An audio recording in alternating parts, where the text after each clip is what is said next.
Yo, yo, yo, yo, yo. What up, guys?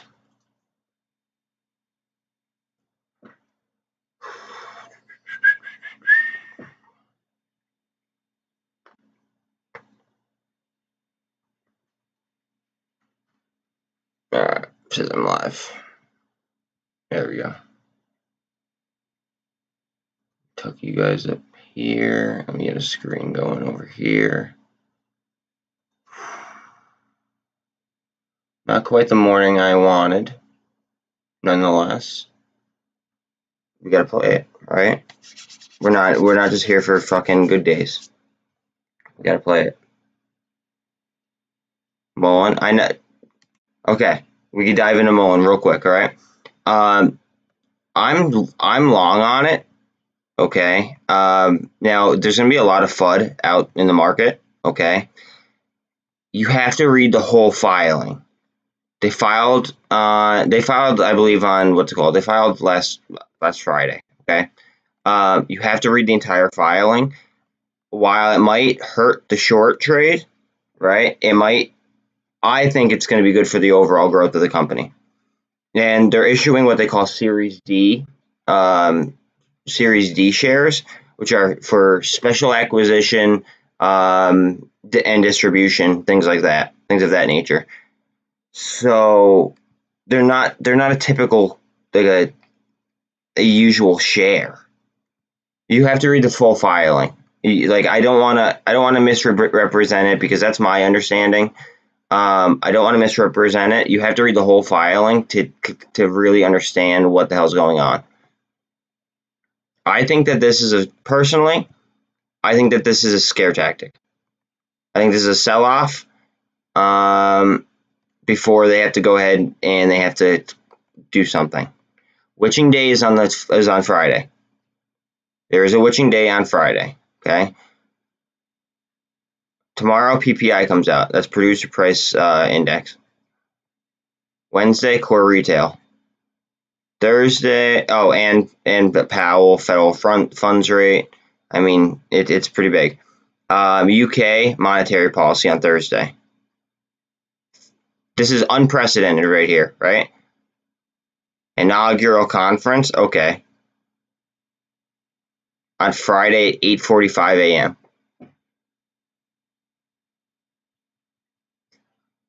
I don't think so, but we did get earnings previous on Mullen, right? They were expected to lose 10 million. Okay. I believe they beat by like 60. So, I mean, that's a $70 million swing. I mean, we could look at it real quick, just see if they came in. But there's a shareholders meeting on the 26th of, I believe it's July now. Yeah, no, it would have the, what's it called? It would have the earnings right here somewhere, for sure. But they filed a new report. That's why everyone's freaking out.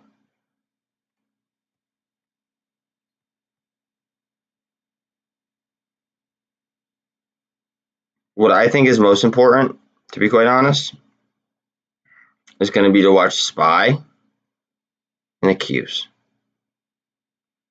And then I'm going to try to fit some snipes in. I'm probably GME and AMC. I'm going to try to fit them in for like probably the 8th, so then I get T+2 off the quarter. But this could go down realistically. Like, calling the bottom is basically like calling the top. Nobody fucking knows. Like, and like I don't want to sound like a douche or anything. You know what I mean? It's just like it's impossible to just to guess. You know what I mean? And I don't want to be that guy that guesses and is wrong. However, like I said, I want to pay attention to this stuff. Like, look, like we got the 13 and the 24 over the 200 EMA right here on Bitcoin. It came up, held its own at 24,000 off of like an offset kind of double bottom. Hopefully we could get some strength right here and we can motor up. I mean, ETH I might have clicked it off. ETH gained a nice chunk within like 40 minutes.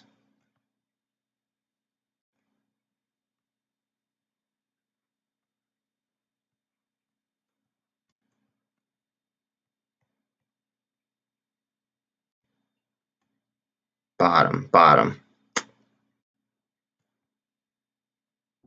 What level is this?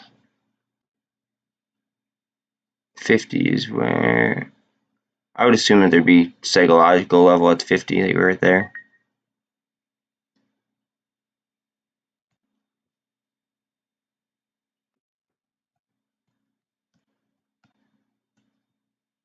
And we don't know when or if, I believe that it does. We don't know when or if, Bitcoin's going to lose market dominance. Also, notice that CEI right now is at 48 cents, and they're doing a 1-to-1 merger with this company who's off. It's an OTC stock right this second. They closed last week at 52 cents. So the more valuable company in my eyes is trading at a lower price tag right now. That's going to do a 1-to-1 with this company that's OTC right now. Like, that's kind of indicative of, I believe, a move upwards. But I mean, like, obviously we're seeing, like heavy red right this second.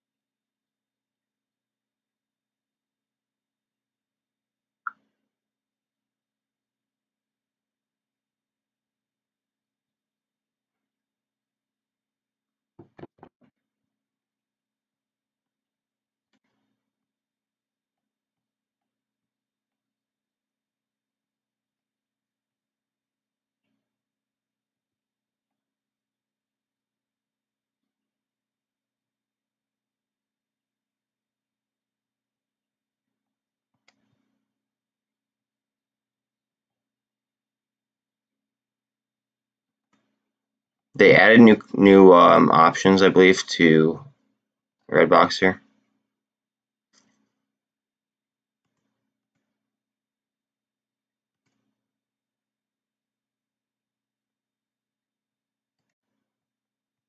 I don't know if I'm a fan of that, to be honest. I mean, I am, but if they're used in the proper way, they could also be used in a way against us as well. This is all I really have to hang. This and UVXY are all I really have to hang my hat on right this second.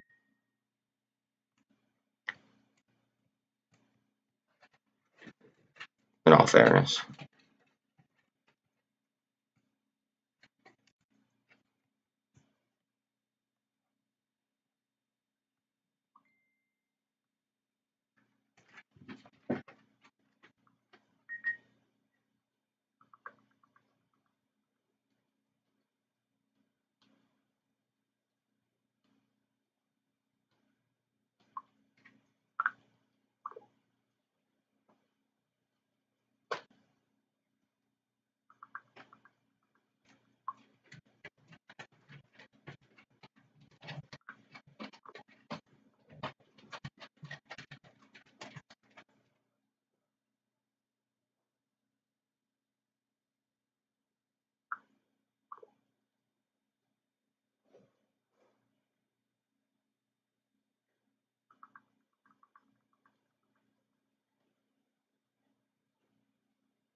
I got 1 second, guys.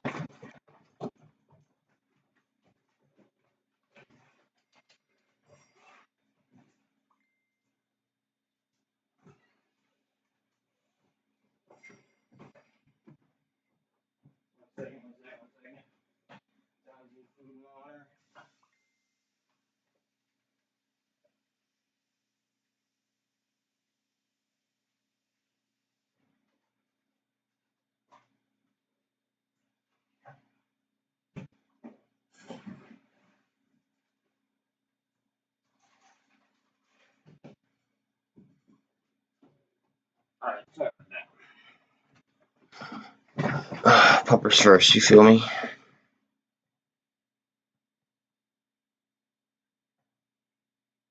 It's a good volume. AMC 350,000. GME 30,000. BBIG 610,000. MULN almost 2 million. ATR 150K. I meant yes, low volume.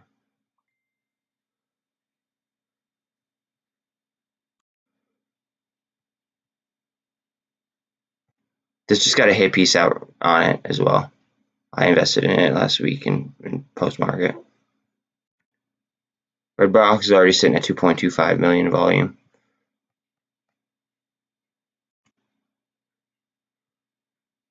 Look at that.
Yeah, dude, there's a fucking sell-off, homie. It just what I this is purely speculation here, but if I were to guess, I would say that they're going to try to start covering at a lower price tag.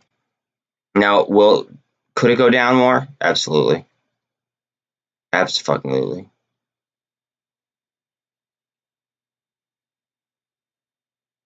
I'm happy I doubled my position in Redbox, the Redbox warrants, I should say. But nonetheless, I mean, it's shit's wicked. No, like there was an upturn in crypto though. I mean, now it seems to be coming back down, but see, we actually had a legitimate gold cross here. That's a 50 moving average over the 200 moving average. That's not an EMA either. That's a straight up moving average. We did get the 48 to come close to the 200 on an EMA gold cross, but obviously you guys see the trend line. What is BBY at right this second? Again, this is not a stock I'm in, but a little bit of a gap down. Okay. Yes, 755 was not the bottom.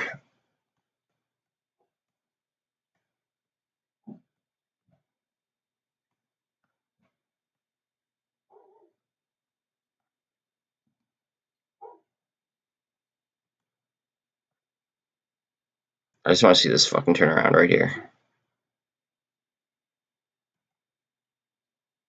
Or this could just go without it, to be quite honest. Like they could get unhinged, and I'd like to see the SPY bounce more than anything.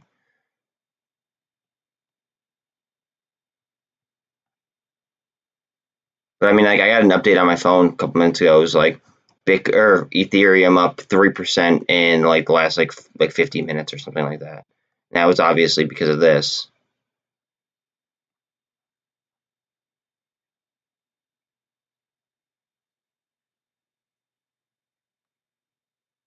Gold cross again. Gold. Now we did get a gold cross on the EMAs as well on ETH.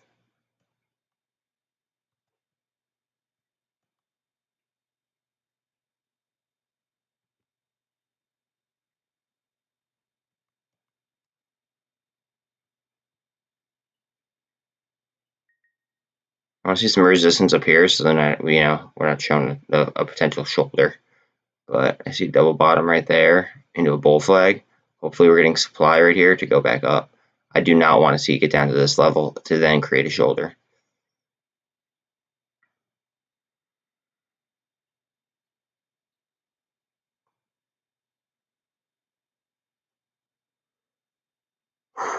Not the morning I really wanted to wake up to be quite honest. Not the morning.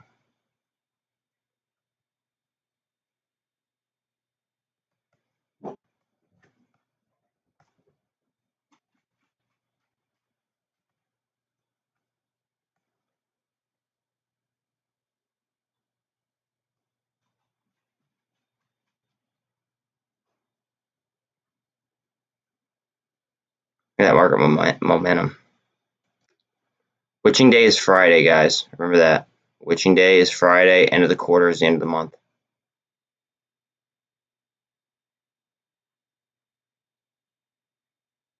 Extreme fear. Greed. Greed. Very important to watch out for, guys.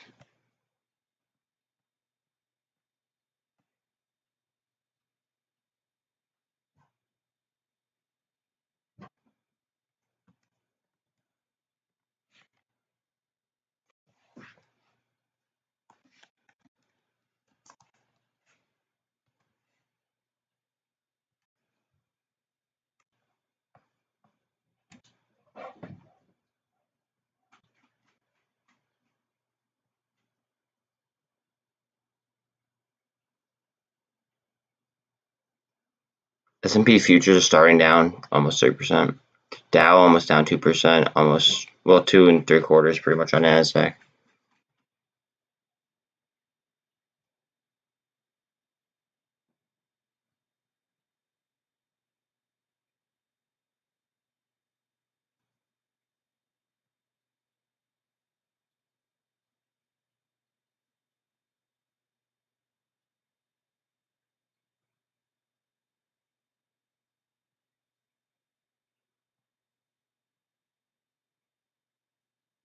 Coinbase, look at that, holy fuck.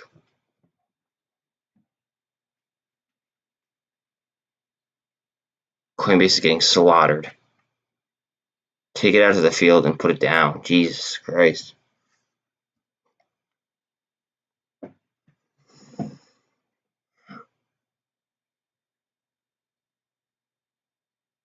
Critical level here.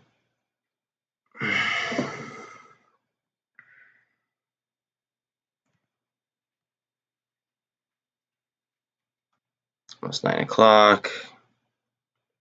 We're gonna get here at 9.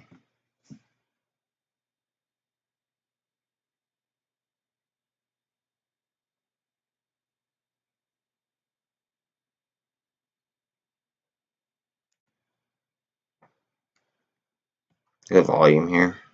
2.37 million. Pay attention to the volume, guys. Could show demand, it could show a lot of different things. If the price is going up, if the price is going down, look at the turnover rate, look at like things like that. I think they're very, very important. Like throughout the day, of course. Teach their own though. I mean, it's kind of how I trade.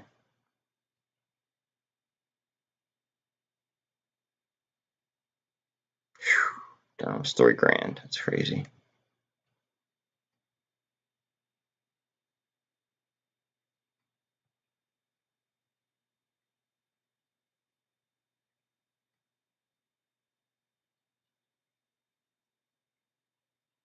$666 on Tesla right now. Holy shit.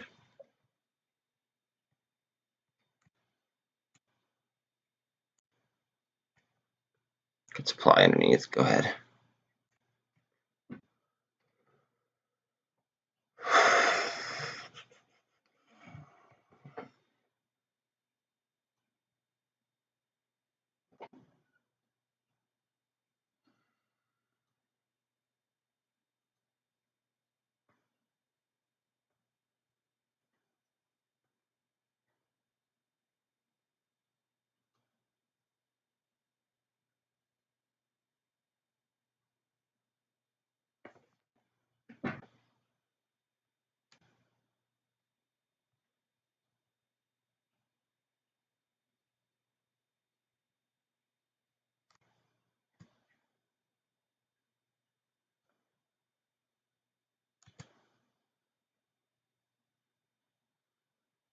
The volume.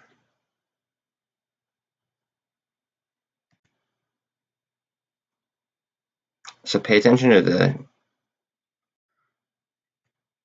the order flow distribution. Look at the large on each side. And so it doesn't look like institutions are selling or buying based on what I'm seeing. BBIG maybe, it looks like. But as far as GME and AMC, there's no large orders. And we're getting more inflow than we are outflow.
IMPP, yeah. I'll be honest, bro. I don't trust IMPP.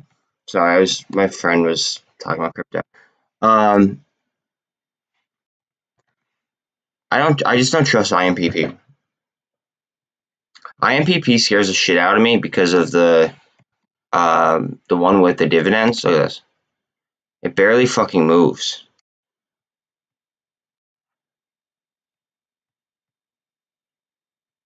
And they just started trading the dividends like not too long ago.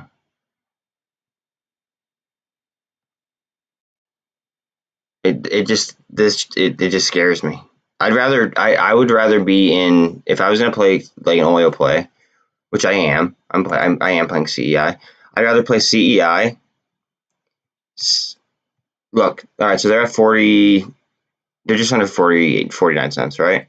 They're doing a 1-to-1. I also have UVXY, thank God. They're doing a 1-to-1 with Viking Energy.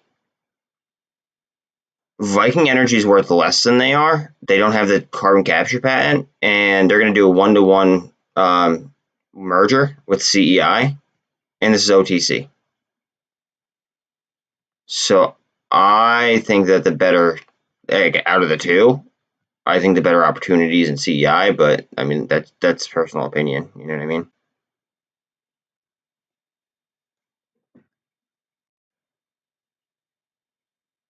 I do like this volume though that we're seeing pre-market. Look at the also, Mike. If you're, I don't know if you're still in here or not. Look at the large order. Look at the like the inflows. Nothing on AMC. GME, nothing. And look at the total inflow on GME versus the outflow on GME. BBIG is a little bit different. MULN probably a little bit different.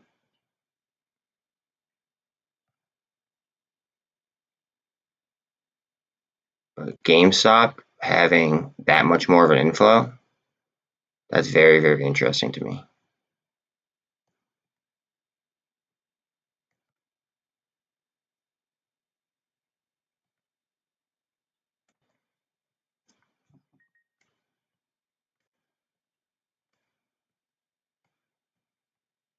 I just don't want this to become head shoulders.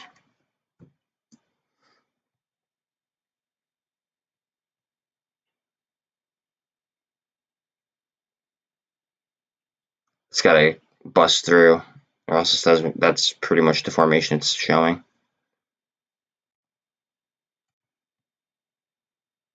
It remained really close to the MACD this entire time on the downside, of course.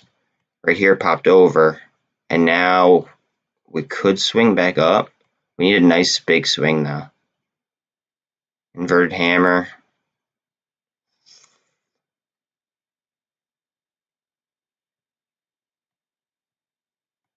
We might see some bankruptcies. We might see some margin calls. Like, this is not financial advice whatsoever, but like with this type of market activity, let's look at futures.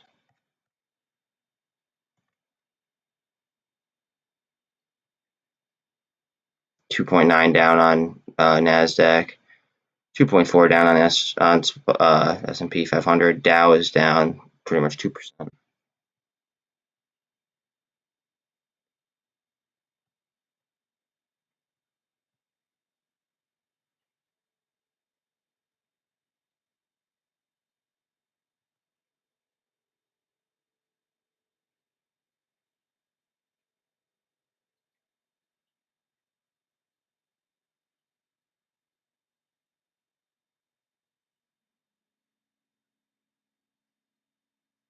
Probably gonna end up DCAing into straight stock as well.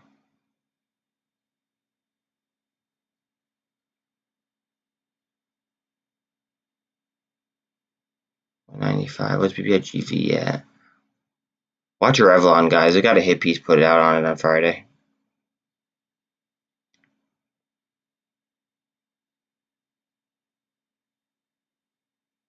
By none other than the Wall Street Journal.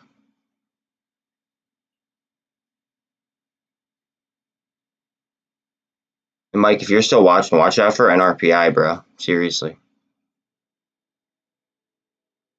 Not financial advice, but I know you like your penny stocks, your OTCs.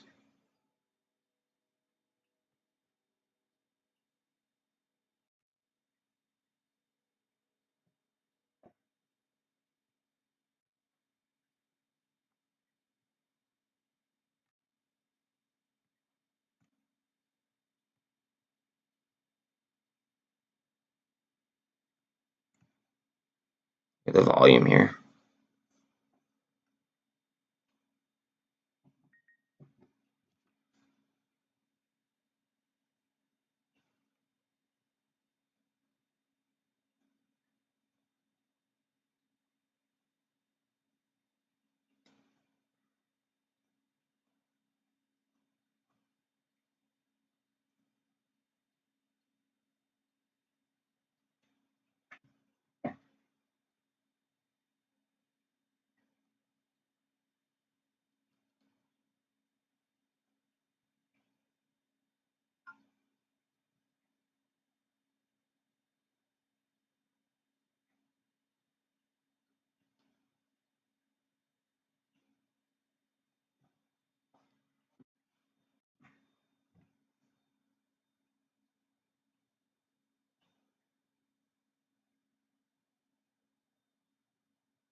The moving average is stacked up on the Qs.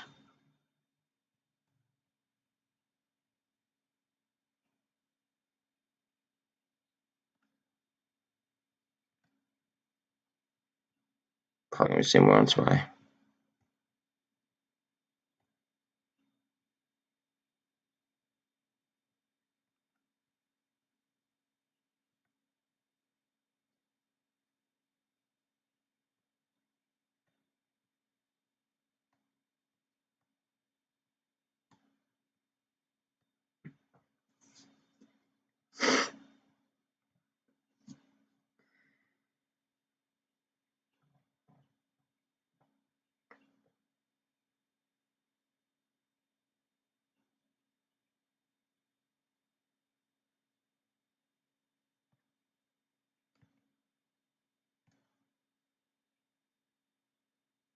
You guys might also want to, if you guys are playing options at all, right?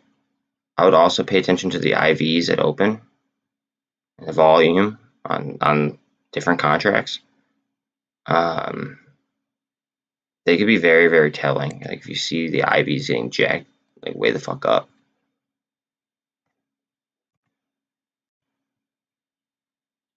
They could be very, very telling.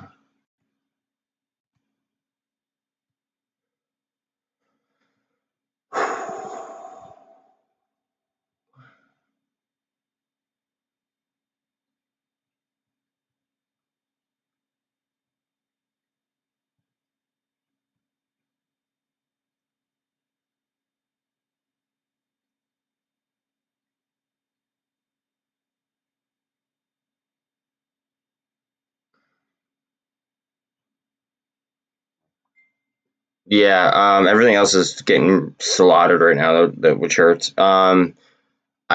We could be, and don't quote me on this, obviously, and obviously not financial advice, but I mean, like, they could be lining themselves up for fucking margin calls.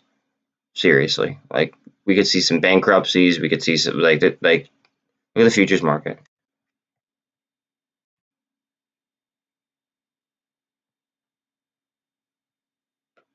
S&P 500 down almost 3%. Dow down to over 2%, almost 3% on the Nasdaq.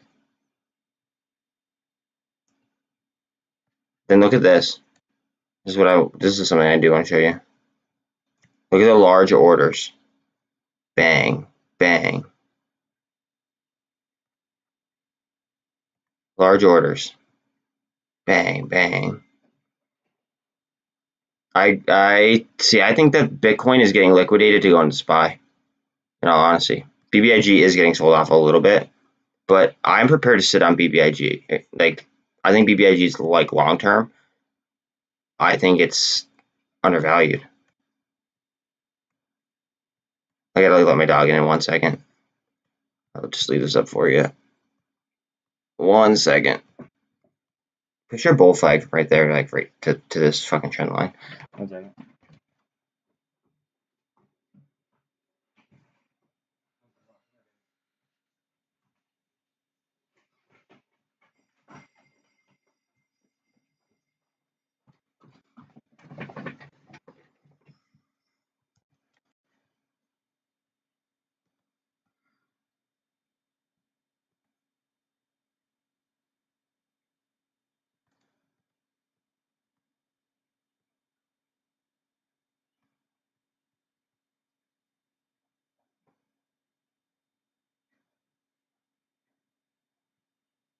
CEI, I want to show you something, okay? CEI right now is trading at just under 49 cents, okay? They're doing a 1-to-1 merger with this company, Viking Energy. Now, I don't know what they're going to open up at because they're OTC, okay?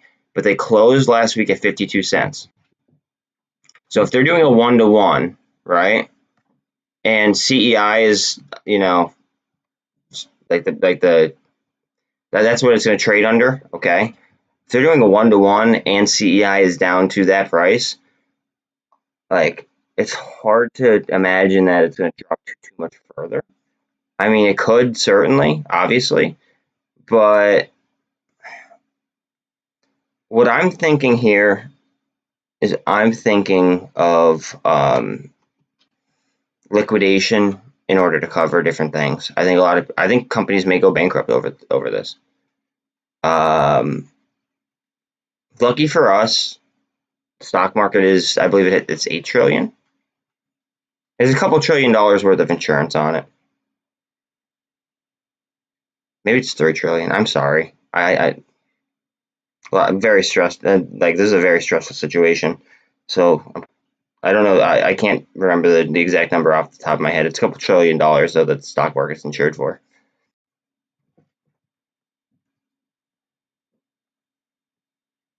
And each investor is, as long as you're on like a legitimate exchange, each investor has SIPC insurance, which basically says, like, you know, you're covered for up to $250,000, plus whatever like securities you have.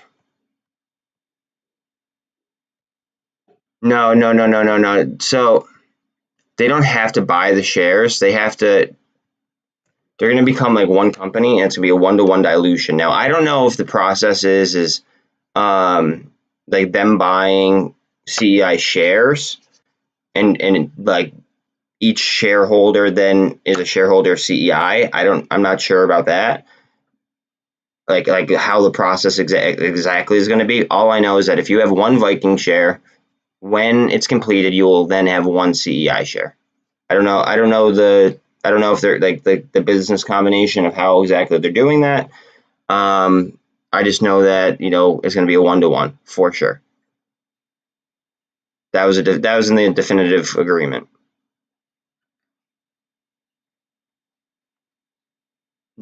I wouldn't say margin calls at Bell. I would say that they're lining themselves up, and honestly, this seems to be unsustainable. Okay, like this just seems to be unsustainable.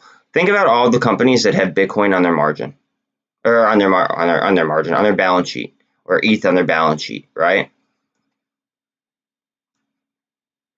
If we're not, like, look at the order flow. We're seeing 0 large orders so far on AMC and GameStop.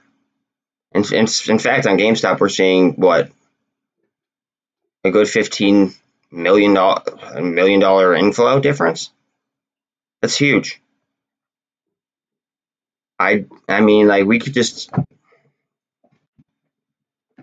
my dog just kicked something at me under my desk. We could just be seeing them scalp, and then look at this. All right, so this is the calendar for today. Nothing here. Tomorrow we get PPI.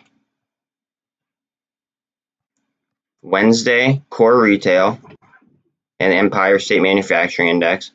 Then we get the FOMC projections, statement, Fed funds rate, and the press conference at 2 o'clock into 2:30. Very, very volatile time right there on Wednesday. Thursday, we have England, monetary policy and official bank rate right after ours. And then Friday, this is a one-of-a-kind speech. Okay, look. Inaugural conference. And he's basically here to talk about volatility. So it's the first time they're ever doing it, and they're going to talk about volatility. I think that we're going to see either margin calls or we're going to see companies or businesses start to front run. That's my prediction. But who the fuck am I, right?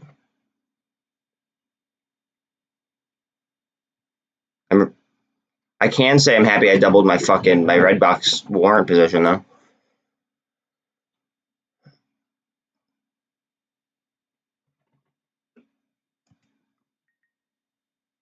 So I guess to answer your question, we could see margin calls at any point in time. We could see them at the bell. We could see them,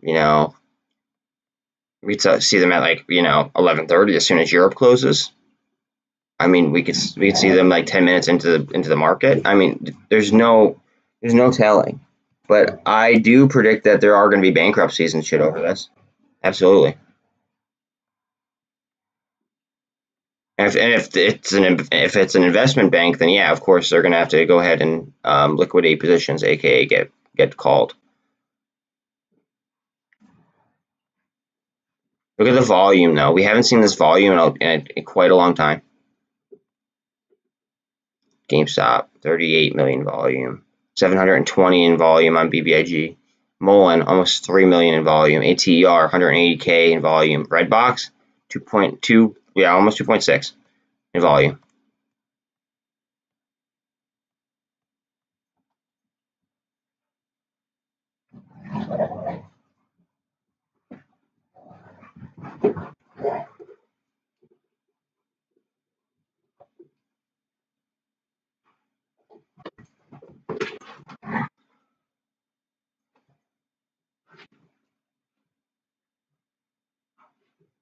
What this is the sleeper, I think. Not financial advice. Dog chill.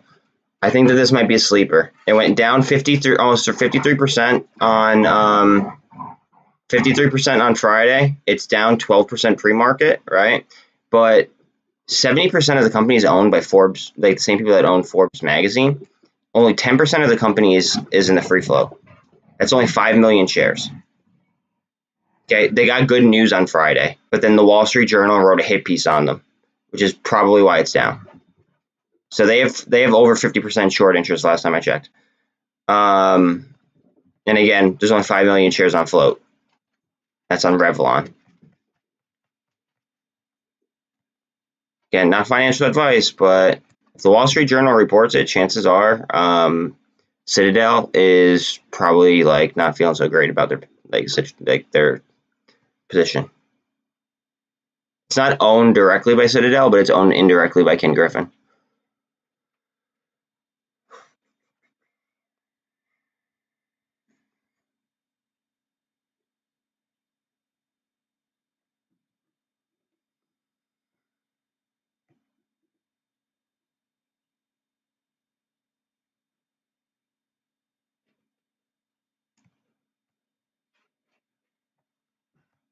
Let me give you guys this too.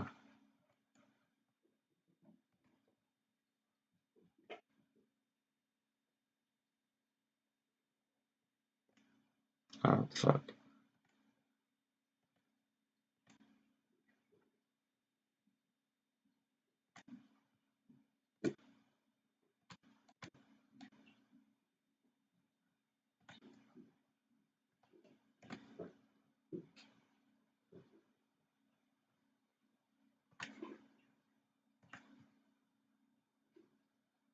Oh, you say NASDAQ jump? The NASDAQ futures, that's what I used to trade, and when I would trade futures heavy. NASDAQ futures move faster than any other market that I'm aware of.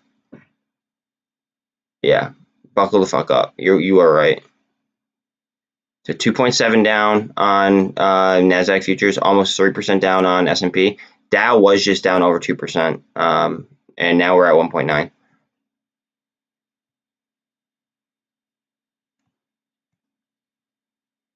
Just watch volume, guys. Watch turnover rate. What do we want at Bell? Do we want like the only fucking green thing up, or?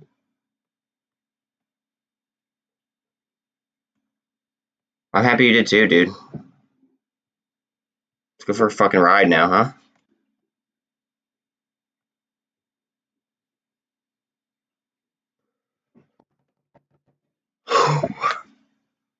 Again, I'm in warrants. Warrants are kind of, they're just a weighted way to play.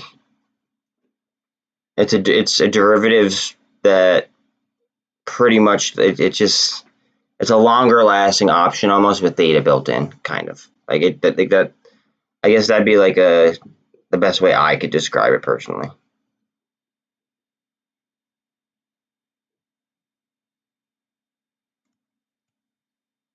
I have like $500 in warrants right now, ish. I don't know what it's gonna open up at.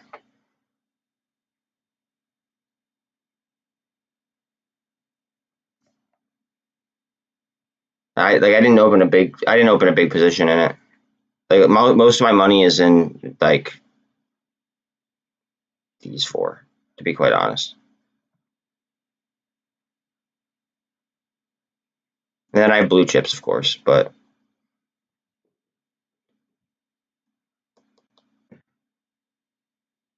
I hope so. They rolled up the options chain on it.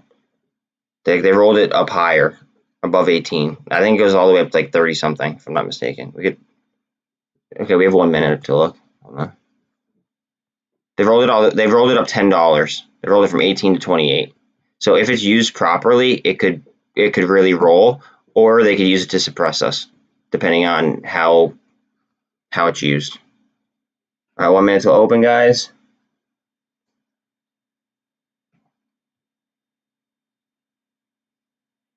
The 52-week high was pretty high on it. Yeah, 52-week high was at 28 or 27. Sorry, 27.22 to be exact.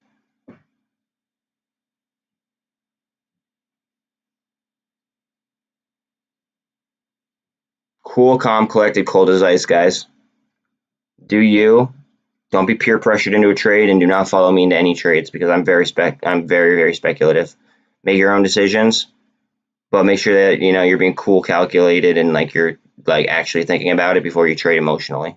Not financial advice, just life advice. Make sure you think about the shit you do before you do it.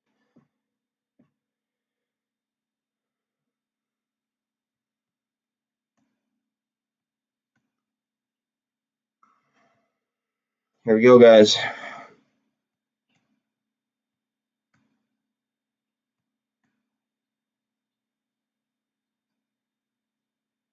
That was pre-market, brother. That's pre that it was showing up here pre what it closed at, and then underneath it said pre up whatever percent, and then at open it changes. Push down, push down. It's all right. Not worried.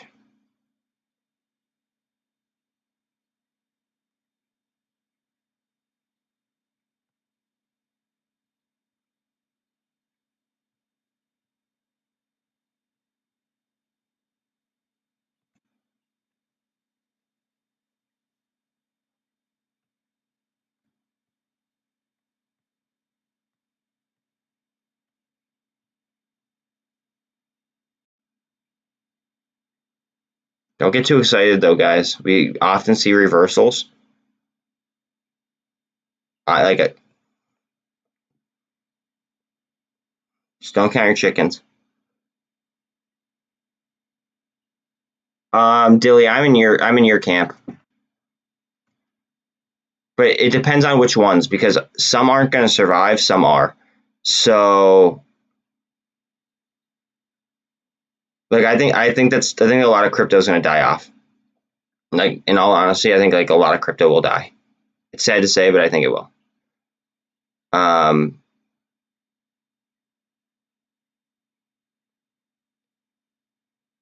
So be careful with it. I guess I just like everything else, be careful with it. But I think some crypto dies and some absolutely explode. So it's kind of like a which one's which type of situation. I guess my personal favorites are the ISO compliant ones. I'm not the biggest fan of Algorand, um, in all honesty, but I do like Cardano and I do like Polygon as well. I like IOTA, I like XRP, I like XDC. But yeah, I like the ISO compliant ones, and then I like Polygon and Cardano. And I have some Crow as well. Internet of Things, I believe in. Okay, I really believe in the Internet of Things.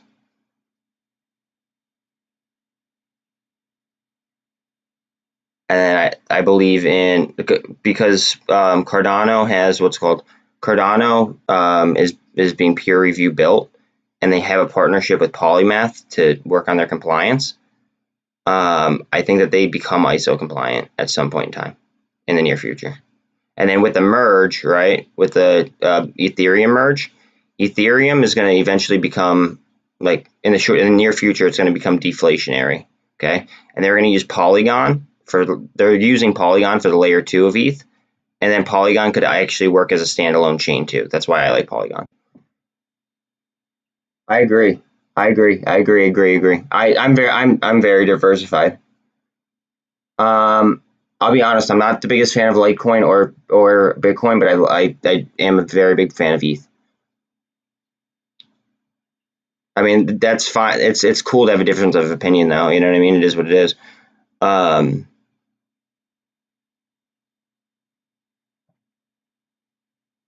let's see, what's Redbox doing? Notice how far down though AMC was and GME. Like notice how far they were down earlier. SPY doing. SPY's crossing the MACD and crossing over the 200 EMA.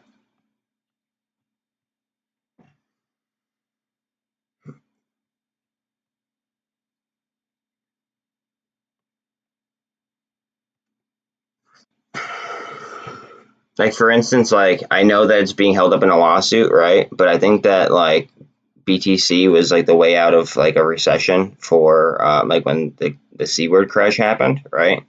I think XRP is a better version than Bitcoin in every way, shape, or form. Um, and the only reason it's being held back right now is because of the SEC lawsuit. But during the SEC lawsuit, it still maintained a top 10 market cap the entire fucking time. Think about that, the entire time, and it wasn't even able to be traded by except for on like Uphold. Like, it wasn't able to be traded in the United States, which is the largest market in the world. So, like, what does that tell you? To me, it tells me that like institutions are using it, and everyone in the world accepts it. Even like the digital yuan, which is like China's digital currency, they connect to XRP. The only company or the only country that doesn't is ours.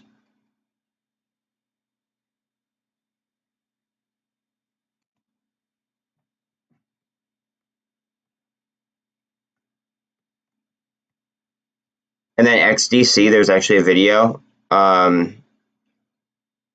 actually a video that does all the DD for it. He's actually it was the first time I watched that YouTube channel, but he was actually very descriptive, and he showed his sourcing, which I like. Like, if people don't show their sources, then I think it's like, if they're like showing a theory, I think that's bullshit.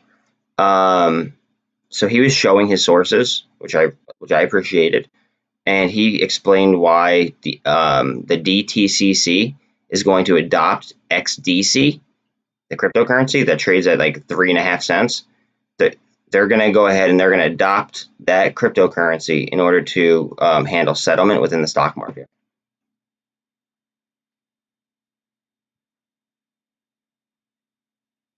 And yes, that is ISO compliant.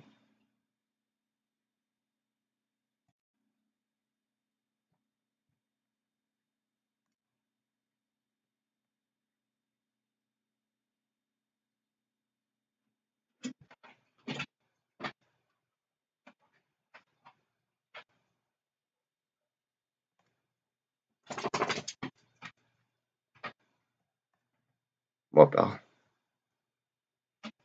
My dog wants something. Jesus Christ, not right now, Bell. Oh, hold on one second, guys. This is going to control the whole market, so just watch this for a second.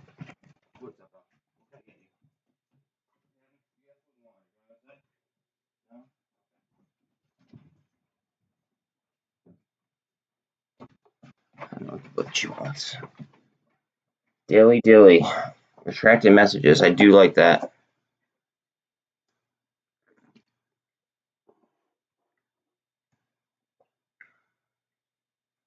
Very important level right here for Bitcoin.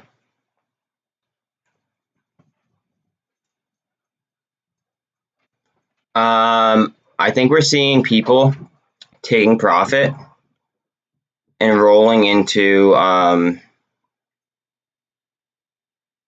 MOASS place, like their favorite MOASS place. I'm out. Like,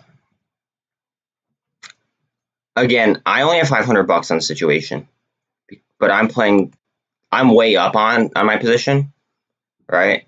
But I'm playing warrants as well, and I only have like $500 on it.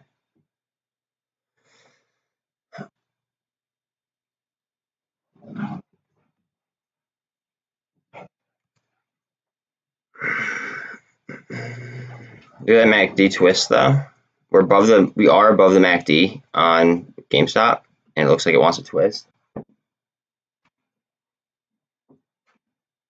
Right.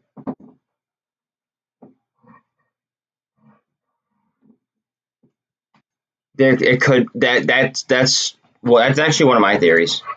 I believe that is very, very possible. Because all right, think about it, right? So Bitcoin right here, right? It has so much market dominance. Like the market dominance that it has, it's disturbing. Like it's a crazy high amount. I'd pull it up right now, but I'm obviously trying to pull up charts for you guys. They have a very, very high market dominance, and the only reason why they're as high as they are, no offense, because I know that they're one of your holdings, right? Is because they they only have they have a fixed inflation rate of 1.77%, but they don't have any utility other than store value. Okay, so basically the only reason that they're up, in my opinion, is because they inflate less than the U.S. dollar. And whoever rode the original ride, like Shiba or Doge, right? Whoever rode the original ride, I think that's who benefited the most. Now, does it go up from 23.5? Potentially, right? But I think other cryptos might have a higher P&L percentage than Bitcoin. That's just my thought. Like, think about what happens to think about what happens to XRP once it's able to be traded in the U.S. This is something that retained a top 10 market cap company during like not while it wasn't able to be traded in the United States. It's fucking insane.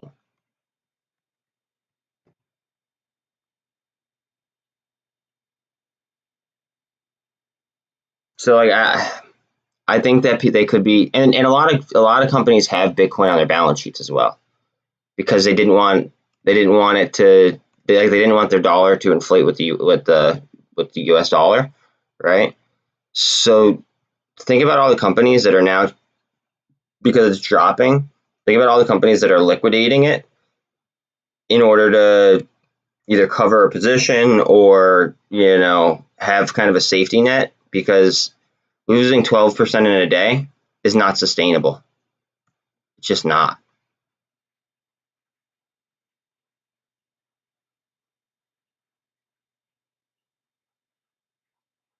I like how BBIG is only 5% down right now.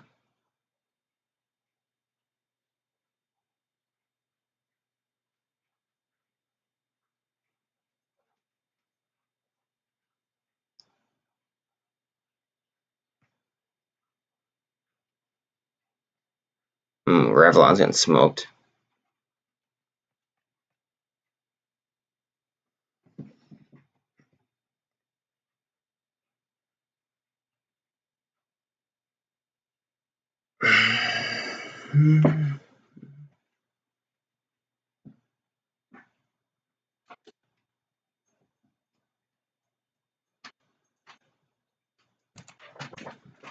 Here we go. Watch this. This looks like a bottom to me. MACD looks like it wants to turn. We need some demand though.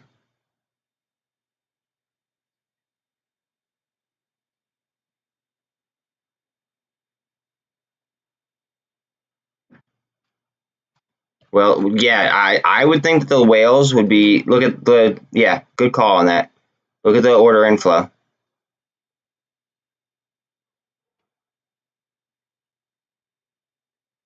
Whales are loading up heavy.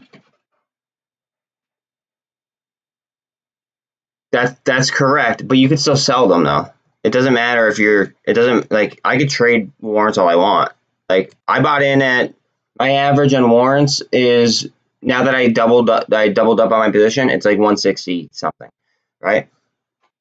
They're trading at 350 something. I could sell them right now if I want to, but I don't want to.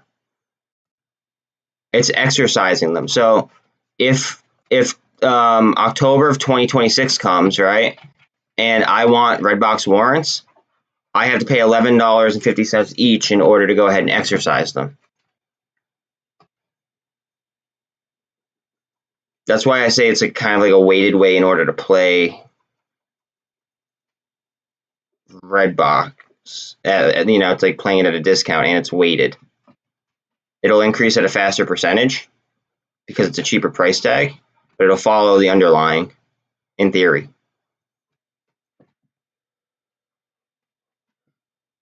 Yeah, like, dude, I think it's a scare tactic. I really think that it's like all that was a scare tactic.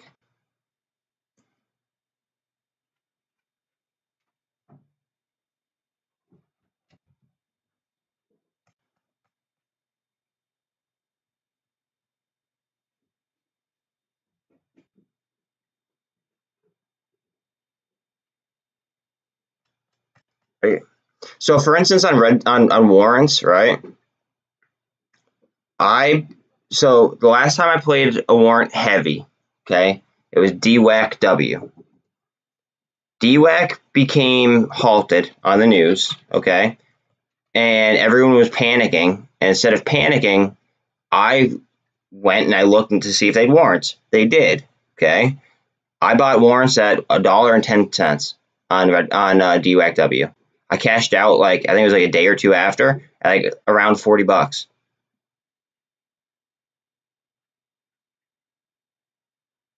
Like, because it's a derivative, the warrants will increase at a higher percentage than the underlying stock, in theory.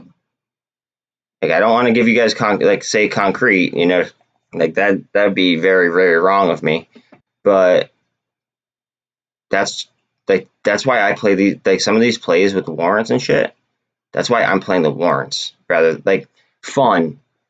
Fun is a sympathy play to DWAC, right? I didn't even touch fun. I just played DWAC-W. Fun has warrants too, though. So it's like a derivative of a, maybe like playing a derivative of a sympathy play. Good shit.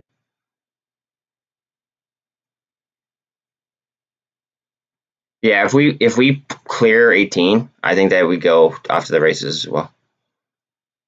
I think we have to step into the.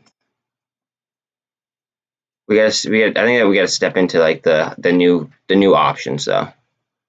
Look at the IVs on them though; they're so fucking jacked.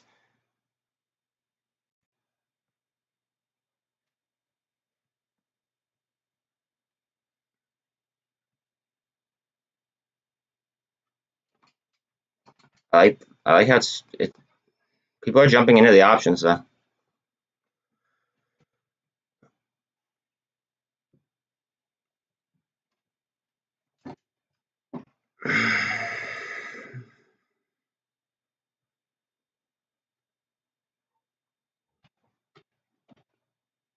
What dogs? What do you want from me? I think that's a fantastic price on Genus. I think we're going to see a lot of fucking fantastic prices. I don't know how, but I have warrants on this, and they're up slightly, like a fraction of a penny, but you know they're not down like a lot of shit. That's the company where the founder and CEO, he spent $5 million like buying his own stock last week. It was reported. So that's why I just bought warrants on his. I just bought warrants just because. I mean, really, I should be buying straight stock, but I don't want to spend that much money, and I want to get good exposure on it. What's going on with IMPP? I don't like IMPP. I told you this last week. I'll pull it up real quick.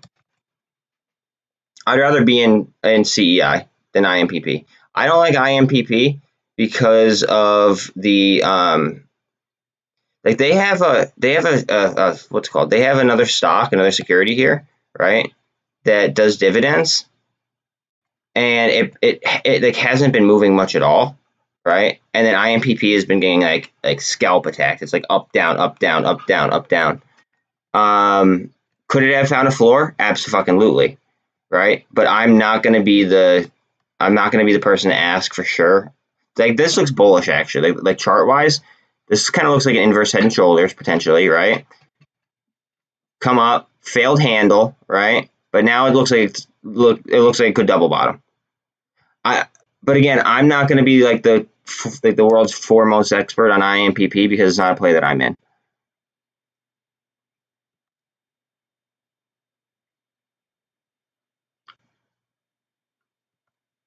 That's a rough That's like a rough line.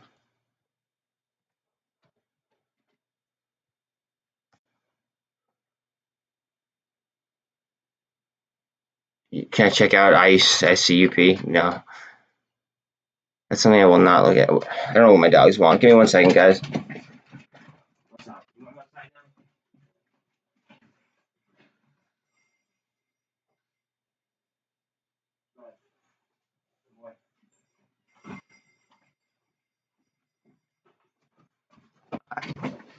Sorry.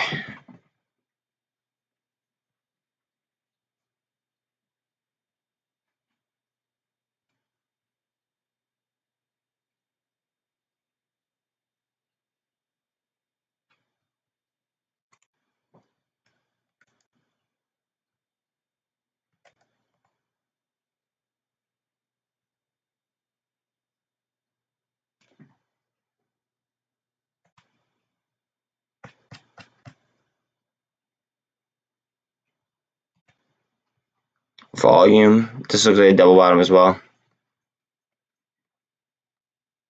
little bit of offset now that I expanded it. Bullish nonetheless. Picture a trend line that comes from here to there. We'd be breaking it probably.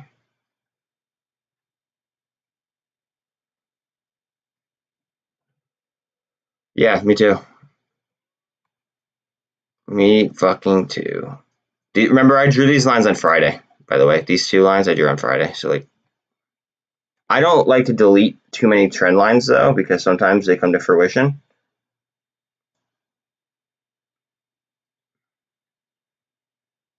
People could also be like, keep this in mind. People could also be like leaving this, right, in order to go ahead and enter the new options. That's a possibility. And we wouldn't see that immediately.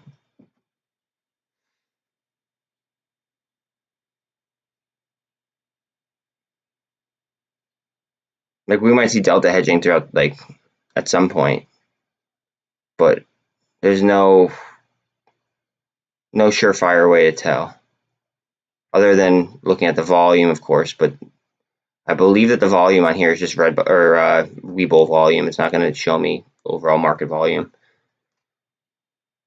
This is a very nice trend line here.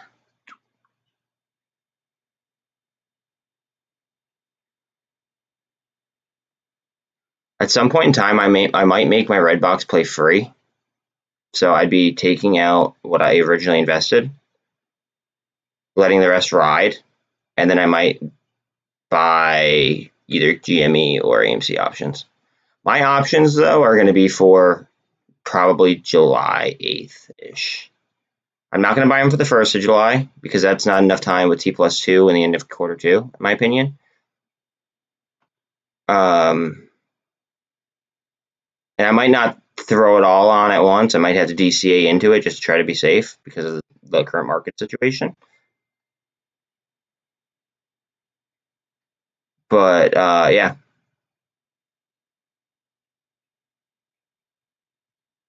I mean, I'm getting slaughtered on some what's it called. Like, I'll be honest, I'm getting slaughtered on some GameStop's calls right now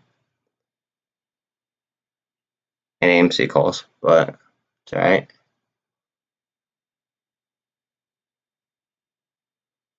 Look at this go.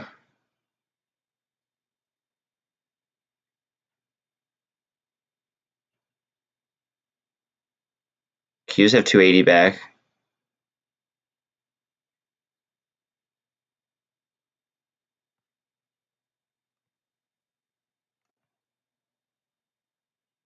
Up, up, up, up, up, up, up, up. Push, push, push, push, push. Push, push, push.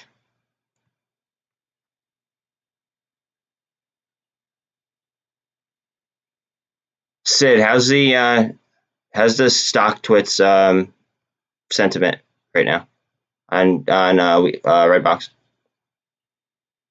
And then can you check it on GameStop and AMC too, if you don't mind?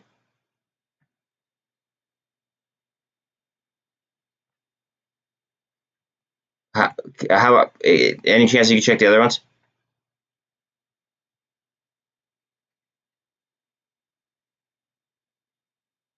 And like, do you see anybody else like posting like kind of like I guess agreeing with me that we may see potential MCs off this? I don't even want to say the word just so I don't jinx it, but I don't think that what like the levels that we're at are sustainable for how much like money we printed.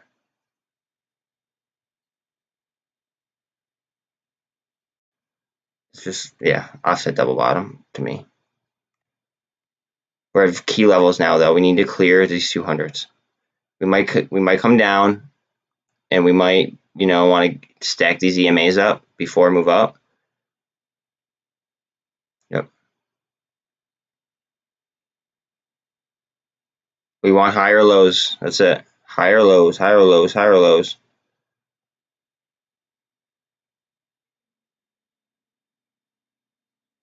Good. Thank you, Sid.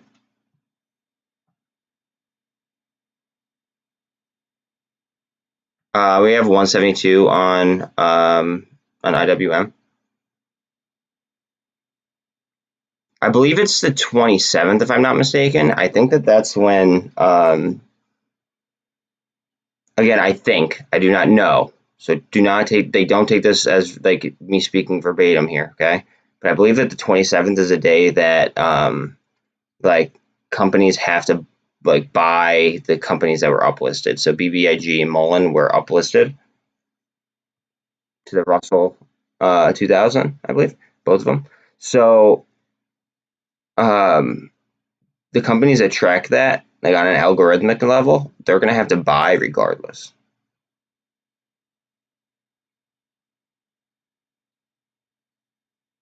You might want to double check the date because I'm not 100% sure about the date.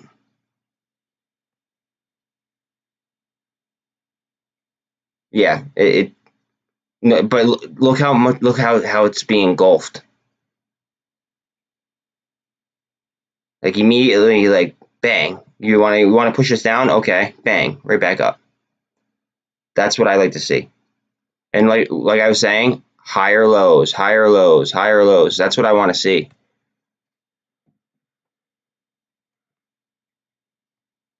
And then it just did volume right here. It's doing volume right here on this side. We want to see it. We want to see it break and clear above 18. I think.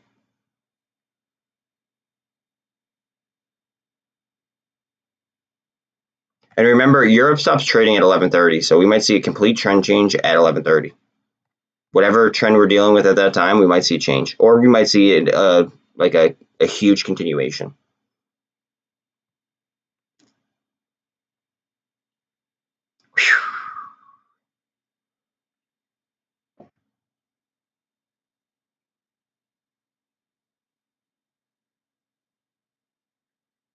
Revlon's getting smoked.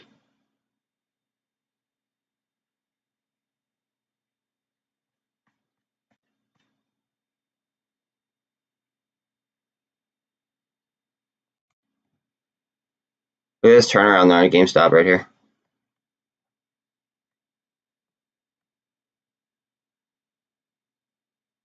Up, up, up, up, up, up, up, up, up. Look at it. Look at the, oh, a large outflow. Interesting.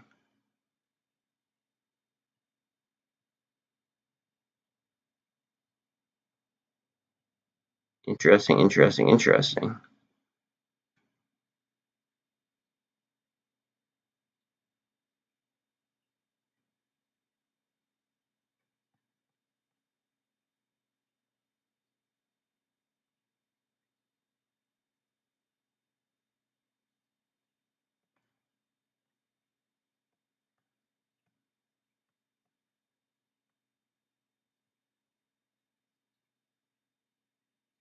SPY's just under 380.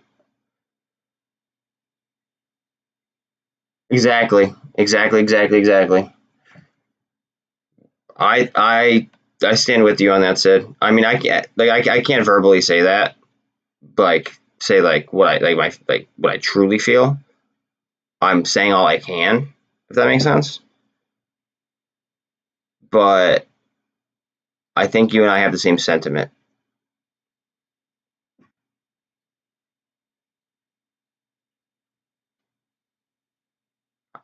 Dude, I love Mullen long.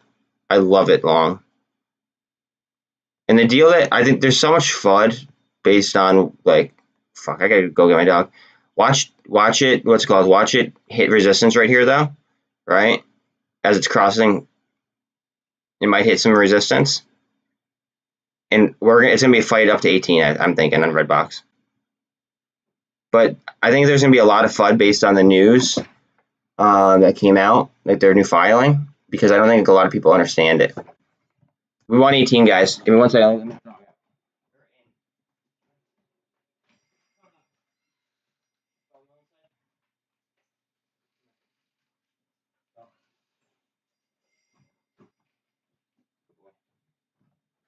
18, 18, 18, 18, 18. Looks like a big, well, I was going to say big cup, but it kind of looks like a big double bottom. 18, 18, 18, 18. This is why I play warrants, guys. Look at this shit.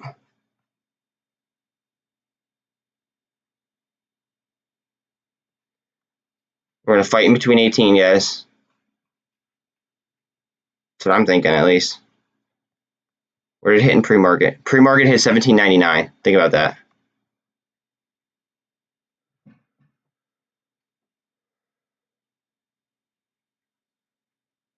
Let's fucking go. That's right, acid.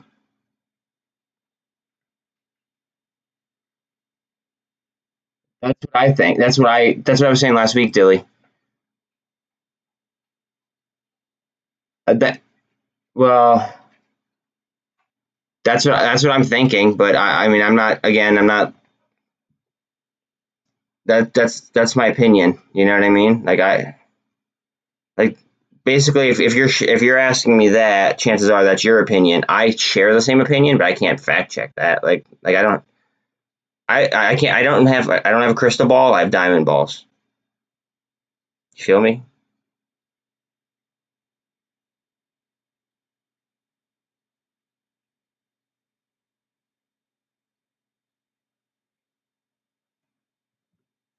Run, red box, run. Where's CEI at? CEI is at 48 cents right now. Whew. They have the carbon capture patent, and we have a Democrat in office. They want to clean the environment. If they want to clean the environment, they're going to have to capture carbon.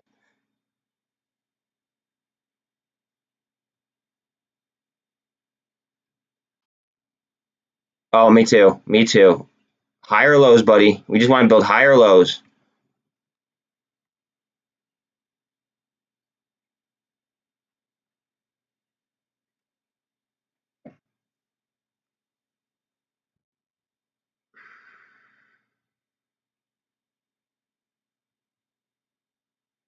Revlon's getting fucking slaughtered.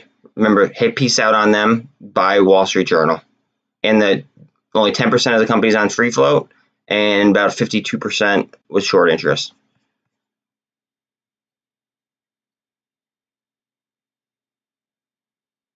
Up, up, up, up, up, up, up. Let's watch volume here.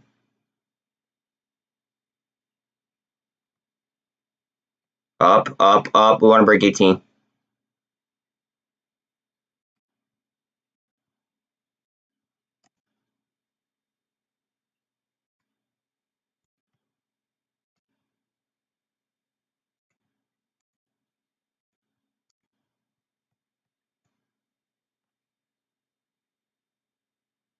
Up, up, up, up. Hold it, hold it, hold it, hold it.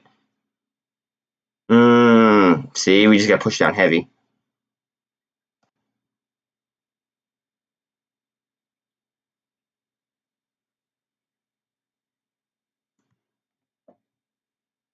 If you're new in here, if you could like and sub, I'd be like very, very grateful.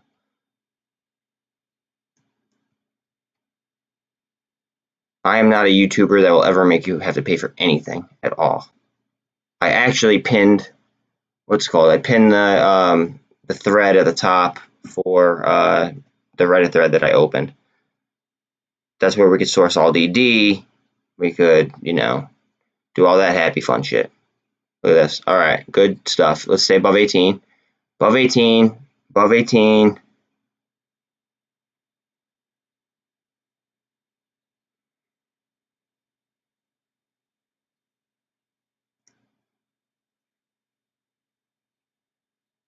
No shots at anyone by saying that either. Like, I just... That's what turned me off from a lot of YouTubers. Oh, shit. That's what turned me off from a lot of YouTubers was I mean, I understand, you know, like, they're trying to maximize their, like, their earning potential. I get it. It makes sense, but I want to, like, have a free place for everybody to go to talk about shit and not be charging X amount of dollars or whatever. Like, no. I'll let my thoughts and my trading do the talking. And I want to create an environment full of DD that, like, is real DD only. I don't want, if you can't source it, don't post it, essentially. That's why you should join my Reddit. It's full of factual info, not bullshit. 3262 on VIX. UVXY is up to 1660. We got to break this resistance at 18. Higher lows, though. Like I said, higher lows. That's the important part. Yeah, we hit 1820, but we obviously got pushed right back down.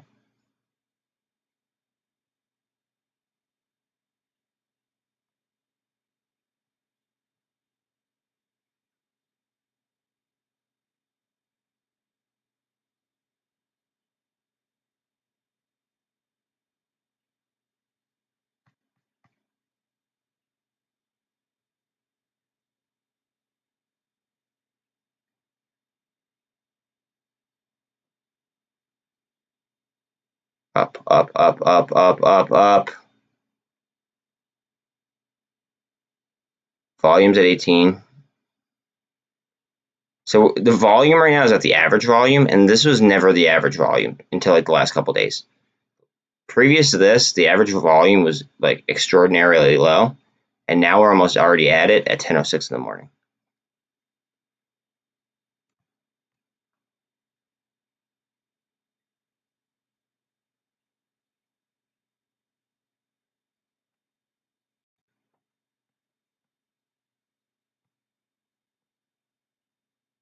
Look at the $20 options right now getting filled. People are forgetting about the 19s though. See, this is what pisses me off. Look how many fucking $28 options there are right now. Like, they could easily go ahead and buy cheaper options and then roll up instead of buying fucking lottery tickets. Like if you don't have enough money in your account and you buy a lottery ticket, okay, cool, right? But if you have money in your account where you could be buying like, you know, closer to the money options that you could then later roll, that's gonna make you more money in theory as well. Not financial advice, but like I think it would make you more money and it would help the community more. Instead, they're buying like positions that aren't going to help anybody. Yeah, I bet it is. Bet it is. Do you have warrants or do you have red? Do you have straight red box? I'm sitting on warrants. If they very well could be. However, look at the history of look at DWAC. Okay, just look at DWAC, and I know it's way different, right? But look at the way that it like after it started short squeeze, right? Look at the way that it like the warrants and the stock itself moved on like when the news dropped on DWAC.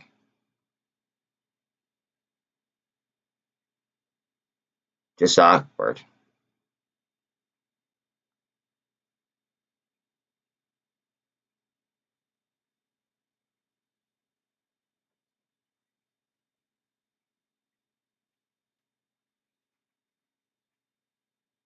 I don't know how this position's up right now, but it is. It shouldn't be, but it is.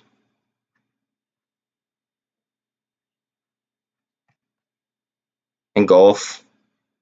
Engulf, engulf, engulf. Keep going, keep going, keep going. We're over the MACD on Redbox. Volume's almost at 19 mil. We're over the, oh no, we're close to the average volume here. This looks like a cup and handle to me. With a double bottom as well. Offset double bottom, but she's there. If I did like 3-minute candles or a 5-minute candle, I bet you it'd be like a straight up cup and handle. I think we hit 18. I think we clear 18 on this candle or the next one.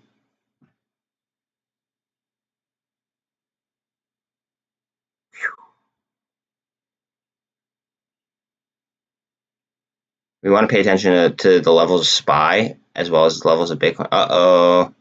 What are we doing? Up, up, up, up, up. Oh, we still have 30 seconds on that candle. We want to pay attention to Bitcoin and SPY. At least I'm going to. And I want to see if they're married, like pretty much attached at the hip, or if they're going to disjoin at all. I don't like this. That's bearish down. Hold on a second. Let's see if we get supply and then go back up. Because we could just be getting supply at the 200 EMA and the 50 MA. I gotta let my other dog in. 1 second.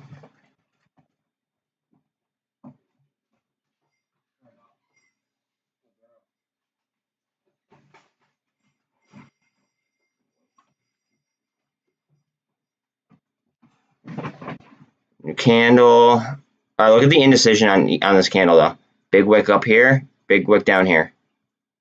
Wicks on each side of a candle are going to show indecision. You already know that though if you follow my channel. Chances are. Look at the volatility on oil. NASDAQ volatility.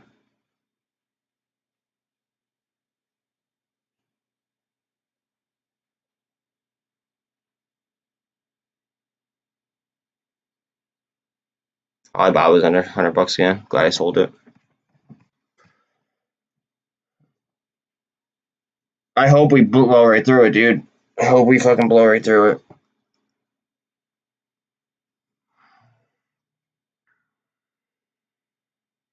I would like to see large inflows into it though.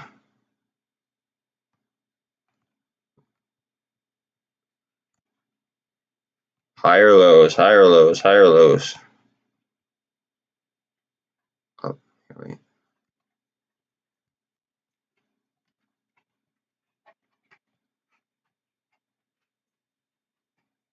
See, that just looks like a cup and handle on the 5-minute.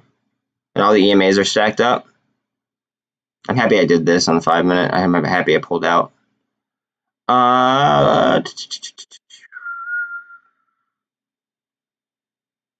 Right on that trend line. We are underneath the MACD on it. We need to push it up. 48. See that 48 right there? All right, we're having some trouble with that 48.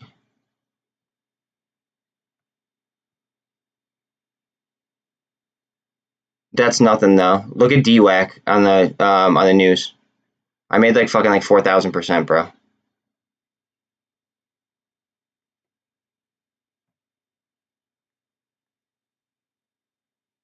So like go back to where they did like the news drop on DWAC and look at the warrants at least. I mean I made like fucking like 4,000% or some bullshit like that. I bought in at like 110 and then I got out around like 40ish.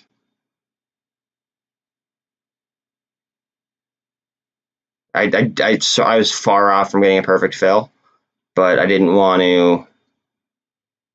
I didn't want to like, I guess, be greedy about the situation because I already made a fuck ton amount of money. So even though it's up this much, it doesn't really matter because it's all market fundamentals at this point. It comes down to open options. Look at the puts. Like, yeah, there's some puts out of the money, but like at the money, like it seems like everybody's more hype about buying it than they are about selling it.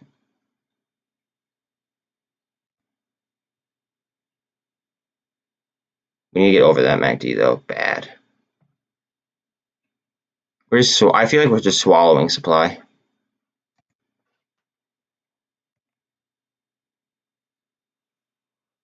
I mean, we could play the wish, like like we could play that game all like about every stock. Oh, I wish I did this. I wish I did that. I wouldn't look at it like that. That's my own personal belief. Because I mean, like, bro, back in high school, I could have bought fucking Bitcoin at like a quarter a piece. Somebody asked me if I wanted to buy it with them. They ended up buying it.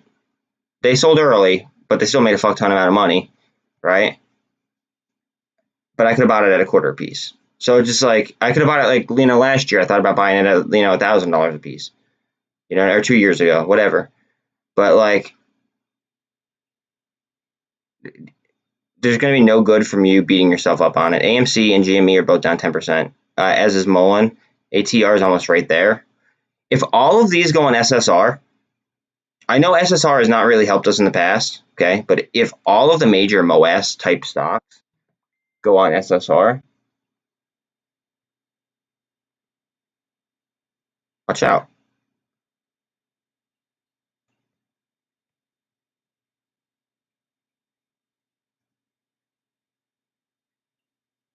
Look at these EMAs all together. Looks like a bottom. See the indecision on each side. Up, up, up.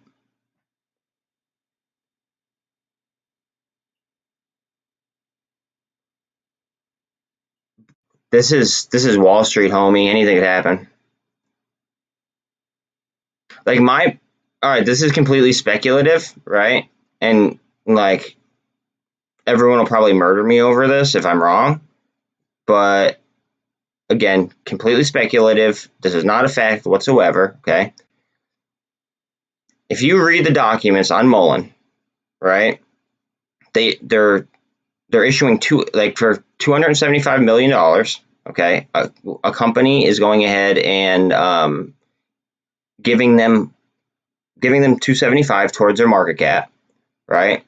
And then in exchange, they're going to go ahead and they're going to get 110% worth of warrants exercisable after 5 years, from my understanding of it. My thought is it might be the fucking Fortune 500 company that got a delivery from them. Like, that's what makes sense to me. Like, all right, so I was reading this one article. Fiat or Chrysler, right? So that's Dodge, that's Jeep, that's obviously Chrysler, that's going to be, like the Rams. They're really far behind on batteries. Like really, really far behind on batteries. we might see some big movement out of Tesla. If the market goes up, we might see some big movement. So anyways, like, what if it's fucking they were bought out by Fiat, okay? What if Fiat is a Fortune 500 company? Because they're number 40 on the Fortune 500 company list. What if Fiat is the company and they're buying them out? Do you know how bullish that would be?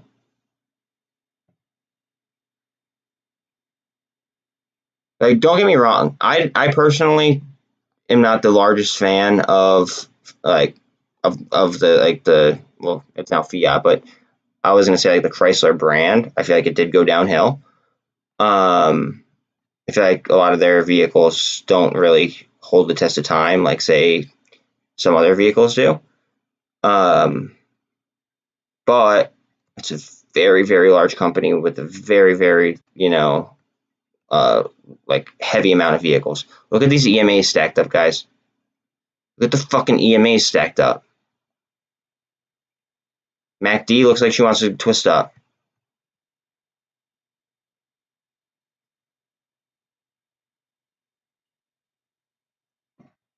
Justin, I'm not even scared, bro. Today for me is a day for like potential sniping. Let's see what these are at.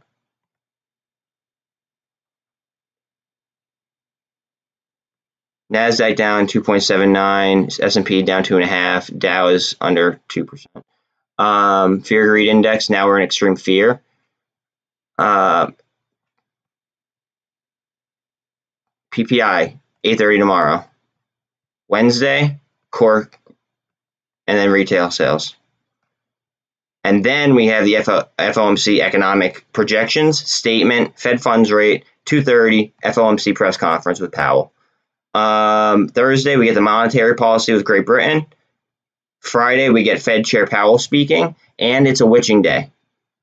And it's a witching day on Friday. My options are going to be for, not going to lie, I'm going to tell you guys that's like the truth all the time. Just because I believe in market transparency, right? This is the end of quarter two, okay? T+1, T+2. However, that's the 4th of July, right? So that would make T+2 the 5th. A lot of my options are probably going to be for July 8th.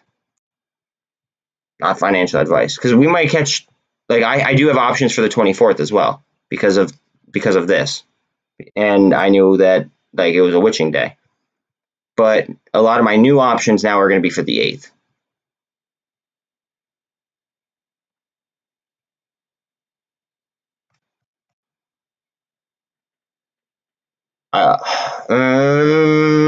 Maybe, Bill. Maybe.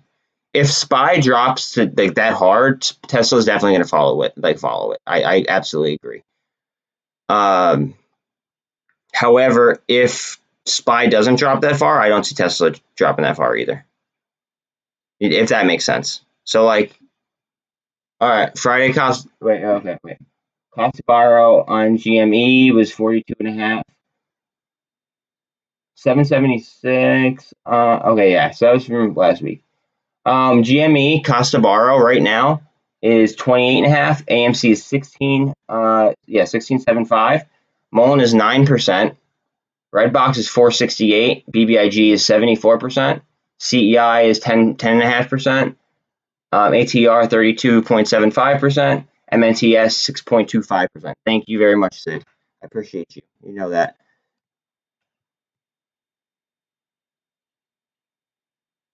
It's on this trend line. Higher lows, guys. Higher lows.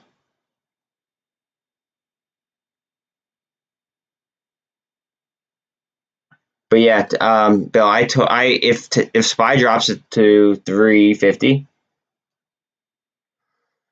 well, we're going into a witching day. They're gonna try to scare the shit out of us. So,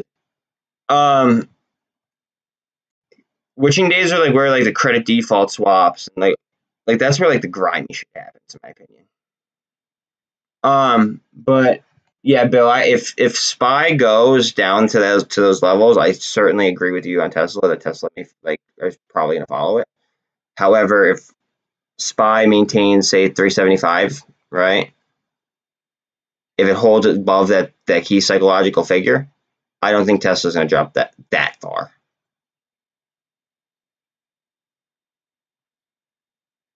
But if it does drop like that, then I mean, I think that Tesla's almost a sure thing to go to follow it.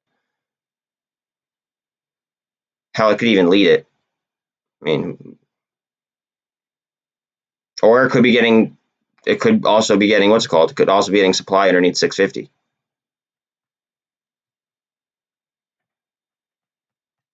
It's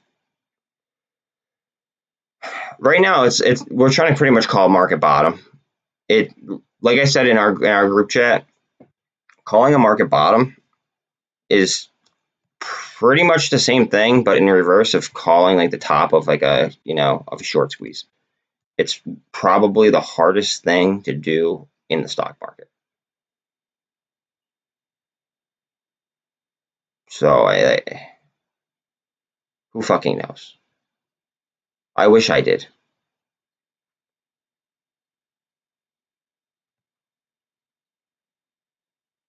Sid, you should start writing the cost of borrows down. Other than like in my chat, you should like write them down on a piece of paper. That way, like you could like reference them, right? Like you could reference them, and you could kind of gauge which days are higher versus which days are not. And we might be able to see a correlation. Nice.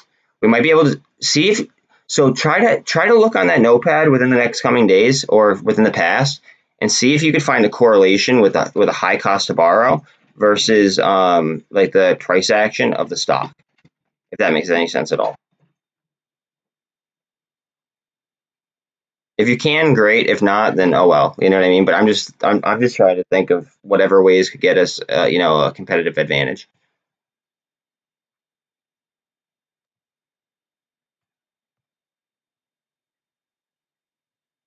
TLT is down to 111, guys.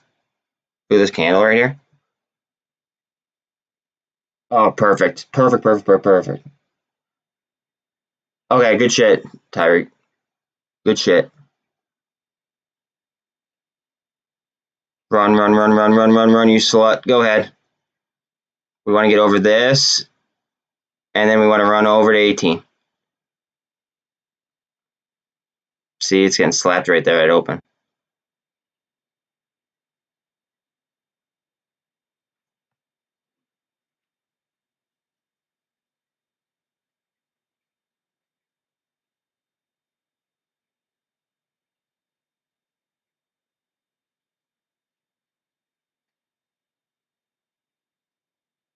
Up. Huge wick right there.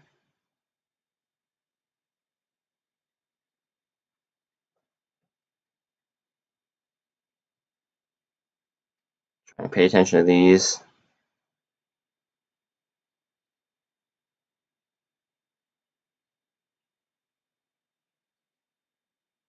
Also, guys, try to like think about things in terms of percentage as well. We might be gearing up for cup and handle right here.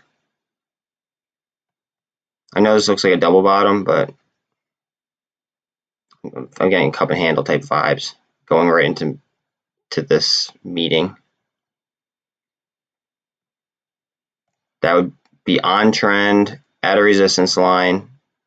We could very well come down to get supply off of this shit right here.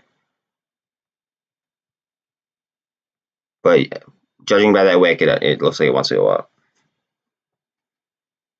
Again, BBIG is under. It's only 4.5% downish.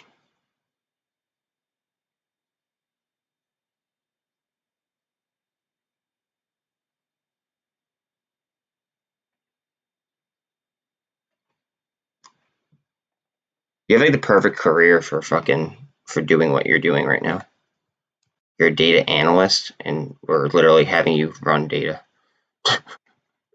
I love it. See, this is why this community is badass. I'm just saying, like, it's all about finding like the right people for the job and getting like collective info, collective, like, I don't know, collective speculation based off fact, but make sure that, we have the right facts.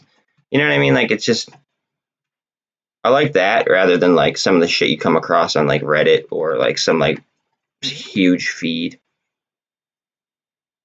that just like it's almost like too opinion based sometimes. Like, yeah, of course everybody should have an opinion and everyone should feel a certain way, but at some point in time, like, you kind of have to, like, I don't know, put like emotion to the side. Like, yes, am I down right now? Yes, I am. I'm not gonna sit here and bullshit you guys. Like, I'm just not gonna do it. Am I up huge on my fucking red box position? Yeah. My average is like fucking like $1.60. But like, I didn't throw that much into it. I don't have as much into it as I do on like AMC, GameStop, BBIG, MULN. Those are down pretty heavy, so I'm not feeling like it is what it is. But I'm trading unemotionally.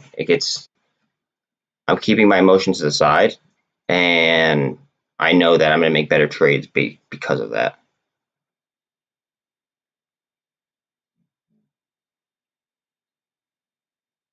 They're trying to get in our heads right now. Just so, like, they hire psychologists to pretty much wage fucking mental warfare on us. Think about that.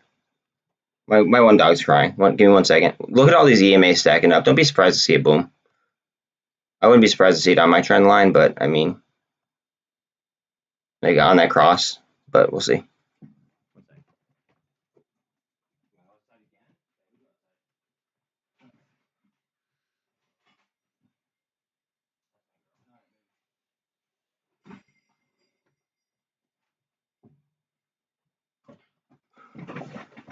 So let me get this straight. About 1.5 times, or one, we have traded for. What is it? What is it?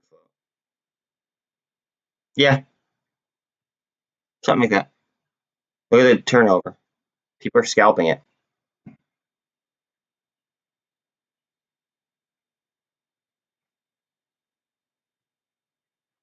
But I mean, it's showing high demand right this second.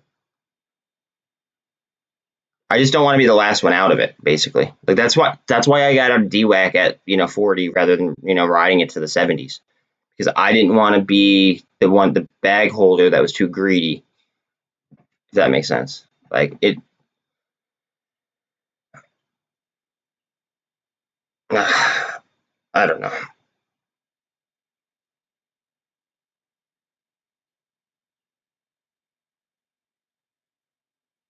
I agree. And the longer that because they gave us a date on BBIG, they said by the end of Q2, okay?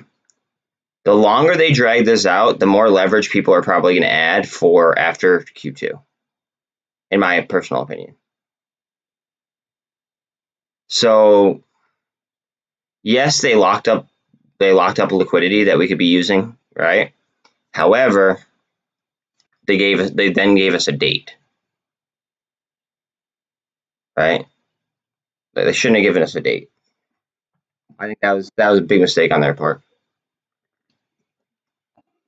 Yeah, it's perfect. It's beautiful. I mean, other than this one at this one candle here, but I draw bodies. I don't draw candles, unless I say that I'm drawing the candle, or unless I say that I'm drawing the wick. Like, usually I'm drawing body to body, and that's just because of the 1 minute chart deal. Look at that. Go up, up. It got slapped to the 200. Look at that. Right on the fucking, guys. This is TA right here. Look at that. Right on the fucking crossover point. Up, up, up, up, up, up, up.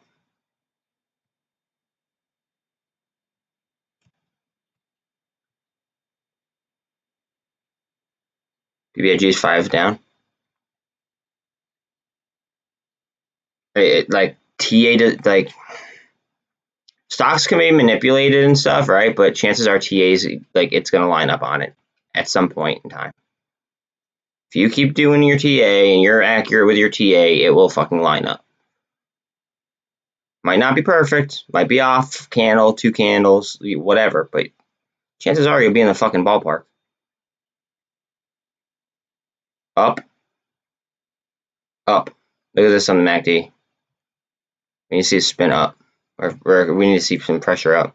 This might cup and handle again.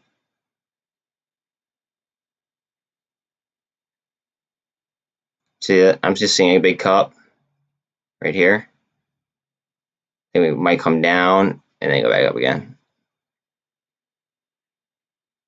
We just don't want to double top off that. That would be rough.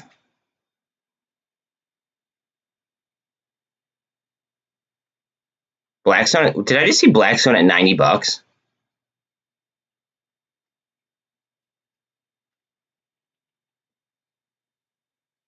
Hold on a second. I think it's at Blackstone at $90.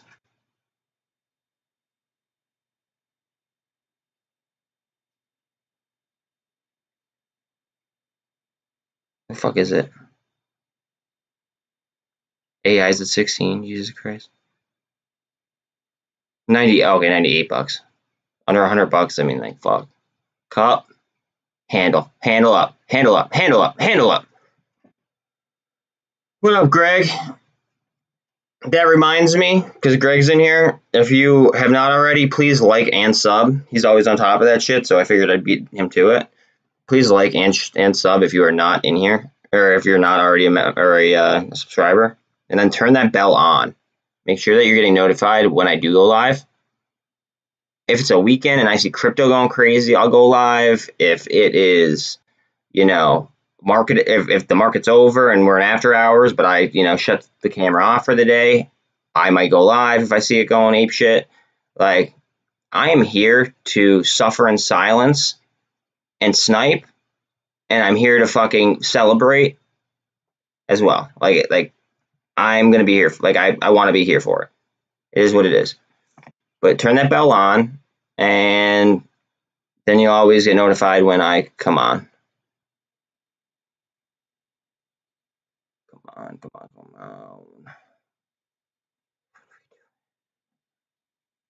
I like this under 100, to be honest. Not financial advice, but I really like Blackstone under $100. I might have to do something about that.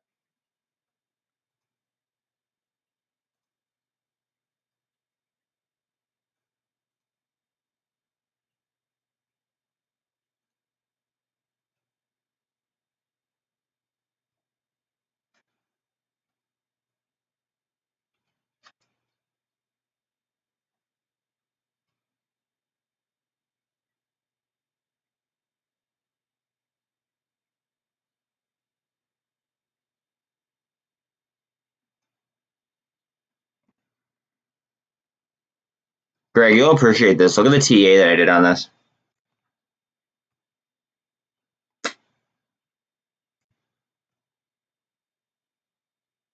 Right at my crossover.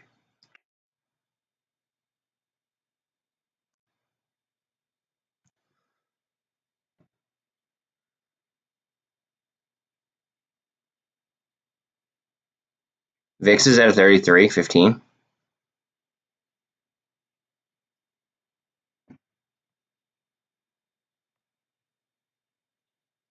Up.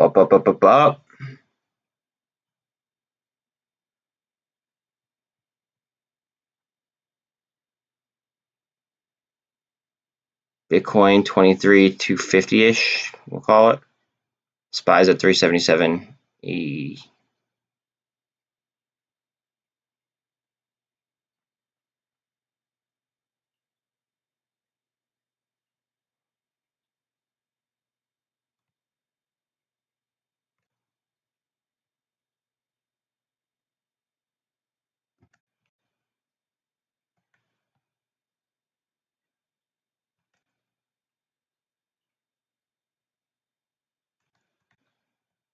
It's called a GAN fan, or GAN fan, GHAN. I think it's going to come down and grab supply.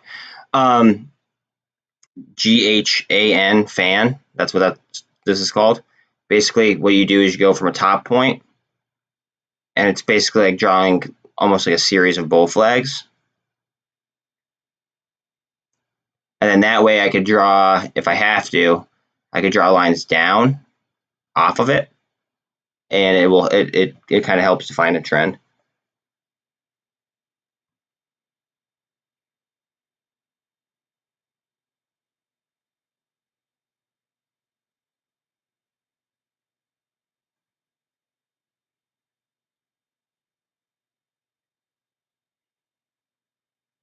UVXY is at 17.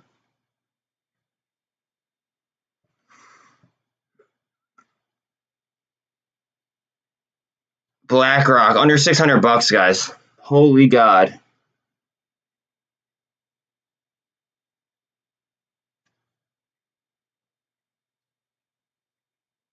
Still don't know how I'm up on that position. I might have to buy a BlackRock under 600 bucks. I might.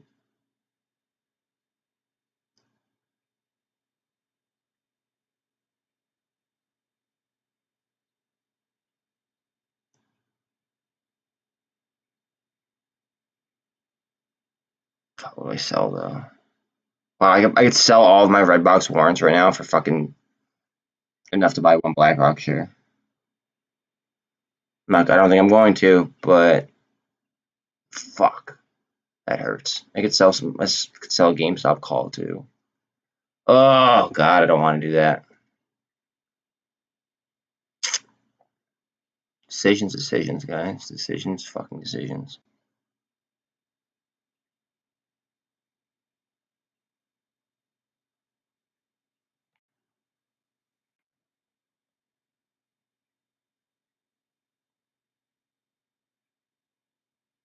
These crossers. We might not even have to come down. We might just fucking bust. There's a crimson. That's a 200 MA right here at this figure.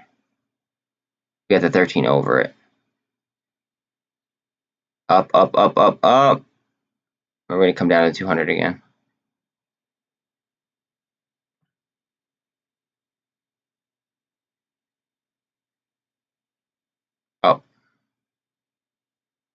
Up. Fucking power flex. VIX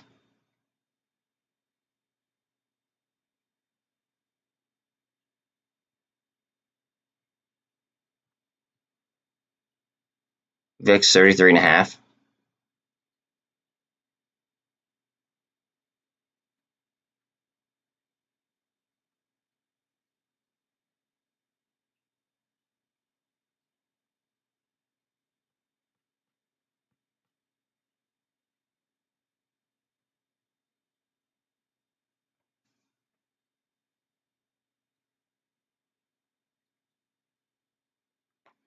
Up.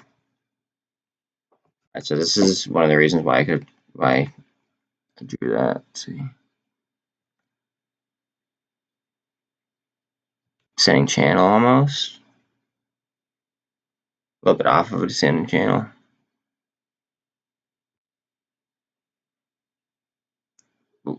Even if it's a descending channel or a descending wedge, either way it's a bullish formation. Give me 1 second while I log in.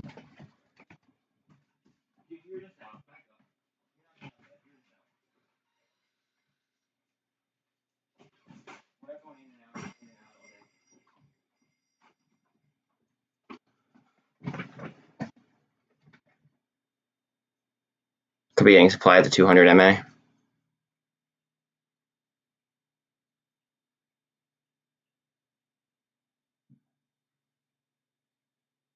Grown up candles. Come on, where are you at? Alright, we need to go. The MACD needs to come down and then up back through the signal to the top side.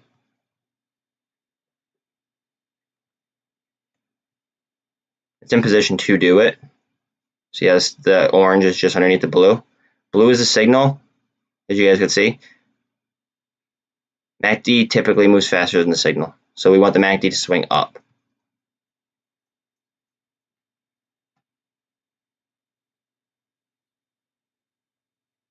We want to get back on top of the trend.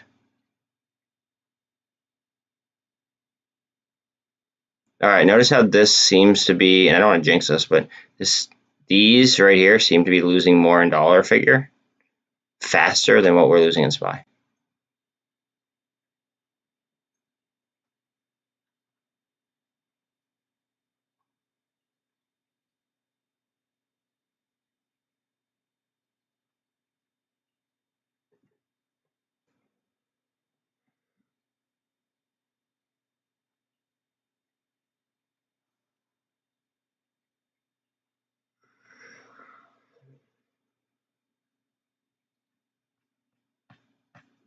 Inverted hammer around my intersection line.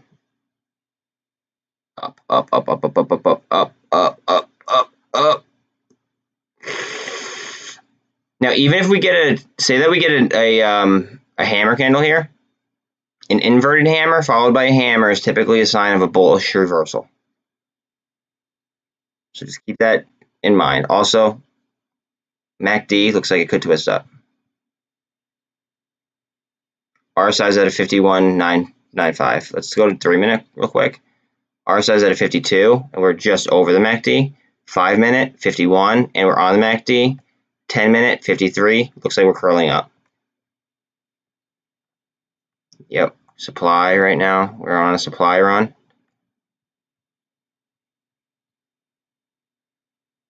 Coming down to this trend line.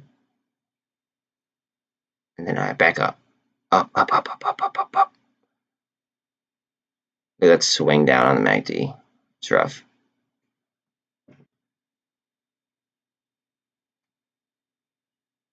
I'm counting this as us getting supply underneath VWAP and underneath 200. Not even concerned. Not even a little bit.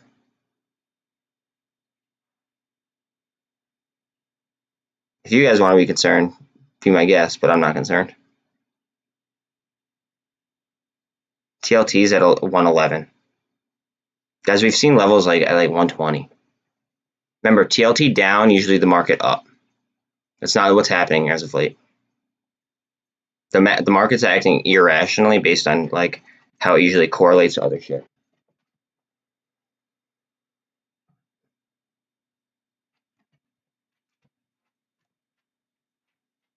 I think we're coming down to here because we did a bunch of volume right here.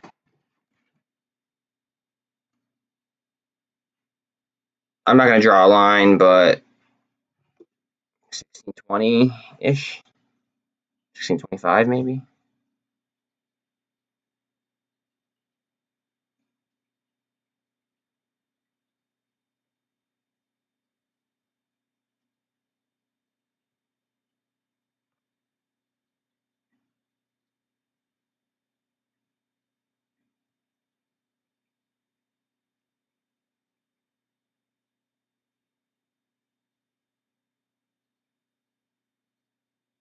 Wow, Revlon's not even more. Holy shit. That's a fucking bad hit piece, huh?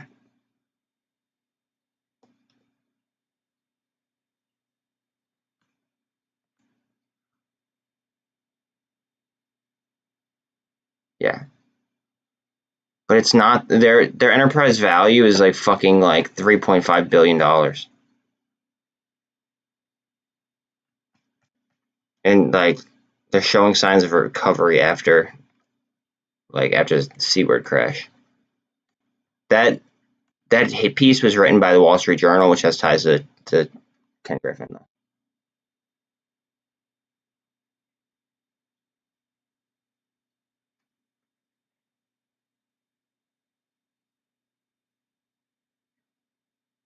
Notice how this just gained a little bit as this is down. So that tells me that this is probably going to go back up. Hammer, inverted hammer. Reverse, reverse, reverse, reverse. BBIG slightly down, more than 5%. GME is at 116.53. AMC is at 11.20. MULN's at pretty much a buck. $1.02. 241 on ATER. Randy, what?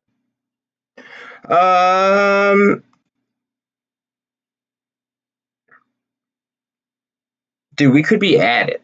You're basically, all right, so right now is trying to call the bottom of the market, and that's my opinion, right? This could have been at 11, right? Right now, calling the bottom is basically the same as trying to call the top during a short squeeze. We don't know, right? It could be worse, it could be better. It could all of a sudden turn around. I'm in the camp personally that we've had over 6 months, probably about up to this point about 6.5 months of market downturn.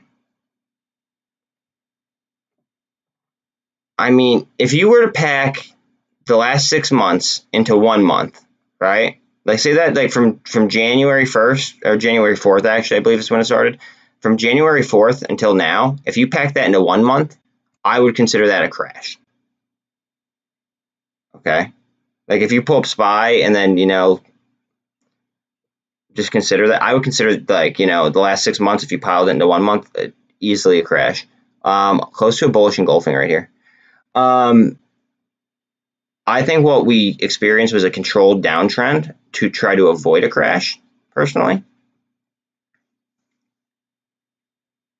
And I think that technology is going to be what saves us, even though technology is what just fucking sold off. It's just, my reasoning behind that is they printed so much money, right? They printed so much fucking money. And I understand that that money is going to be spent and, stuff like that, right? But that money is also going to be invested, right? So how far can it really go down if there's more money in the system to invest? You know what I mean? Like, I think that they want to get in our heads personally, which they're having a good job. They're doing a good job doing it to a lot of people. I think that they're trying to get into everybody's heads about like fearing a sell-off. That way they could go ahead and pick up, great stocks at a great price. Like, dude, Blackstone was just under $100. I don't know what's at right now, but I think that that's a great price for Blackstone. You know what I mean? BlackRock is under $600. I think that's a great price for BlackRock. Again, not financial advice at all. But like, these are like long-term investment potentials at value pricing.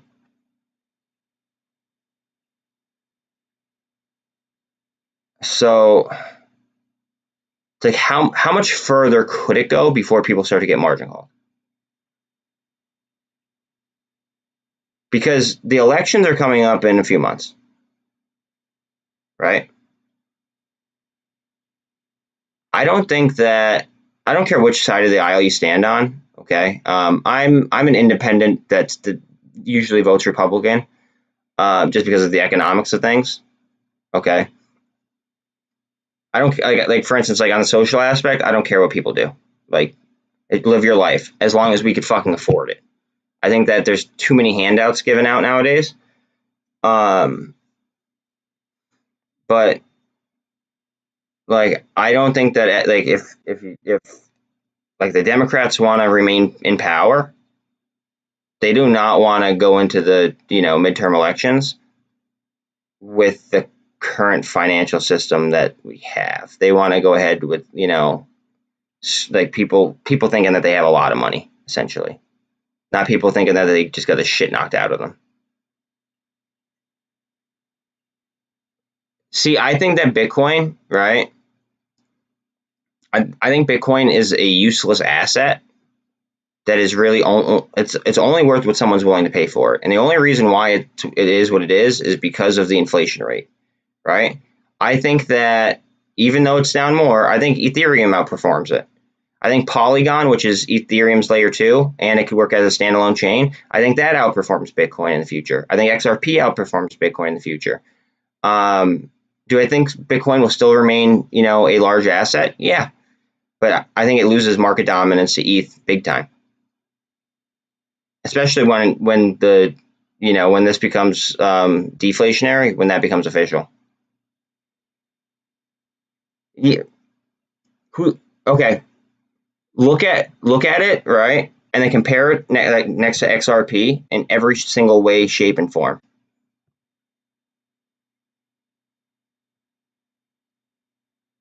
Bitcoin, okay, so I think Bitcoin was created by a 3-letter agency, right? And I think that XRP is being held back by a 3-letter agency for a reason. I think that this was created to go ahead and save us from a recession.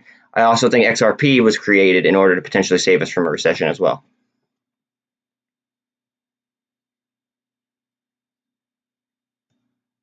It's more expensive to send. It's still inflating. It's not decentralized because like The U.S. already proved that when there were the Bitcoin hacks and they got the money back, right?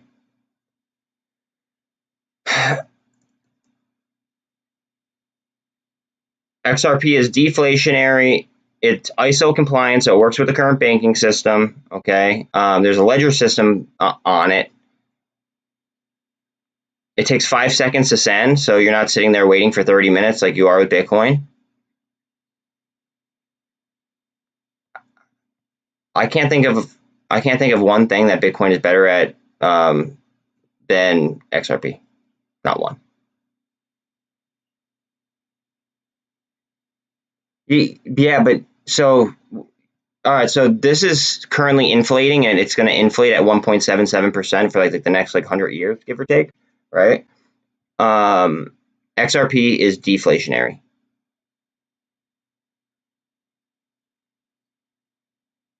And it takes, like I said, it costs less to send. It takes less time to send, and it's ISO compliant. ISO compliant means that it works with the SWIFT banking system. Bitcoin does not. And every other country except for ours, except XRP, we're the only ones that are holding it back. But the key to me is the deflationary aspect.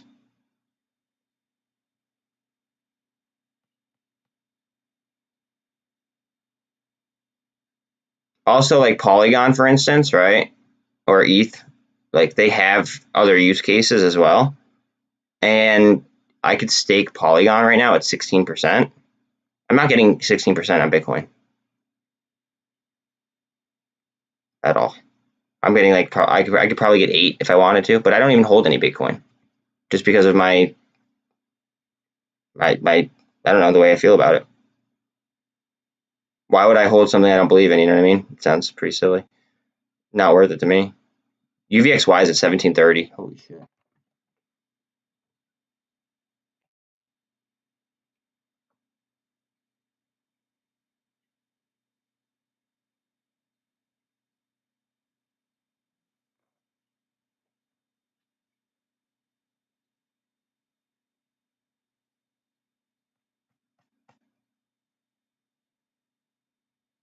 Chilling, I'm chilling, I'm chilling.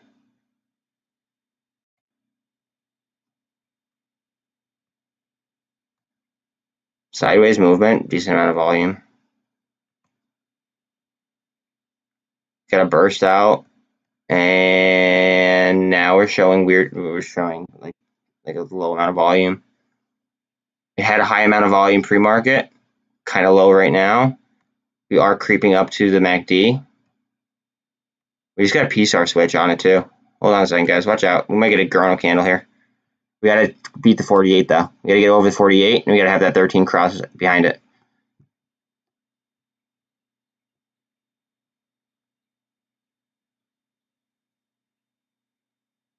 If this goes, watch GME as well.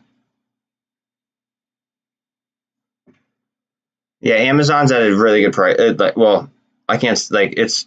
I believe it's a excellent entry price, but again, not financial advice. I mean, I'm just talking from my opinion.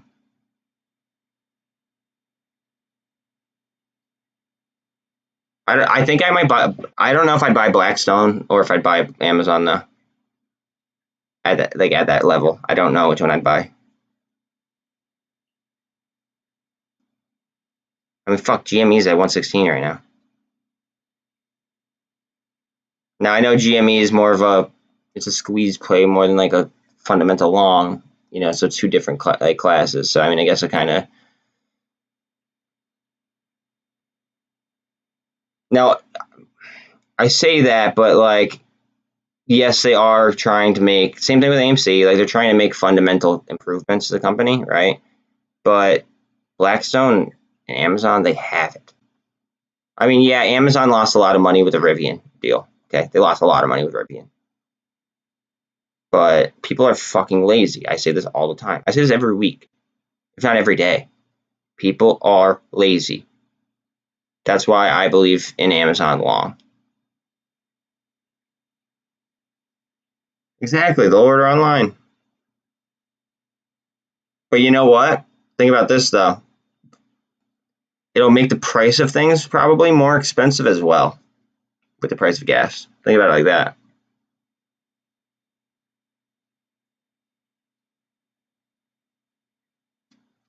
I don't think that the what's it called. I don't think the Democrats have a chance with the current with the current price of gas. I think that they got to do something about that to even stand a chance come November.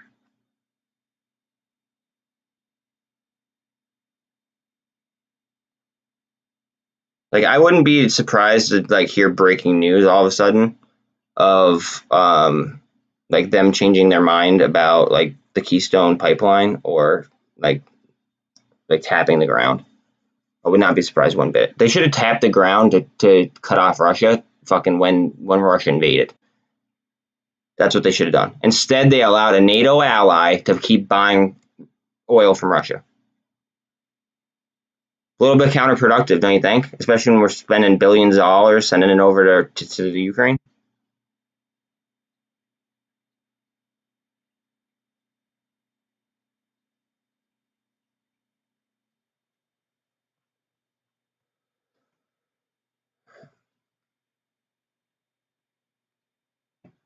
Doing some volume in between the 50 MA and 48 EMA.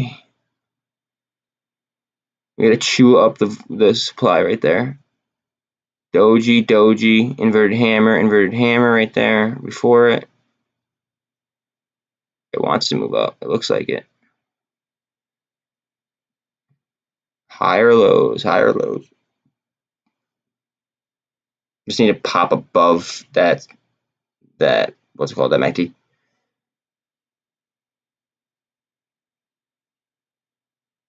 Well, that's because of the earnings performance. Okay, yeah, we could go back to red box. Hold on a second. For what? Oh yeah, shorts is definitely Doug the Rave, I believe.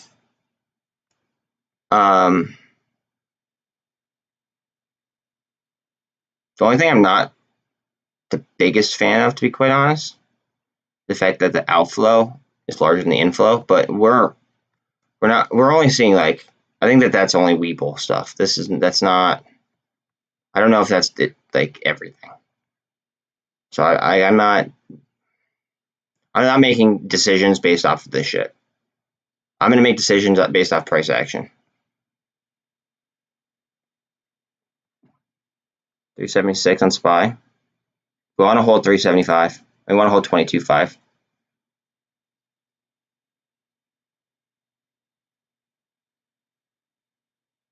If ETH drops below 2,000 or 1,000, I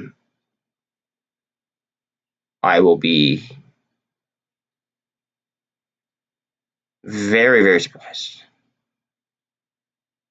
I don't like. It's hard to doubt anything, like any kind of possibility in the stock market these days, but I would be surprised. We're bouncing up right here. The EMAs are getting on top of each other. They did cross down below. We got a death cross on the EMAs. Didn't get a death cross on the MA. Like we didn't get an official death cross, but on the EMAs we did. That's why I pulled up the 50 and the crimson red 200, so then I could call out legit ones.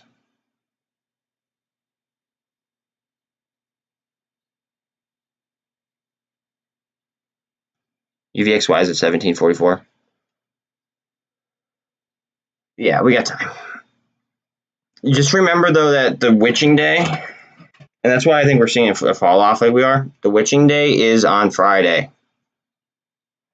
That's when credit default swaps happen. Like that's like when a series of contracts expire and people start to roll things over, right? Very, very volatile times. It happens 4 times a year. Sometimes it's red, sometimes it's green. Who the fuck knows?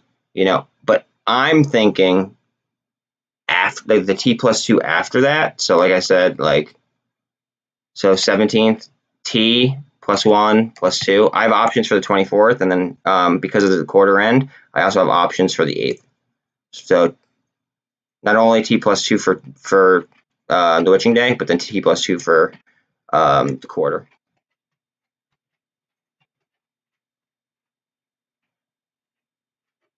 And this probably is doing this volume because of this volume right here, that volume right there, and this volume right here. Up.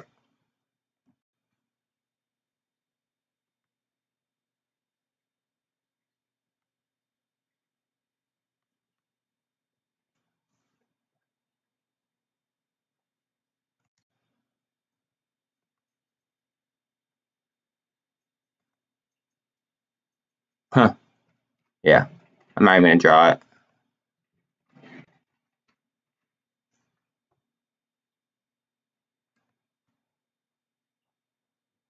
%10 down on AMC, 10% down on GME, just under 5% down on BBIG, 10% down on MULN, 11% down on ATR. SPY's at 375.80.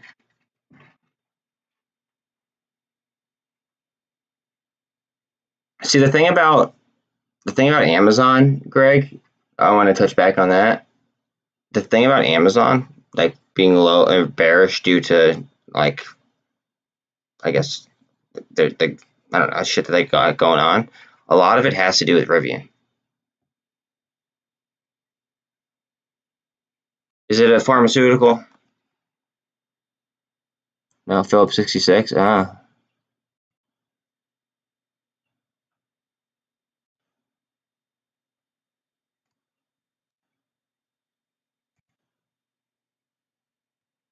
I'll be honest, I'm not going to be the biggest fan of it. Let me give you my reason why. Okay, because you're going to say, well, why? All these stocks that we think they're going to do, like, you know, big numbers, all have relatively the same chart. Like, they all have, let me find something here. Hold on a second.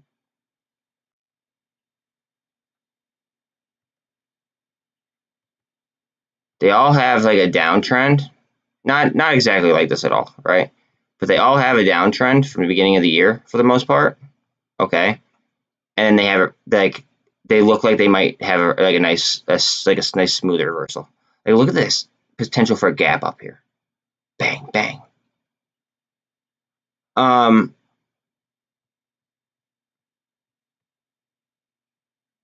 So like if Phillips has a chart that looks like that, right? Say Phillips looks like this. This is like almost inverse of what has gone on to the year, like for the year, right? So I might consider doing something like this. Like, I might go the opposite way with it.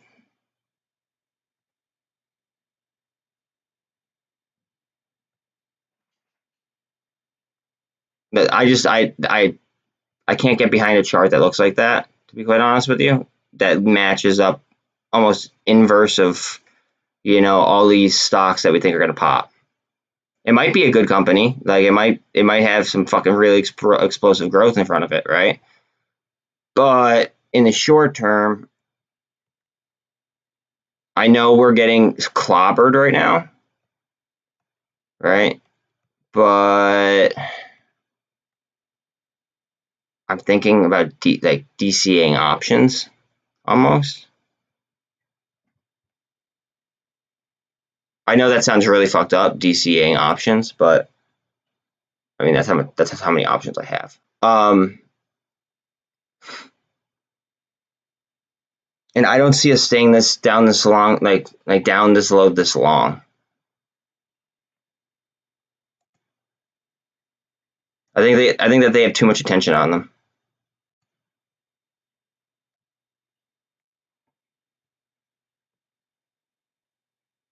Oh, sweet. What up, Flex? That's awesome. That's awesome. You say stuff as in like plural, and that makes me like really fucking excited because all I said is just like to send me something to hang up behind me. That way, like I don't sound like an idiot when I'm yelling power flex. But you say stuff, so I'm intrigued.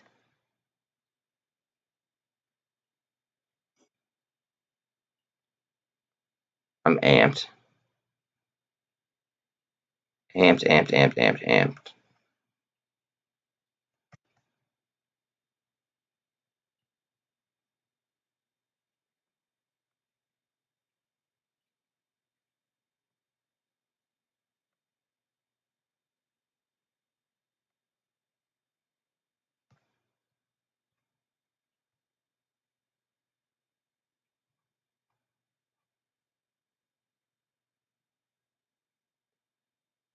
Still have that penny stock.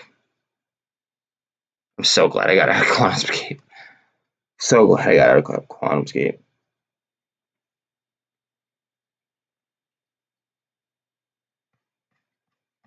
Whatever. I know Lucid was moving with them for a while.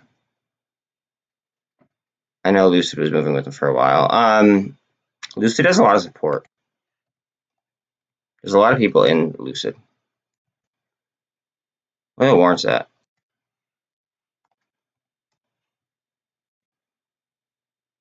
See that they wouldn't be for me. They're delisted anyway. LCID.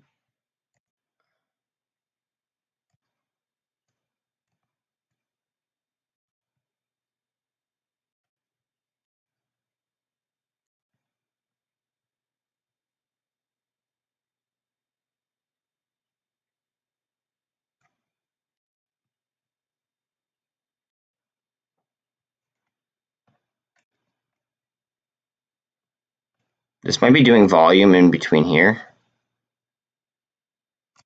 just to kind of do more volume, essentially. I don't know if we've seen the bottom on Lucid yet, but then I might consider it to the upside, to be quite honest. Just because of the support on it. I like them as a company fundamentally. And what they like are capable of. But I still like MULN better, just because of the batteries. The batteries alone, okay, think about it. QuantumScape, before QuantumScape started to drop, was an over $5 billion market cap company. Think about that. What if QuantumScape is buying fucking MULN? We don't know. No, Jared, I didn't. Move, Redbox, move.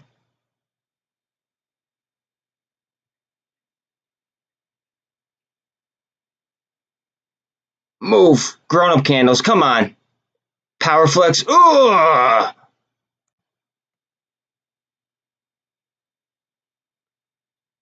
Come on.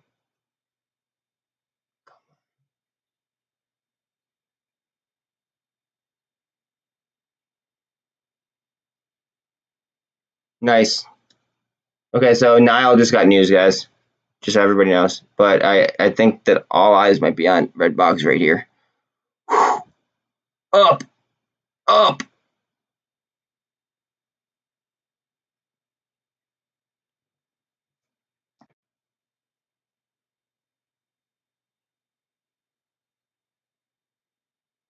I'm up a decent amount.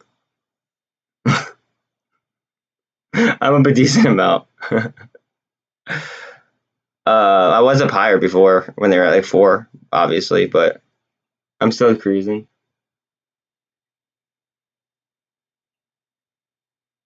That's fine. I don't care if what he does. Let people send in how much money how they want.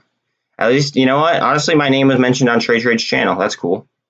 That's the way I see it. Any publicity is good publicity. I don't care if it's fucking bad. Like, if it's bad publicity, at least somebody hears my name and then will come out and like hear me out myself. Like they'll come here and then like, you know, judge me for me, not like what somebody else says. I don't really care what other people say. Like I said, I'm emotionless. Might be unhealthy, but I'm fucking emotionless. Like, we're trying to bring down fucking, like, Moby Dick right now. Or fucking Jaws. Like, let's fucking, like, how do you go into a situation like that with emotion? Like, If you go into emotion, you fail.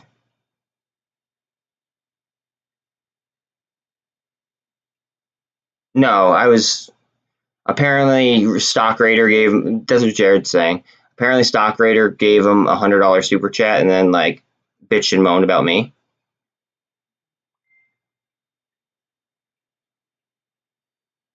He was just talking about like stuff that I don't want to be talking about on my channel. That's it. I warned him. I put him in timeout. He kept doing it anyway. That's what happens.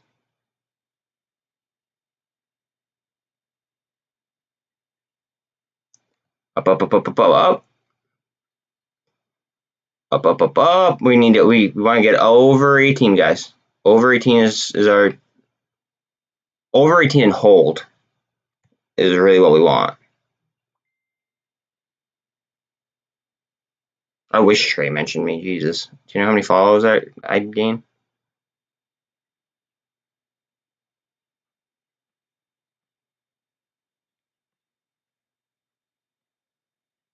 Yeah, my warrants are doing pretty good. This is why I was talking about warrants as much as I was.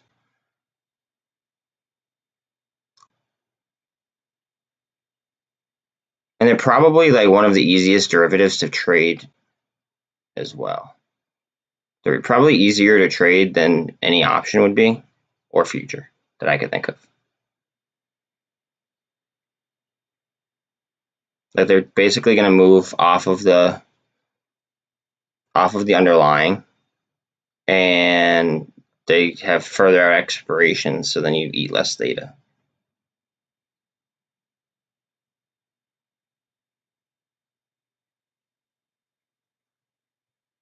Kind of why I think it's no-brainer.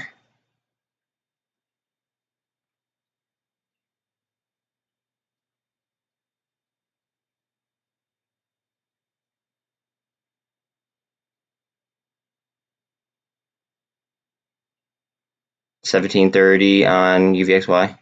Fixes at a 34.5 almost.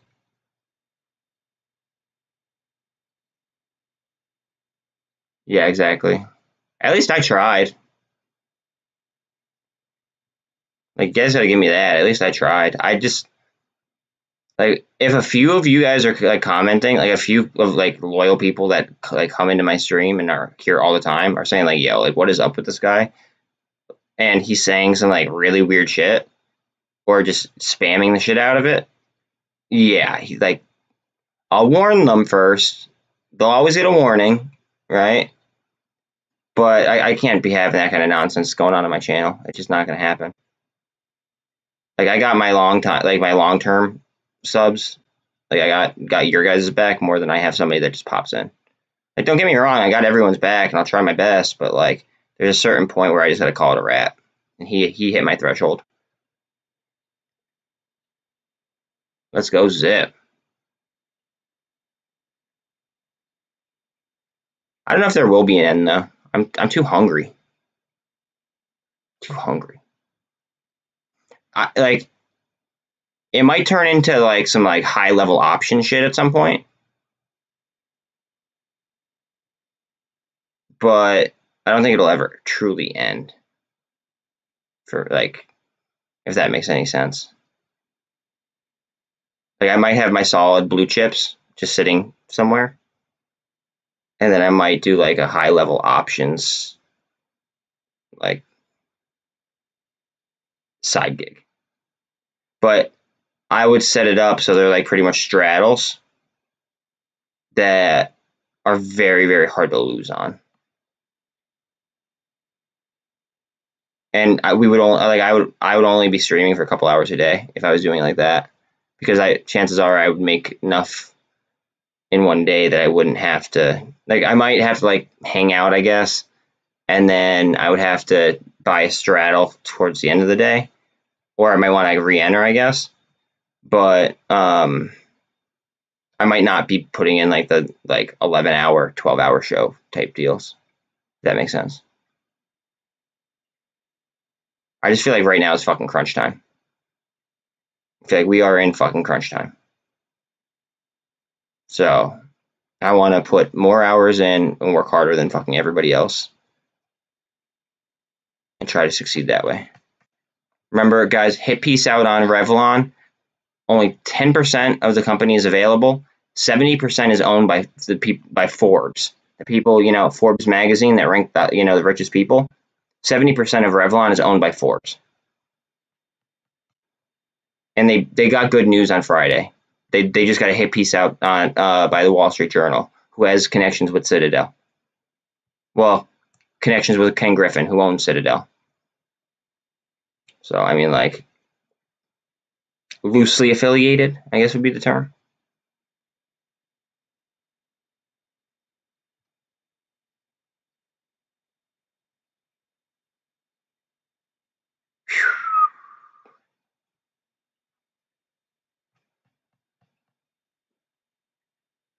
Let's go, Sid.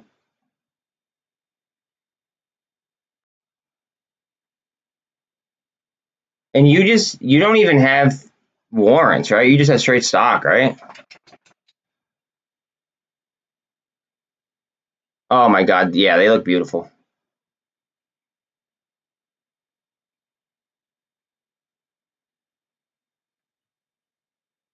Straight stock. Okay.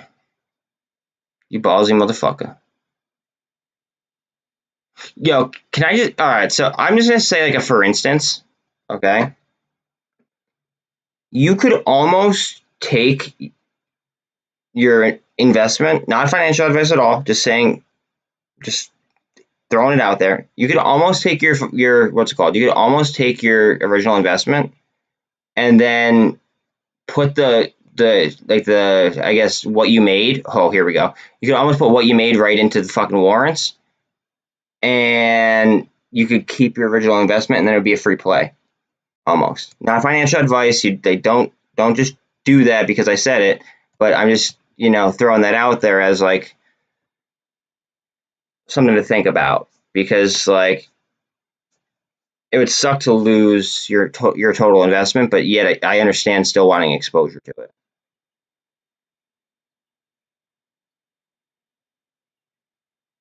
And then you could, if you wanted to, you could use that money elsewhere, or you could profit take. You know what I mean? Like it just, like you see the percentages that were going up here compared to that, like compared to there. You know what I mean?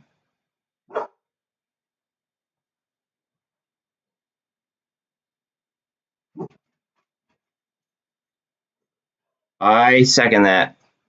That's why I just made that like I made that thought out. Like I want, like I don't know, it's just like something to think about. This could be like a weird looking fucking double bottom, to be quite honest. Up to 18, come on, 18 we might fly. But like look at the percentage differences though, bro. That's what I'm just trying to point out, I guess.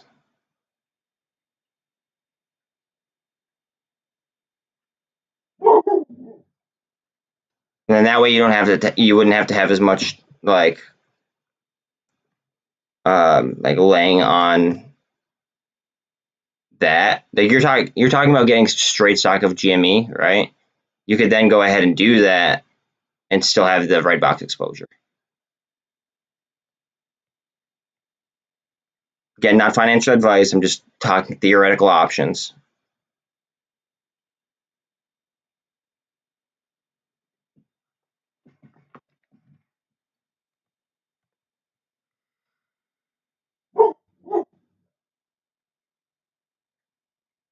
Yeah, this is attention. I like the attention that this is getting right now. Like people are noticing this. I could almost guarantee it. People are noticing this, which therefore are going to make people realize, like, notice this and the options chain, right? And then chances are they're going to end up starting to delta hedge the fucking options chain at some point in time. I don't know, but that's why I'm holding steady in my warrant position. I'll be honest, I think it's ballsy of you to have that much money tied up in straight stock.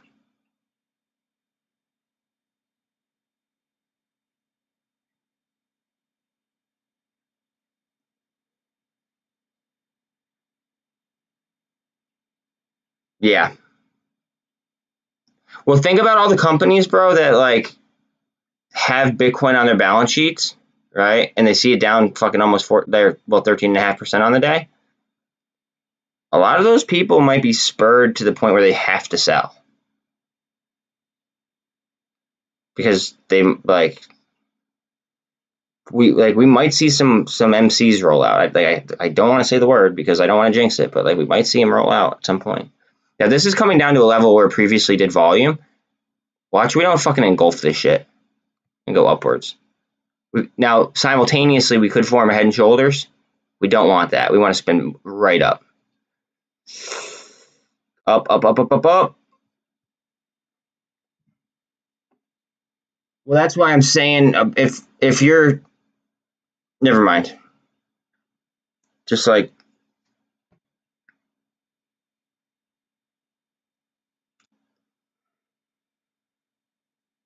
you just have a lot of money on Redbox that's up 30%, where if you were on warrants you'd be up 86%.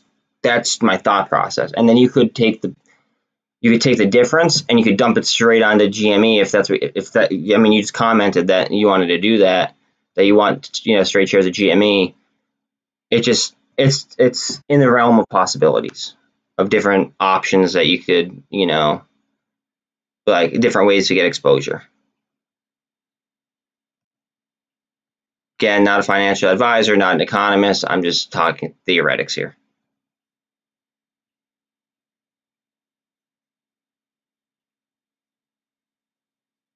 Like, look at these EMAs moving up. I like that. 48 over the 200 MA.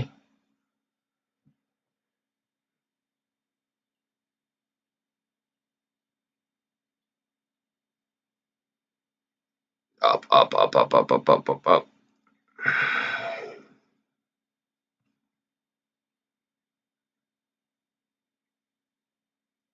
As Qs are moving back up slowly. IWM 171. SPY's at 378, so that's moving up slowly as well. 23,000 on Bitcoin.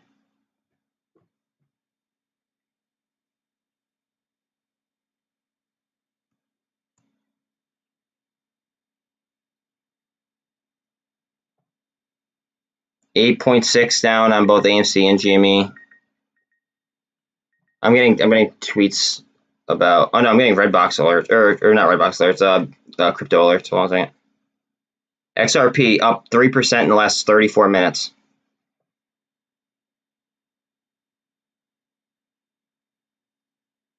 Aurora Cannabis just hit its 52-week low. Ethereum up 3.14% in the last 16 minutes.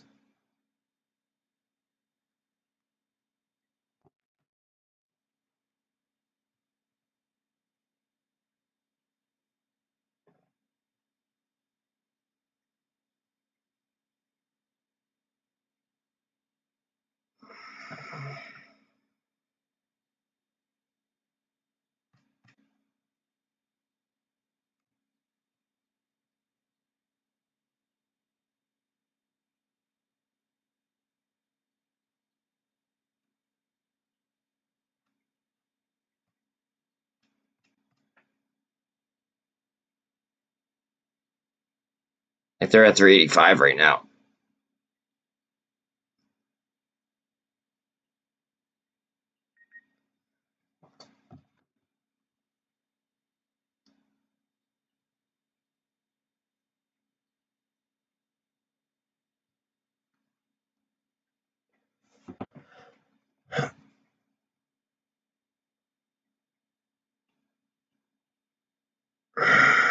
I think that there's going to be something, not financial advice. I think that by the T+2 of Q2, I believe that we start to see some type of price action. Now, whether people front run the witching date, which again is this week, right? So witching is on 17th, which means that we'd need to see price action on the 15th, right? Or if they do the 30th, right? Then T+2 after that. So like in here. That's why I have options on the 24th and the 8th, personally. Not financial advice, and you're asking me like as if I have like a crystal ball, right? I have diamond balls. That's it. Like I'm as an options trader, I have to speculate. That's just what I do. Is I have to speculate, but by no means does that mean that I'm going to be accurate. If that's fair, like that. But that's those are the reasons why I feel the way I do. And also with with them telling us a date on BBIG, they told us by the end of the quarter. Okay, by the end of the quarter, and they're locking up our liquidity until then. So the end of the quarter is the 30th, right?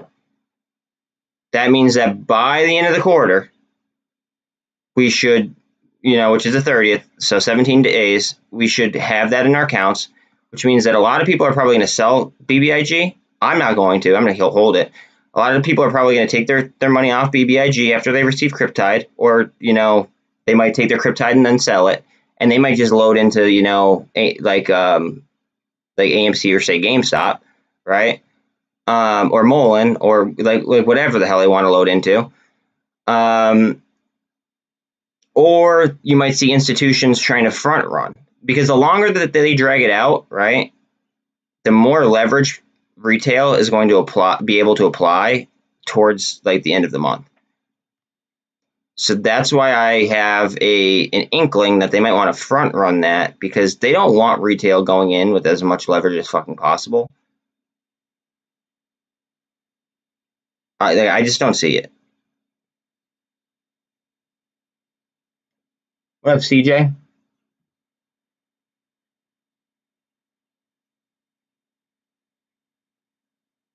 Oh, congratulations on your options play, dude. Did you learn? Did you like go to Investopedia and read your option Greeks, and like do you know like your option Greeks and all that stuff? Because that stuff's important. Look at this. Look at how cheap that is right now. Oh shit. I'm in warrants right now. And I agree with you. I wish I sold more. I wish I bought more. But I did sell one Facebook, which is down today. I sold one Facebook, and I threw it onto Redbox as well before like last trading session.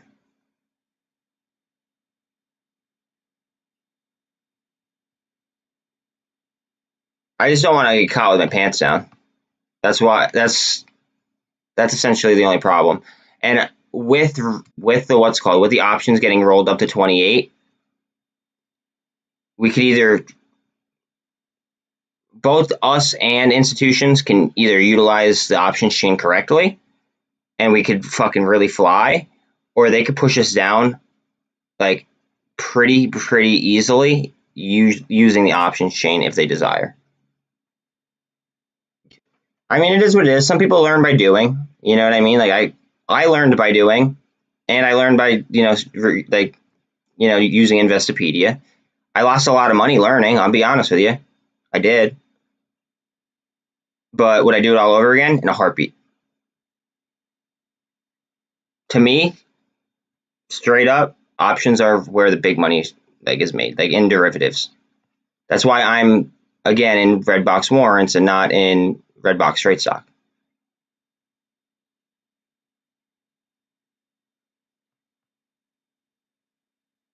Because I told you guys, once it cleared like the $12 mark, $11.50 mark on Redbox, I thought we were gonna fucking really fly. What happened? We started to fly, and the Redbox warrants went through the fucking roof. You know what I mean? Like that. It just, some things just aren't paid attention to, and I think that warrants are kind of that class. That's why like when like DUAC was a play, I was playing the warrants. I play DUACW. When SPACs are a thing, I play the warrants a lot of the time.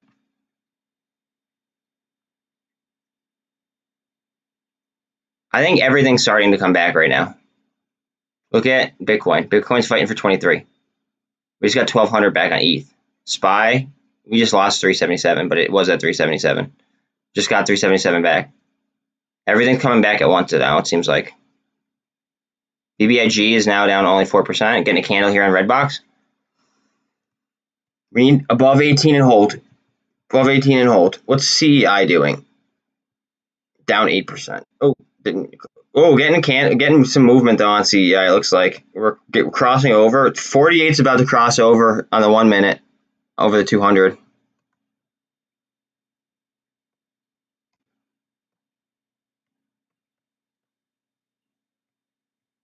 Big cup and handle. Come on, give me a big handle next.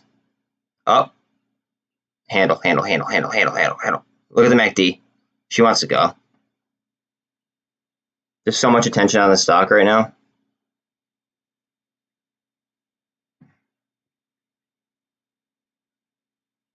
I can't give you. What is? I don't even know if I have. I don't even think I have a position in CSS. Oh, they're the ones. When does the acquisition go through? Can you tell me? Do you know when it goes through exactly? CJ?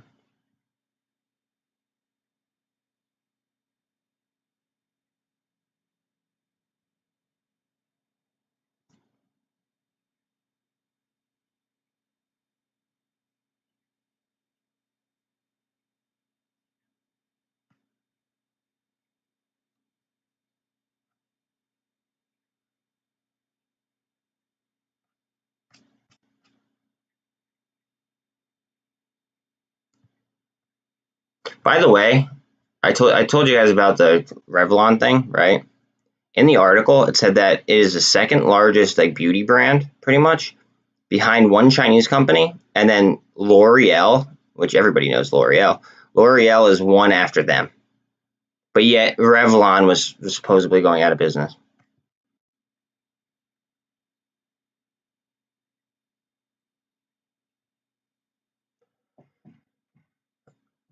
And that's down 44 fucking percent after being down what's called that looks like it's getting some growth. And that was after that's after a day where it was down 52%. So it was down 52%, and now it's down an additional 44%.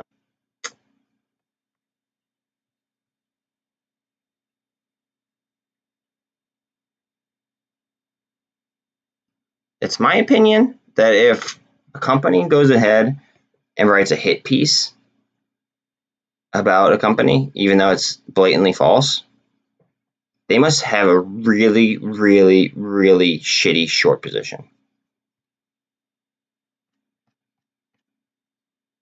That's my guess on it. Handle, go. Oh, come on. We want a P-star switch. If I'm right about this, eventually, like it might be on this candle or the next one, you'll see this red dot turn into a green one right underneath it. And that would be confirmation for day traders. See, right there.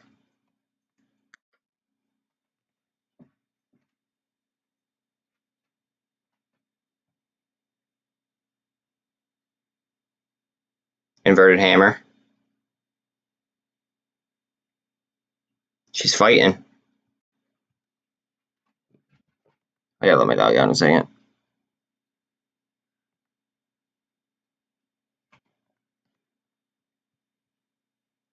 I don't even know if it'll last that long. Give me 1 second though.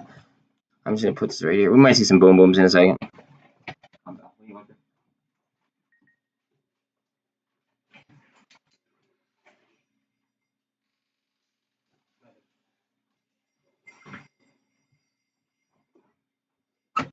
Sorry about that.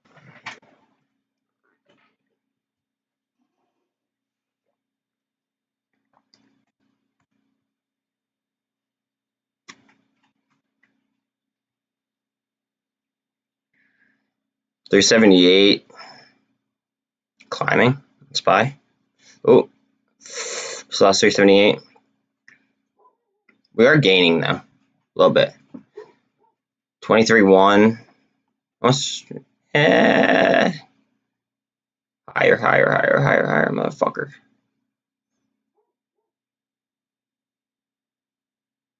See, they're just fighting at crazy levels. 280 is very important for the Qs, as is 300. Look at that shot down on Redbox. Now we want to get an engulfing up. This is okay if it comes down to the 48, get supply. Hell, it's okay if it comes down to the 200 and get supply. I care about the candle after it to see if it engulfs back up.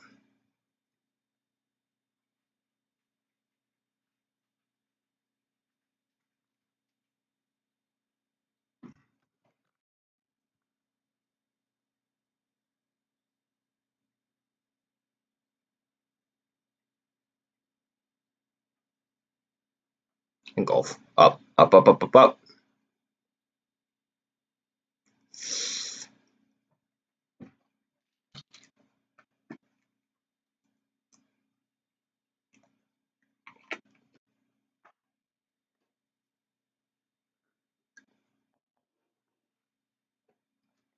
What's up, Lucky? Moment's set. It's 13% down right now. Engulf it. Engulf that shit. Go ahead. 32.62 volume. Average is just under 19. And that average was lower until today. The last like 3 days on Redbox have dramatically increased the average volume over the last 3 months.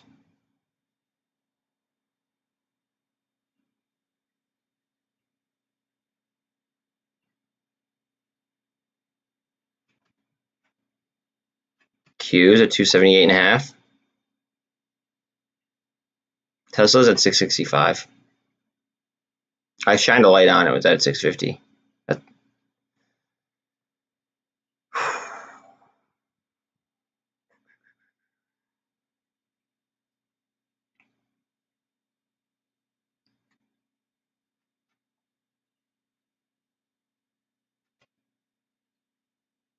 Amazon still 103.5 ish.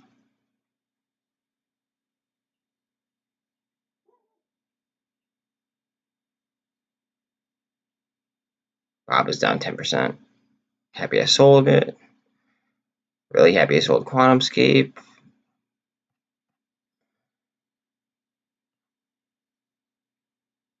Oh, see that? Okay, now we need a candle upwards right now. Up, up. That's a big order. This is a big order. Whoever just sold that.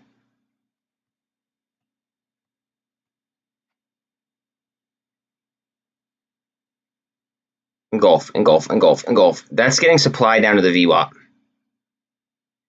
See where the VWAP is? It's this little blue line right here. It's coming up to 379 on SPY. Engulf. Up, up, up, up, up, up, up, up, up. We still have 30 seconds left on this candle. Right down to my trend line too.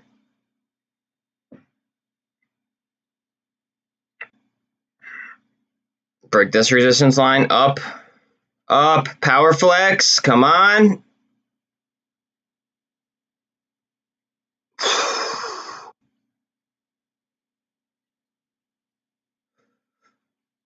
Push it, motherfucker. Push.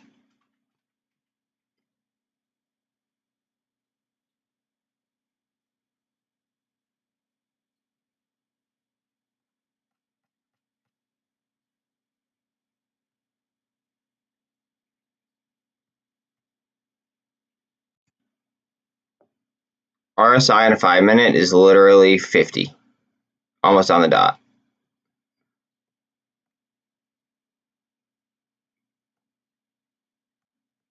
And on the 5-minute, it looks like a cup and handle.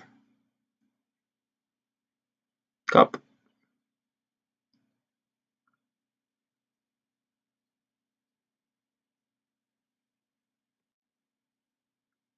Five-minute, it's struggling in between the 48 EMA and the 5-minute MA. Or excuse me, the 50 MA. That's pretty much it. But I mean, like, it's at a level where it's just higher lows still. Like, I would draw a trend. I probably already have one. No, I don't. Hold on a second.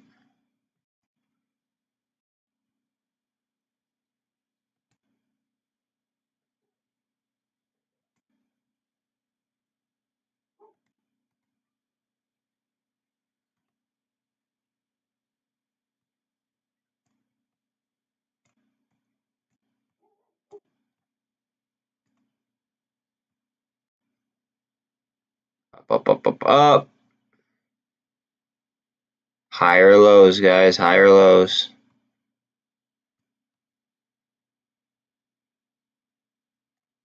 I think this is the new trend that I just drew. This new trend line right here.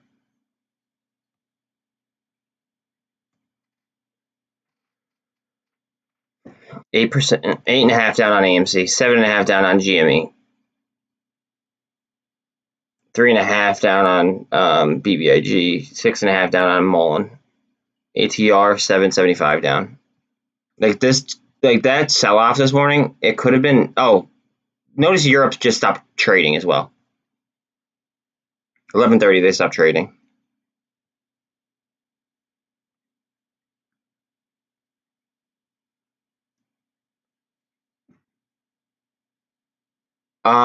Yeah, it's got to. I got to judge it on the chart. Also, because they rolled up the options to 28, I just gotta. I'll tell you guys when I get out. Chances are, I'm probably gonna scale out a little bit. Does that make sense? I'll let you guys know when I am doing that shit. I have no problem doing that. I feel like I might wait a couple seconds or something, but because I don't want you to have the same exact setup as I'm getting out, if that makes sense. But I'll tell you guys as I'm scaling or what I'm doing, because I just believe in full transparency. So it is what it is. I'm not organizing anything. I'm not doing this. I'm not doing that. I'm telling you guys literally not to follow my trades. But I will go ahead and I will tell people yeah, I'm going to DCA into this. I'm going to DCA out of that. I'm going to, probably buy options on this, or probably do I'll tell you guys, I'm not afraid of doing that. I don't think that that's wrong. But I just can't tell you an exit. Like how you said, don't tell you an exit. I can't tell you an exit, but I can tell you what I'm doing.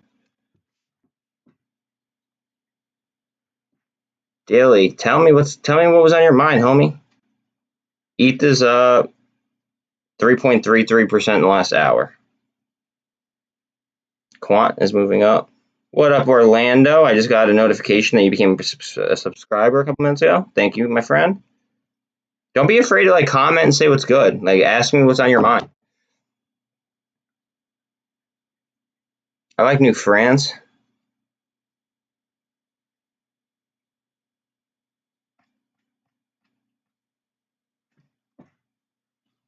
Yeah. Oh, well, it's gonna every single short squeeze in the market is gonna be extremely choppy. There's no doubt about it, bro. Oh, I love it. Yeah.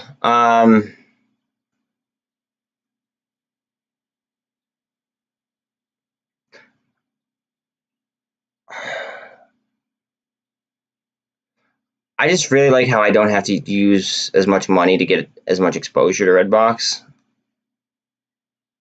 and I'm not burning away theta on options, to be quite honest. But I'm watching the Redbox standard, instead of watching the warrants, because look at the difference in volume.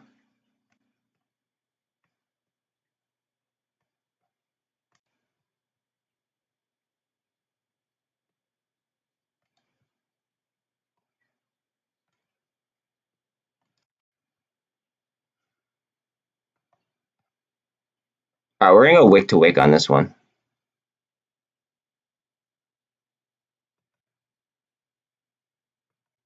High end, as high as possible, is what I went with.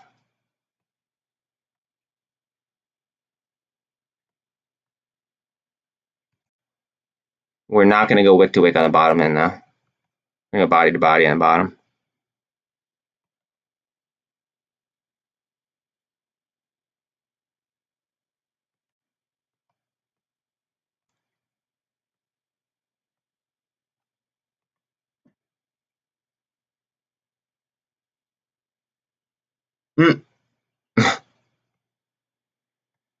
I mean, it is what it is. You know, I guess you learned something though, right? In the meanwhile, I'm sure that you learned a lot in the meanwhile.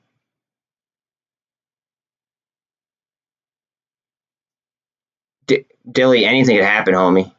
Anything could happen. You know that. Oh yeah. I mean, like,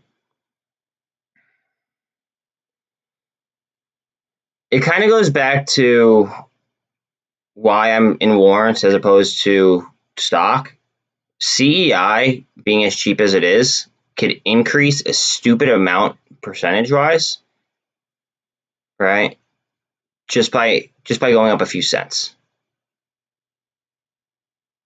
It's like the lower stock is, the easier it is to improve percentage wise. And what do we care about on this channel? We care about making percent. We care about, like, not dollars. I would rather make 1,000% to make $1,000 any day of the fucking week.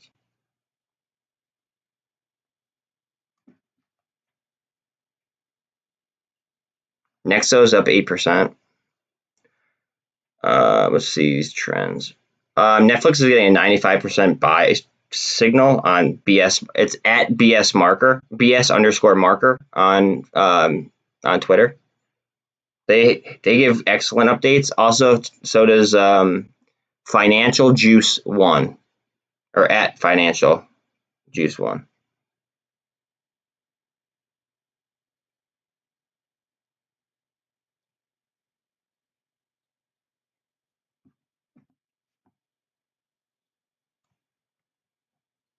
Those are two accounts that I follow that give me excellent data in real time. 23,250 almost on Bitcoin, and we almost have 1250 on ETH.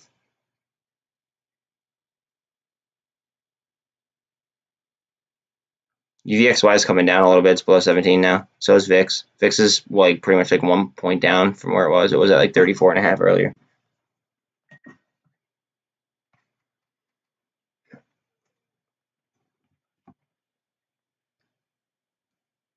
Nike, what is Nike? Nike's a 95% buy as per BS marker again. Oh fuck! It doesn't stop. Lows. Never mind. That's just a series of pivot points. I don't want to read the whole thing.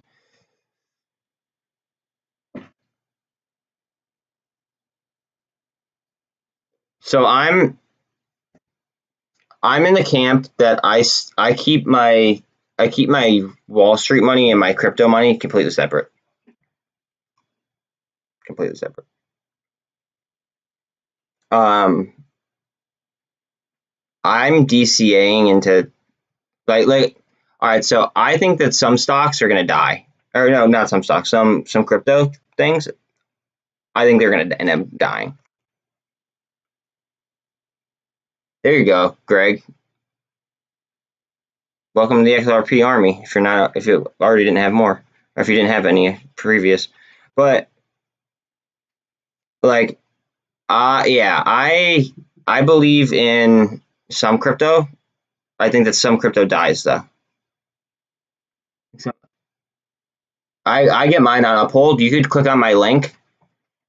Here, you know what? I'll just send you what's called. I'll send you if you want to get it. I'm not saying you have to. I'm just saying, if you want to, I'll send you my link, and you can get some if you'd like. Let me go to my YouTube.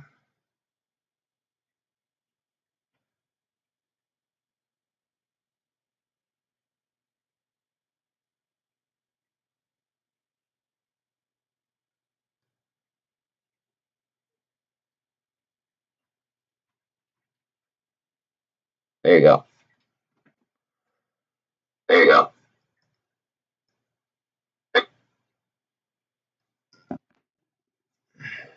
So yeah, just copy and paste that. Oh shit, there's not supposed to be. Hold on a second. That's supposed to be a link, not a.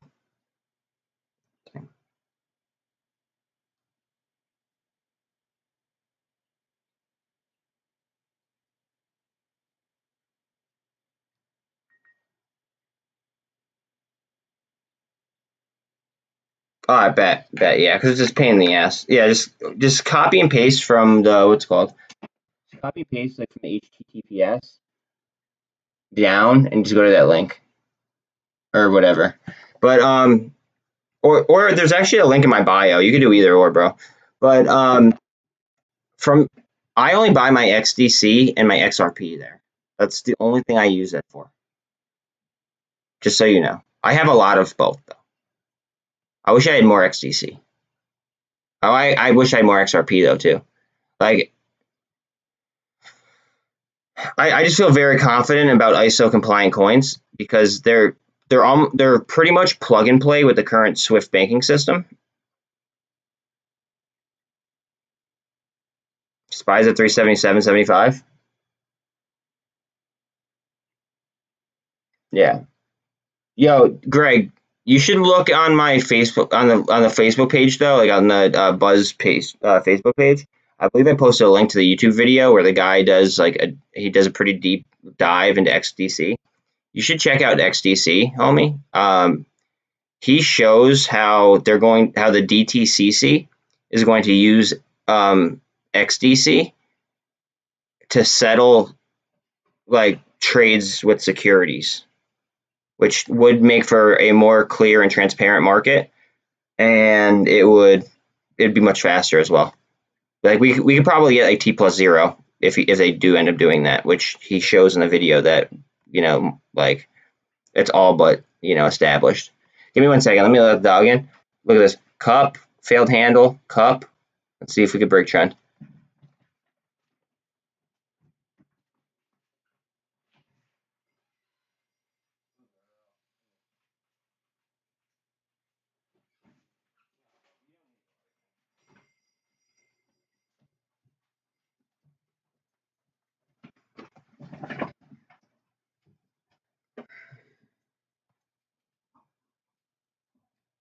VXY is at 17 again. Q's just lost 278. Bitcoin is at 23,175-ish. BBIG is only 3% down. Candle on Redbox. AMC and GameStop are about 8.5% downish. MULN's about 6%. I happen to agree. Although IOTA is also very strong, in my opinion. But the only difference that one big difference that I see between IOTA and XRP is that with the whole lawsuit, right? They can't stop them from trading forever, right? Think about that. They can't stop them from trading forever, and eventually they're going to want to go public as well. Whether it be as a security, whether it be as a thing, they're going to eventually want to become a security, like the company itself. But the crypto, it's going to trade, whether it's going to be as a security or whether it's going to be whether it's going to be as a commodity, like a currency.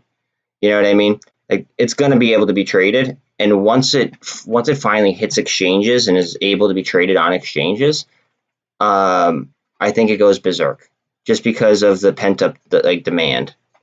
Because they pretty much cut off all trading of it except for say on Uphold or wherever, but they cut it off on all major exchanges. And if they don't okay it, right? Also, there's also some news that was kind of breaking.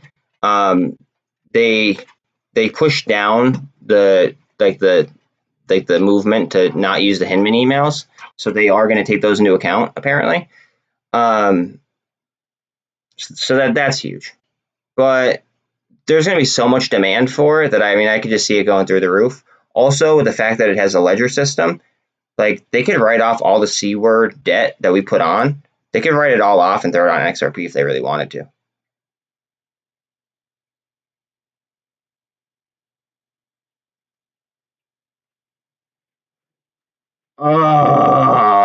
Yeah, you got to make sure that you can trade warrants first, dude. If you want to trade warrants, fuck. You get to give yourself exposure, not financial advice. To give yourself exposure, what I would do is I go to the next week options, right? or like 2 weeks out options or next month's options, right? And do like you could do like a call that's kind of close to the money realistically, and you'll get exposure that way without burning a day trade. Not financial advice, but I mean theoretically that's how you could avoid burning a day trade if you wanted to get back in Redbox.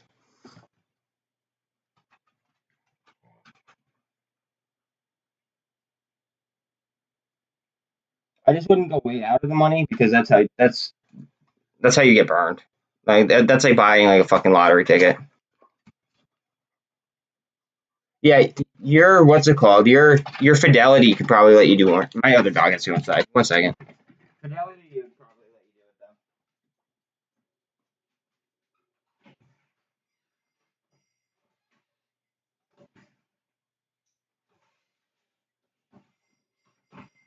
You just have to make sure that you have to make sure that your what's it called? It's work. That your like derivatives trading is pretty much like all the way to like as in like it would like allow you to.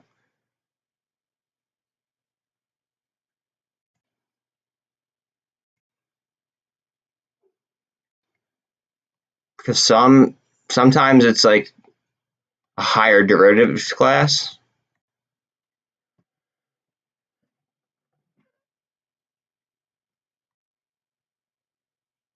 Chances are I would have beat everybody because of my entrance on XR or on warrants.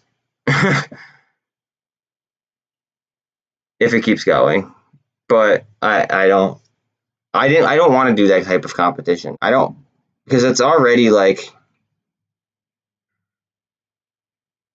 I don't know.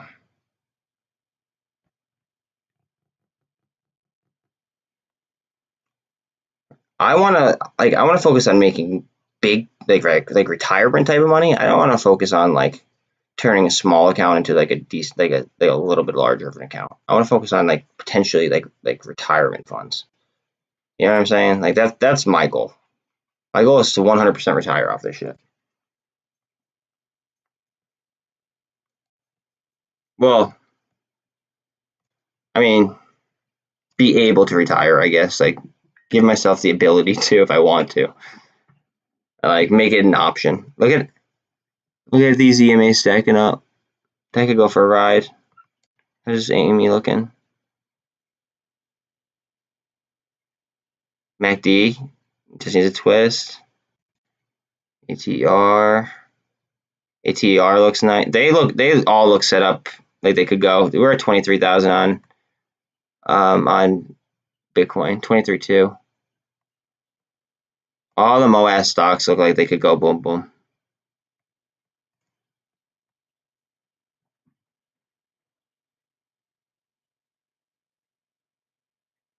Look at that volume spike. Notice how there was barely any volume on the candle in front of it.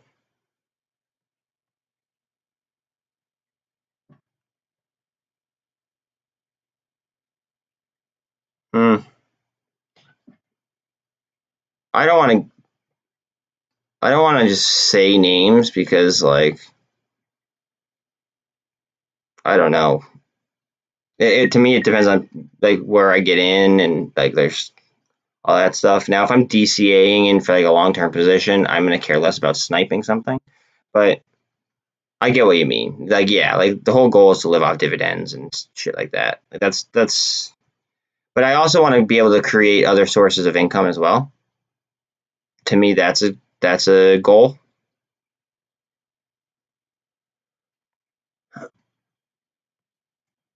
If we've seen anything over the last 6 months, right? There's really not much that are too big to fails. Like look at Facebook.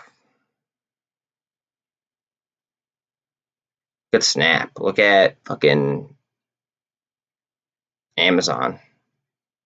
Look at like there's so many, dude.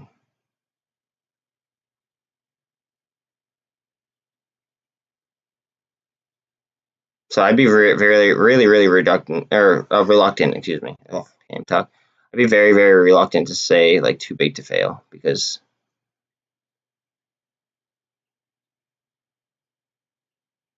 That's an interesting term.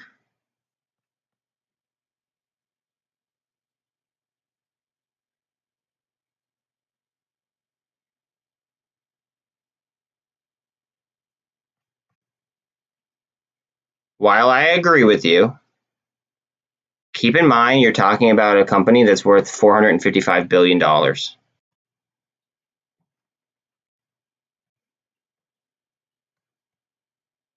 And that's after it dropped. I agree with you. So like please don't catch that like differently. I agree with you. But talking about a company that's worth, half $1 trillion. Almost. Like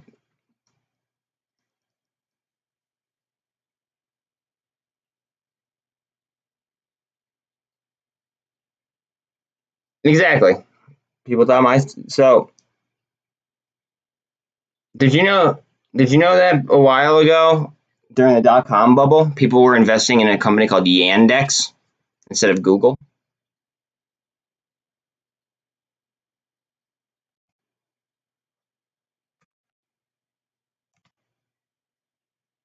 Do you know Yandex is currently fucking? Oh yeah, look at IMPP rip. Good call, Greg.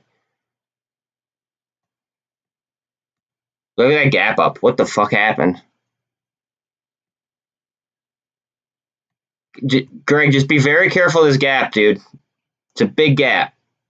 Very, very careful of the gap, please, for your own sake. It's at 80 flat to 81.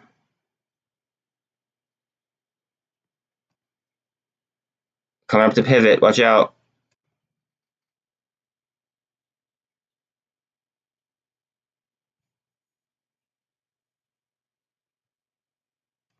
It might even come down, fill the gap, and then go back up. Like, I don't know, but that's just a big gap.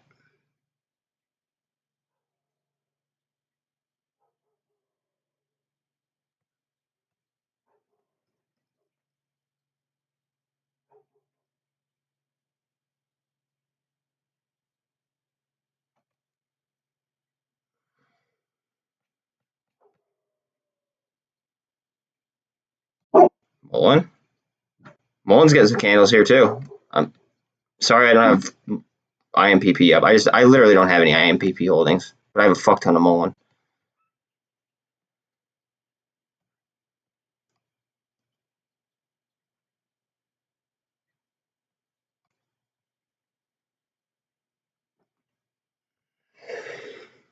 Mullen at the pivot. BBIG's just under 2. Mullen, come on. Push, push, push, push, push, push, push.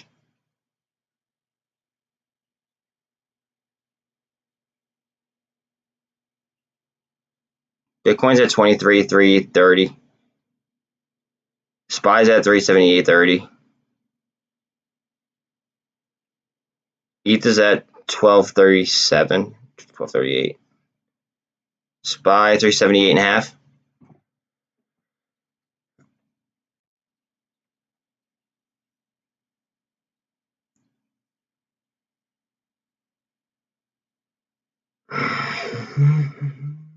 Look at MACD.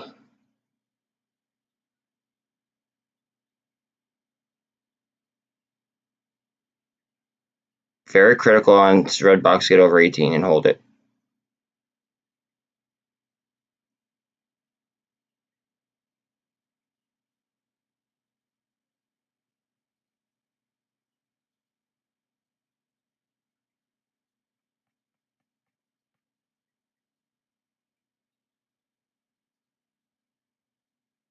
BBIG is a hair under $2. $4 on the warrants.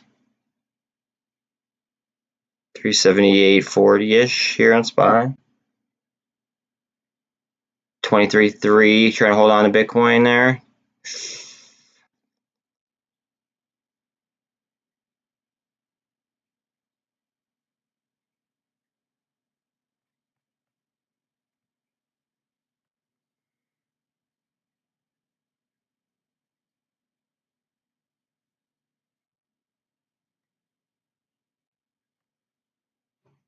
I gotta let the dog in super quick. 1 second.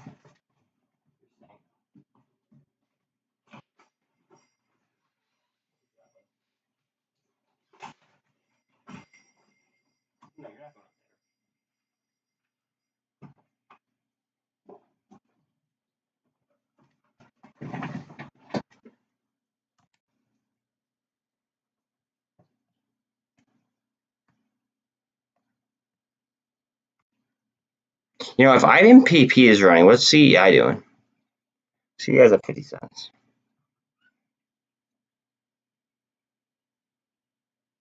$110 on TLT.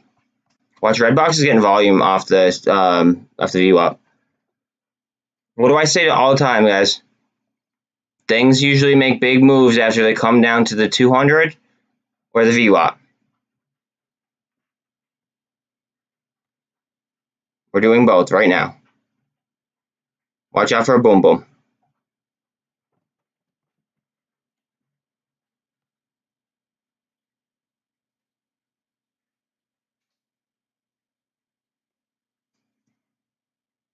Up, up, up, up, up, up, up.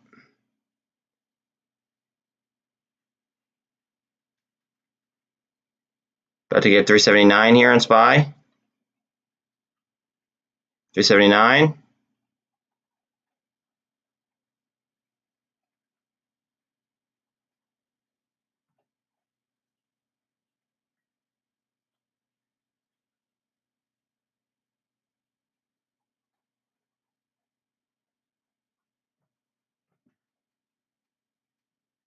GME is at 116.66. 1130 here on AMC. BBIG still just hovering, just under $2. MULN 111 ish.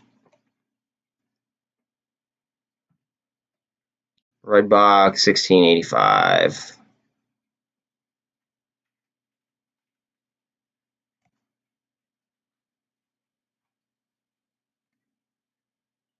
Watch the volume. We might get a big volume spike. If we get a big volume spike, I anticipate we'll get some pressure upwards.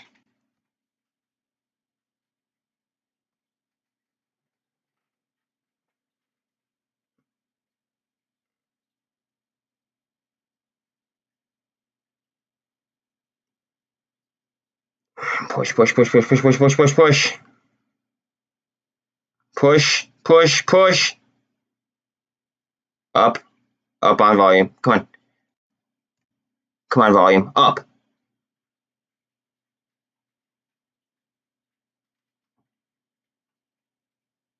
Up, volume, up. God. TA, guys. T fucking A. Let's go.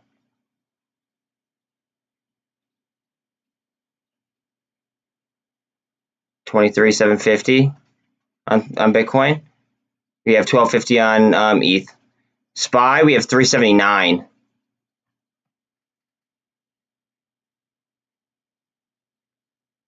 Redbox is at $17.20-ish. Oh, yeah. Big time, dude. Big time. That's why I was saying, like, off the VWAP, watch for a big candle because it was just coiling. It's like a double bottom on VWAP.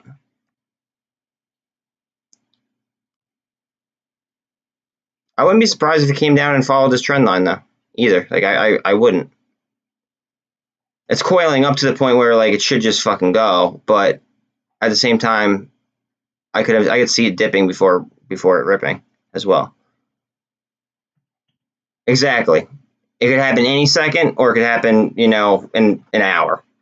Who knows? I do know that SPY and Bitcoin are fucking ripping though.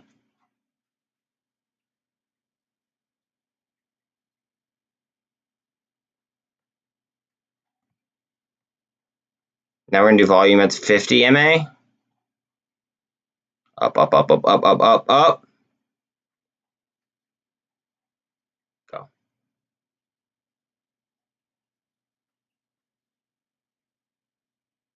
GME's at 117. AMC's at 1130. If not today, I think it'll be this week. if I were to guess, but I mean, like, I'm guessing. I don't fucking know. I want more information on the merger. If anybody could get information on the merger, that would be lit. Like the full details of the merger, because I can't do the DD and chart at the same time. If somebody could just supply the DD, you could throw it in the Reddit post. You could throw it, yeah. Go to the Reddit and post it in the Reddit actually, because you guys won't be able to post links here. Because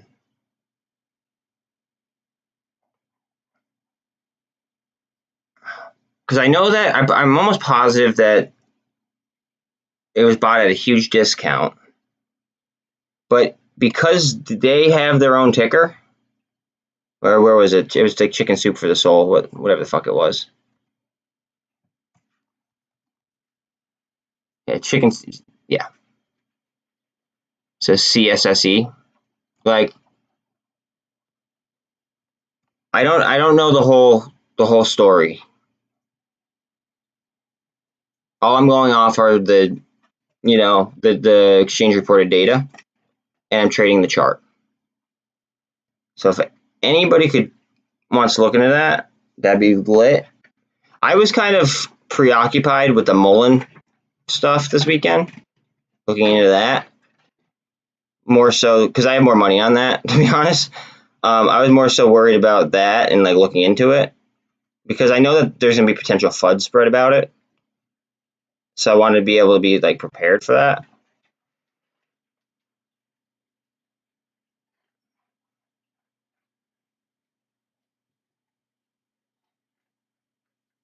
So 2 weeks. Okay. I think it rolls before then. Okay. Yeah, is Mullen going now? Yeah, Mullen stood up. It was actually like 3% down. It's just gonna barcode though for a little bit. Yeah, see, that's it. And it made it actually up to 111. I'm waiting for a fucking explosion though here. GME's at 117 and a half, 1133 on AMC. I mean, I'm looking at all these percentages very frequently. I just have this chart up because it's, let's be honest, like it's probably the most exciting chart right now.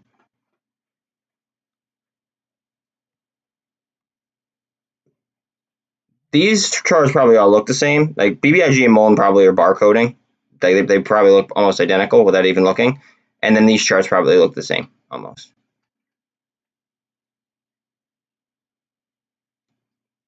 So I'm just kind of like waiting to see numbers start flying on them. And then that's when I'll go ahead and click on them. Otherwise, I kind of want to watch Redbox because Redbox could like, I feel like it could go either way. And it could happen like in the blink of an eye.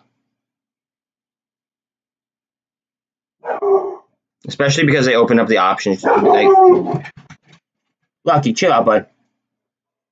Especially because they rolled up the options chain on it.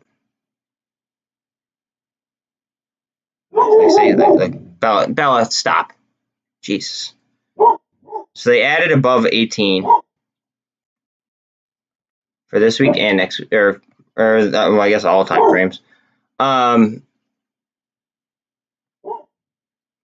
People gotta stop with this bullshit. This is what pisses me off right here. Look how many contracts are right there. Look at the gamma being applied. Like you're not applying nearly as much gamma as you would be if you were at the money. I don't understand what people don't get about that. Getting notifications here. What am I getting notifications? This is cryptocurrency. What's up? H bar up a little bit. Quant is up in the last 7 hours. It's up 16% in the last 7 hours. I really like Quant. Quant is an overledger, which means that like you could pay for something on say XRP that's on like the IOTA ledger or something along those lines. I also like Cosmos. Cosmos is way down compared to where it was trading. It was trading at like fucking close to like $30. It's now trading at like 7.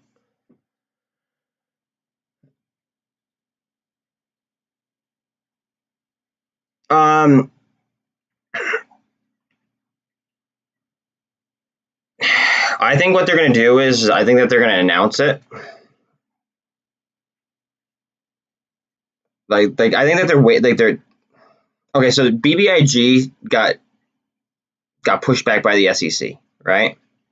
I think that GME either got told by the DOJ that they can't release it at a certain they can't release it until a certain date, or I think that they're going to be like very predatory about it and announce it like, I don't know, like let's say like right at the end of Q2.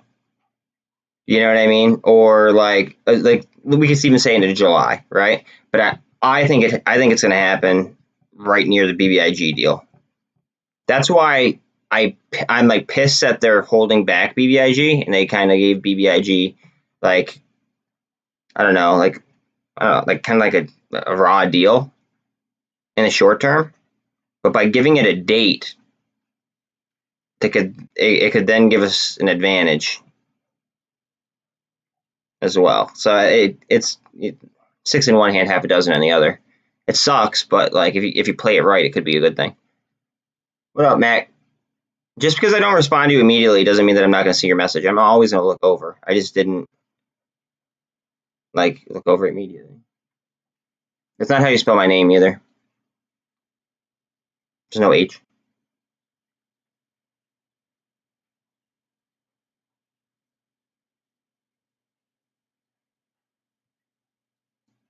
Almost 20. Wow, okay. We're pushing towards 23.9 here on Bitcoin. Bitcoin is moving.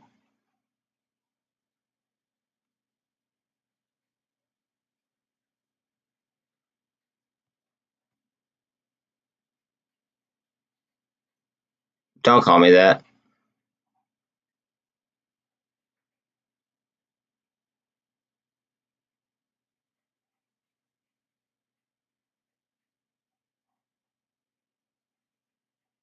Because I'm not a meatball.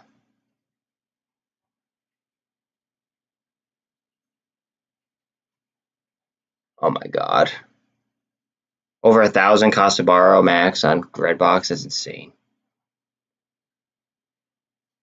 Thank you, Mac. Yes, everyone please share, like, subscribe if you already haven't. 379 on SPY. Whoo, baby. All right. What are we doing? Oh, all right, Mac. I appreciate you telling me to telling everybody to share, but like, first of all, don't call me meat. Don't call me Johnny. Like, don't call me meatball. Don't call me Johnny. Yeah. Thank you, Acid. Jared, don't start. It's a weird thing. That's in. Like, let's just leave it at that.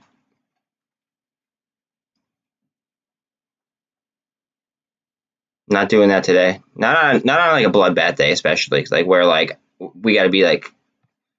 Well, I say we, but like I know I'm being very focused. Like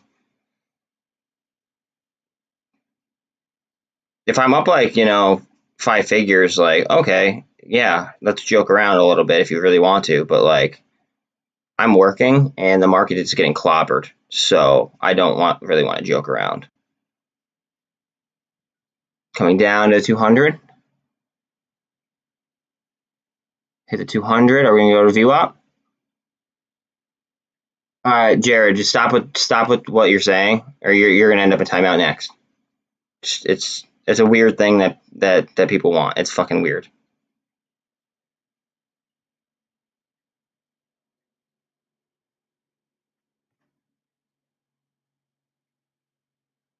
IWM's at 171.55.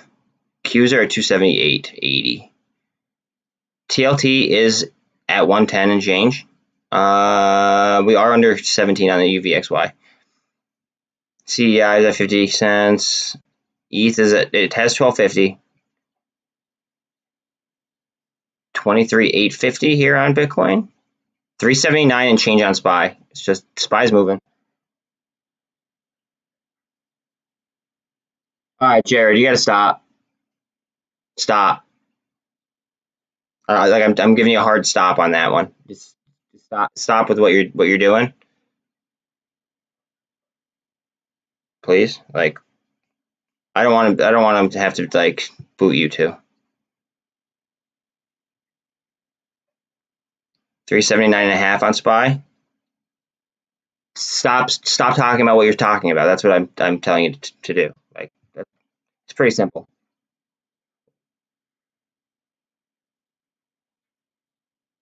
Does it look like I'm like laughing with you? Like it's not. It's actually just fucking weird. It kind of makes you sound like you're like you have like some kind of weird fetish. So I just like let's cut it, please.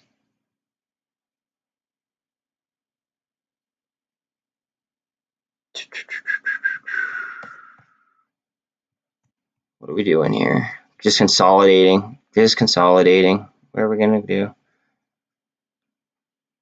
Watch for this to spin around and go through that signal to the upside. I think we're just getting supply right in the zone.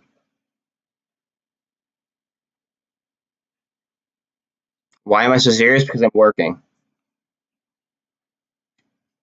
Why aren't you serious? Like my channel is not meant for like like it is, but it's not. Like my channel is meant for somebody that like is like I'm like a hard trader. Like I am a very risky trader. I'm very speculative. I use derivatives heavy. And yeah, like we could bust balls and joke around every now and then, but like I'm not my channel is not like just to sit here and be entertained by. Like when I sit down in front of my computer, it's to fucking put in some work. Look at this. We're gonna double bottom off that. We're going straight up. 33 on the RSI. Yeah, talk stocks, crypto, something financial, something political, or don't talk at all. That's it. Those are like the options. I'm working. I don't have time to talk about weird shit. 23,750 here on Bitcoin. ETH still has 1250.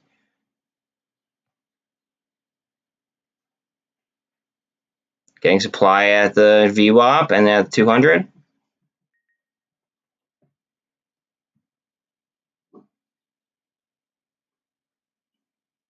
Wait,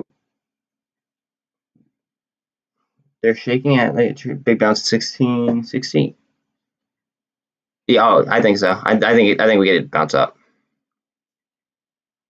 Engulf it. Engulf. Engulf. Engulf. Engulf. You just gotta get over this 200 now again. Engulf. Still 30 more seconds on this candle. Oh yeah, I keep bringing my cursor down to this like the side, but that's where my face is. Up.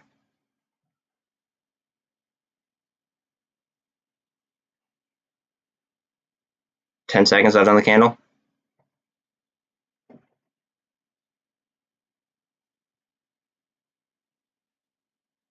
Bullish engulfing.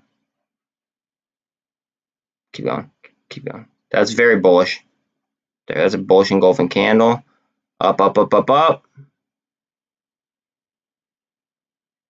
See, now this could very easily be double bottom. Up, up, up. Run it.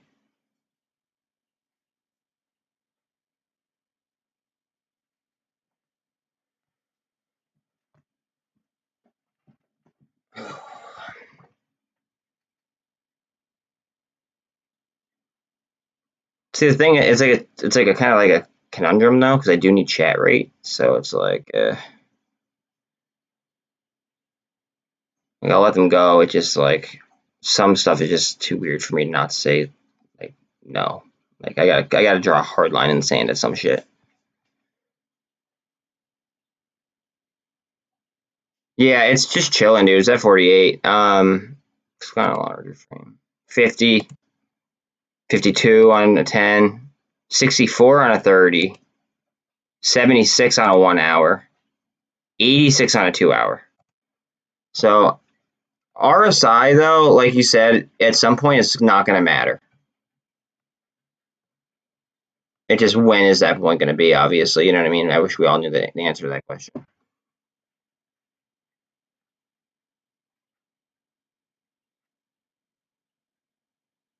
117.50 on GameStop. AMC's at 11.35. MULN's at 250-ish. Alright, sounds good.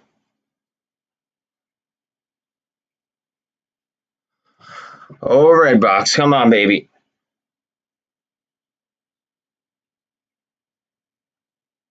$379.30-ish on SPY. Bitcoin pushing towards 24.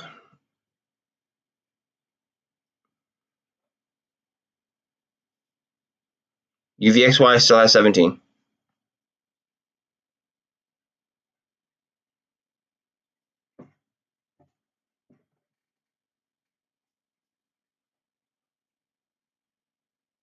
Just lost 379 on SPY. Consolidating again. Let's see what we're gonna do. Mullen and BBIG. I'm gonna click on them for everybody, but I could almost guarantee they're going sideways. Ooh, and I bet you they look very similar. This looks like she could jump. Just saying. Oh, that's a good BBIG. Eerily similar. They both look very explosive, look full of gamma, and are higher levels than they've been at.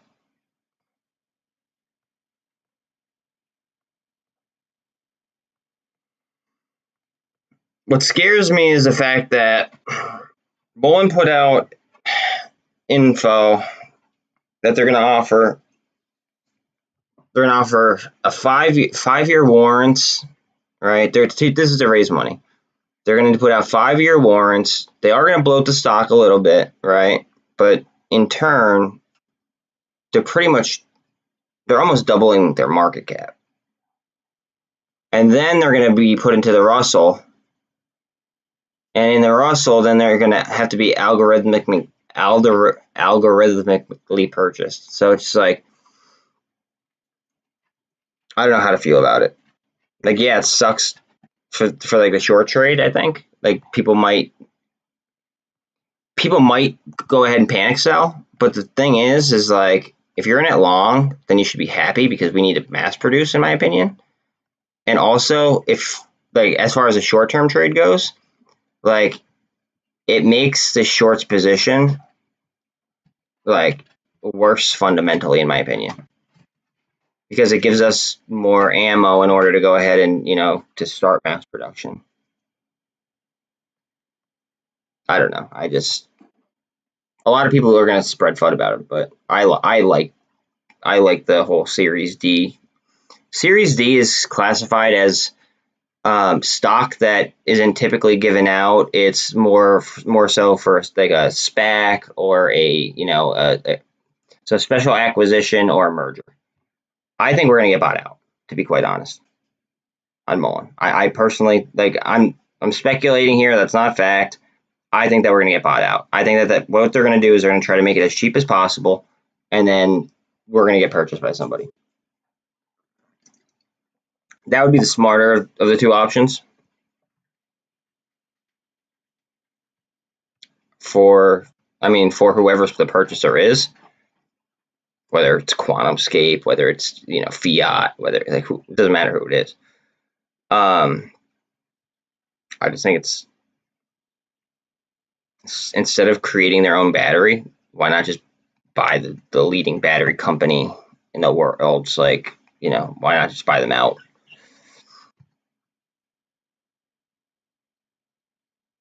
I mean, you're essentially cutting out all the R&D money that you'd be spending anyway. You might even spend more R&D money.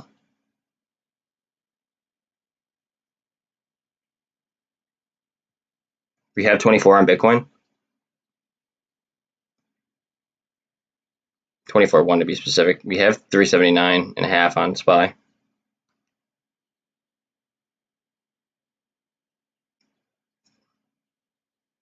$118.24 on GME. 11.45 on AMC. Up, up, up, up, up, up, up, up, up, up, up.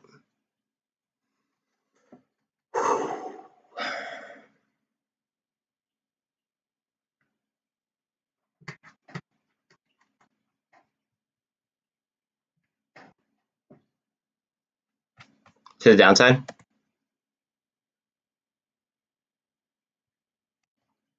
Now, yeah, okay, now watch it on the 200, right? Watch it get supply on the 200, or it could have gotten it right there with that candle. And now I'm thinking it might move up. Or it could go sideways and create a head and shoulders. So just be very, very vigilant of that. But that's the sign of a, that's the sign of a gold, like an EMA gold cross. I don't have a line on here. I can throw this on the fucking current positions list, and then I'll be able to look at it. Now, to be clear, I do not have a current position here, but I just want to pull it up for the homie. All right, this got a gold cross all the way back here. That's a technical gold cross, and then up here is where it got the EMA gold cross. Watch for supply right here, and then I think it could very well go up. However, this might be a double top, all right? And if it comes down and then just goes fucking sideways on you, you might be looking at two bearish signs, okay? You'd be looking at a double top, and then you could be looking at like a head and shoulders type formation. So just be very, very careful with that. I don't trust it. That's why I'm not in it. Not financial advice, but I mean, that's just how I feel. Hold on, I'll look at Redbox in a second. I just want to pull this up.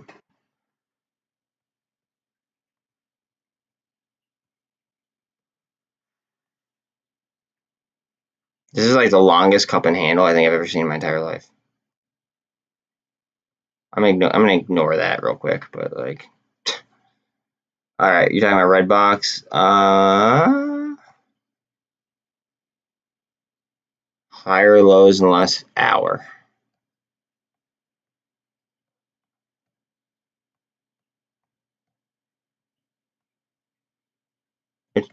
The last hour has been full of, what time is it now? 12:34. All right, where's 11:34?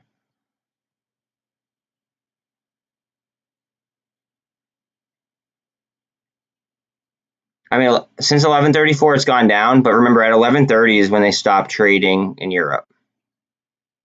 It's basically like right there. It's kind of like it's basically been trading flat and been range bound in between that 11:30 mark and the VWAP. I think they're eating supply. That's what I do. That's what I think. I think that they're eating supply in between that number, whatever the fuck it was. I think the 11:30 area. What price is that? Like pretty much 17:30, right? I think they're eating supply in between there and the VWAP / 200 before I move.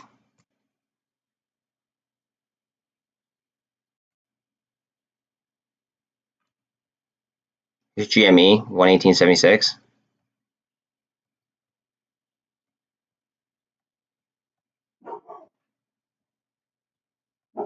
I was kind of expecting that because not much volume right there. Watch at 13 over the 200 EMA.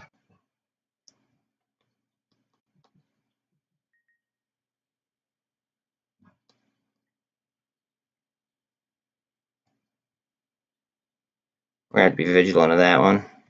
Same thing with Amy here. I do want to keep doing volume over 17.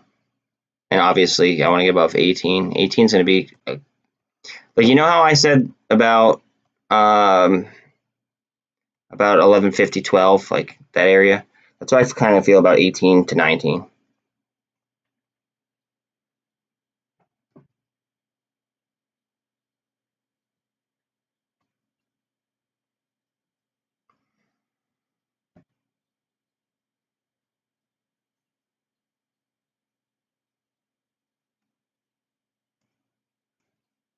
$380.5 on SPY.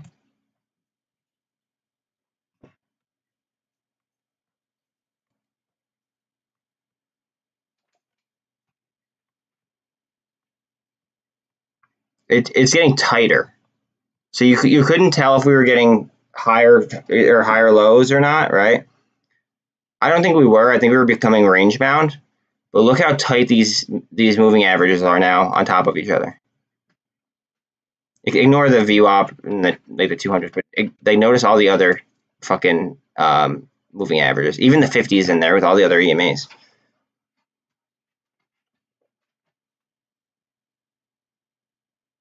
I mean, I have options, so I care. My options start to expire. Actually, I might have one or two that expire this week, but most of my options are going to expire probably next week next week and then July on GameStop.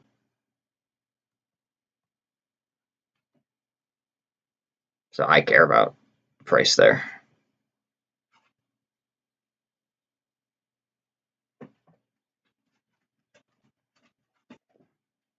BBIG is at 202, 111 on MULN.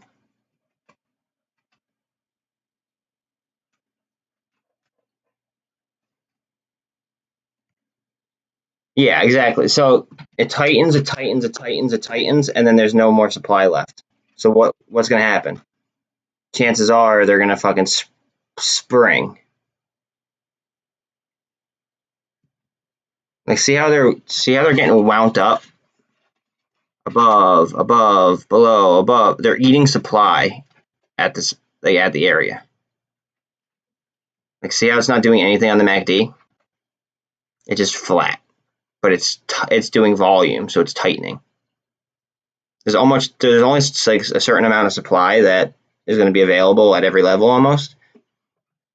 And they do that to try to weed people out. Like imagine how many people they got to sell on like a candle like that. But then all of a sudden the next one they just engulf it. Or like a candle like that. Imagine how many people they get to sell.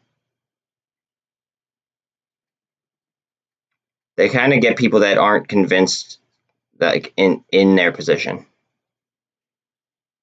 Pushing 381. That's fine. Pushing 24,000 on Bitcoin.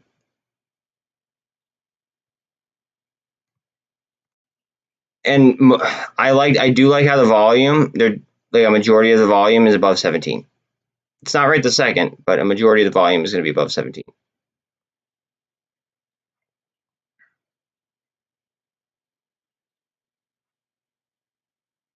$11.48 on almost $11.50 on AMC, $119 on GME.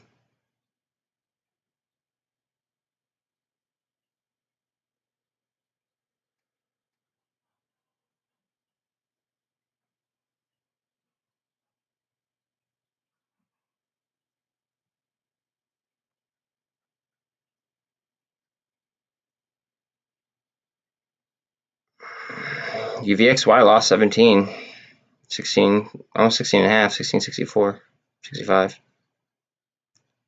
Q's 280, 70-ish.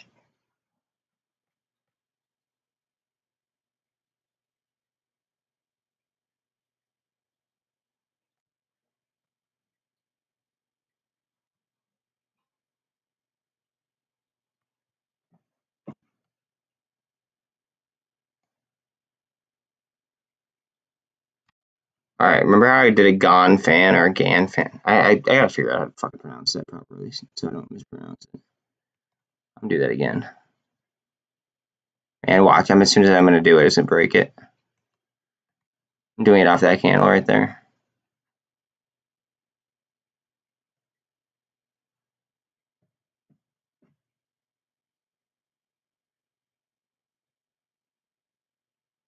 SPY 380.20.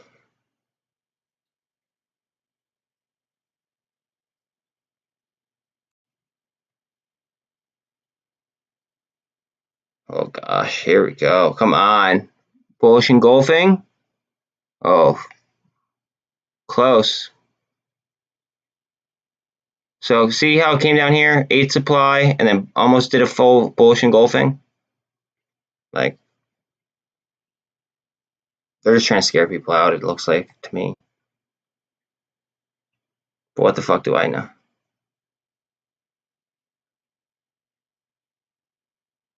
Up, up, up, up, up, up, up, up, up, up, up.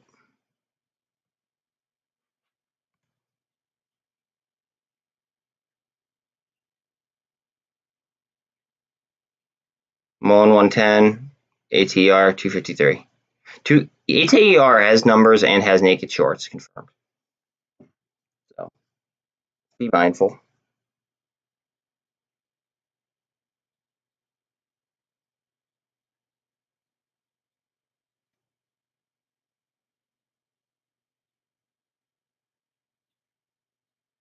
Amazon slowly climbing the ladder.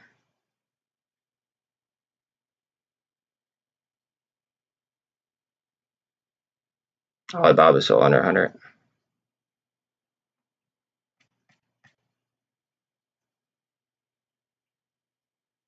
17. 17 is a key figure here for. Let's see. Key figure. It's done so much volume there.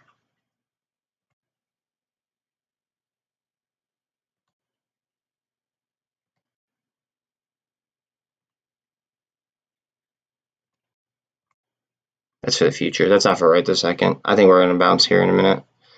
Not financial advice. I think we're going to bounce very, very shortly, whether it be this candle, next candle, whatever. But after we bounce and after we establish a new level, see, I'm putting new cut levels as we go, I believe. Am I? Yeah, see, like I'm putting new cut levels as we go, just so I could remember where we did a lot of volume and like what levels we fought hard for. Because then later on, if we do squeeze at the top, I could go ahead and lay a put on it for like far out, and I could know what levels to put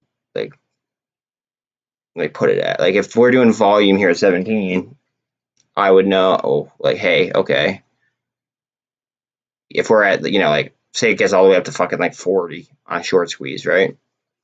If we're at 40, I could be like, okay, throwing a $20 put on this and, basically it getting cut in half in a couple weeks, it seems legitimate. But I would want to see where I would want to see where like the I want to see like the price action first before I do anything crazy. Because with this whole merger deal, it might just obliterate the options chain as well.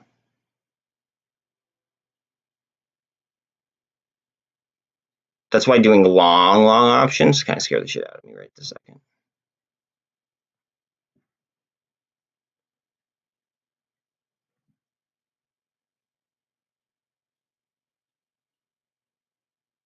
VIX is at 32.76.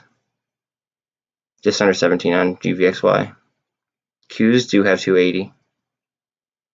Tesla's at 666.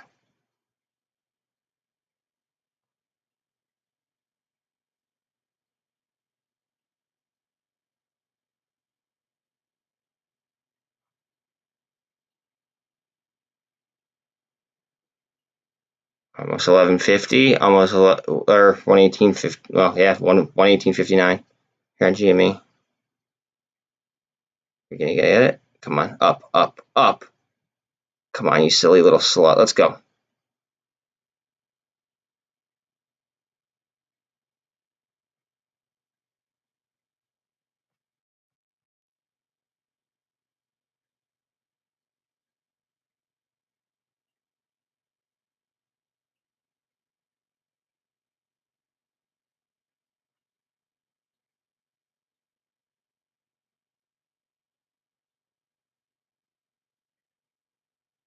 Oh. I think that's a scare candle personally, but that's just me. Not financial advice at all.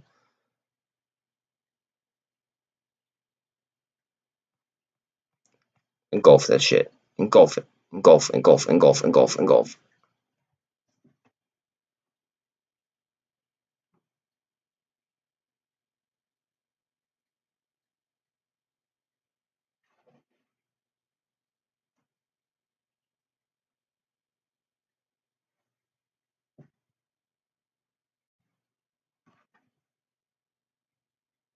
I got to drop 26 on the RSI, 26 and a half, 27.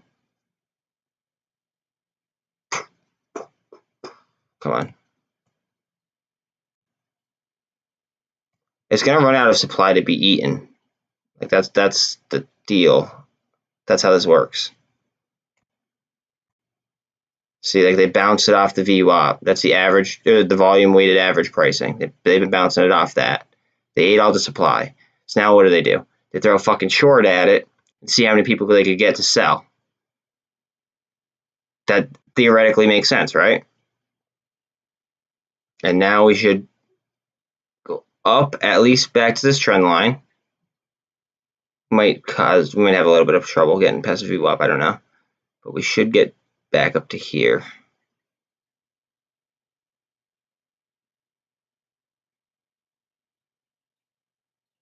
118.16 on GME. Oh. I want to know what Sid comes back with on the he's going to come back and tell us the cost to borrow, like the live cost of borrows from TD Ameritrade. 251 on ATR, 109 on Mullen, 199 on BBIG, just under 118 on GME. AMC is just under 1150. That's a hammer candle, by the way. New candle. Indecision on that candle. See? Almost no price action. Big wicks on each side.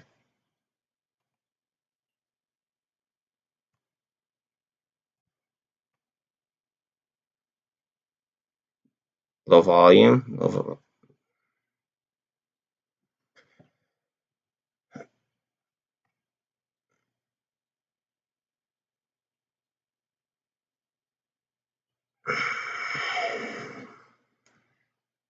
TLT is at 110.50. SQQs are almost at 62. Holy fuck.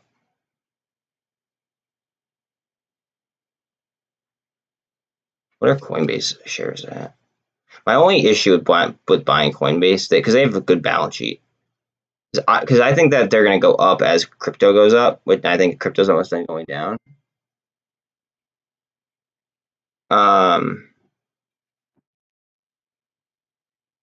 Hold on a second. I just got something from Mod.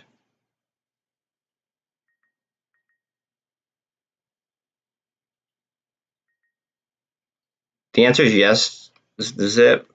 What's your handle again, dude?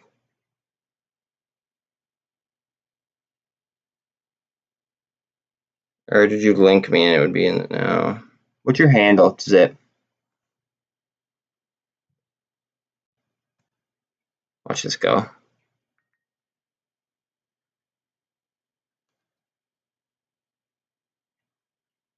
Look at her go. Look at her fucking go. Found it. Never mind.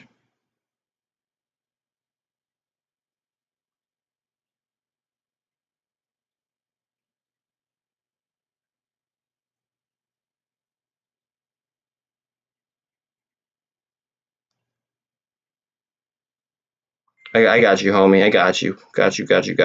Thank you for doing that, by the way. Let's see.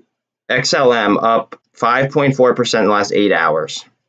Bitcoin up 3.02% in the last 2 hours. Algorand, which I'm not the biggest fan of, up 7.39% in the last 8 hours, but it is ISO compliant.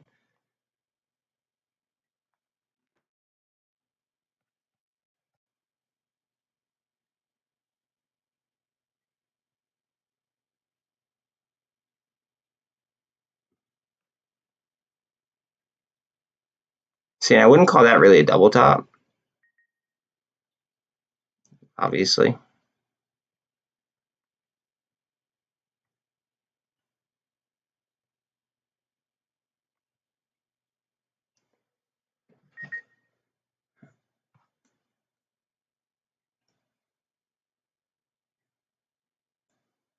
I don't. Is there anything I could sell to buy more warrants?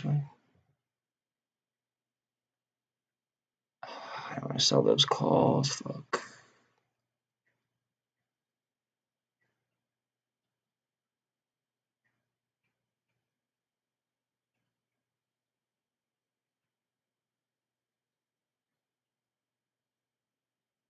Man, I hate when I don't know what the fuck to sell in order to get something else. I'll tell you what though, that's kind of like it's a good feeling knowing that like you're confident knowing like in your positions that you don't know what to sell in order to get something else. It's like a pro but a con at the same time. We are just over 110 on TLT. That's a good sign though for SPY. SPY's at 379.5. BlackRock is just over 6 again.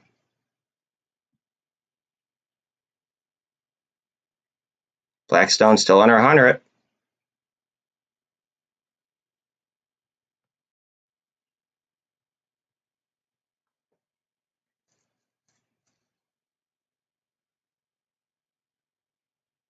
These are scare candles.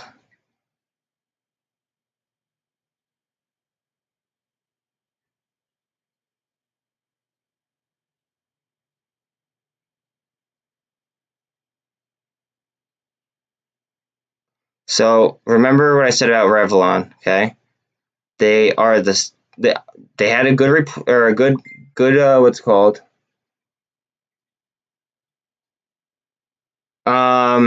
Zip, I can't right now. I agree with you.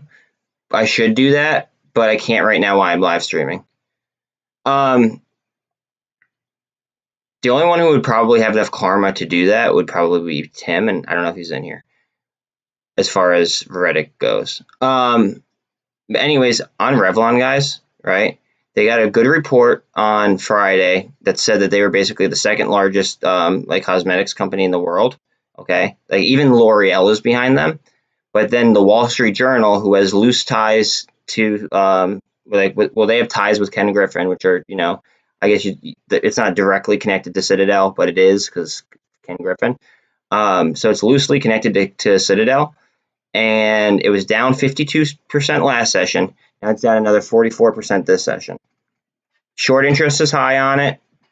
The float is very low on it. And it's trading at literally fucking $1.13. It's saying that they're filing for fucking Chapter 11, but like, do you trust a company owned partly by Ken Griffin? And to like rely off their news? Because everybody's going ahead and everybody's sourcing the Wall Street Journal. But if the Wall Street Journal has loose ties to Ken Griffin has strong ties to Citadel, it's hard to take their word right now. At least for me.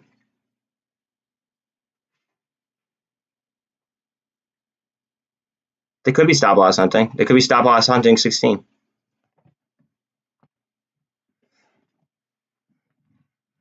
I'm happy that you're noticing this shit, dude.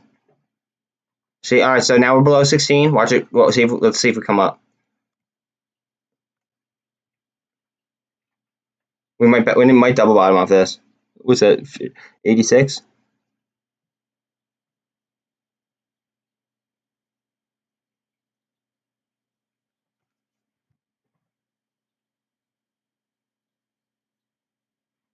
Break to my trend line, maybe slightly below it.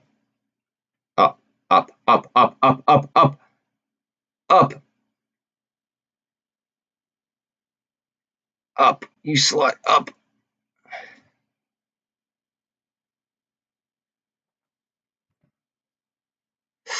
Ooh, through the trend line.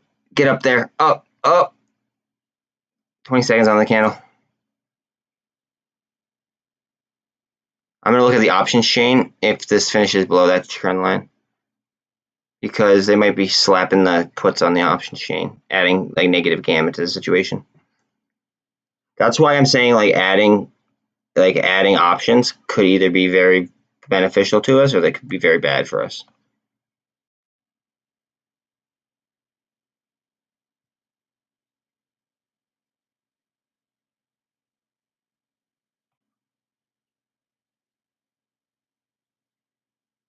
Look at the volume on these new fucking puts.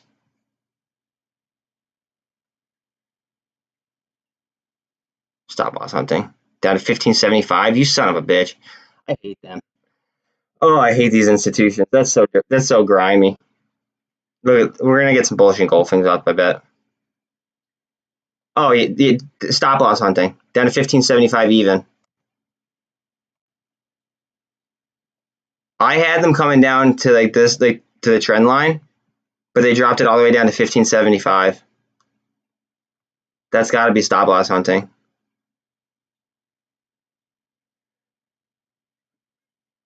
All right, Bill. No worries.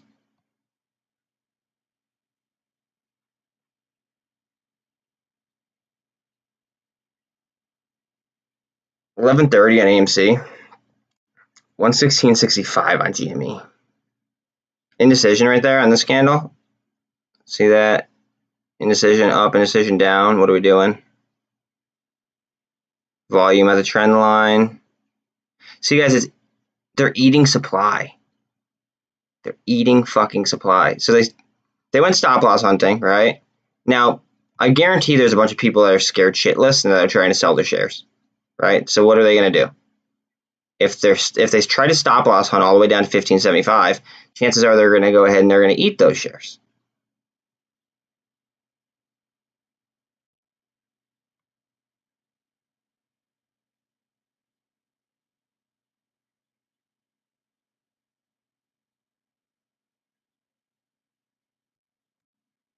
Up.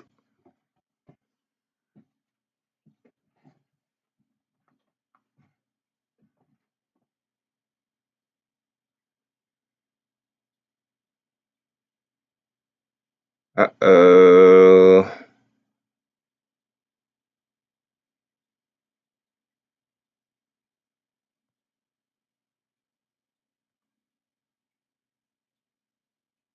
Wow. That hurt. Where are we coming to? There's 1550 to stop loss target.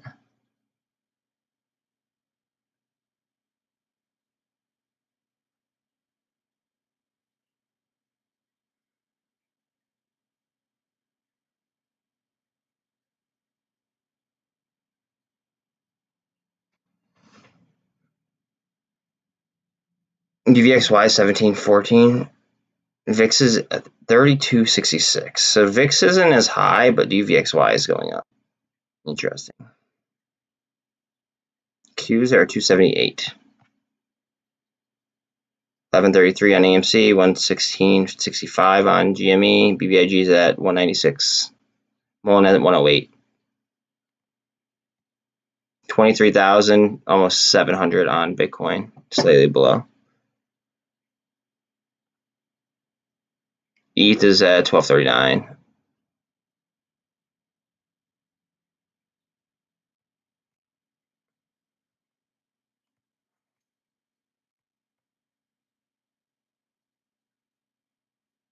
Let me just search, make sure there's no financial news that just made to push those.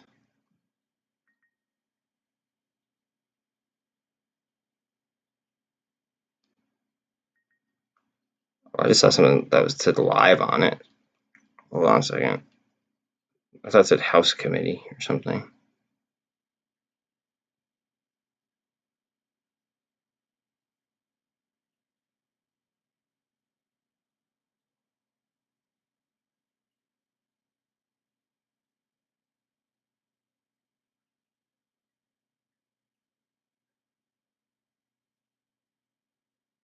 Anything that, man, I hate the fucking sources that come up.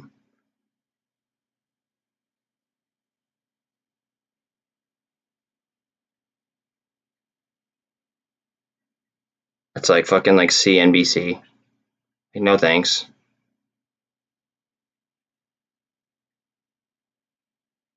Yahoo Finance that's owned by Apollo Research. That's actually part of this Redbox deal. They had 15% and then they sold.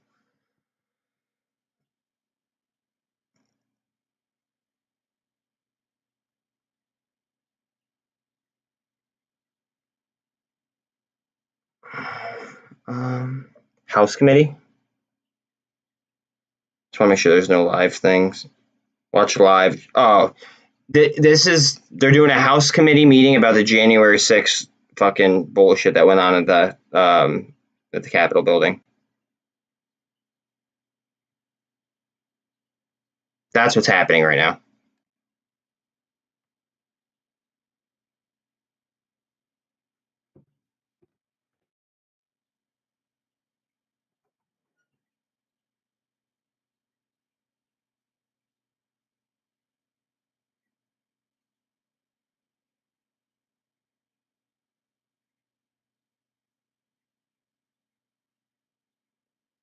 Fuck, I don't know what I want to sell.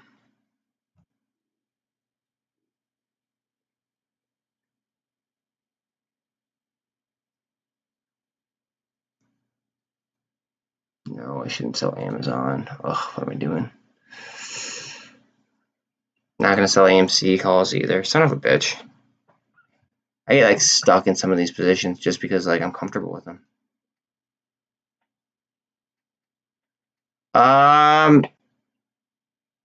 It's not like it's not pretty. I'm gonna be straight up with you right this second. I found out this morning that my year-long subscription expired, and I'm gonna contact them after the market closes in order to try to see if I can get an affiliate link. If not, then I'm gonna have to try to. I'll just buy one, but that's where I'm at right this second. I could give you the information that I had pre-market, but that did happen this morning, and because the market was like blood red this morning, I didn't have time to do it this morning. I had to like kind of like get like on my horse here and fucking figure out what I was gonna do, what was moving, what wasn't. But I will have that fixed by tomorrow. That is my promise to you guys. I don't know where they're gonna go down to. At first, I thought it was gonna be 1575. Now I'm thinking it was like 1550. I don't think that they. How do I say this? I mean, yeah, we're doing a lot of volume, right? But a lot of people are excited about this and like, what the hell is going on? The only way I could see them really, really screwing us, in all honesty, is if too many people pile into the puts on high gamma against us, like in the opposite direction. That's the only way that I could see this, or if everybody were to like say like profit take. But like I said, I mean, like I don't have a crystal ball. I have diamond balls, but I don't have a crystal ball.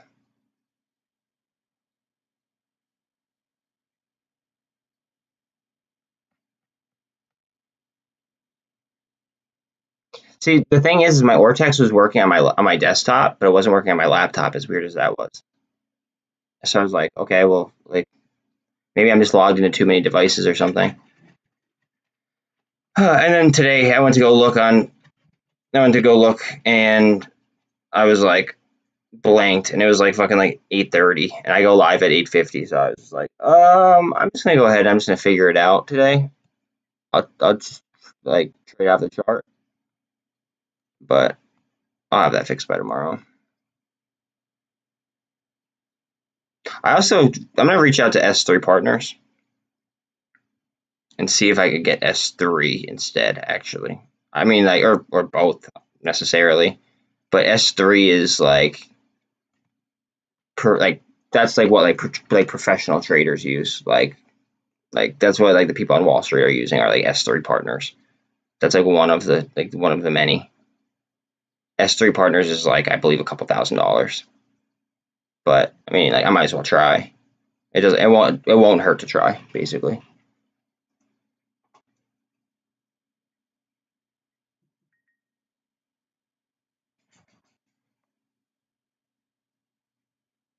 Here we go. We're getting some momentum now.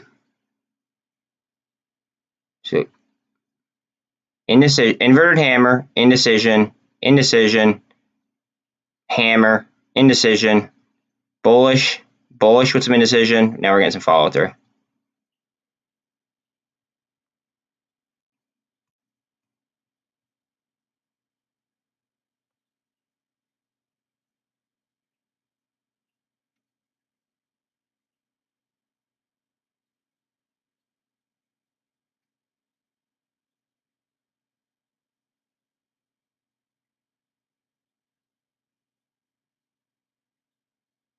How is Nile down 12% with good news? Like, do you see that? That's what I'm saying about Revlon. Like, it's down on good news. Mullen went down on good news like 2 weeks ago. Like, what the? Like, how does that make sense?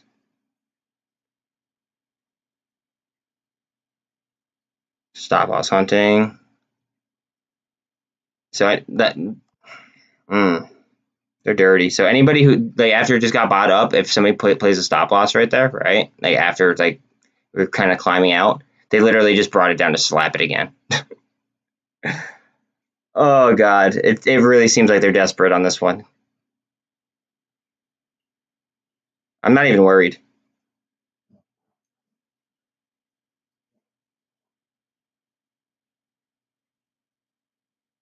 Last mile startup. Okay. I mean, well, now who reported that though? If it's the Wall Street Journal, we can't trust it. Or if it's Yahoo Finance, we got to make sure that Apollo Research isn't like part of it, and it's not on Yahoo Finance then. Or if Apollo Management isn't a part of it, then I guess we could trust Yahoo Finance. But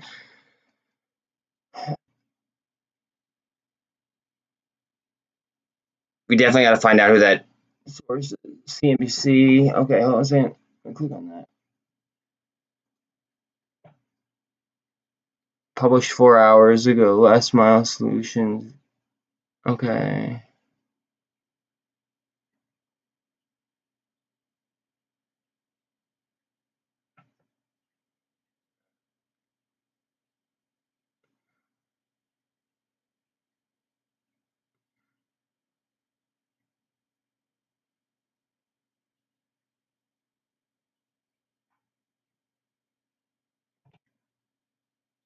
A related investigation by the SEC made it extremely challenging to secure additional funding. That's what it said.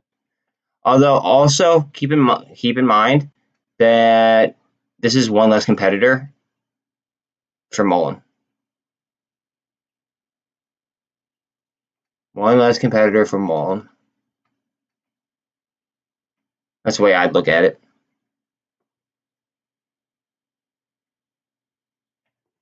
It's not even. See, the thing about like this, Matt, the way that I see it is this is clearly like stop loss hunting and a short attack. Like the numbers this morning were like 225 short interest, give or take. And then Acidius told us that, or Acidation, whatever his name is, I'm sorry. Acid told us it was live max cost to borrow was over 1,000%. And that was when it was like up here. Okay, red box cost to borrow right now is like 900%. So like it doesn't even make sense like logically in my eyes. It doesn't make sense as to why they would want to short it.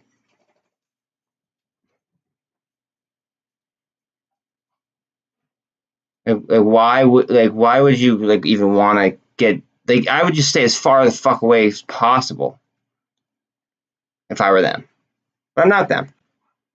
So they're gonna try every trick in the book. They'll try shorting. They'll try a short ladder attack. They might try a pseudo squeeze. A pseudo squeeze is probably like the very, very last trick in the book. That's what happened on June 2nd last year with AMC. Like it was a gamma squeeze into a pseudo squeeze. They dropped some shorts, right? Like they closed some positions, but they didn't close them all. They made us think that they closed them all, but they didn't.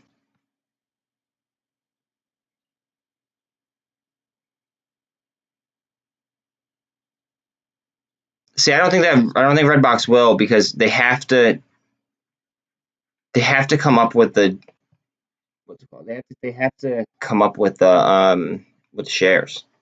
And with such a low float, that's fine. I don't care.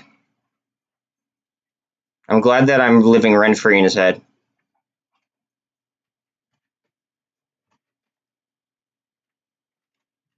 That's fine. I don't care. I'm the one in here putting in like 11-hour days and also like calling out what I believe to be great snipes.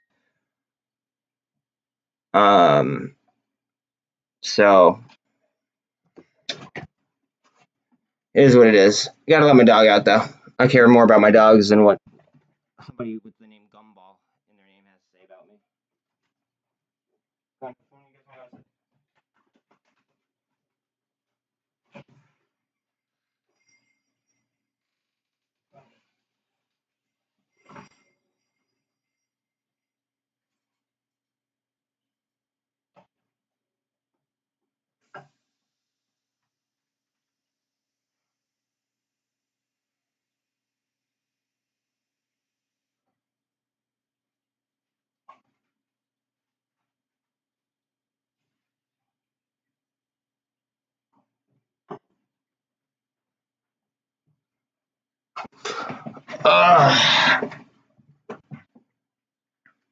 Yeah, I mean, like I probably put in more screen time over the last, like, especially like over like the last like 2 to 3 weeks. I did have deaths in the family. I had 2 deaths in the family like the same week, so like I was like a little bit preoccupied to stream the 1 week. But other than that, like I probably put in more screen time than just about anybody. So, and if anybody's watching my stream, then they know that like I've never said anything negative about any type of MOASS stock, and all I've said were about like moving, like playing options, if anything. So it is what it is. I could give like a rat's ass like what somebody named Gumball says about me.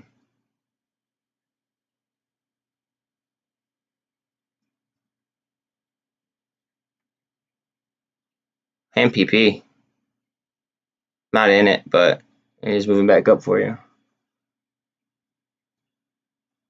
It still is though. Like it still could be. Like,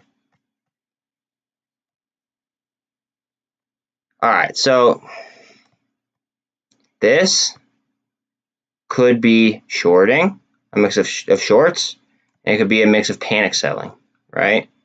Now, what does this look like? This looks like a cup that could be forming a handle. It could come down here, could form a double bottom.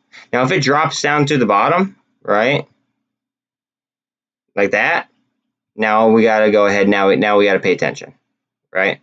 I'm going to pay attention to this low right here, low of the day. However, I have it marked out on my chart because I fucking chart everything. My cut point is like around like $13. That's where I get like really nervous. And do I even cut it at that point? I don't even know. I it would have to get down to that figure, and I'd have to like then consider it. I have to like pay attention to what the chart's doing. Like it could still be a perfect candidate. It's just, is it going to be? You know what I mean? Like we don't know. See, look at this.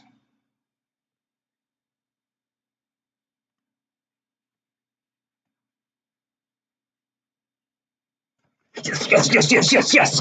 Fuck yeah. Okay, so watch Bitcoin drop and watch money start going into the SPY. Fuck yeah. Potentially. Good DD. Good DD on that.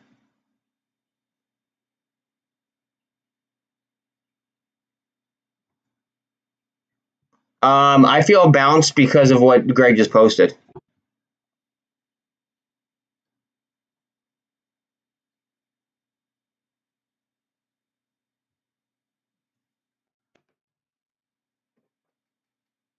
Not financial advice at all, by the way. That was just my opinion.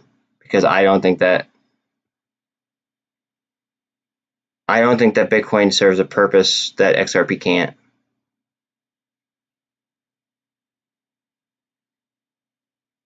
The only thing holding XRP back is the SEC. Think about how much the SEC has helped us over the last, 2 years? I don't know if that puts it into perspective for you guys. But.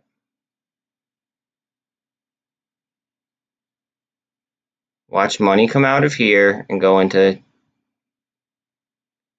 say SPY or the Qs or something along those lines.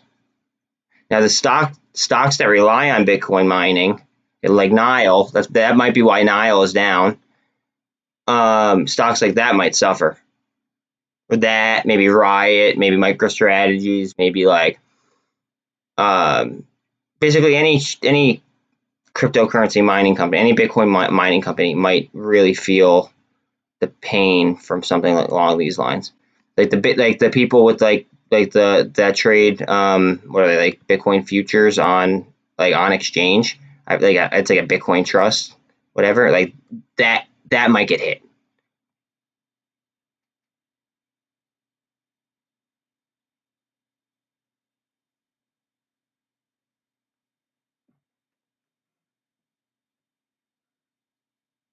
Users funds he says are a snafu. Yeah, okay.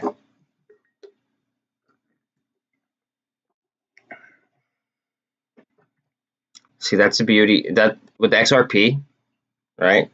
The beauty is that it's deflationary. So not only will it burn and create higher floors, but it won't be a digital gold where the money could just disappear.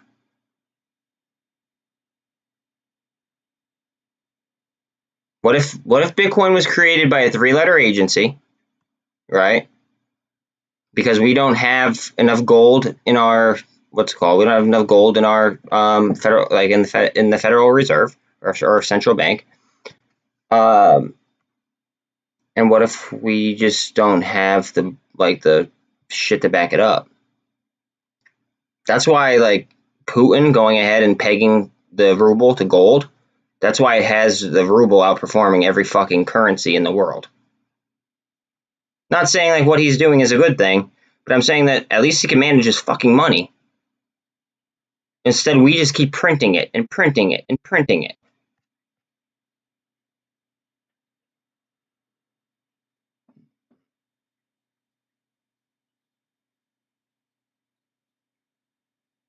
That's probably why the market fucking tanked this morning.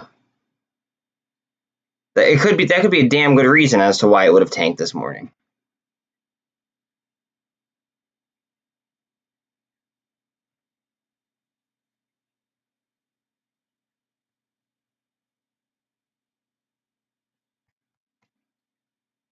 All right, now I'm ready to ride.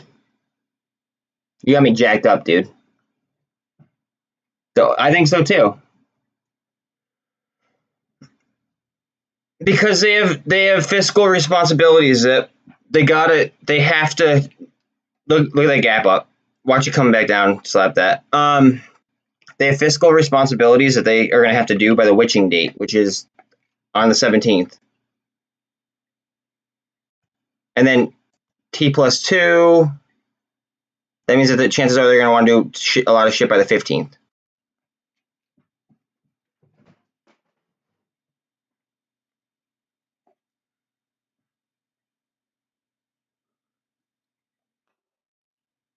At least that's my estimate. Am I calling for, a MOASS on a certain date? No. Do I think it's very possible? I think it happened any second. I think we're getting down to very dangerous levels for a lot of fucking people. A lot of different, companies. A lot of,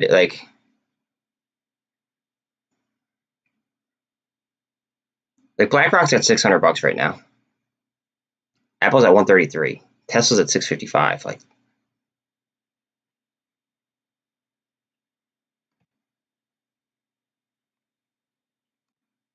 Are some companies overvalued? Yes. Are some companies right now selling at a value price tag? Yes. I think so. Is some crypto selling at an enormous discount? I think so. I think very much so. It just depending on you got to find which ones are and which ones aren't, because I feel like some are gonna some aren't some are gonna be the Yandex of search engines. They're just gonna fail to do anything. The index was, again, they lost to Google pretty much in the dot-com bubble era. I believe they're a Russian company.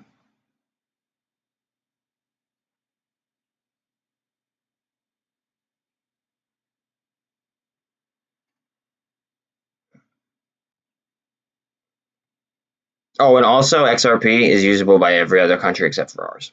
Just saying. Gotta let the dog in real quick. We might bounce at any second, guys. So.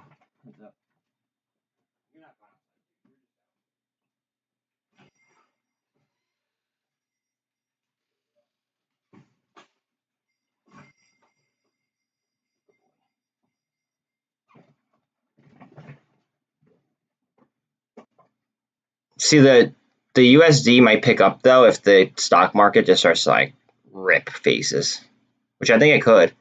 Like I said, like pack like the last 6 months, well up to like the 4th of like the year, right? So like January 4th, I think was like the top. If we pack all of the like everything that has happened all into the month of January, that would be a crash. What we've had since January, in my opinion, is like a controlled downtrend. Looking in the rear view, would it have been great to sell calls in theory?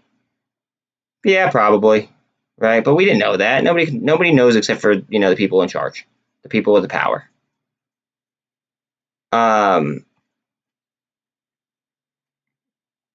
Now I think that we're getting to levels that are just unsustainable, though, and I don't think that. I mean, it's really hard to say like what people are capable of because I didn't think that like I didn't think that they were capable of like really like fucking up this bad.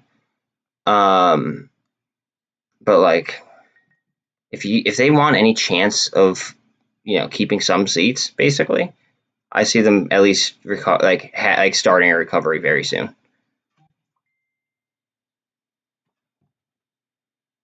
Mod chat, give me a second.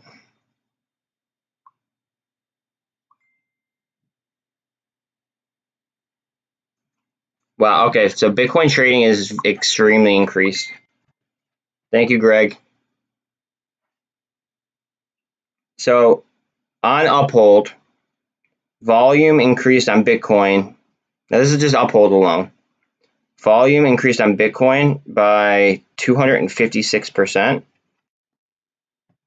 And I believe total by 45% in the last 24 hours.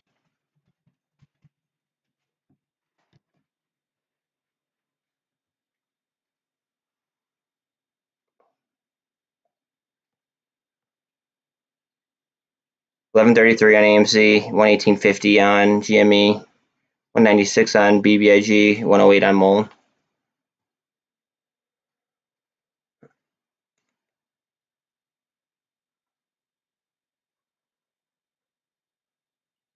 We want to see these two stay together. Or, well, no, I'm sorry. We want to see them disjoint, excuse me. We want to see basically money pour out of here and stuck right into the SPY. Or stuck into ETH. We don't want them to get married and have Bitcoin stuck down the SPY, which it is a possibility. It's certainly a possibility.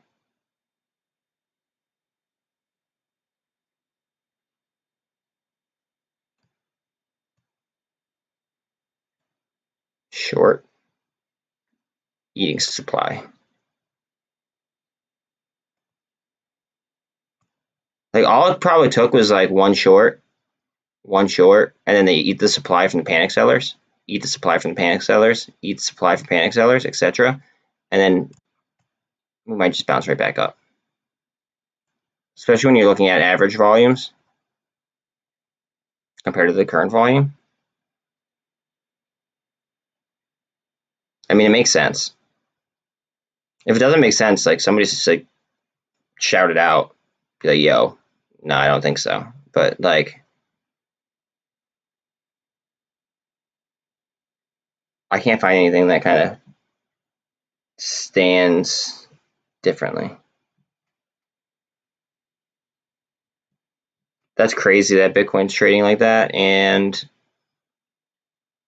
Binance halted the withdrawals.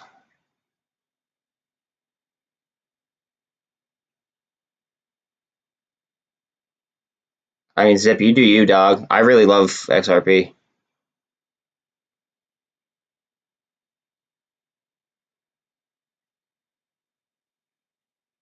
You do you. I mean, like you might outgrow my XRP stash. I mean, I have mine compounding interest though at 12%, but the way you're talking about XRP as of late, like you might outgrow me. I'm also more diverse though. I also have other holdings. Like I have XDC. I know that you have XDC. I have Polygon. I have Cardano. I mean, like I'm pretty spread out. But if you keep adding to your XRP stash on this discount, you're probably gonna outgrow me.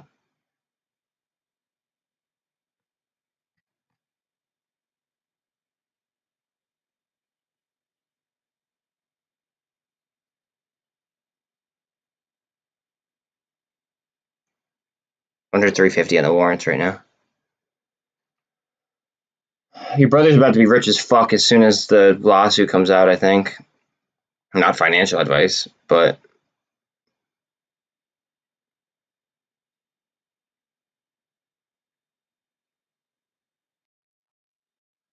honestly, I think that Greg's brother is about to like be a fucking like not financial advice. I think dude will be a millionaire easy. The one price tag that I see that could be an issue, right, would be around $30. We covered this on last week's stream. And the reason why I say 30 is because of the cost of the current wire transfers. Because the standard wire transfer right now takes 30 minutes, costs about $30. That's that. That's through Swift. That's the current banking method. Again, 30 minutes and costs about $30. With XRP, it costs portions of a penny, takes 5 seconds, and that's that. And you can do it from anywhere. You don't need to like, go to the bank or PNC made me literally go to the fucking bank. I couldn't even do it on my phone. I had to go to the fucking bank to do it. It sucked. Most banks will let you go ahead and do it like digitally. Like before that, I had Wells Fargo before they like really screwed up my one banking or my business banking. And they let me they let me go ahead and do it digitally, which I did like about them. But PNC, they charged me $100 for business wires, $30 for personal wires. But $30 is kind of like where I see like you might run into some issues, and then obviously, then there's gonna be psychological levels along that. But because it's deflationary, it depends like how it's used, because you could use other ISO compliant ways in order to pay for things on the ledger. So say that the US puts like some debt on the ledger, right? That's gonna eat up some of the XRP supply as well, and then that would in turn raise the floor, you would think, on XRP. Anybody could really put debt on the ledger though. Wait, just go to my bio, CJ. I'll do it though. Hold on a second. In my what's it called? I think I have it. I'll send it to you though. Like I think it's in the video description.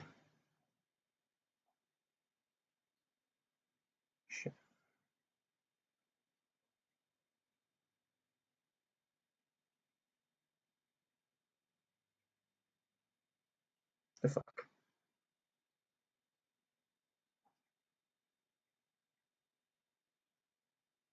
Being a pain in the dick. What is up? What is up? What is up? Here it is.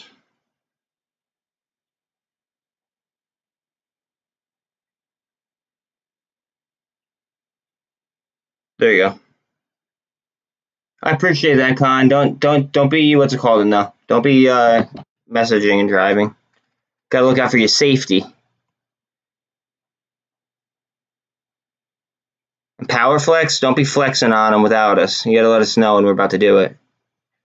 I don't even know if you'd hear me or not, but if I'm radiating throughout your gym, let me know when you're in a power flex.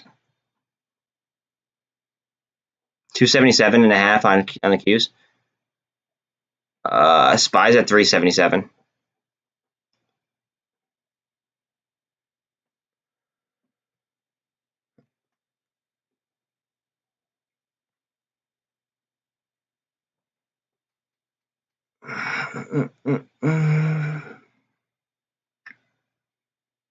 Also, in my link, I don't know what the payouts are like now, but it's where I keep all my XRP.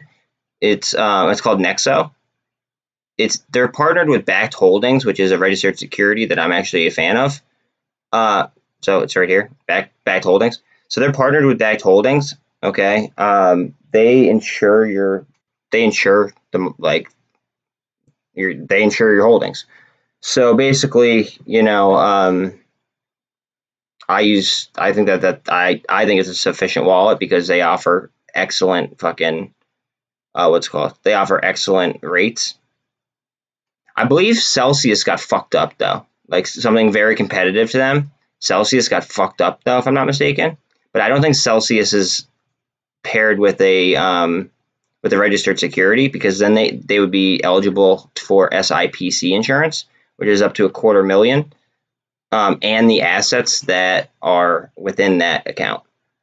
So you could download that as well. That's in my my video description. But I don't know what the rewards are like now because I got grandfathered into the better rewards, to be honest. So they are still industry leading though, from what I've been told. Are we gonna go down to 15? I think we are. Yep. 14.99. 14. Wow. Okay.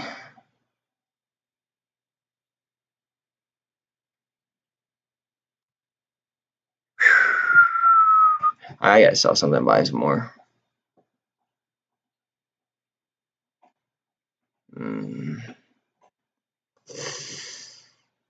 No. Oh man, I hate not knowing what to fucking sell. That sucks.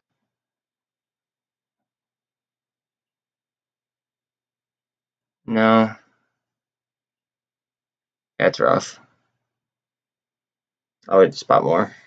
Personally, not financial advice. But I thought about it.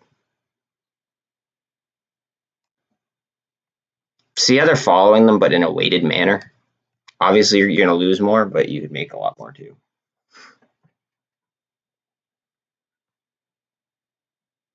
$118.66 on GME, $11.38 on AMC. BBIG is at $196.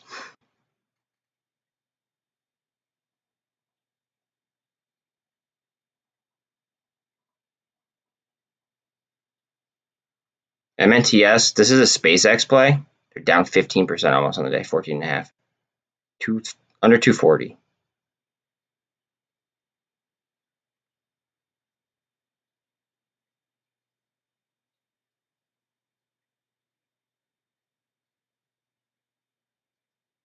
Yeah, engulf that bitch. Let's go.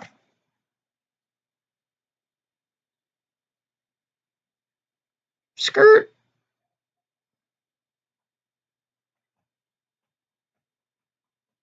I gotta see what my dog's chewing on. Oh yeah, you can chew on that, dude. That's fine. It's your bone.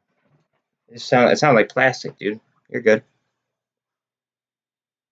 Dude, panic sellers. Panic sellers and shorts. I don't know why anyone would short it. I don't almost, 1,000 costs to borrow, but hey, this is what it is. I'm not even worried. Not even scared. We are approaching my cut point, but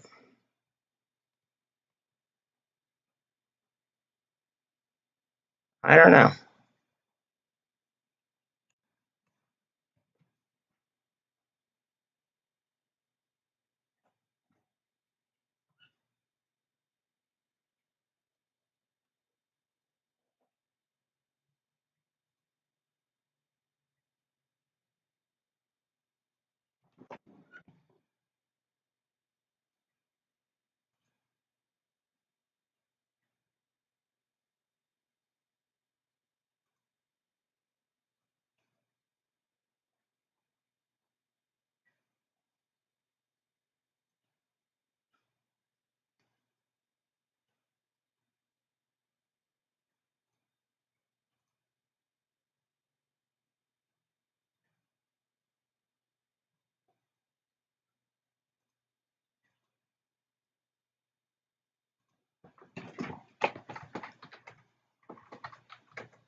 Go ahead, Red Box. Go ahead. Go ahead. Let's fucking go.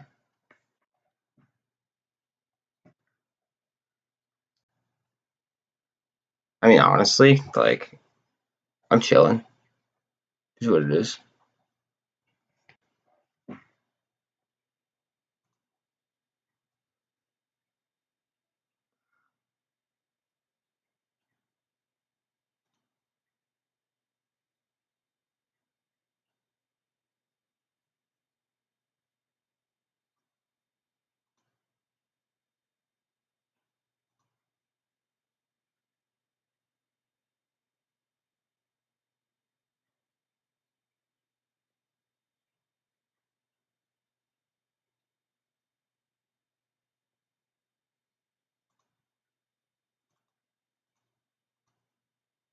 Sorry, I'm looking at something else real quick, guys. My bad.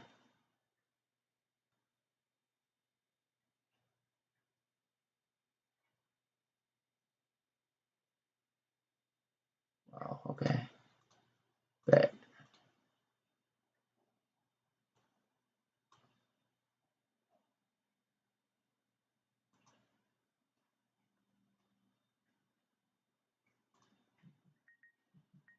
Sure. To be honest with you, Matt, I realized this morning that my Ortex expired, and like it for some reason it wasn't showing on my laptop, but it was showing on my desktop. And then today I went to go Ortex something, and it did not show, or I guess my account expired. And at 8:30 in the morning, I was kind of more, I guess, intrigued by what the fuck was happening in the market. So I'm gonna have to go ahead and I'm gonna have to fix that after, like, in after hours. Um, Basically, I'm gonna have to. What I want to do is I want to reach out to them and see if I can get an affiliate link before I buy it, if that makes sense. Because it'd be a lot cooler if I get an affiliate link for you guys rather than me just buying it.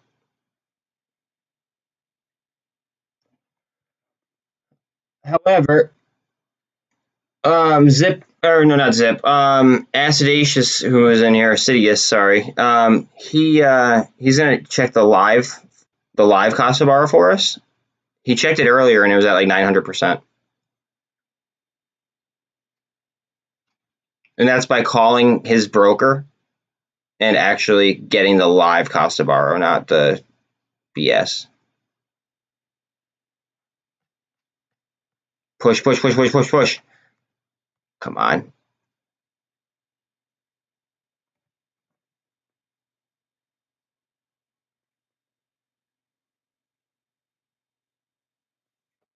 Push, push, push, push, push.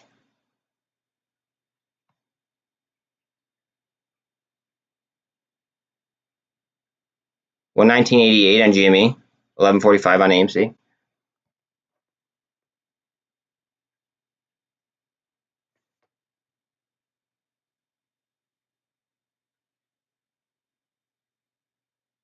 We're gonna get some strength right here.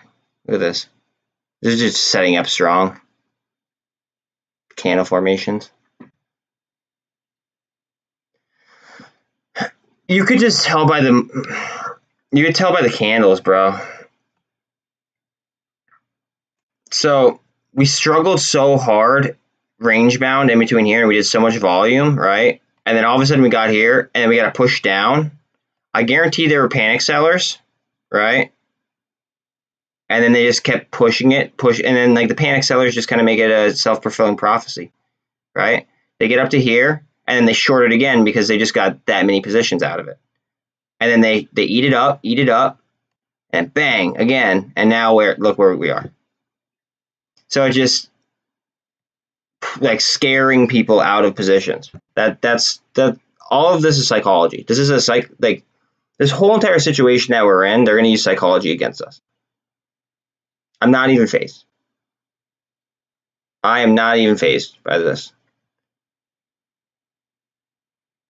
I mean, like earlier, the cost to borrow on it was over 1,000, the max cost to borrow, and the average was like 900. I'm not scared. I mean, we're trading like multiple times the float.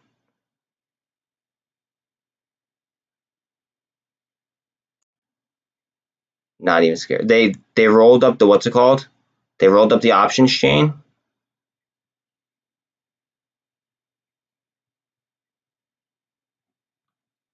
Like, look how much volume is going on here. This is pissing me off. To be honest, people are buying scratch off tickets. But other than that, like, this is only what, $7 more expensive? Like, come on. Like as you go up, obviously it's going to get more expensive, but your chances then become much more legitimate. And then as the price goes up, you could always roll your options later on. So like, I don't know, that just pisses me off.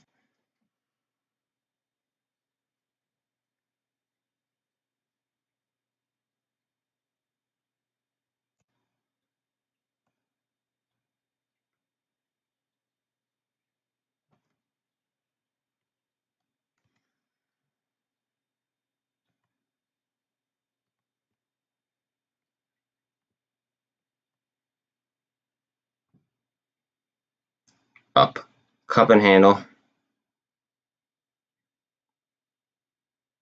We need to get over the MACD. AMC 1146, 120.13 on GME.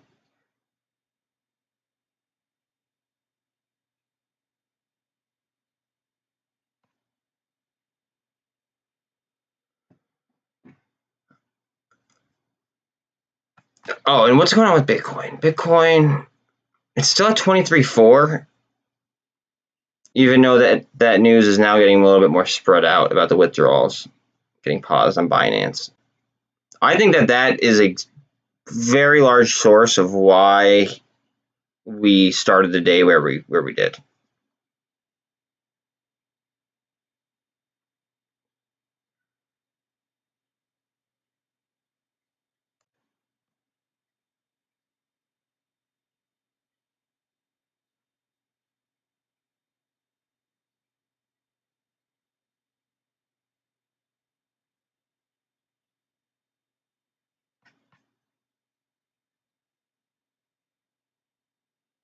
Go ahead, babe. Go ahead. Clear it. 5% down on Mullen, 4% down on BBIG, almost 7% down on GME. It's at 120.21, and then AMC's at 11.47. Red box here is at 14.84. My warrants are up 43% still, lower than they were earlier, obviously, but Still up there nonetheless.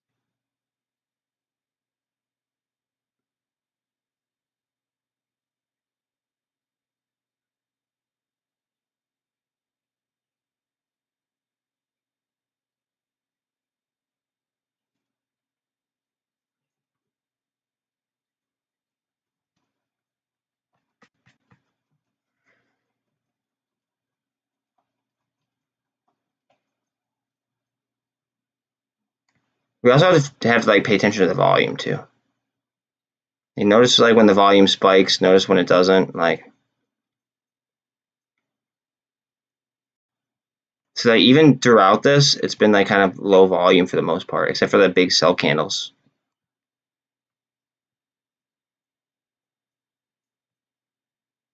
See, like, bang, big sell candle.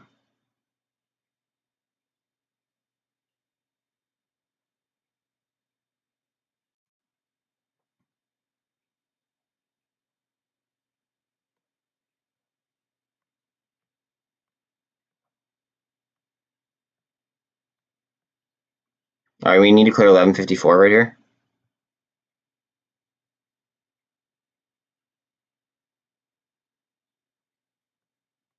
On Amy. Let's see what we're doing here on GameStop.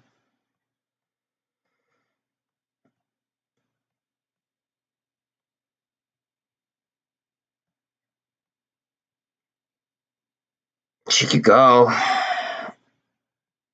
We are like really close here. We need to clear this, and we need to get some demand.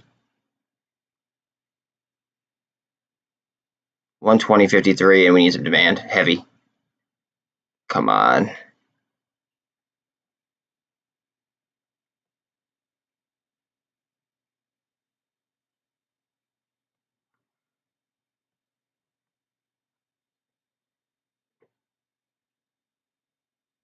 $379.78-ish here on SPY. $379.75.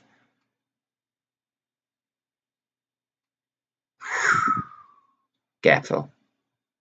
Gap fill with some movement. Come on. Up, up. MULN 107.5. BBIG 197. 1148 on AMC.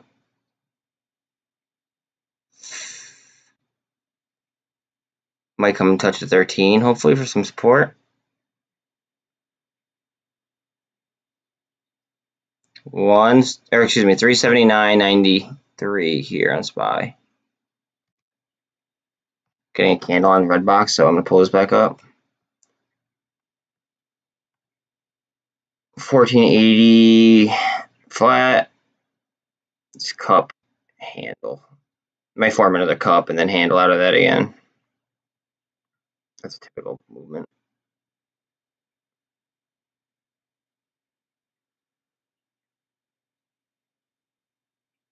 Yeah.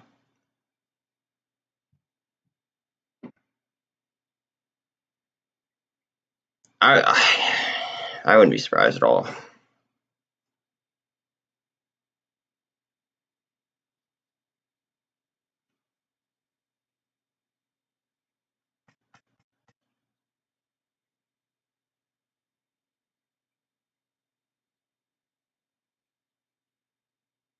Up.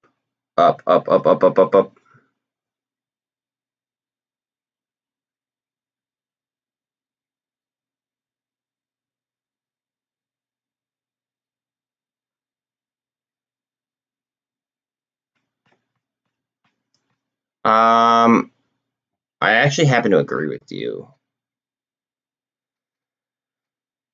I think that with T+2 to the witching day, I think Wednesday would be a pretty good day. In theory. Knock on wood.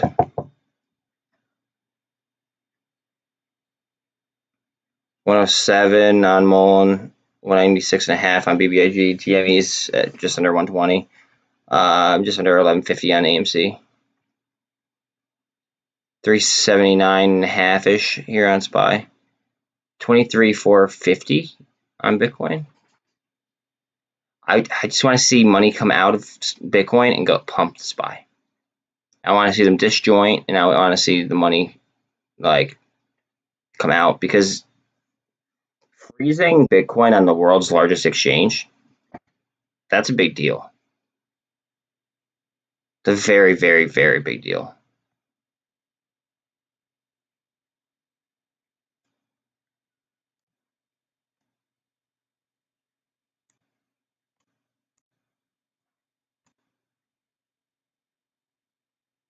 We need to catch ourselves though, or else we might just keep free falling. This looked like a cup and handle setup, but now we're like losing some strength here.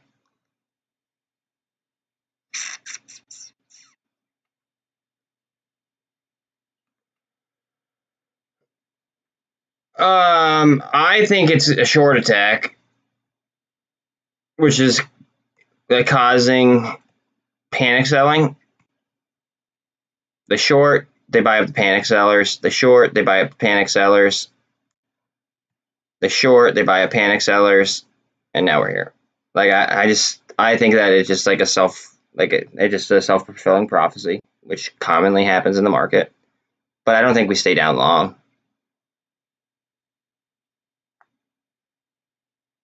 Okay, GME. Cost to borrow on GME is only 28.25%. AMC is 16.75. MULN is 9. Redbox is 408.25. CEI is 10.5. ATR is 52.75. MNTS is 6.25.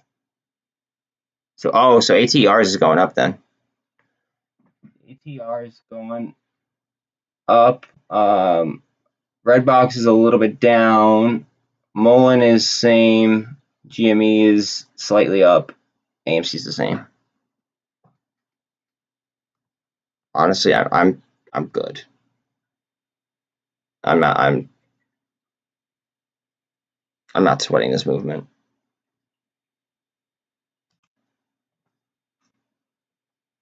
We're above the MACD now in SPY. Look at that. Went over to 200 as well. EMAs are on top of each other. Watch for a rip. We need to clear 381.35. Basically, we need to get over the VWAP.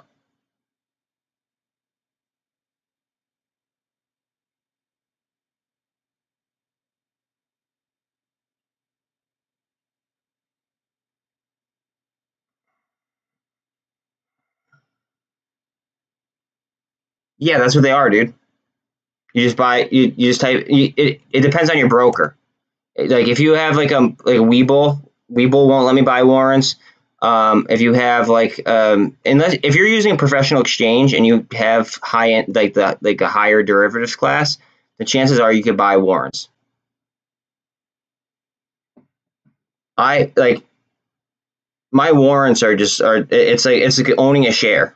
Like they trade like shares do. That's like the bet. Like I don't know. It's like it is a derivative, but it's as like the most closely related to a share that any derivative will be, in my opinion.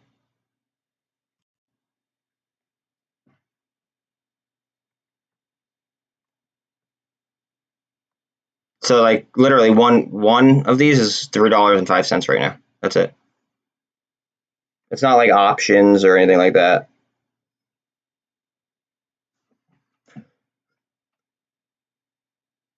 And they last until October of 2026, but I don't intend on selling, or I don't intend on holding that long at all. I'd like to see like a red box squeeze, kind of like a DWAC did, and then obviously I would cash out. I'd probably DCA out.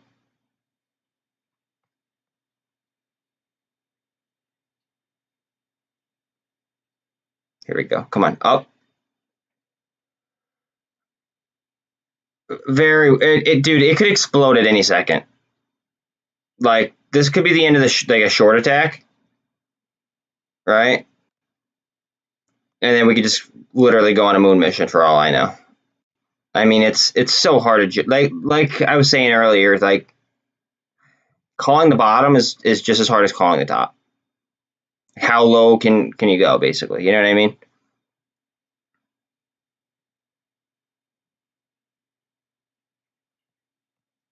Like if it were to short squeeze, it'd be like essentially like asking me like what I think the top is.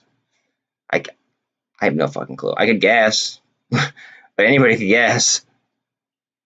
I could look at chart structure, but anybody could do that. You know, it's just because chances are, like, there's. It's my belief that we're gonna go ahead and we're gonna hit like all-time highs on certain things. How can I like? It would be impossible for me to what's it called? It'd be impossible for me to gauge levels of resistance and like past activity around that range. I mean, psychologically, yeah, we could kind of, you know, figure that out together, but previous trends, no way.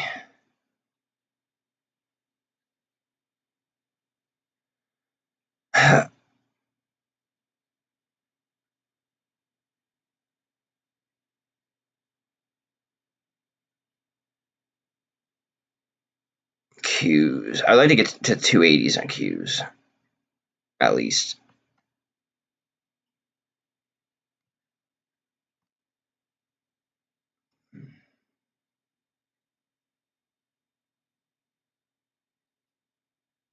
Yeah, it doesn't make sense as to why people would short it. Unless they're buying a fuck ton of calls. But my theory would be that you would short it to buy a bunch of calls for a cheaper price tag. But that, like, after you lift your short pressure, it might just go. You know what I mean? Like, I don't know. I don't know exactly how much of a discount, like, it really would, like, I don't, you might not even get a discount. It'd be like dealing with the devil. Like, you have no idea what the fuck you'd be, like what it would come out to.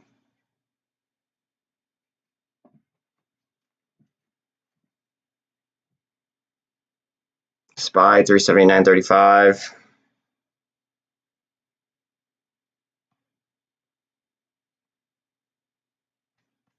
Look at that candle. Look at that candle. Eat it. Eat it. Eat up. Get hungry. Oh yeah, it's gotta be institutional. I would assume at like these types of prices.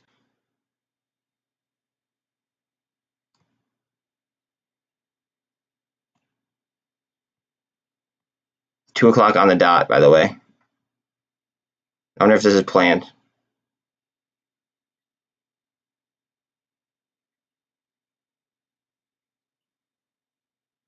Yeah, but eventually they run out of they run out of lives to like or run out of days.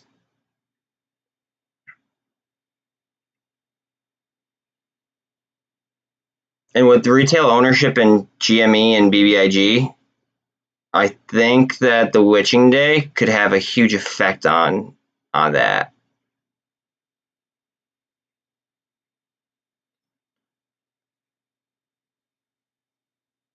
Oh yeah, if they shorted here and stuff, like they might have lifted those shorts if they shorted in order to induce panic selling. They might have lifted the shorts off right after and then just bought the shares though. That's the problem. It just people get too psychologically driven by, you know, a big sell candle or a big fear candle, as you know, they call them crime candles these days, but like it's a lot of it's shorting, a lot of it's, you know, stop loss hunting. It is what it is.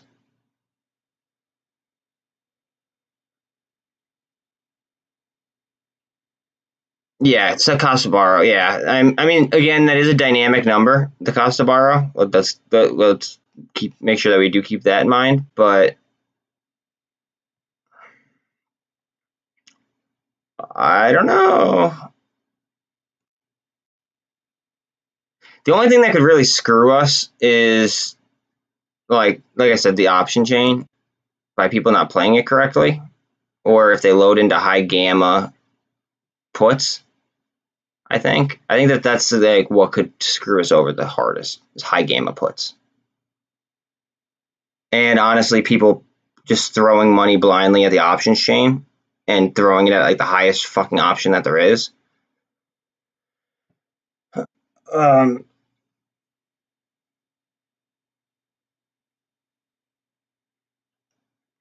No, yeah, I mean, like, it just kind of gives you an idea. I want to get a fucking affiliate link though for everybody. That way, everybody get like, I believe it's a 30-day trial, all that.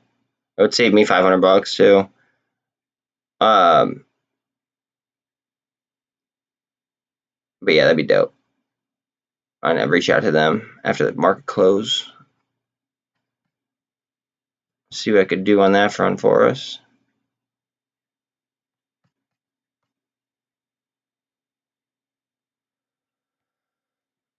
That's why I'm just trading the chart.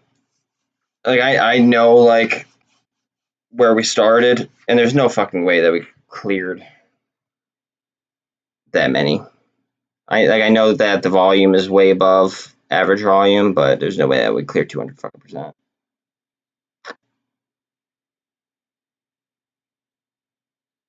Not on a day like today. You feel it in your bones? I hope so. Fucking flex hour, baby.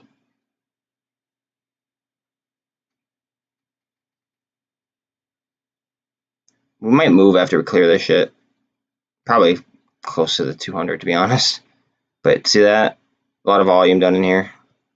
So I like this candle above this shit.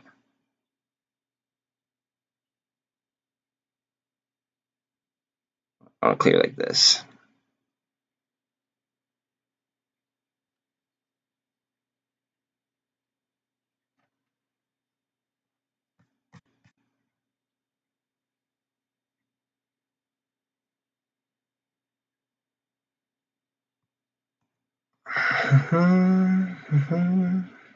This is EMA's crossing. 13 over the 48. It's EMA as well. You guys know I like the EMAs more than I like the MAs.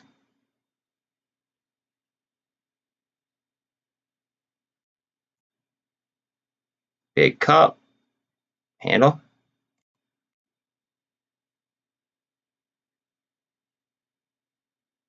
Up, up, up, up, up, up, up, up, up, up.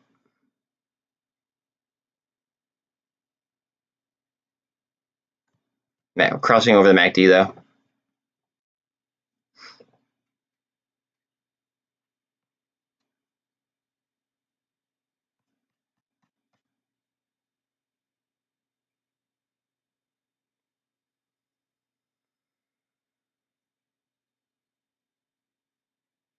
$11.43 on AMC, 119.19 on GME, 197 on BBIG.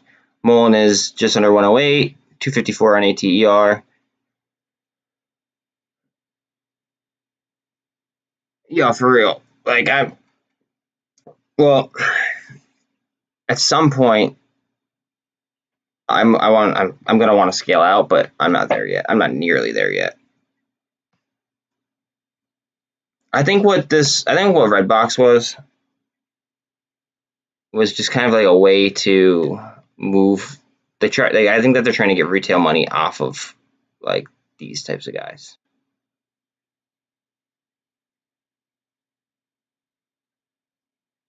Like they're trying to flash big numbers and cause a short squeeze, but less of a short squeeze than what like the MOASS type squeezes could be. If that makes any sense. Like I think that they realize how fucked they are on those, because they're not stupid. They're actually very smart people, but they took our intelligence for granted. So now they realize that they're fucked, and they're going to do everything that they can to not lose as much money as possible.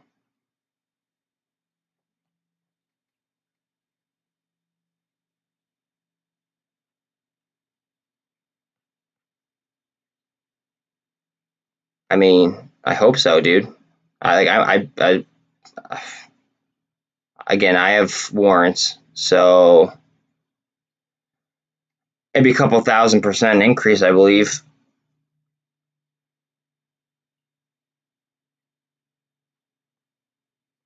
For me, so it'd be a dub for me if that happened. So I hope Tesla's at 653, Apple's at 133. So Q's 278. BlackRock is at 601. Blackstone's at 698.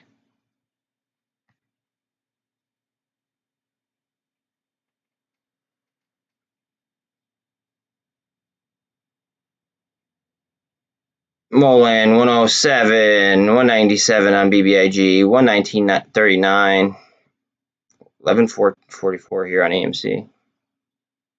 This again just looks like a huge fucking cup and handle to me. After a panic sell-off, a short into a panic sell-off.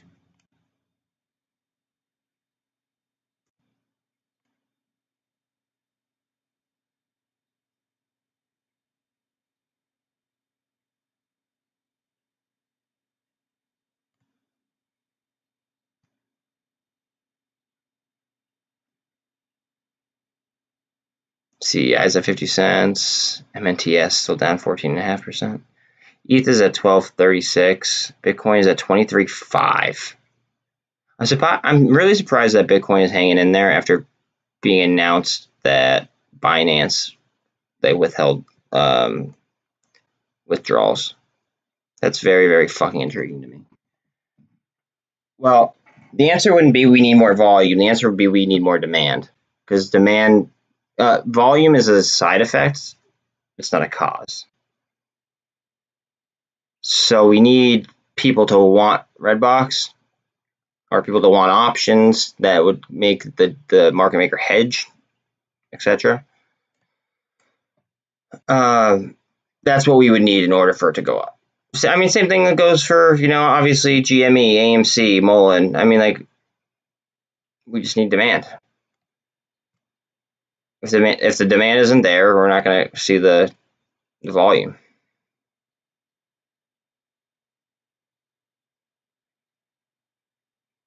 UVXY is at 17.18.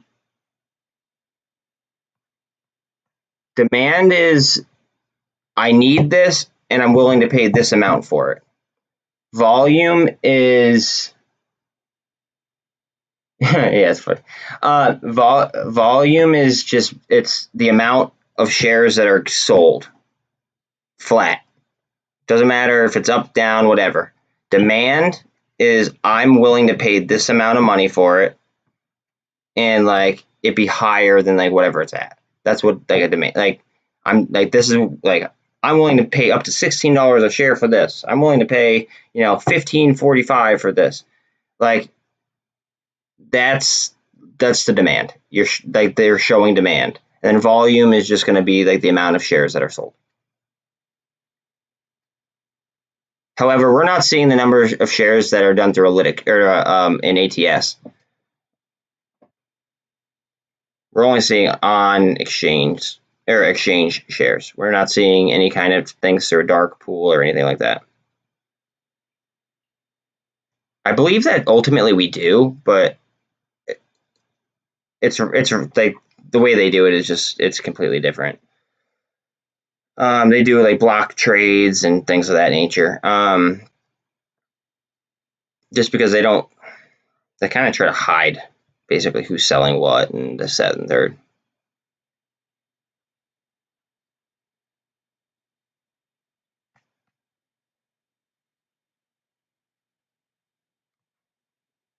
I mean, potentially. I mean, offset double bottom, but I mean, I think that's a little bit too extreme.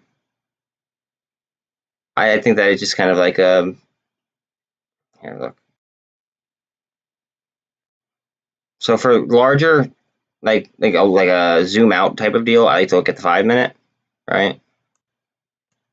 Looks like a cup and handle to me. Just waiting on handle. We're above the 200. We did go below the 200. Now we're kind of doing volume at the 200. Hopefully we get a pop off that. MACD looks like she wants to twist though. Twist up. See what the 3 is.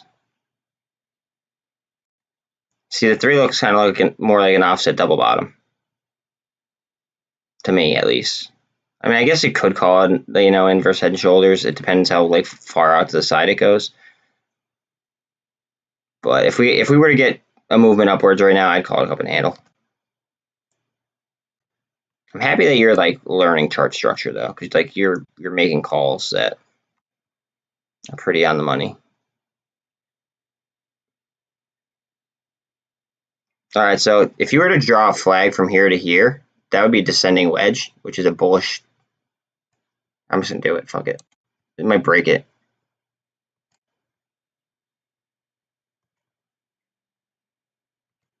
All right. What'd I do? All right, so this is a descending wedge, typically a bullish chart pattern. These EMAs might get up on top of each other, and then we could move up.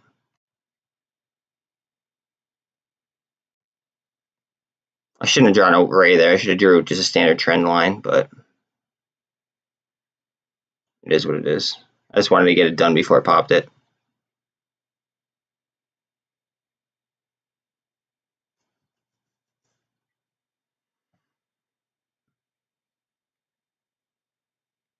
$23.6 on Bitcoin.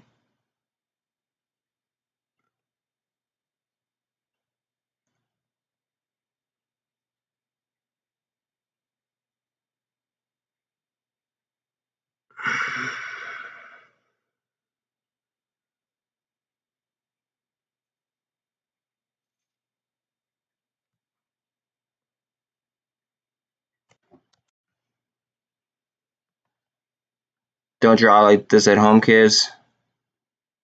Don't do it.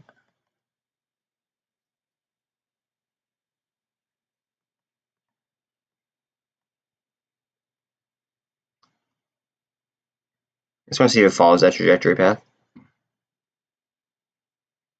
That's what I'm saying, dude. It's a psychological fucking game, dude.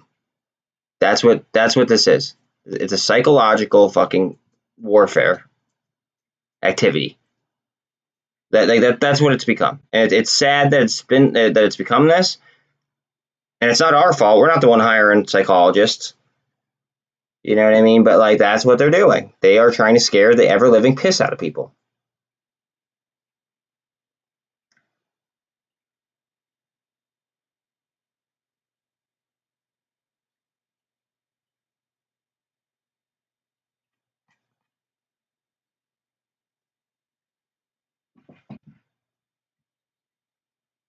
If the bears are blowing it up, that tells me that we might make a bit like a bullish move soon. That's how it's really screwed up that I have to think like that.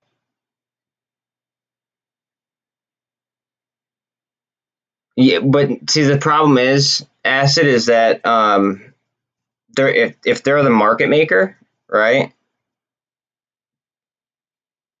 They're in like they could be in the trade. They could be front running the trade, but not be in the trade. They could just be controlling the ask bid spread, and they could be making money in between the ask bid spread. And they could literally be making fractions of a penny. But if they make like a couple million transactions, it adds up to being a decent amount, like a decent chunk of change. That's the problem. That's why, like, if you're buying straight shares, I think it's important to route right through like a lit exchange. Whether you're on Fidelity, whether you're on like E-Trade Pro, whether like if you're on Public, if you're on like Moo doesn't apparently. I don't have a Moo, but I'm just saying.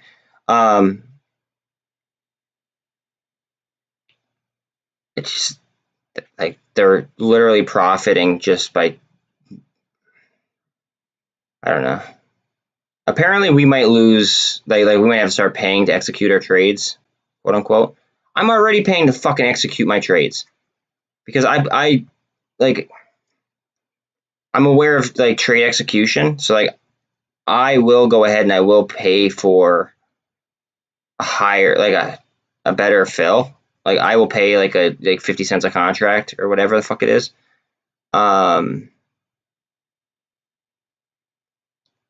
But I don't know. That's what was basically said after Gary Gensler went ahead and said that he would, wants a ban payment for order flow.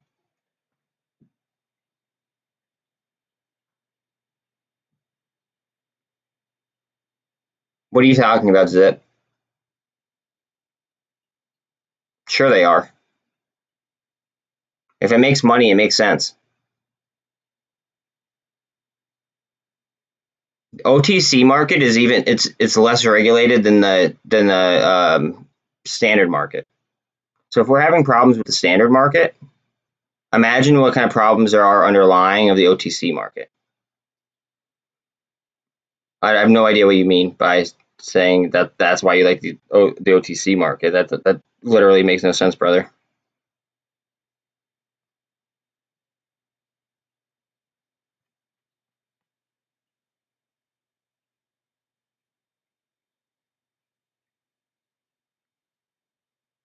$119 on GME, 1142 on AMC. SPY's at 377.60.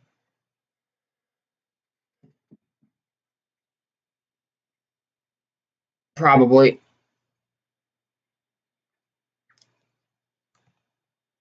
Probably. That honestly, yo, like that's probably why some of the what's it called? Some of the OTC stocks have been running is because they could climb a super high percentage. And like I don't know, they don't catch the eyes of as many people. At least that's my thought.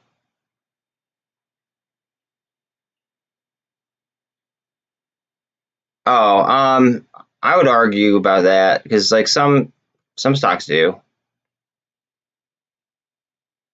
Like especially some of the ones that like people are targeting for like like SPACs and stuff like that. That's where they're looking. Like they're looking there. They're looking at companies that might want to like be there. They're looking at many different things, dude.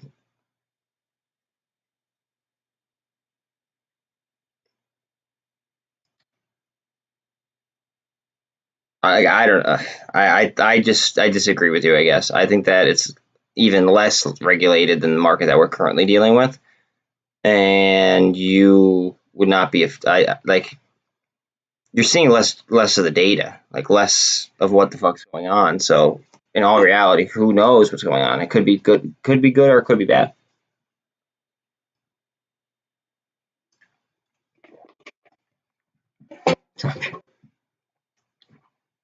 It is what it is, dude. You learn, you live and you learn, and you also learn like what's a trade, what's an investment. I think so, at least. What is a trade? What is an investment?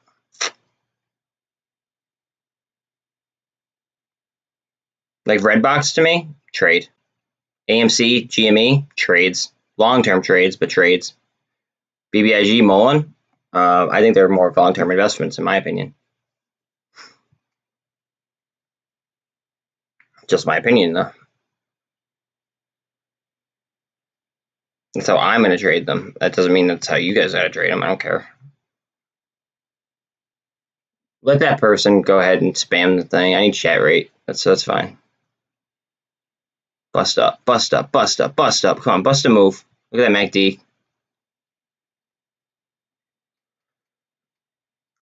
We need a power flex.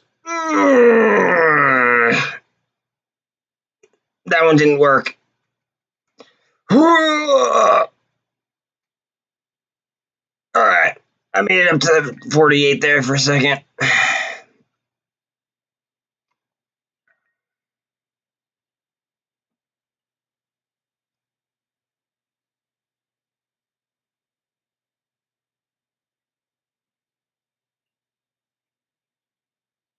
If you were playing the UVXY, you fucking killed it.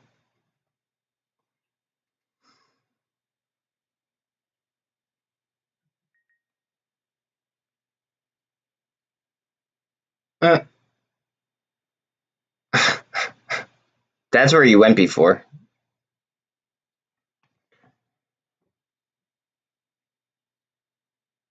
That's where you disappeared to. BBIG is only 2% down, 2.7. Look at the low volume. Like, look at the low range right here in these candles. It's consolidating, guys. It is consolidating with all the EMAs right here. She's gonna eat.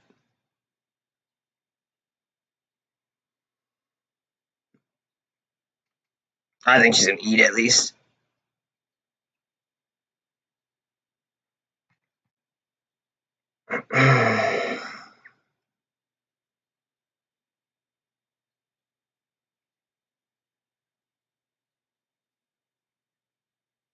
Up, up, up, up, up, up, up. Come on.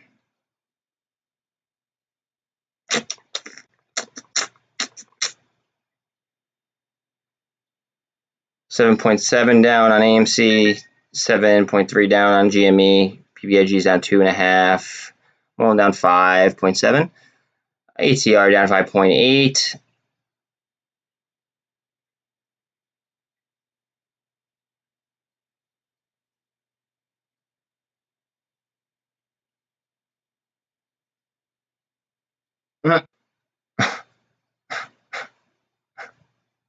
I bet it was magical for you.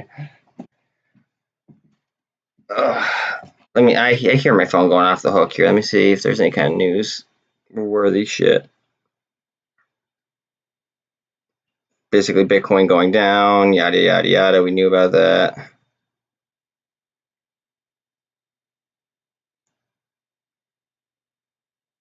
What up, Understand? I see that you just subscribed. Hope you're having a great day, buddy.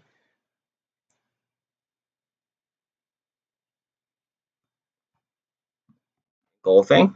Bullish and golfing? Come on, push, push, push, push, push. Come on. I want to eat all of this fucking supply right here. Right at the 48.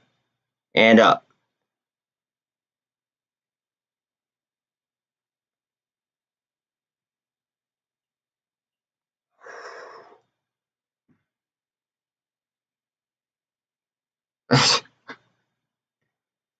Yes, please like, subscribe, share. Let's get as many fucking people in here and be as financially literate as possible.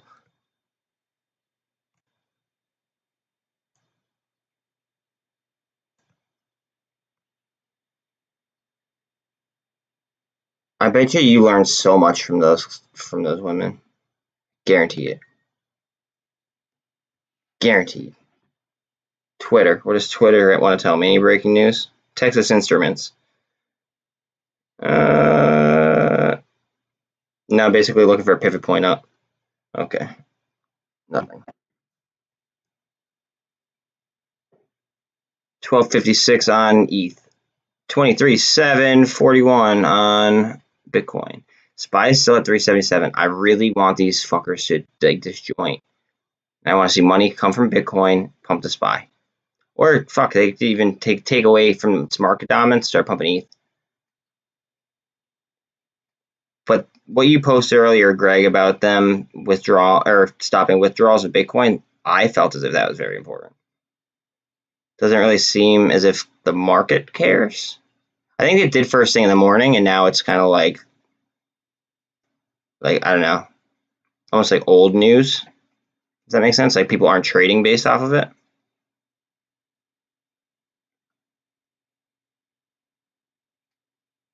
It's like they tanked the market based on that news before it became news.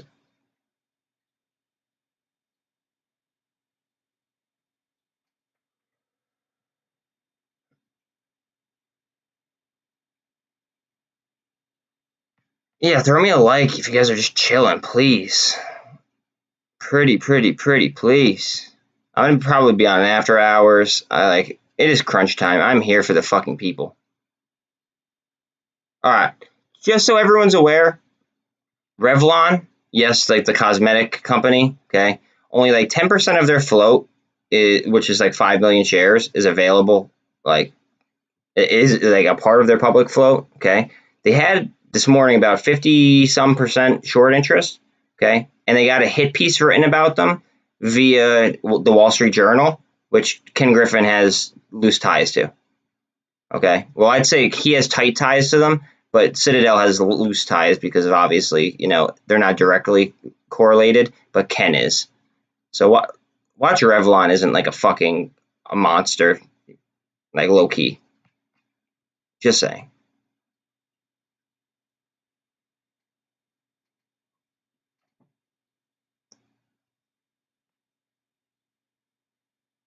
And that was after good news.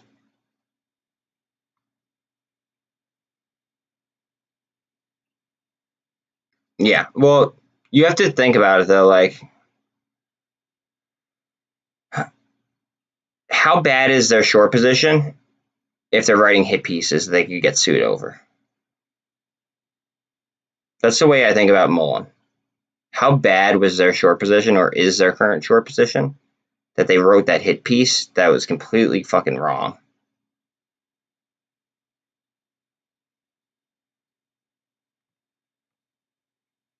Like, you feel me? Like, it's gotta be rough.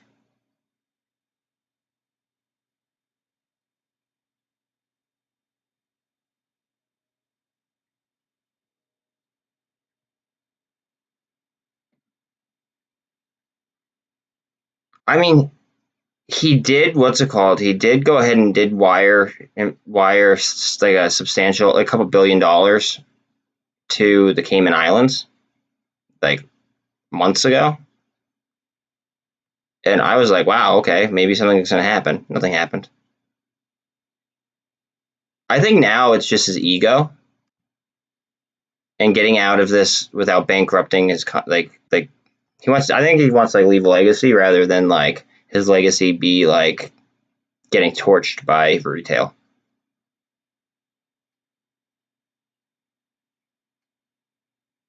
But if you look at his photos before that, like before all this stuff, and then you look at pictures after, you like it looks like he's struggling. Like dude's not looking so hot.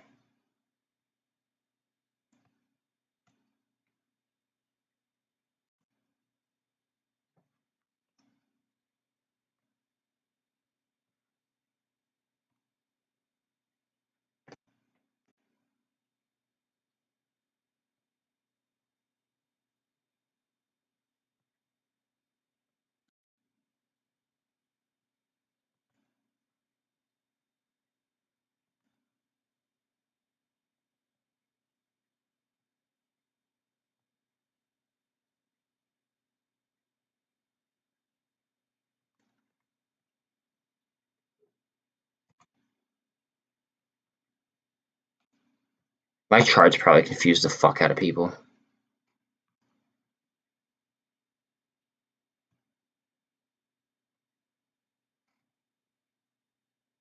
Oh, right through that trend. Go ahead, baby. Eat up, you motherfucker. Come on.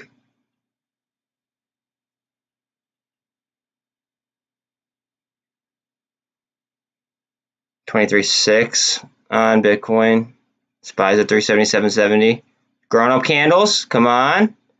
Up, up, up, up, up. Eat up. Eat up. Come on. Right through that. Right through there. Right through there. Come on.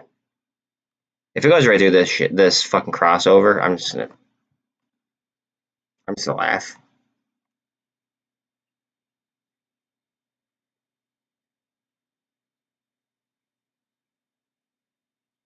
Up.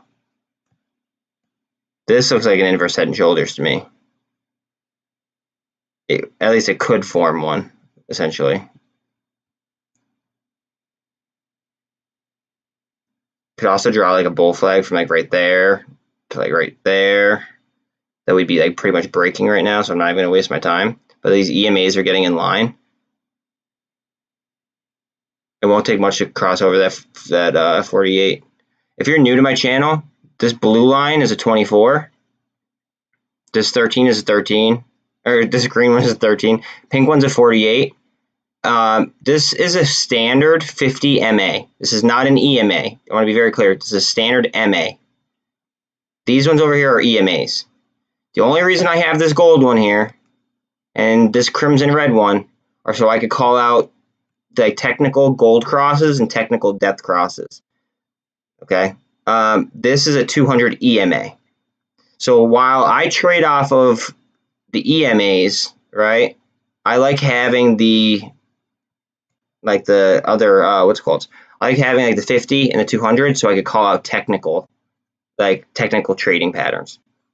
Because if I'm able to call that out, then like sometimes like day traders will hop in like as it's about to happen or like right after it's happened, etc.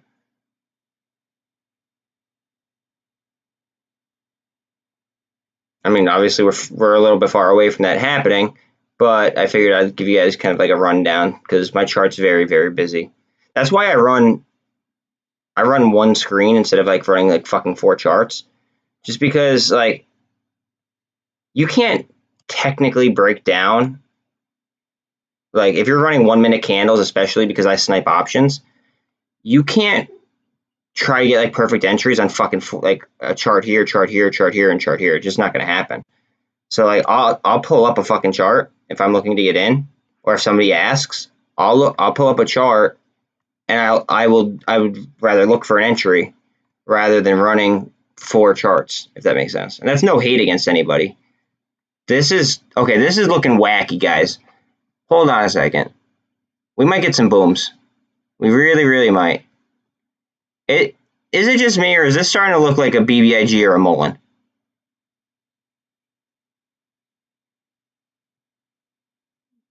Very, very, very, very fucking like full of gamma, I guess. Nice and tight. And then on top of that, the EMAs are now in line. We are above the MACD on it. We slow growth up, kind of like a double bottom right there. After this one, though, we had a failed handle, and we just fucking tightened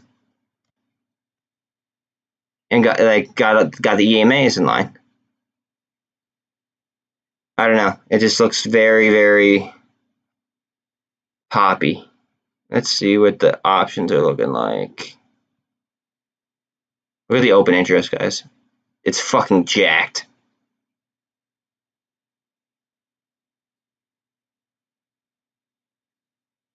All right, so open interest means that that's the amount of options that are like active. These are the ones that these are the amount that have been traded in a specific day. So there's a lot of 15s, a lot of 14s, a lot of 13s, a lot of volume on the 13s though today too.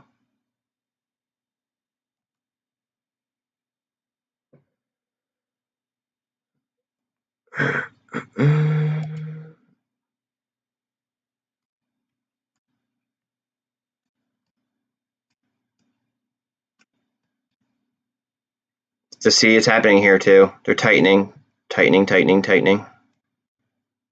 Ziptic said it like best before. It's like a spring. It's like that you can only coil so much.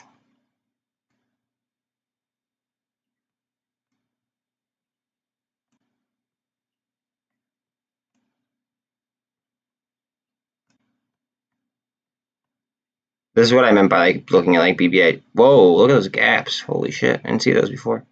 Okay. But this is what I meant. Just a lot of volume, back and forth, back and forth, back and forth. Now we're getting pushed down how we did before as well.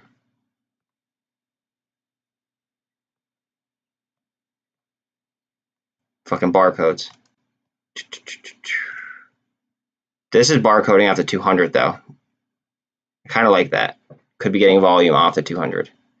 Went slightly underneath the 200 right here. 119.20 on GME.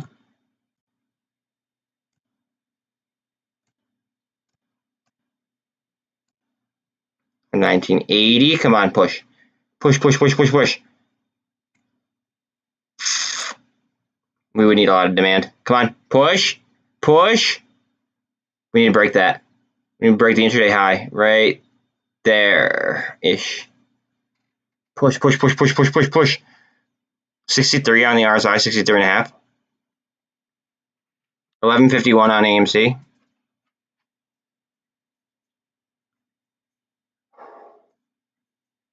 Push up. Keep pushing. 120.39. We need 120.53 at least. We need to break that intraday high. Push, you son of a bitch. Push.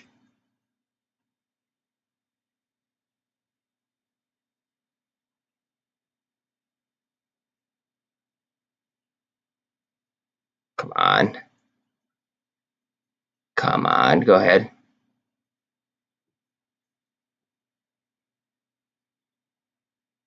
Okay,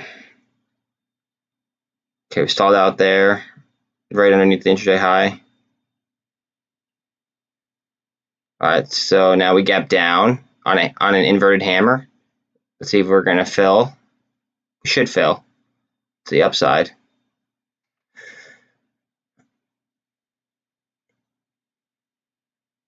Keep going with some strength. Go ahead.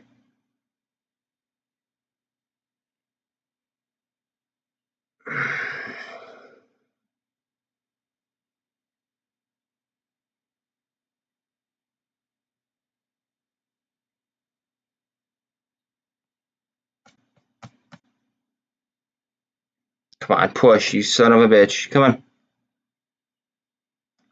Up. Man, it's like it is barely getting any volume. Barely getting any volume.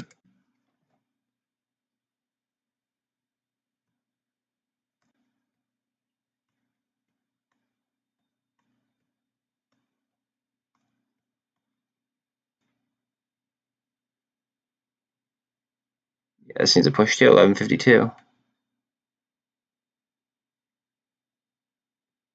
Wouldn't be the day high, but it'd be the intraday, or it'd be the relative high. Red box is the exciting chart to watch, so I'm just gonna pull this up and just keep these, like, just keep paying close attention. We're at 378.5 on SPY.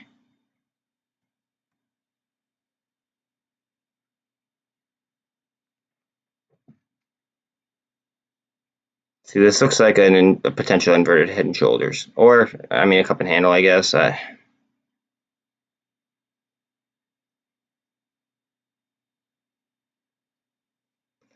It looks like there's a lot of indecision on each candle, though. Barely any movement on that candle. Inverted hammer. Wicks on each side. Wicks on each side. Inverted hammer. Wicks on each side. Big wicks on each side. No price movement. Movement downward. Wick upward. I mean, inverse right there. Again, big wicks on each side. No movement. These EMAs are literally like fucking like just curling as tight as they possibly can.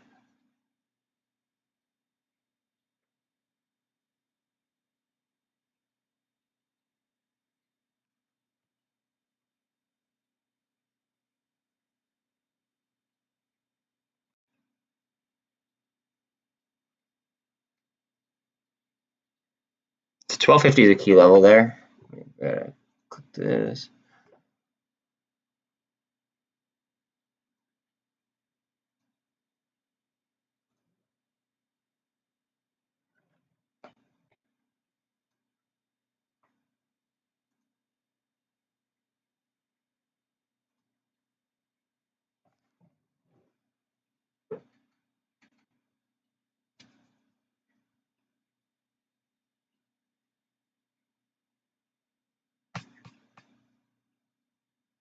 BBIG is just under $2. Looking for that push. We need some demand though. 119.25 on GME, 11.51 on AMC. Is that my impression? Yeah, something's. Yeah, I agree with you. Like,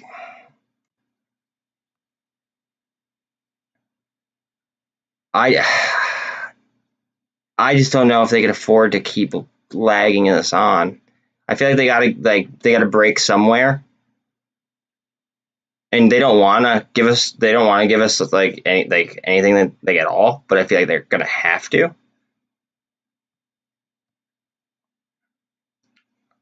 I just don't see a situation in which they get out of this clean.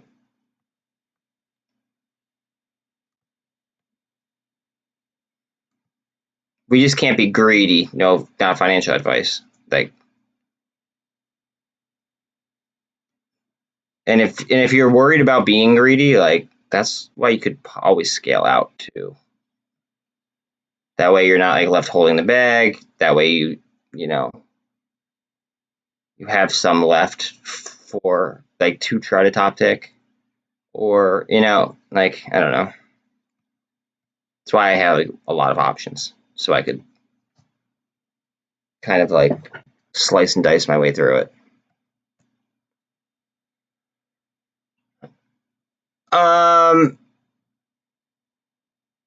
Potentially. Because Wednesday would be T, if you do T plus 2 off of Wednesday, that comes out to Friday.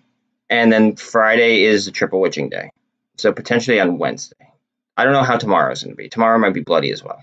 Although they might front run. So who fucking knows? You know what I mean? They could literally fucking just front. They could start at any time, to be quite honest. Like, this could happen at any fucking point in time. I think it happens before the end of Q2, personally. Now, with T plus 2, again, that puts it at, if you consider T plus 2, that puts it at July 5th. Like, that's why I have a lot of options for the 8th. But if BBIG is going to be by the end of Q2, right, then a lot of people are going to now have liquidity. However, they might try to front run that, because if they keep pushing off BBIG, right, they're going to allow people to then go ahead and basically use like as much leverage as possible, because they've already given a date on something. I don't think that they want us to have as much leverage as possible. That's just my opinion. I could be wrong, but I just don't see them wanting retail to use as much leverage as possible.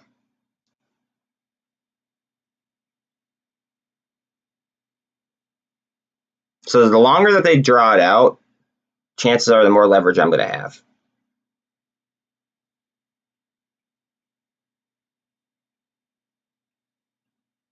I think that would be a mistake for them.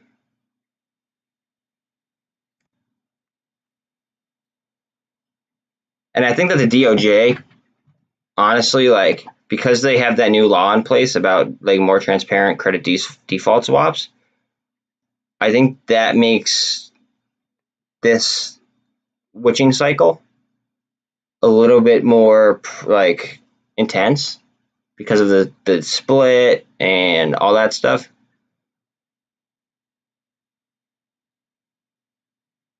I just hope Redbox isn't a distraction. And although, like you guys know, I've been in the warrants, like I got in the warrants early. I'm still up a good amount, even though it's, not like off its highs. I just hope it's not a head fake. But I don't know. I just hope people didn't move their money and miss out on a potential like life-changing opportunity just for, a trade when we already have them pinned down in other places.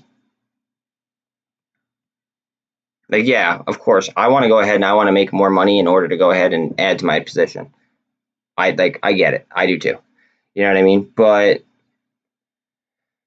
I wouldn't take money personally off my like MOASS type plays in order to play Redbox. That's just not something I would do.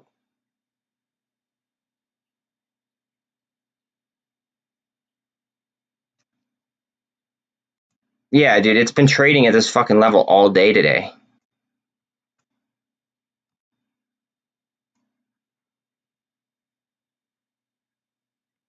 Our financial advice. Like, yeah, I agree. But like, see what I mean though? Like, where's the pump button?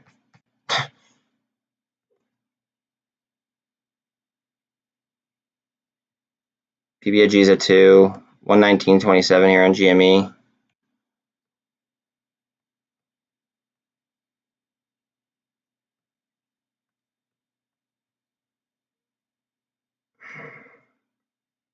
See how tight these EMAs are though? Like, fuck, they are right on top of each other.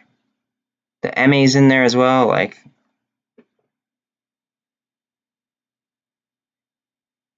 $11.54 on AMC, 106.5 on Mullen, 253 on ATR, 290 on Redbox warrants, 15 flat on Redbox, 378.22, 378 on SPY, 2035 on Bitcoin.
Wow.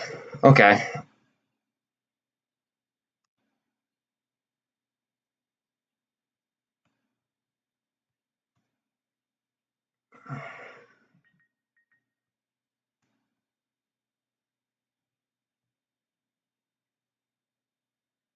Not bad.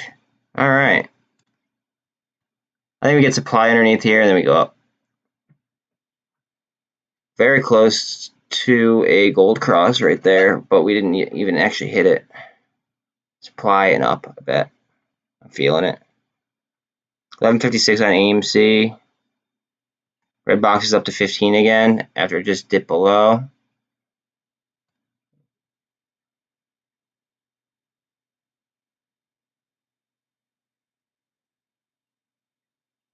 Yeah. Yeah, let's fucking flex in 10 minutes. Actually, we can start flexing now, I think. But that's kind of like a double bottom.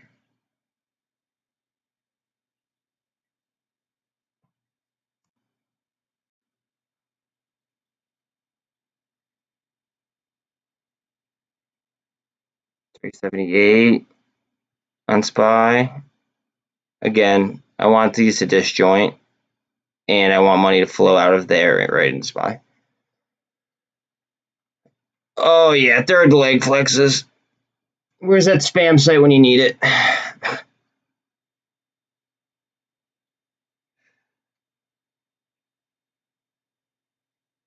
Yo, any of y'all watched UFC?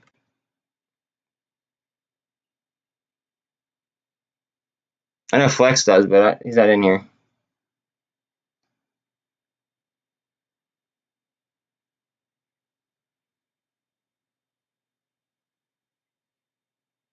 $11.56 on Amy, 119.23 on GME.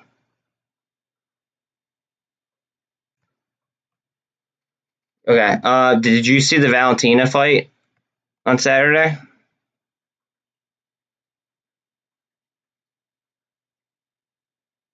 Did you see the Valentina fight though?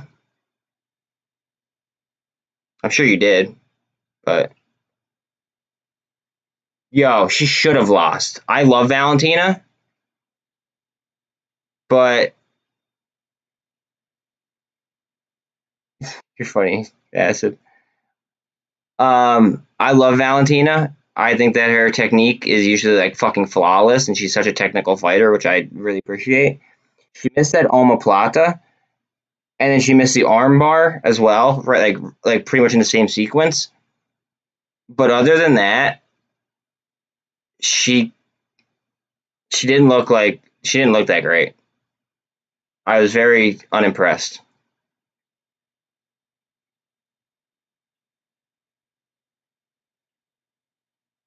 You think they were 2-2 going to the fifth? See, I thought it was like 1-3.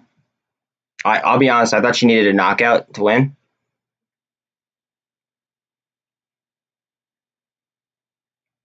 and she somehow like I don't know. And then that judge, the last judge ruled it like in her favor as if she had won like fucking 4 rounds. Like how I don't know. Like she didn't win fucking 4 rounds. I'm sorry. I think that's an immediate rematch.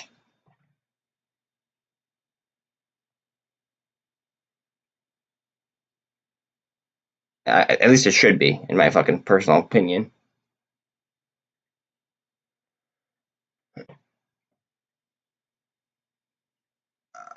I mean, she might have.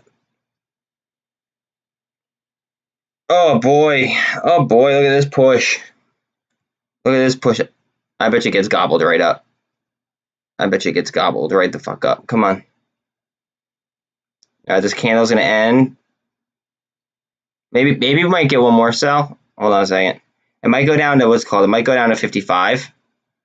That makes sense. Like, oh, I keep bringing the cursor over here. So it's 254. It might go down to like another down candle for 255, but then I think it gets eaten up. Just because they coordinate and shit like that, it's terrible. Which, I mean, she retired, right? So. Oh wait, never mind. I thought you were Ziptic. I mean, they're trying awfully hard. Look at the fucking volume. And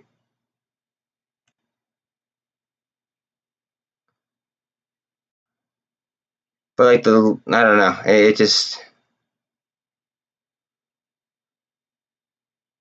I just feel like they're trying to scare the shit out of people.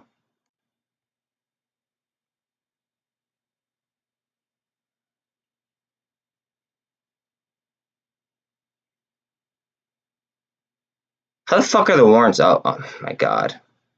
See, this is what I'm talking about. Like, first of all, I should have never bought these warrants. I just did because I had like pennies extra, and this guy just bought like $5 million worth of his own company. But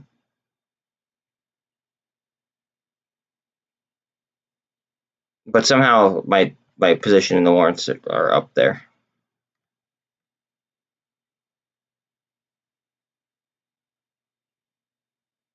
Come on, let's go. Run, run, run, run, run, run, run, run, run.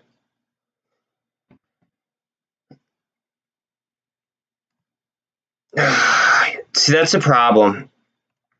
There's going to be people that aren't battle tested. In my personal opinion, I feel like there's going to be people that aren't battle tested and are going to see like how bad an ugly day can get, especially if they start using leverage, right? How bad an ugly day could get without hedging.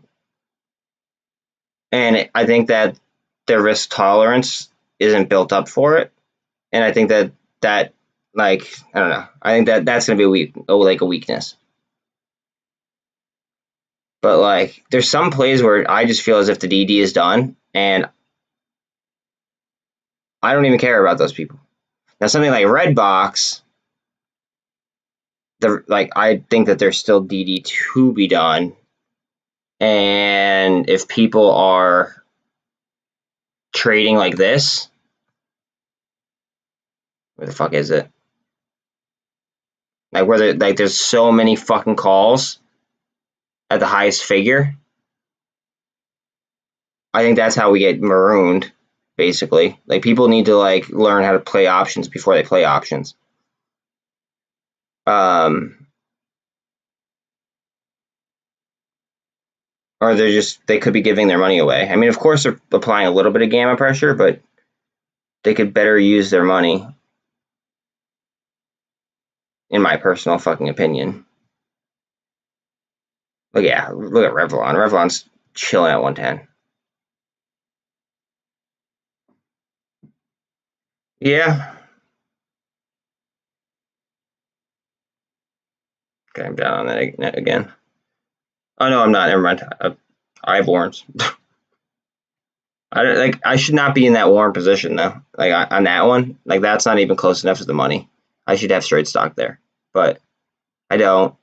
It is what it is.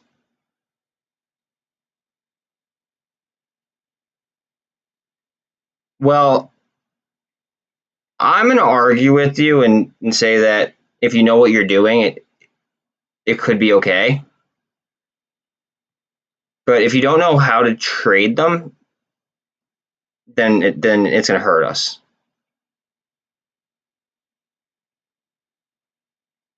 If that makes sense.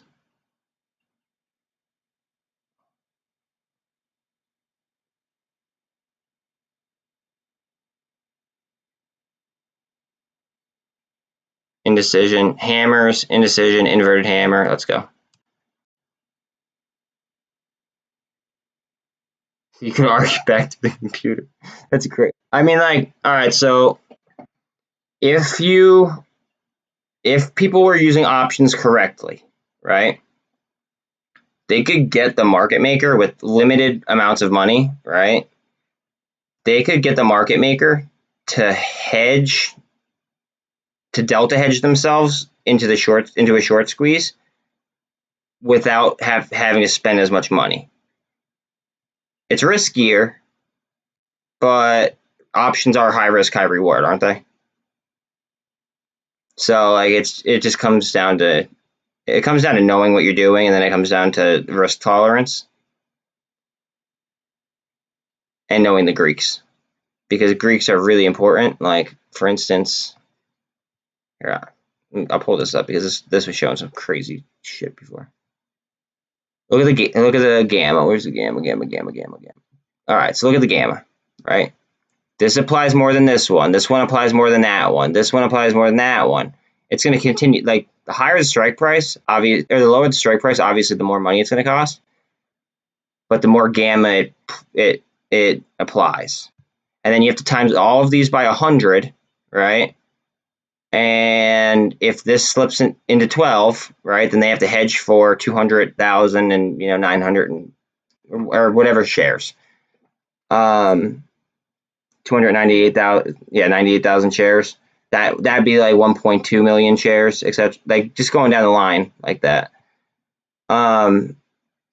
So when people go ahead to the options and they hit this many times, instead of being like, where the gamma is actually going to help us, like, you could have spent a little bit more money and applied a lot more pressure for, like, I don't know, for yourself and for everybody else.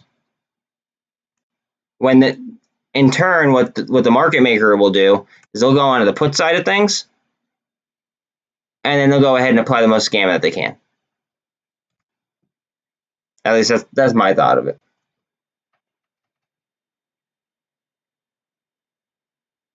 Wait. I heard you talking about the reckon thing. Revlon? Yeah. I think Revlon, I think that was a hit piece that the Wall Street Journal wrote, and I think that's going to be a huge short squeeze potentially. That's a very, very speculative play, but it's very, very cheap right this second. Like, literally, Revlon costs $1.10 at this current time. Not financial advice at all. I just think that they have loose ties to Citadel directly. Or, well, they have direct ties to Ken Griffin, and then they have loose ties, obviously, because Ken Griffin owns Citadel. So it's like, obviously he's going to want to help his own company. But anyways, they got good news, and then they got fucking shorted, and or then they were apparently filing bankruptcy. The report says reportedly filing bankruptcy. Not they did file bankruptcy. It's reporting that they are that they might. But why the hell would a $3.6 billion enterprise value company that's the second in the world for for size for cosmetics, why the hell would they file bankruptcy? It just doesn't make sense to me.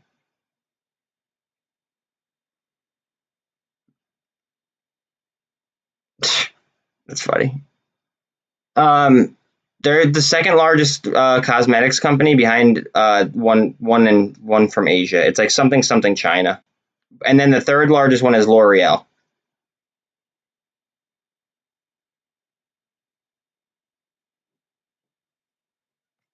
It just seems like a play that they like another misdirection shot almost.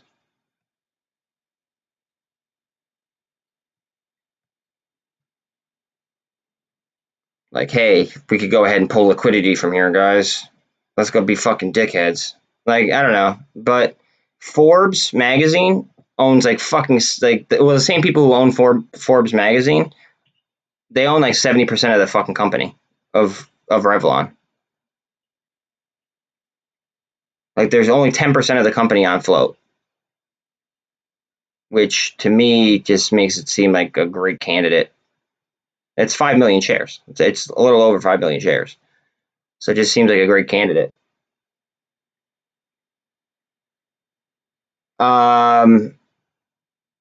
When China, when Biden stops being their bitch, I don't know. Like, we are literally fucking bending over to get to like take it from China right now. That's what's happening. Like, we are literally bent over taking it right now from China. and I don't like it. I wish that he would stop, but at the end of the day, people are going to do what's best for them. However, I also think of like back to 77 cents from IMP. I also think that like they're going to want to remain in power because power means money, right? So at what point do you say, okay, we got to like give the people what the fuck they want? That way they vote us back in, you know, and they have like continuous power for like generations. Like that's what I'm sure that's what they're trying to establish. You know what I mean? And right now, I think that they're going to have a rude awakening if they don't fix the financial markets first. But they already are like screwing with our amendments. Like they just like changed the gun laws. Like you have to be 21 to buy an AR now. Like so, my original thought is okay. So you could be 18 to go ahead and enlist. Actually, you could be 18 to be drafted. That is a mandatory thing that if like it's literally breaking the law if you don't fucking sign up to be drafted. So you could be 18 to be drafted, right? And you could use an AR all you want if you're drafted, right? But you can't use an AR to defend yourself in the country that you are eligible to be drafted for. Like the Constitution has no fucking age limit. I like literally like there was actually a representative. His name was something Roy, and he actually spoke up for like having an AR and this, that, and the third, and like he made some really valid points. And Jerry Nadler said, "So you would use an AR against American troops?" And he goes, "In our Constitution, it's written, to protect yourselves against like tyranny, whatever the fuck." So like, he basically said like, "Fuck you" to Jerry Nadler, whatever the hell his name is. It was pretty sweet. But I like people that stand up for our Constitution. I definitely like people that stand up for our rights, don't infringe upon them. Like I think that our rights were already violated, to be quite honest. And I think I've talked about this before, but I think they were violated by the what's it called, by the like the no like you can't hop on a flight unless it's unless like you show your vaccine passport, because then they're forcing you to break your HIPAA laws in order to go ahead and have freedom of travel. Like, so you're going to break my natural given, or born human right of freedom of travel unless you see a medical document for me. That is literally the definition. That's what HIPAA is for. So people can't do that shit. And then they're going to go ahead and use it for fucking travel, which is a fucking constitutional right. No, like, I'm sorry. I think that that's going to be fucking a huge lawsuit as well when all of this shit's all said and done. But I think that we need a new regime in office before we see anything like happen.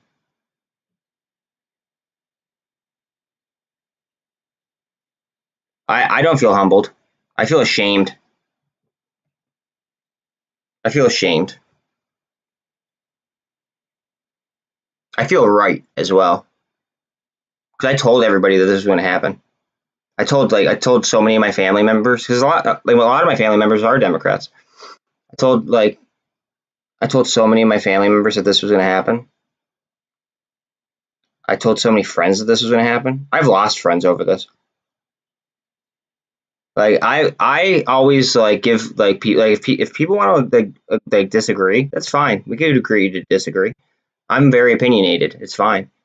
But if you're going to try to argue with me or debate me, please come with facts because I'm fucking loaded with them. And my one friend, he was like saying that he would agree to disagree with me, but then he tried to get me to watch a video about socialism that was like fucking 40 minutes long. I was like, bro, it's like, I'm sorry. I just like, after working all day, like last thing I want to do is watch a fucking 40-minute video on a type of fucking like type of politics that I hate, that like I'm against. And he was like, he just got all pissy about it. But I don't know. I don't need those types of friends anyways. Fuck that.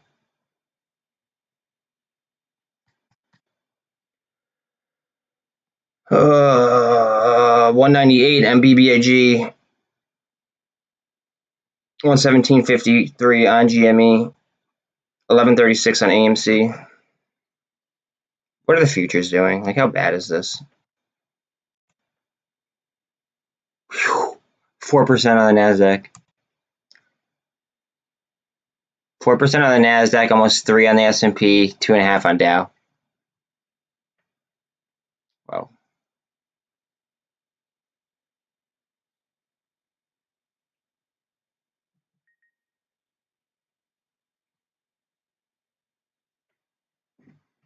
Yeah, like I don't feel humbled. I feel ashamed, and I feel like embarrassed for those who voted for. People voted against the previous president. They didn't vote for this. If that makes sense. And I think that those people are slowly but surely realizing how bad, like, how bad of a mistake that was. So I do feel embarrassed for those people. They basically voted for the vice president because he's like a hollow shell, in my opinion. Someone's pulling the cords, and he goes up there and fumbles speeches. It's almost like, I don't know. It's kind of embarrassing. Other countries used to be afraid of us. Now they pretty much laugh at us.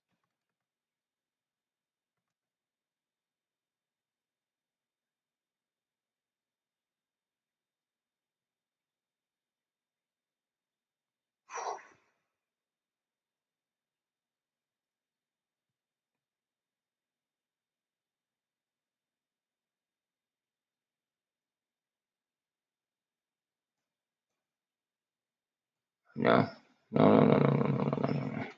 I'm gonna regret not saying no, but that would be a very speculative thing. If you were it'd be very, very speculative. But we could double bottom. We are getting low on the RSI. It looks like it wants to perk around. It would be very, very speculative. Like, please don't follow like things that I'm considering doing. Like, please don't do that. Yeah, but so I'm happy you phrased it like that. I think in theory, what they want, I think it could be achieved, right? But we gotta we would have to cut out the giving away to other countries, and we would have to become like a nationalist. Like, we would have to become nationalists first. So we'd have to be like nationalist and socialist. We'd have to take care of ourselves.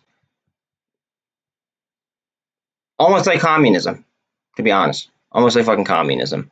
But obviously I would want freedom, of course. You know what I mean? Like, so their ideas are good. They just don't, I don't think that they think of the money that it would take to instill those ideals. And I think that's kind of where like the snag is.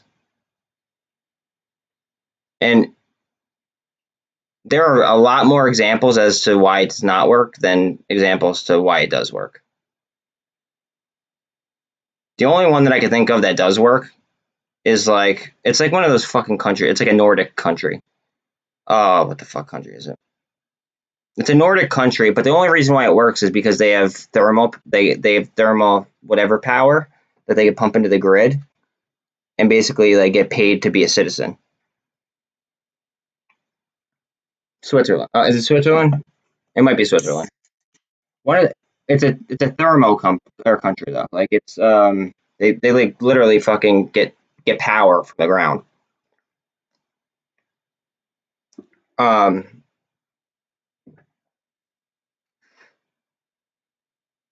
there's just so much of it that's how their government works. You know what I mean? It works like that. It is what it is.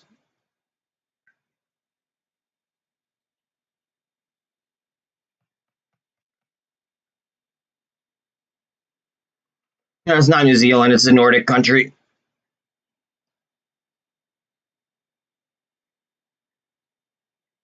I think it would be like maritime, like international waters.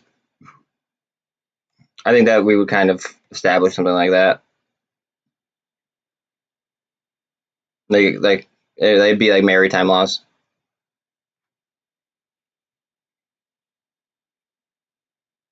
I think that would be the easiest fix or easiest decision.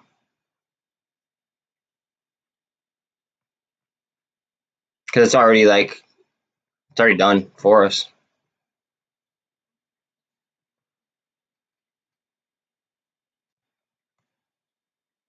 They are grinding this thing all the way into the close. We might see some grown-up candles though. Off this relative bottom. I don't know if it'll come down and slap where this slapped. I think that we might be hitting it. Although, you know what? I didn't think it was going to grind this far this way, though. So, we'll see. I just think that they're trying to scare the shit out of people.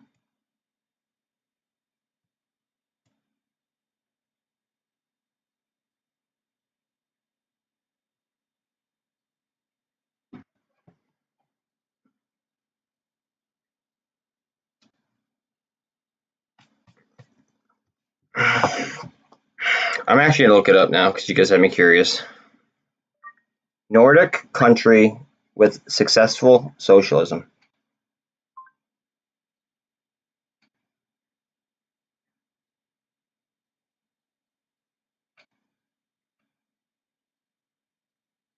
Norway. Okay, Denmark, Norway, and Sweden. But that's because they have thermo power.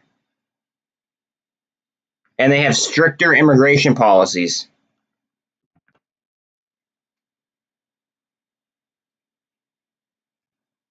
Yeah, we let the illegals in, but then like people like my girlfriend have problems getting like a legit fucking visa, even though they actually like, you know, work and pay taxes. I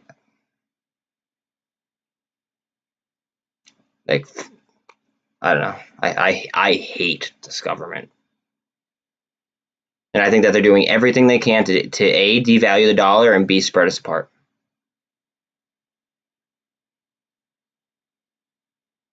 No, they have thermo power.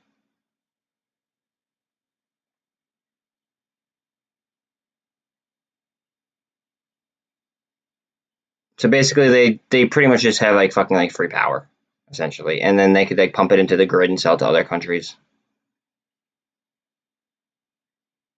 And they don't give away money like we do. We just give money to everybody.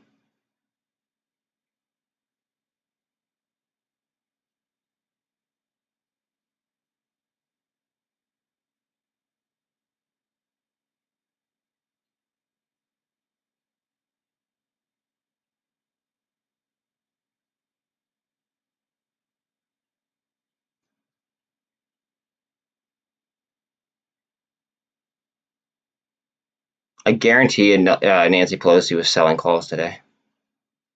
Or I don't know. She had a bunch of fucking calls. She had a bunch of 180s for this week. All right, so I bet you she had probably like exercised and then probably like fucking like sold calls or something.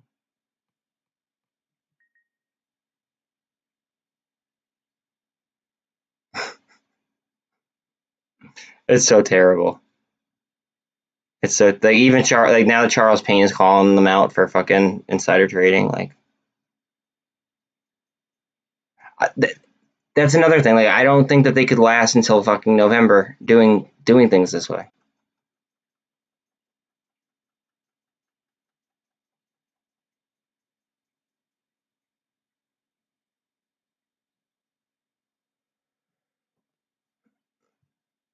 As far as gold and money, I think that you're referring to Putin. So basically, what happened was is we tried to put sanctions on Putin, and we crashed the ruble, right? And then what we did was, or then what he did was, is he pegged like 5,000 rubles to, like, I think it was like an ounce of gold or some shit. And now the ruble is outperforming every single currency in the world.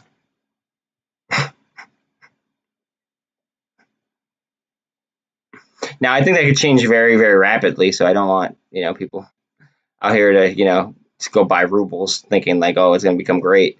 But like, that's what happens when you live on the fucking gold standard. But we were taken off that, and we keep getting further and further away from that every single time we print a bill.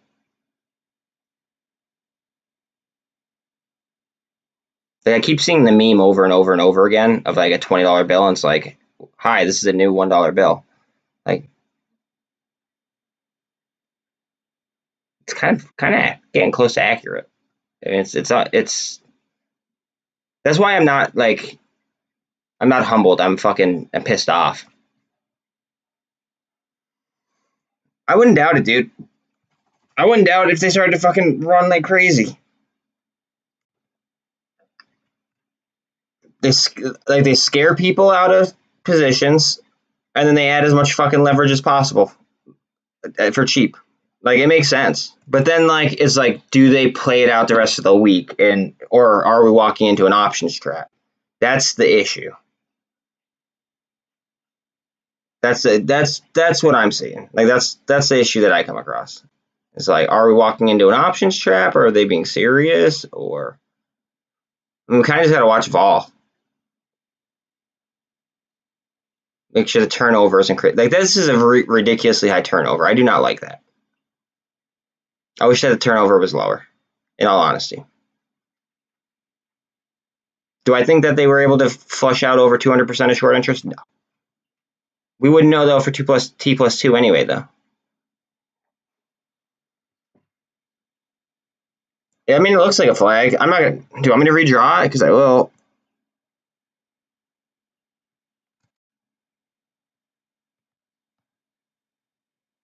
I mean, that's a good call. I kind of like drawing this and skipping the huge engulfing candles, though, first. I think that would be more accurate, because if I did the engulfing, it would come all the way like down here. Get rid of that one. I think that'll be more accurate. I mean, we're just cutting out a series of engulfing.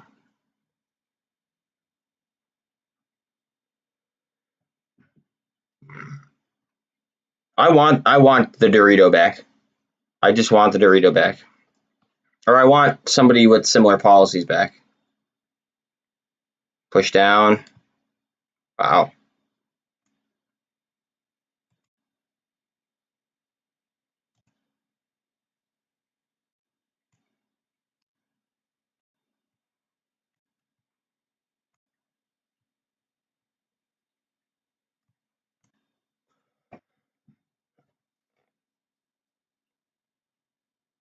Like, there's really not much volume right here, so I would expect it to fill upwards.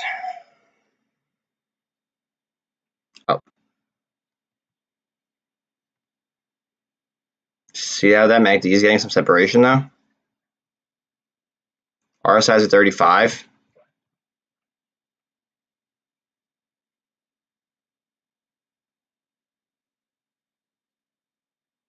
It's Coinbase at, because I thought I was getting slaughtered. Oh my god, Coinbase is at $50.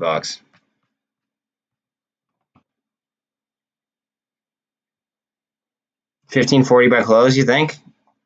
I mean, honestly, if this shit goes, this shit could go. And it's not even just this. It's like a lot of different stocks.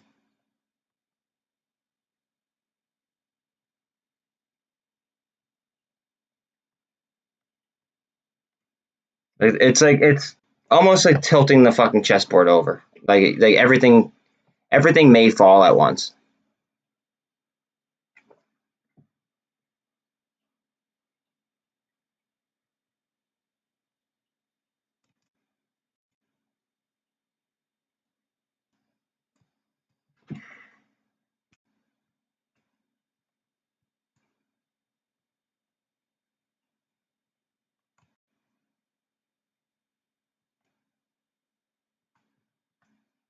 See that? Candle ended, and then obviously it went through, and now it's starting right there. That's why I do that.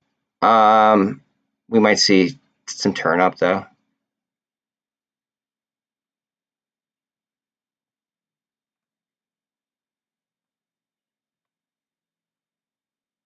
Huh. Funny. Engulf that bitch. Engulf it.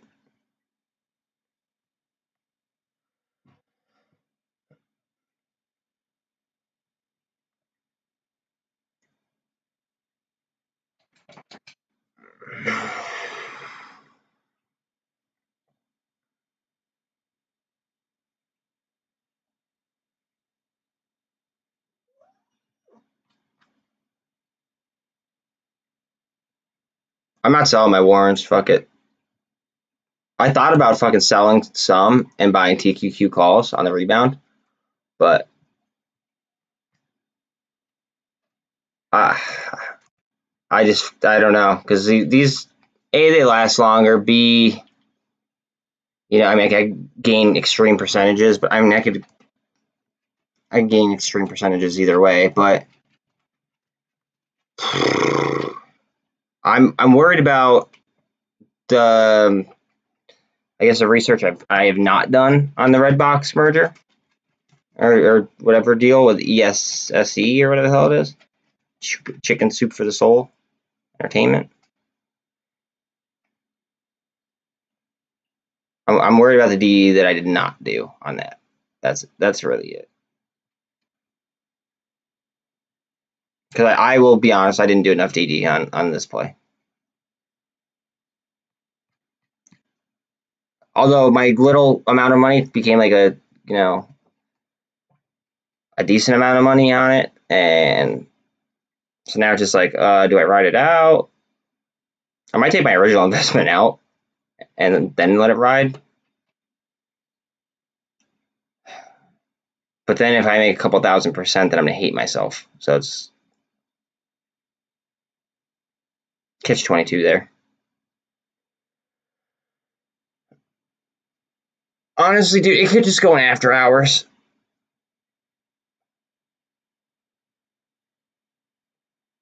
All of these could literally just go in after hours.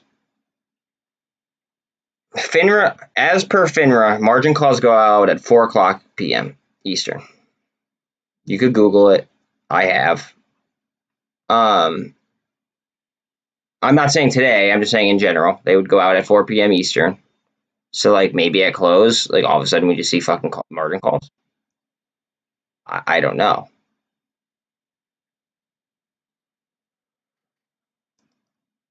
All right. We got, what, 32 minutes left in fucking flex hour? Hopefully we see something.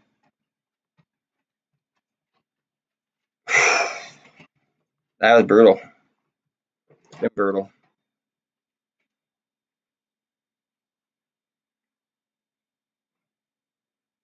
AMC and GME are both 8.5% down. BBIG is about 4.3 down. MULN is 6.5-ish down. ATR is about 8% down. SPY is 3.74% down. And the futures on them are fucking ugly.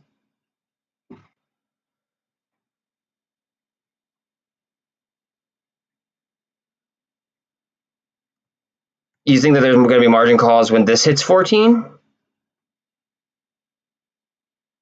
See, I think that the margin calls would be more so related to the SPY, Bitcoin, and the Qs.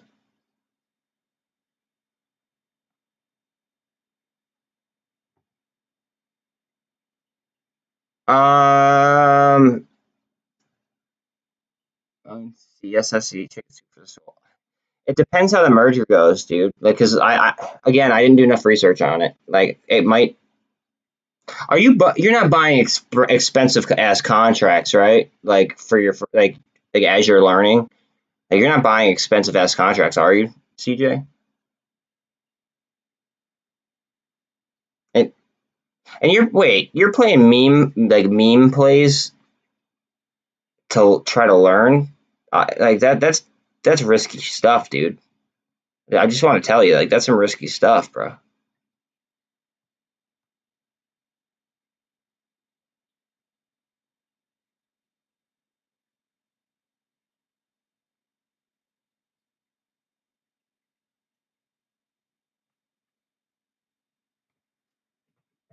Oh, you think if it closes over 14? Okay, I think that was some stop loss hunting below 14.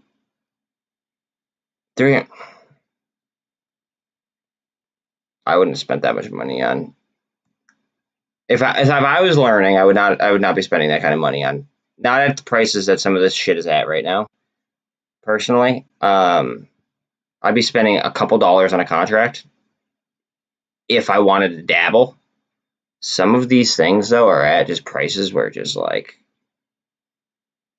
yeah, I get it. You want to hit the home run, right? But I mean, hitting triples and doubles is a lot easier than walking up to the plate and like hitting a grand slam. You know what I mean? Like $300. I could have bought for $300. I could buy.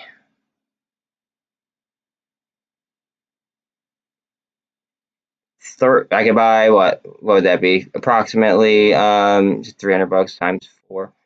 I buy 12 30s for next week on a TQQ on a reversal. Like that's just an example. Please don't like take that trade. But like that's probably something that I would like actually like legitimately like be like looking at if I didn't play like meme like volatility, right? I'd probably be strangling the Qs, UVXY, stuff like that. But I also play meme volatility, you know what I mean? So like I could be sniping options on like an AMC or a GME down 8.5% ish. You know what I mean? It all depends on the trader, their risk portfolio, etc. But to spend $300 on an option, especially one that's going through a merger and you don't even know, like you should be able, if you're trading options on it, you should be able to like answer questions if I asked you about the company. Like, how is this merger, like, how is it going to affect Redbox? Like, how is Redbox going to be diluted into chicken soup for the soul? Like, how does that break down? You know what I mean? Because that's going to affect your option, your option stance.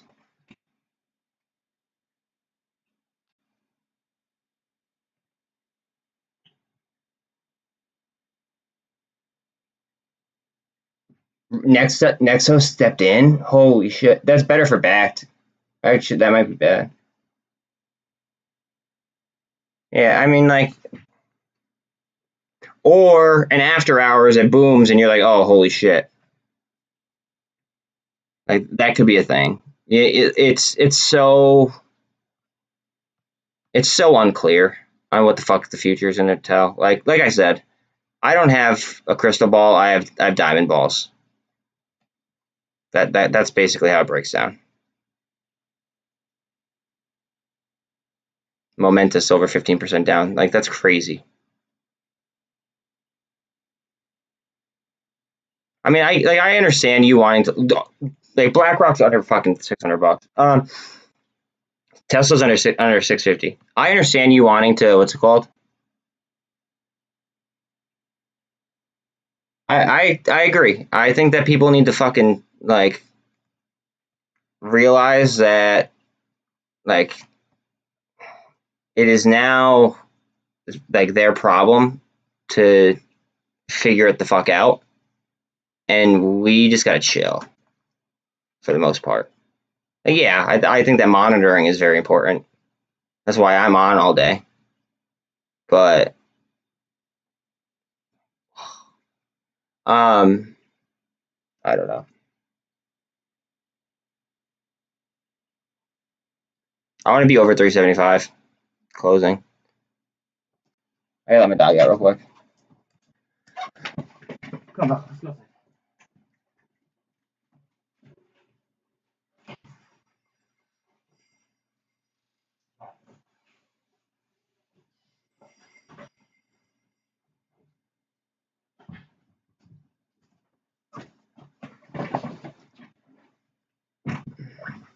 Nice.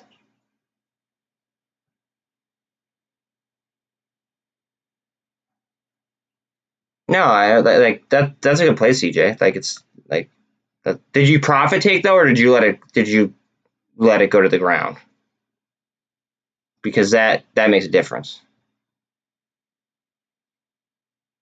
Because if you profit took, then good for you, dude. Absolutely. Look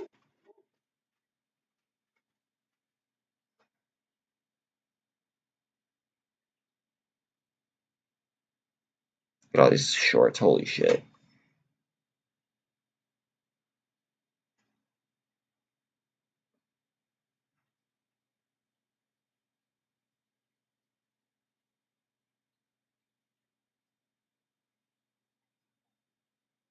Zip. It's hard to sell. Don't. You're trading with emotion again. It sounds like.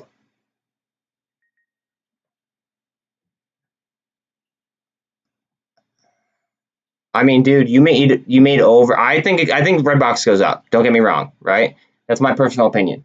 But if it's your first options play and you made a couple 100% on it, what you could do is you could take profit or take you could take like what you spent on it at least, right? Take a little bit of profit and then you could buy a higher up option and then that would give you better Greeks, like better like a higher implied volatility like potential. Does that make sense?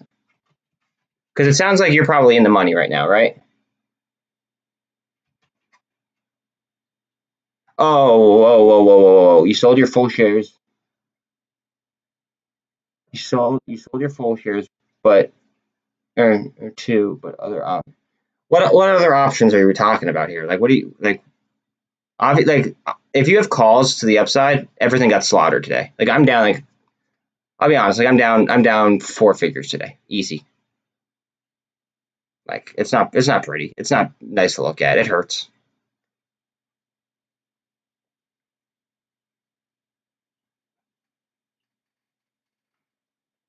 Like it.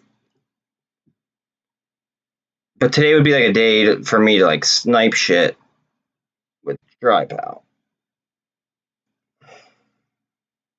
So you okay? So you profit took, and then you bought an option with some of the money. It sounds like, or did you just sell all your shares and then buy straight options?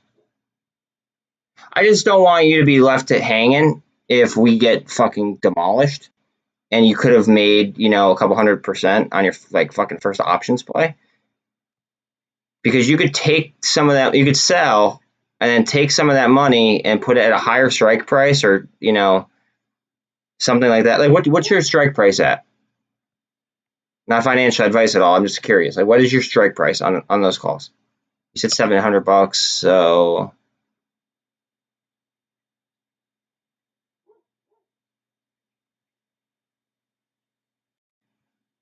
if you bought this week's options, that's ballsy. What's your strike price, dude? Holy shit! You're trading like acid now, or not like acid, like zip deck. Jesus. Like, do you realize how high risk, high reward you're trying to play, especially on something like Redbox and Chicken Soup for the Soul? Like, they're about to have a merger, and we don't know the details of it.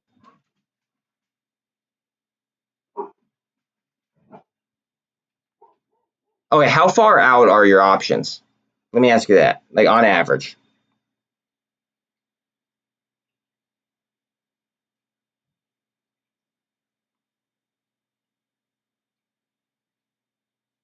I mean, I'll be honest, like, that's, I usually play more so with options. So I get it. But at the same time, if like you're not accustomed, it could really, really fuck you up. But yeah, but it was but what strike and on what? So like and like for how long? Like what options did you buy? You didn't buy like weeklies, right? Like 1 week fucking like bangers, because then you're talking like huge theta loss, fucking like huge. Especially if you put your whole account like all of your shares into options. 18 on UVXY, holy shit. 15, 18, come on, push, push, push, push, push. I want 375 on SPY.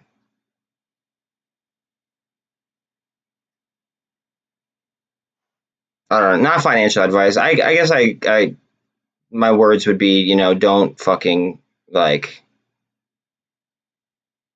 don't forget the profit take, because that's a lot of people's flaw.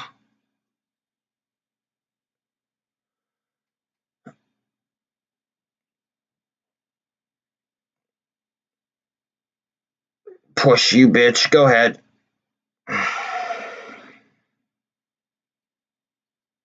Watch the 200s though. Watch the 200s. We need to breeze right through them.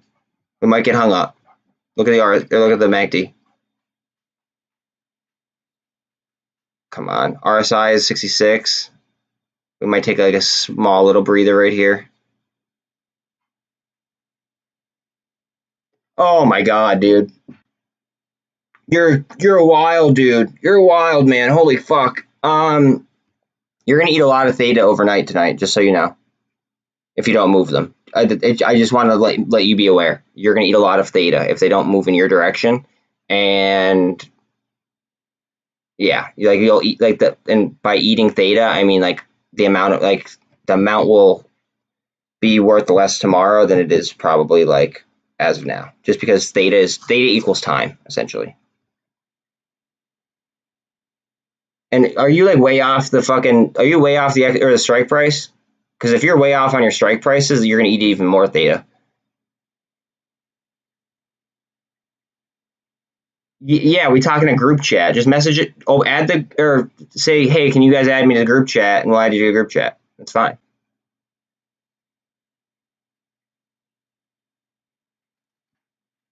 But dude, like if you're way off the strike prices, right? You're gonna eat a fuck ton of theta. Not gonna lie. If you're at the money, you won't eat as much theta, but you're still gonna eat theta just because we're very close to the expiration date.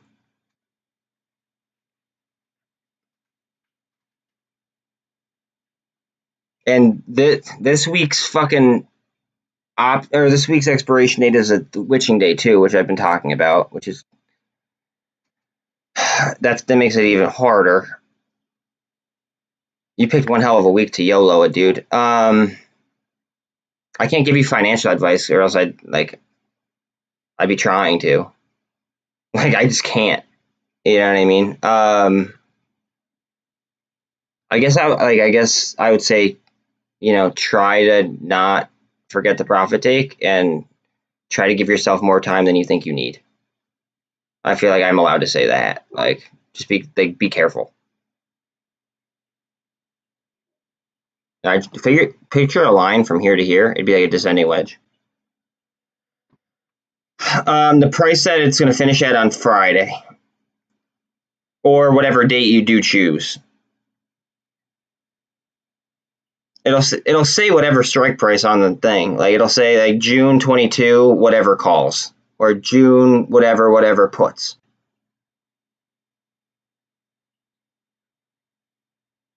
Like it'll have a dollar figure next to it.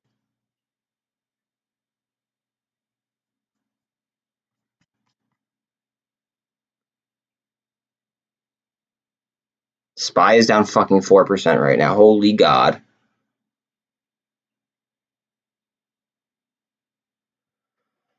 You'd have to message us. or you'd have to post on the page and say, "Hey, can I get an invite to the group chat?" And I'm sure one of the mods, one of us mods, will go ahead and add you. No problem.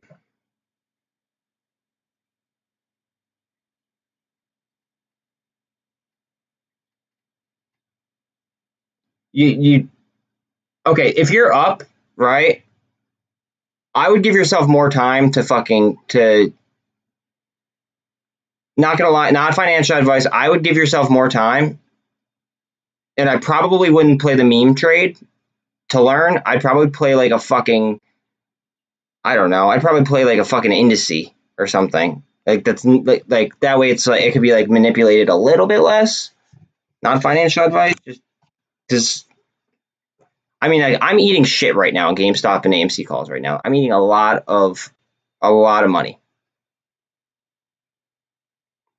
It hurts. It is what it is, though. Like I'm used to this shit. Give me 1 second.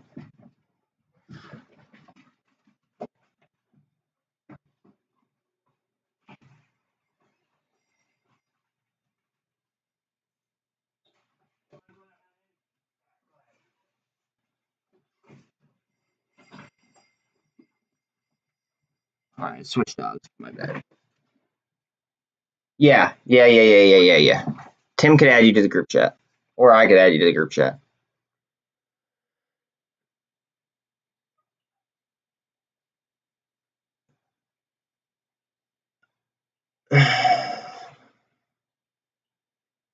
But see, the problem with the red box play, right? There's only one mini problem. Is there may be details about the merger and the subsequent shares and the strike price and stuff that we don't know about yet.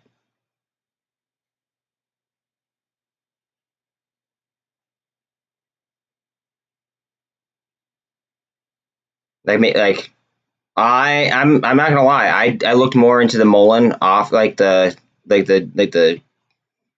deal, I guess, that was like filed on the 10th than I did into this.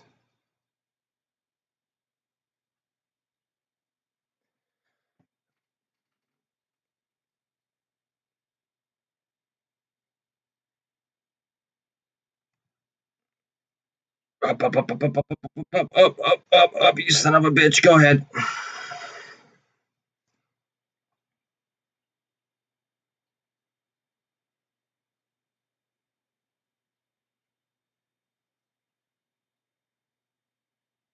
Yeah, he's one of my mods. I'm sure and he's the mod of that page. He's like the admin. So I'm sure he'll either let you in or like whatever. Or if he posts on there, I will literally do it after the market closes. Either or. But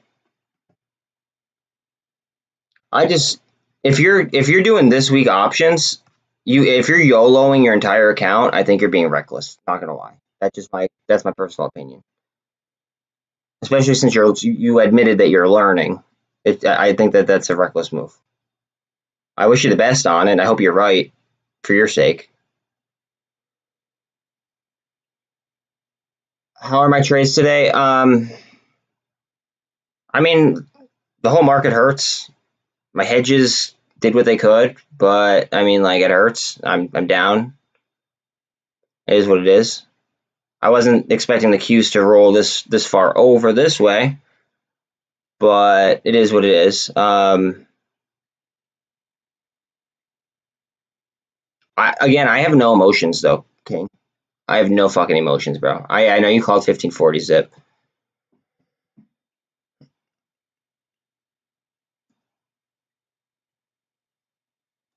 I don't even know who Joseph Gumball is, and I don't really care.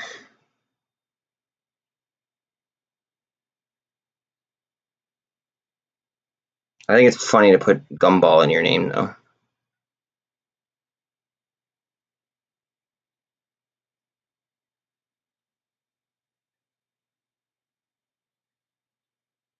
Yeah, we have 11 minutes left for anybody that's dealing with PDT.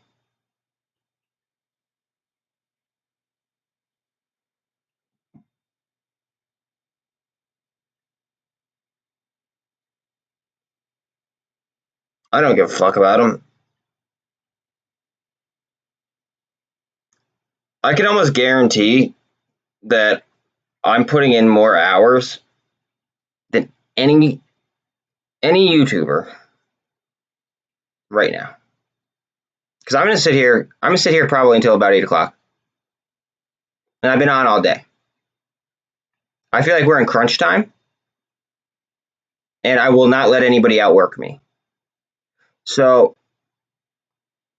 he can call me a fake ape like all he wants, but all I do is literally like do my best to, bring something to the community. So I don't really care what that dude says. Let him outwork me. I bet you he doesn't. You hit 1540 there. That's it.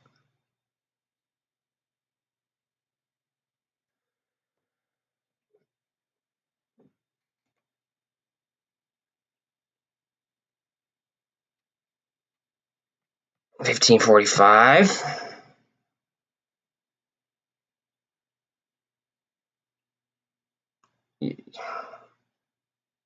Don't be copying my trades. Seriously, don't copy trades.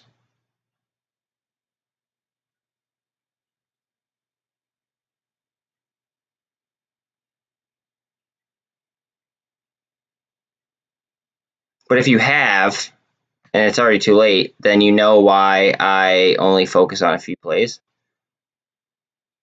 And I play indices as a whole.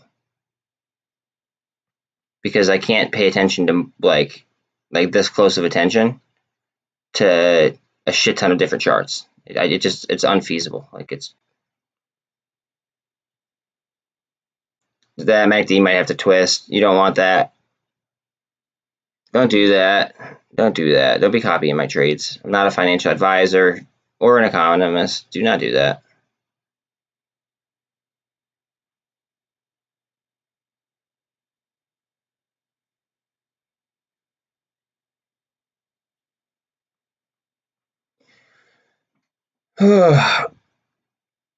Then you guys are probably getting fucking murked today. I mean, for the most part, other than the red box trade. But still, I mean, well, I guess in general, if you guys are buying straight shares, probably not that bad. But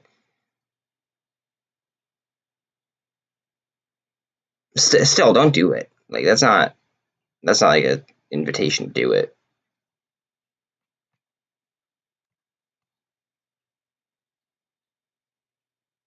What's this level right here? That's what I want to clear off. 1570. Fuck your 1540. I want 1570. Up, up, up, up, up, up. I don't even know his comments on MOASS, and I don't care. I don't. You're talking about like a nobody to me. I don't know who that person is. He has no bearing on my life. I don't give a fuck.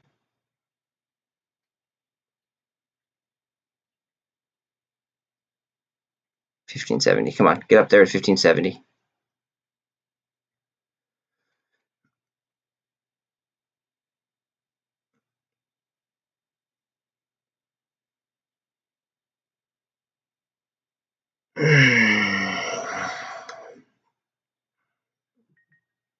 Oh yeah, spam bots. Let's go. Fucking bots. Bot attacks. 6.5 minutes if you're dealing with PDT, guys.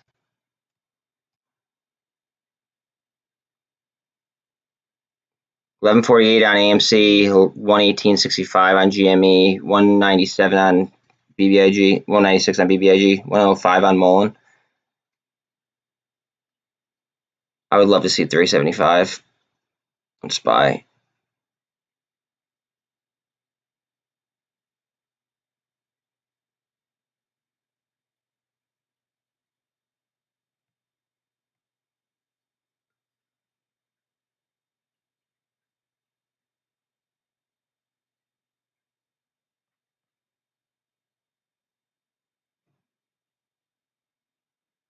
Five minutes, guys. I gotta grab my dog.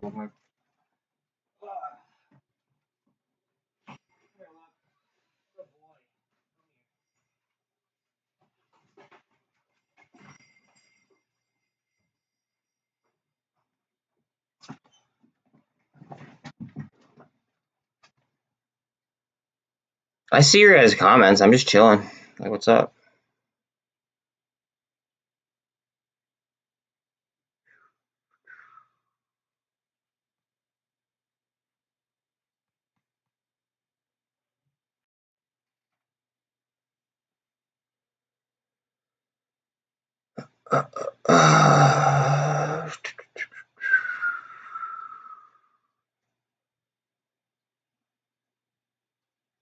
My screen didn't freeze.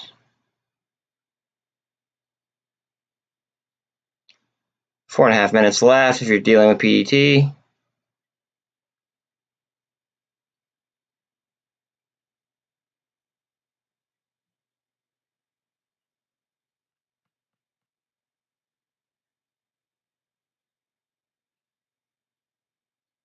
Volume at the 200s. What are we doing?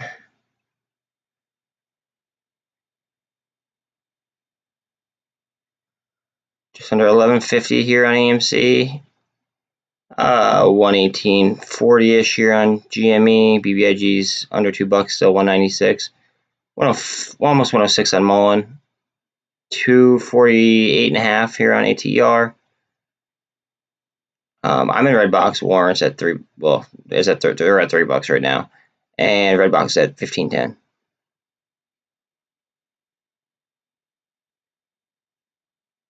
Hi, King. What?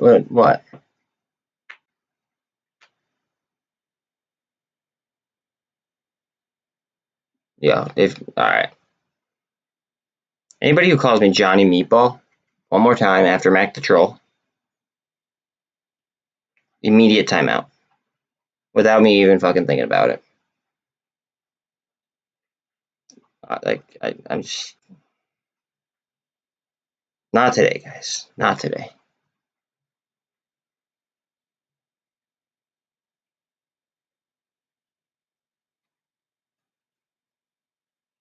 No, it's not. When I work, I like we could joke around in after hours or something, but like when I'm like right now is work time until 4 o'clock. I'm literally fucking like balls to the wall the whole fucking time. From 4 to 8, I could like chill and joke around with you guys, but like you like 9:30 up. 9:30 on, like it's fucking game time. I'm not like I don't play.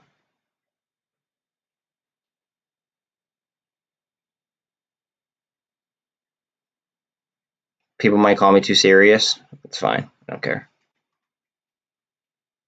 375. Come on, get up there. 2 minutes left.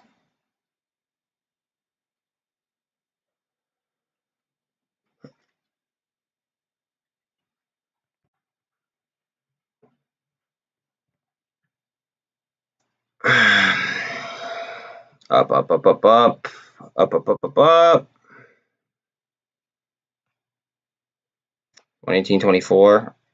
I'd like to be above 1150 too, if possible. But what up, fat lips?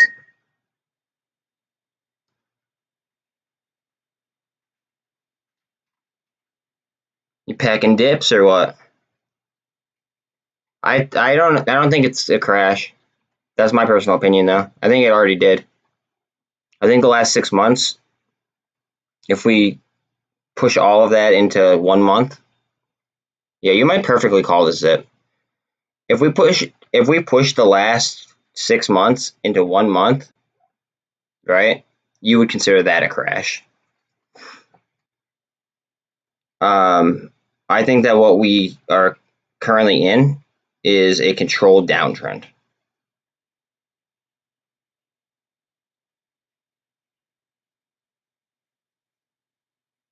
And I don't think that those in power want to go into the midterm elections in November with the current market environment.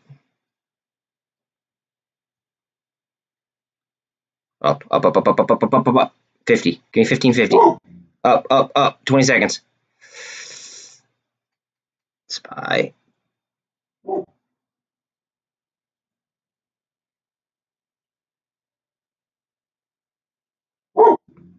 8 seconds.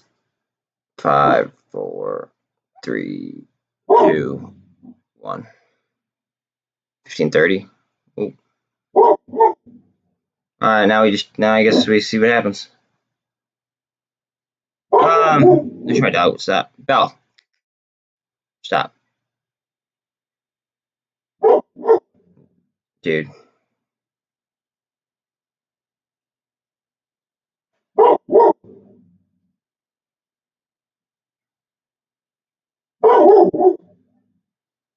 Do I own silver or gold?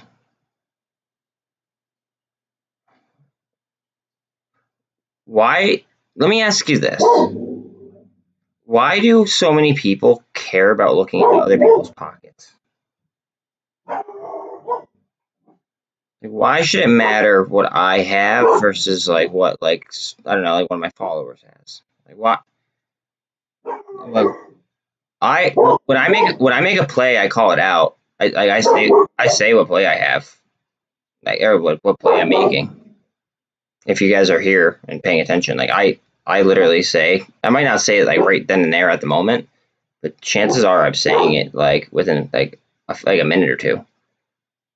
That way, like, the Greeks aren't like fucking like stacked like perfectly. You know what I mean? Like, I don't want people following my trades, but like I want people to have an idea, I guess, of like what's going through my brain. Yeah. I'm probably gonna be on. Do not. All right, you're. All right.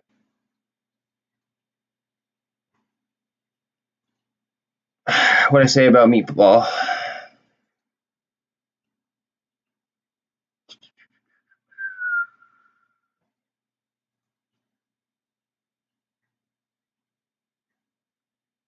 Yeah, no, yeah. Jared called me meatball after I said, no meatball talk, and I like it.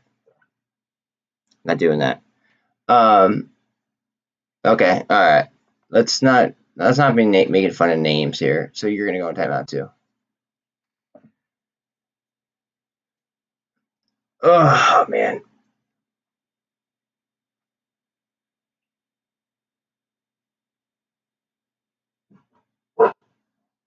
I want to see the fucking Qs rip. That's what I want. Or Revlon. I'd be amped to see Revlon go crazy after I fucking said something about it.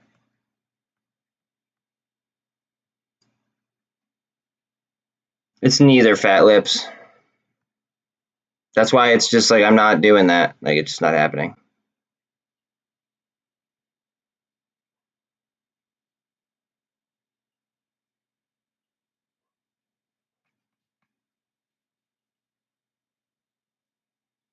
Look at them go. All right.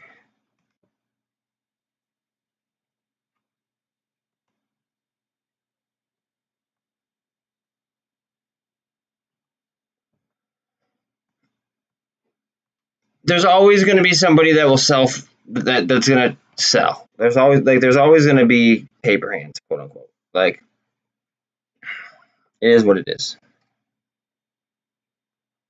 I think that's important to realize. Like, it is what it is.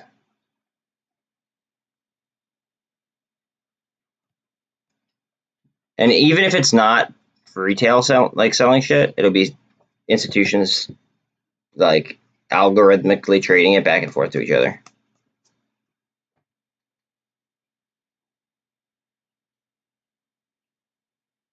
Yeah. Yeah, I hope Revlon fucking goes. Fucking. Yeah, I'm telling you, it fucking might.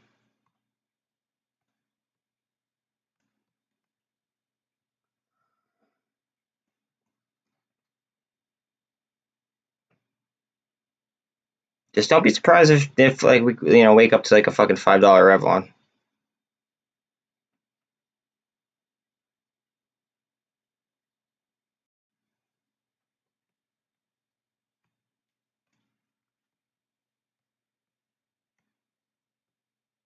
The last squeeze. Okay, we double topped at fucking 1765.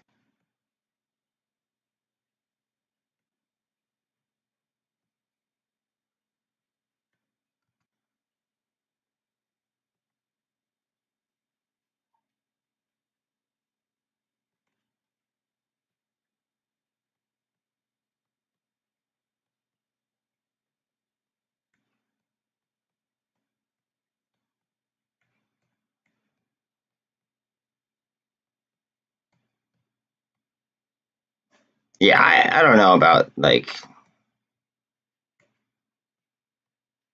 them filing bankruptcy. I don't know about all that. Yeah, can I like look at other stuff without like getting like bombarded? Chill out, dude. Please.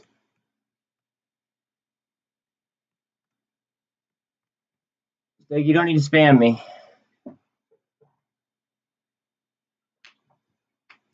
I am too, Acid.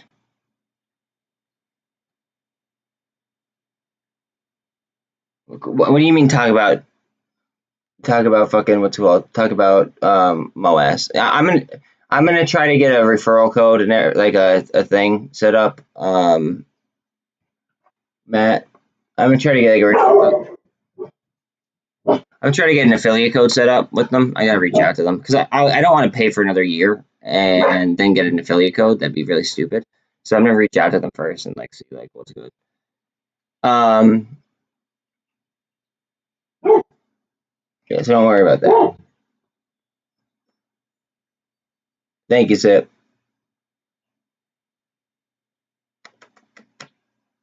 An affiliate code. So that's like a trial for Ortex, and then I would get it for free, and like then everyone else would get a free trial of it.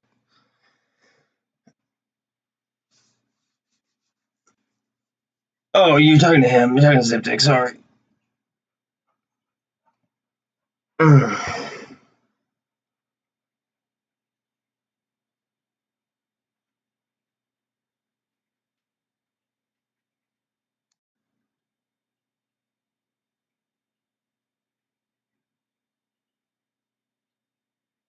This shit's gonna go bonkers. I'm thinking. I don't think it should. I think it should actually go down realistically.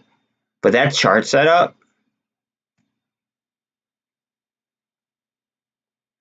depends what it does right here at the 200s. If it comes hard down and goes through this, I'd be happier. If the SPY just kept like climbing. However, the way that it's been interacting with SPY, obviously we would want that to go up to see recovery. I just don't want them to be married anymore. Like I don't want them to move as closely together as they do.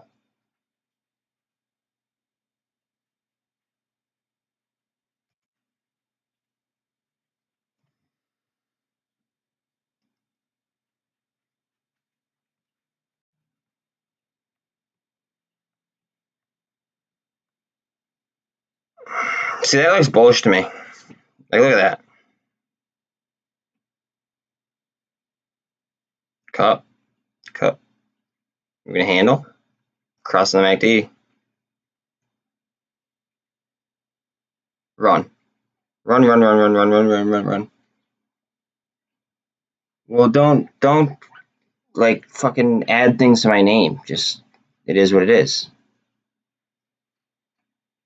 If you have nothing to say, then, like a value or a question or, like, anything I could help you with, don't just spam my fucking name with, like, something attached to it.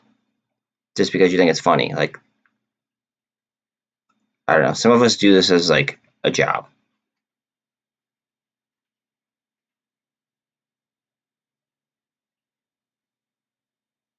No, it isn't. I made that abundantly clear. Thank you. Thank you. So that wasn't even me, so you call them rude. But my mod gotcha. One of my mods gotcha.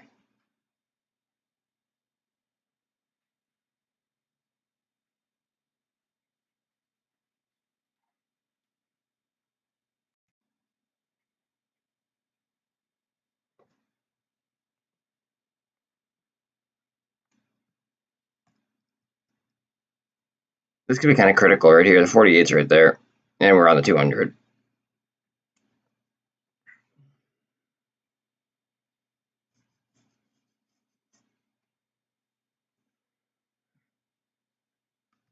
Dude, like this could happen at any time. Redbox, ATR, Mullen, BBIG, GME, AMC. Like, in my opinion, like, it could be a different fucking play. Did they get did they just get margin called? Like, look, all right, so look at this. Q's already up 1 point, or TQQ up 1%. So like it could they could just like reverse the market. SPY's up after hours already. Like if they do like a reversal, right? Could be kind of fucking insane. That's why I was looking at what's it called? I didn't take it, but I was looking at 30s for next week. They were only $25 on the TQQ. What up, Justin? No, I'm still not playing IMPP. IMPP kind of like makes me nervous because of the like they have a I'm playing this though. I think that this is like a low key fucking crazy play. So if you did, nice, but they also have this stock, and this gives them dividends, right? So it just scares the shit out of me because I have no I just don't know enough about the play, and I don't want to get like tied up into something that like I don't know.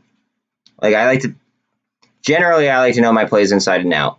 I'm a little bit confused as to what's about to happen with the warrants, or with this Redbox thing. Apparently, it's going to be like in 2 weeks they're going to complete the merger. So ideally, I want to be out of it before then. However, like I don't know if the options are going to get affected, and like there's a lot that could be misconstrued with it. But I have warrants, so I'm probably going to be out of it at some point. I would just ideally like it to pull a DWAC W and squeeze first, or start to squeeze. Because if I get out and then it drives to where I'd be like up a couple $1,000%, like, do you know how mad I would be?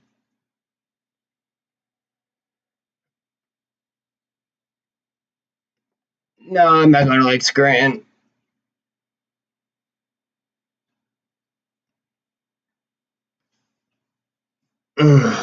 Yeah, but Bill, I guess it depends on how people play the options chain. Because like now that they rolled the options chain up, it's like, are people gonna play it right? Like how like options are supposed to be played, or are people gonna fucking YOLO it? If they YOLO it, then we're fucked. But if they roll and roll and roll and roll, then we might be like they might delta hedge themselves into something ugly. Ugly for them, great. Like it would be good for us. Oh yeah, somebody just bought the book on AMC, probably on ATR too. So look at SPY. Look at SPY. Someone just got either they just cleared the book or somebody just got called.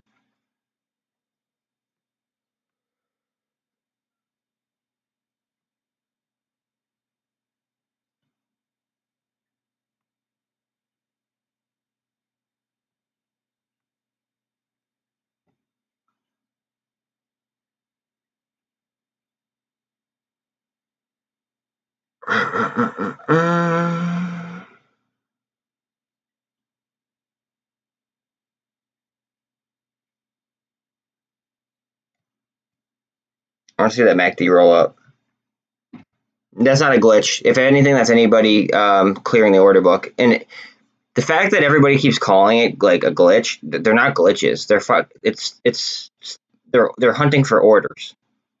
Whether it's a sell order, whether it's a buy order, what they'll do is they'll hunt for orders and they'll scalp the people who have fucking stop losses and shit. That's what's going on. That's what's been happening.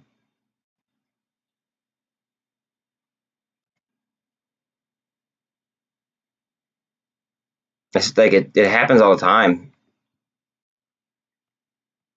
People repetitively like, just keep calling them glitches.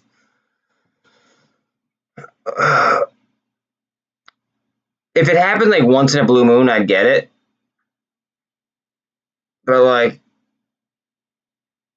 it's been continuing to happen. So like basically like I don't know. It kind of screws the less active trader.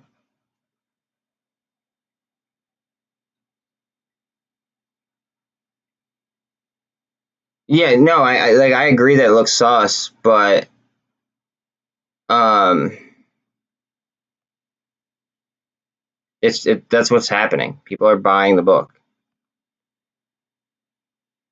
It, that's a great idea, Ziptic. I thought that I had that setting on. Hi, Mike, give me 1 second. I'm fucking with my settings real quick.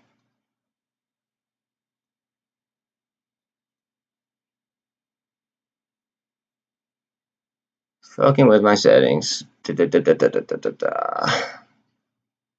AMC. Wait. What about AMC? And then, all right, hold on 1 second. I gotta screw with this.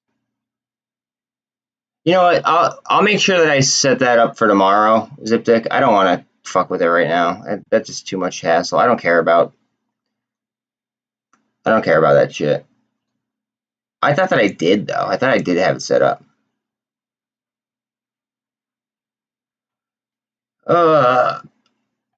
Yeah, I know, Justin. It's really repetitive. So AMC on the. So you want AMC on a larger time frame. Do you want it on a? Do you want me to look on the 4 hour or 2 hour? I'll look at the 4 and then the 2, I guess.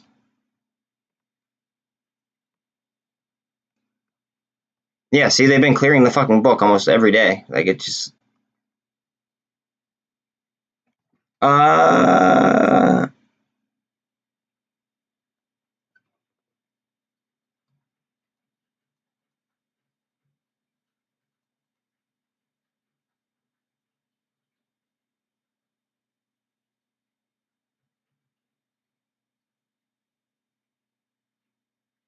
Okay, hold on a second. Sorry, my fucking shit like froze on me. No, you see them very often. I see what you mean, but like, wait a minute.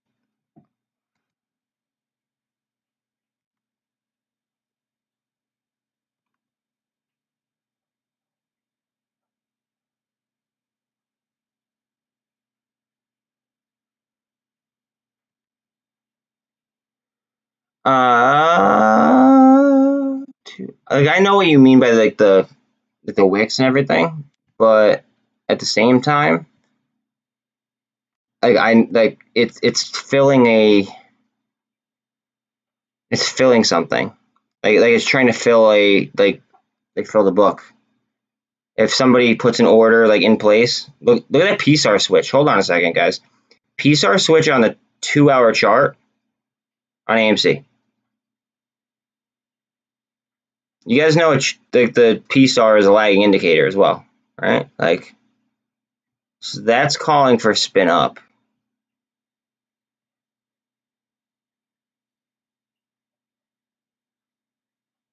That's interesting. The 4 hour wasn't like that, right? Now 4 hour shows PSAR down. 1 hour, I'm sure is PSAR up. PSAR up on 1 hour.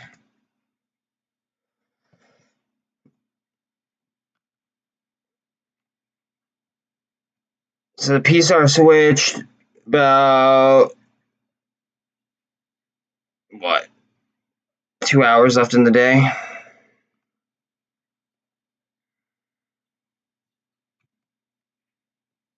It's kind of aggravating, but it is what it is. It's definitely not a glitch, though. I can promise you. I can reaffirm that is not a glitch.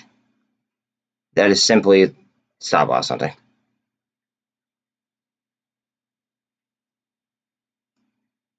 I really do not think this should go up after fucking Binance like withheld the withdrawals,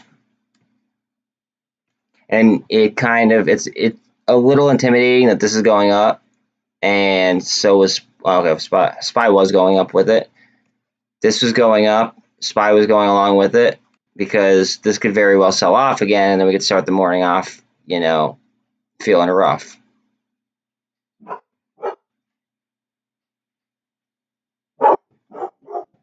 Lucky chill, bub.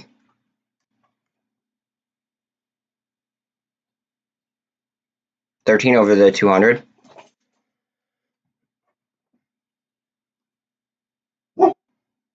I hate Bitcoin. I just hope that SPY and like I don't hold any Bitcoin, just so you're well aware. I just have noticed like the frequency at which they like kind of move together, and I don't like it.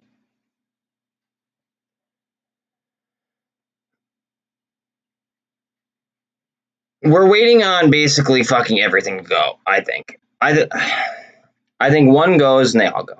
That's my consensus. Like I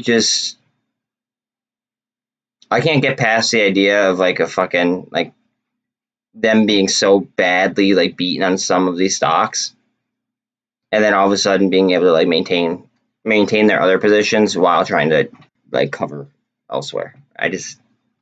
And I don't see hedge funds allowing that. Like I think if someone starts to cover, I think that they let it all go.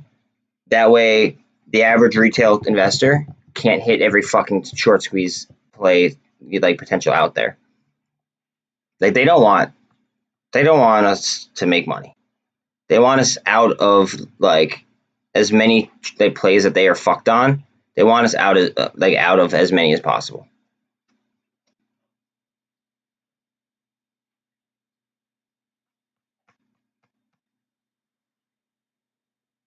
It was one of my mods, so I don't know what you did. I didn't do it though.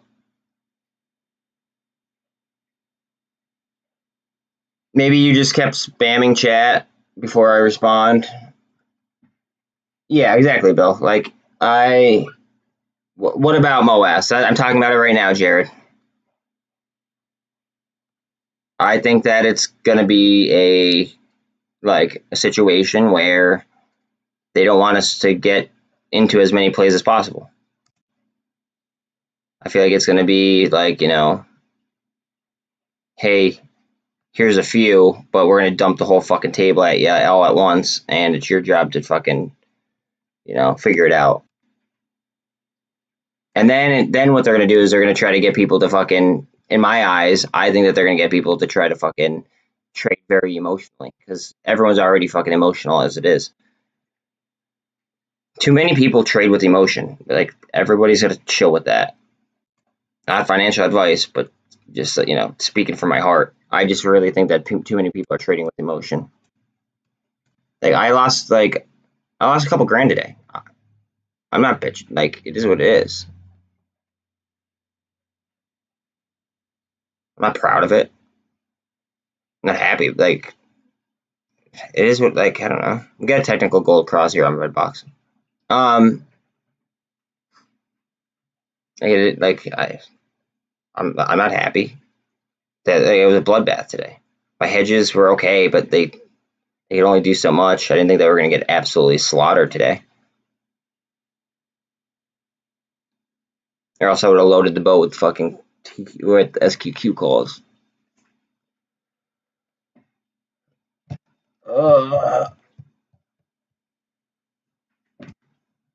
Yeah, triple. Yeah, but see, you have to think about T+2 after that. At least I'm thinking T+2 after that. So like I'm thinking like I've calls out for fucking July. I have calls out for like the 24th.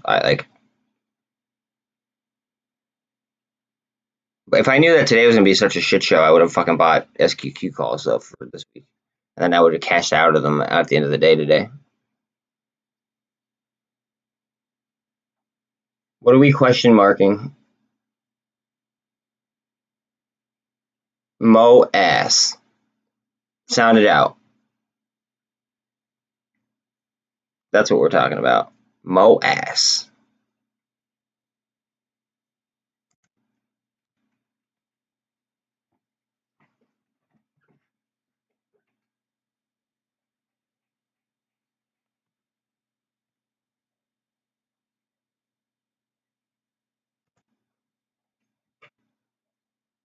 It's MOASS. Like ass. It's mo with that.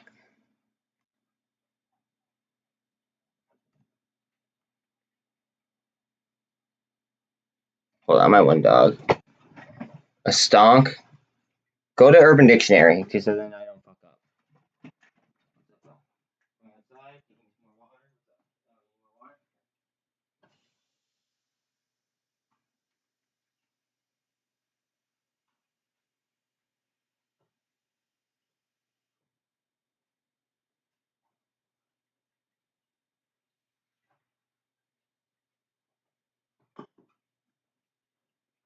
My bad. That was my stuff. Yeah. Yeah. Yeah. See, my mods are on top of shit.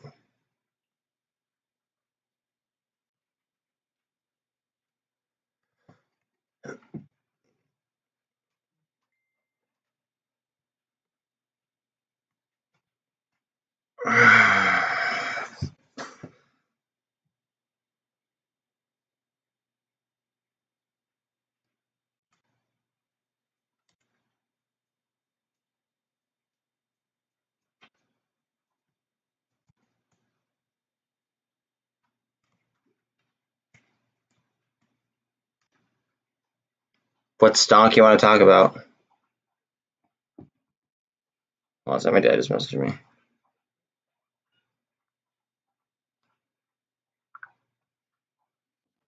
Oh, my bad. My screen's not froze. What stonk would you like to talk about?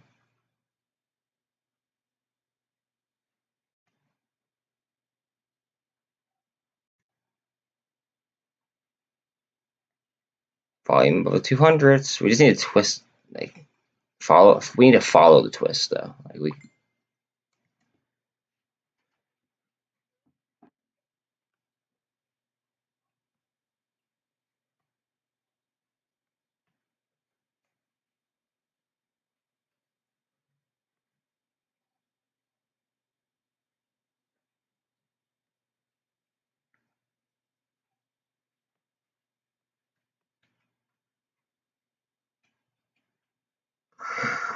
Getting back into this range right here. Hopefully. Like, I don't care much for Bitcoin at all, as you guys know from listening to me all day. But with that being said, it's just so fucking intertwined with the SPY. It might take some time to uncoil itself, which kind of sucks.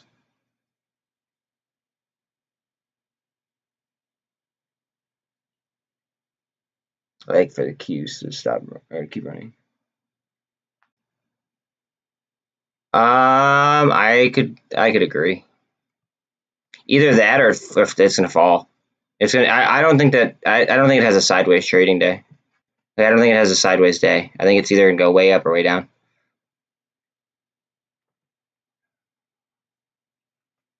Like I think that the session was way too volatile.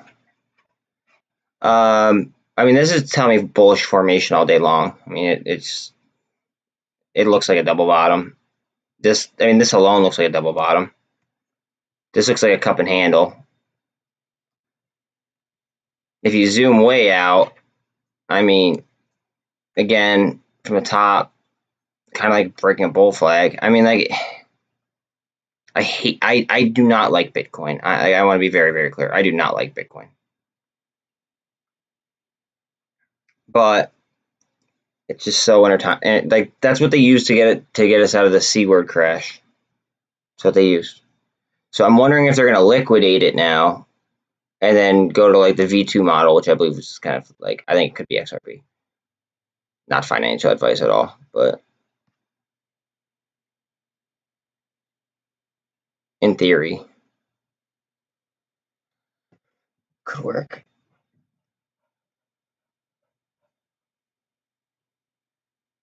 Yeah, see, I think you could be very, very right about that, Bill. I think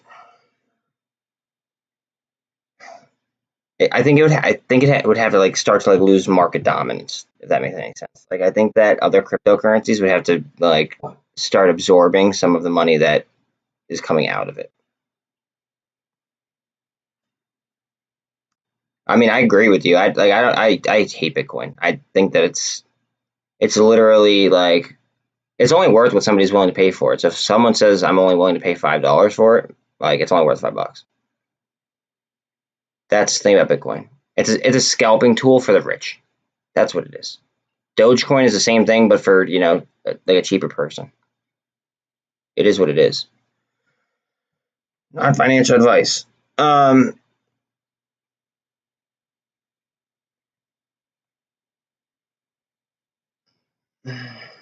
Yeah, I don't have a stake in it either. It just, maybe that makes us like better to judge it like unbiasedly, is because like we don't play it. If that makes sense. I mean, we kind of do have a stake in it though, because it has to like this. Like, the SPY is fucking tied to it, so we kind of do have a little bit, no matter what. Chris, that's probably why you got booted or timed out. It's just weird.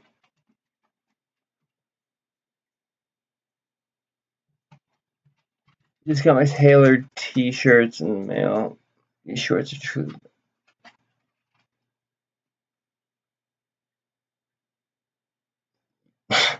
Tailored T-shirts. That's funny. You had me like so confused there for a second. I was like, wait, what is he talking about?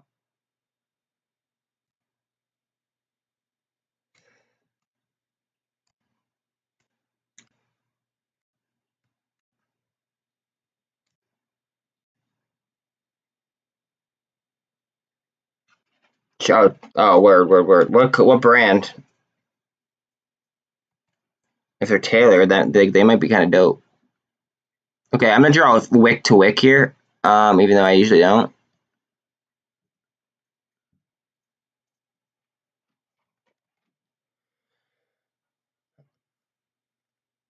Oh, angel. It was a joke question that I said that I would do if people helped me get to like monetization, but it appears as if I'm going to do most like the hard work myself, like with my friends. So I don't think that I'm going to end up actually doing it. It would be dope, but like I'm just not. I don't know. My fucking Reddit is growing faster than my YouTube channel. If that makes sense. So like, and I've been YouTubing a lot longer than I've been on Reddit. I've been on Reddit for like a week. I'm not doing that, dude. That's weird. It's just weird. I'd probably like I'd be like followed by like not the right people. I'd be followed by people who have like who are into that kind of thing, not people who actually like can contribute to anything that I'm doing or anything I'd like to do.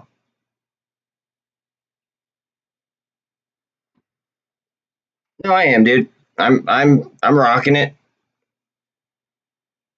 I'm chilling.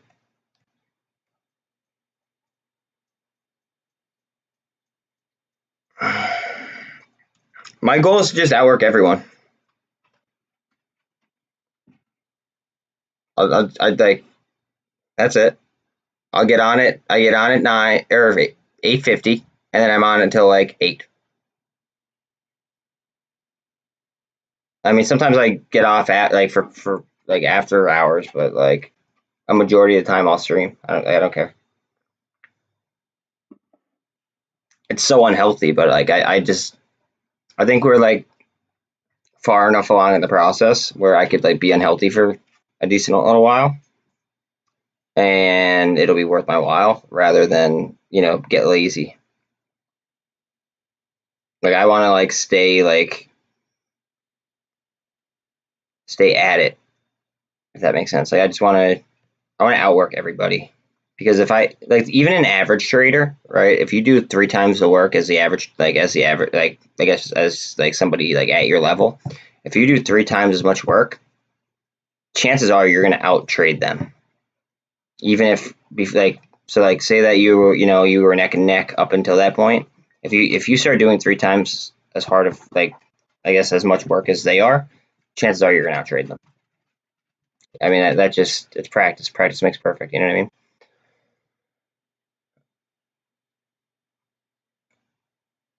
I don't know, but the numbers indicate that it might be.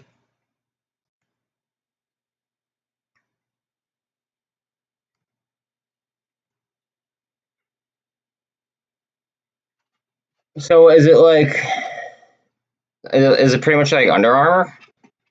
Does it like fit like that? Like it, or does it fit like a little bit like looser than that?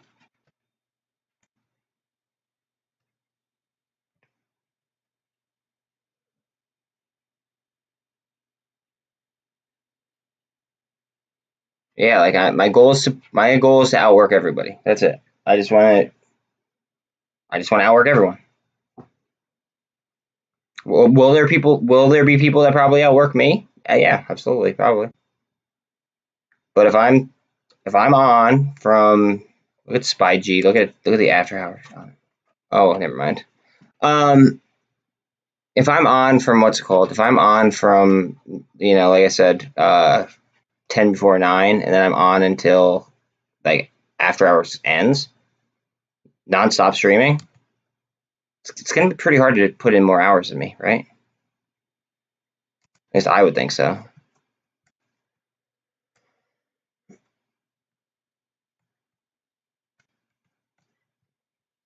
So I want to be proof that hard work pays off. That's it. Hard work. Like I want to be proof that hard work pays off. And if it doesn't, then you know what? Then that just sucks. But I'm gonna fucking try it.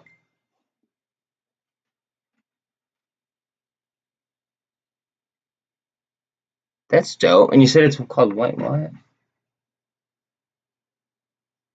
Don't call me Johnny Meatball King, please. Tailored athlete designed by Ed. Maybe I'll look that in. I'm not giving up, dude. Like I'm not going anywhere. I'm on. Like I said, my goal is to outwork everybody. I don't even care if, like, I was like sitting in here streaming, talking to like myself for like a while. I don't care. Like it is what it is. Like I would have like 2 people like listening to me, like listening like the shit that I had to say. That's it. Yeah, I don't. If I end up positively impacting people's lives, great. That's the goal. I want to like somehow positively impact as many people as possible in a legal way, of course. Like I can't, like, there's things that I can't do. Um, but like I don't know. At the same time, it's like I gotta worry about me first. So I'm just gonna keep outworking everyone. I'm gonna keep putting in more hours than everyone, and that's it.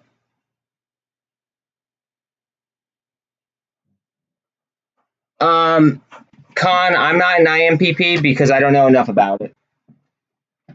So I'm very hesitant to give you my thoughts on something I'm not in because I don't know. Like, chill. Um, I just I don't know about I don't know enough about the company like itself.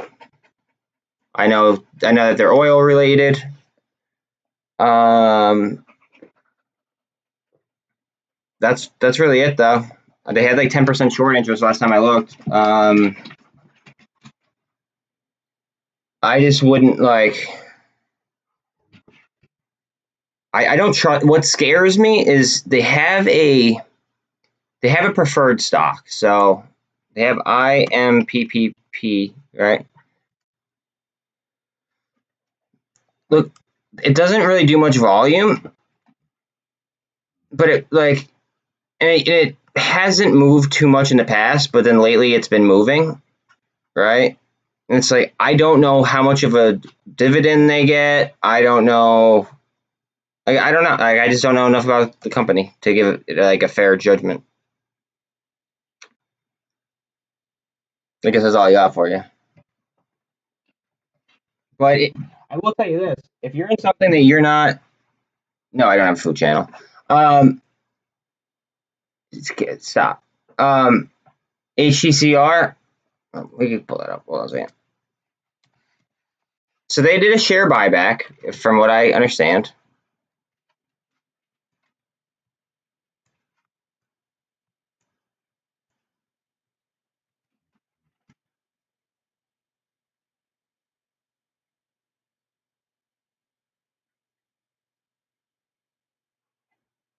low market cap. This might have been a. This is I believe a Japanese company, if I'm not mistaken. Their dollar or their yen is very, very weak right now. It might have just been a scalp. I don't. That's why what I'm doing is I'm like sticking to more plays that I'm aware of. I'm not spreading my money out on a bunch of different shit. I'm keeping focused. Like if I'm gonna do anything like outside the realm of of these guys, chances are it's either gonna be a blue chip snipe. Like I was saying, Tesla was under 650 before. BlackRock was under 600. Blackstone was under 100. I really like those. Not financial advice, just saying. Or I'd probably be playing the Qs, like whether it be the SQQ or the TQQ. Like I was thinking about doing like a reverse call for, let's say, June. I was looking at the 30s. And they were cheap. They were even cheaper before, I think. But like I'm looking at keeping focus and keeping my eye on the prize, and then I'll just play an entire indice. That way I don't have to like stare at a fucking chart of something that's unrelated to a potential MOASS type play. I have no idea, Justin, but I need chat rate, so I'm just gonna let them do their thing. Hold on one second. Let me see what this dog wants. What's that dog? What do you want? You're just outside. I just gave you water. Come here. Go outside again?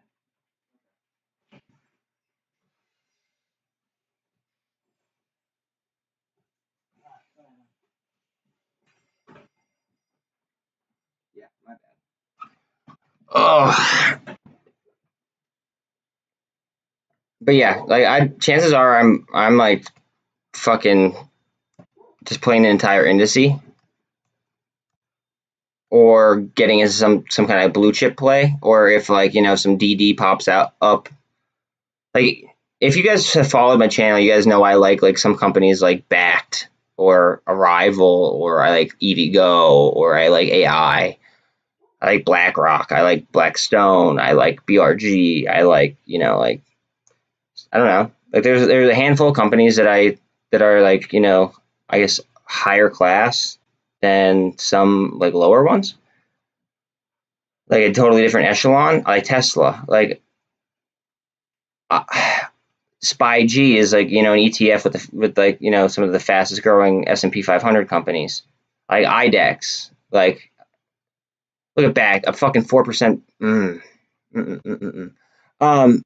Anyways, so like there's I don't know, there's companies that I might be like that into, but if I'm playing options and if I'm flipping options that aren't on these, then they're going to be on the Qs. Thank you, Mac. Lucid. I like Lucid.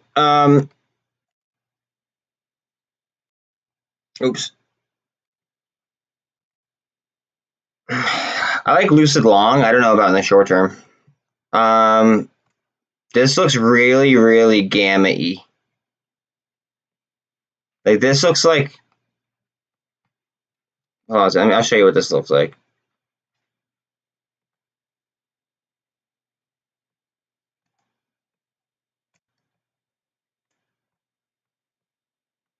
See that? Barcodes all day long. It just looks kind of. It looks like it could like there could be some explosive action on it. To be quite honest with you, I mean, like, real talk. I like the company. I like Mullen's growth potential better long term. However, I like their luxury vehicles.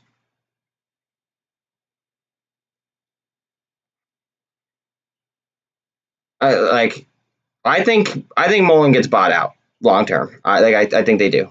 I think before their market cap goes crazy, right? I think that they get bought out. I think that that's what that whole thing was with the Series D shares and all that stuff. I think that they end up getting bought out personally. Oh, this did close at 375. Nice.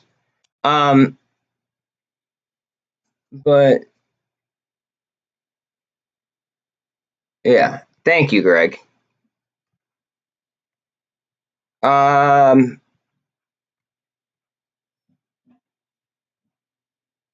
this whole market might fucking spin around right on everyone.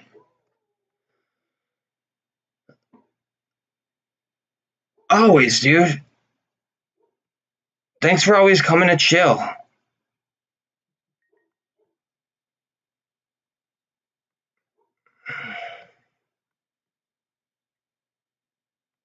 This might be a cup and handle setup.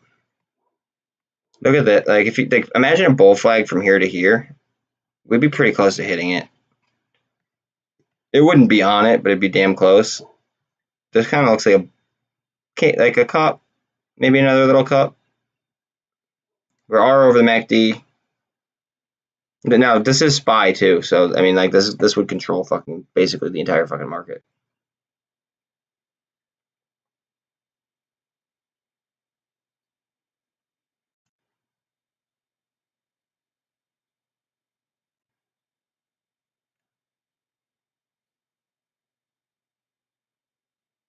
Again, I think it's really important that we like associate ourselves with something else other than fucking Bitcoin. Like maybe if we could go back to the VIX and like the TLT, that'd be awesome. No, not really. It just so when they went ahead and when the SEC basically like said buy like they're giving us a date though. Like they're giving us I do have options on it for July. I have like 250s I think right there. I could be wrong. But they were like right out of the money, but now obviously dropped. I believe that they said by the end of the quarter, if I'm not mistaken. Okay, which the end of the quarter is the 30th, so that's 17 days away. So they hurt us and they helped us at the same time. And what I mean by that is they hurt us by locking our liquidity. Like I don't know about you, but I have like 10K fucking just stuffed away in BBIG now. It might be worth a little bit less now after it went down, but I had like 10K. Anyways, look, oh my god, up 18%. Yo, who has heard me fucking talking about Revlon all fucking day? Oh my god. So when they said by the end of the quarter, that's the 30th, right? So I'm assuming that it was to lock liquidity up, so we can't use it for leverage on any like other MOASS type plays, right? So I'm thinking T plus 1, and then this would be T plus 2. But look, it's 4th of July. That's T plus 2. So I have a lot of my options stacked for the 8th, to be honest. And then I have some monthlies as well, but yeah. Who the fuck heard me talking about fucking Revlon today? God damn it. Oh.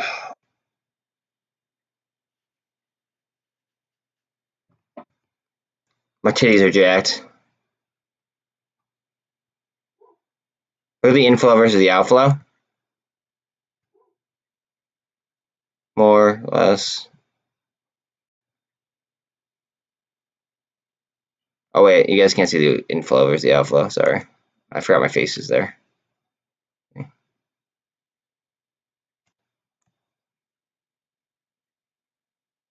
It's like 1 million to like 900,000.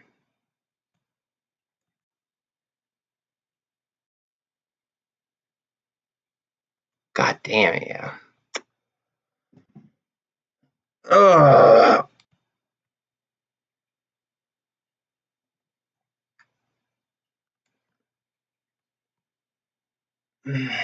A low floater. A low amount of shares on the public float.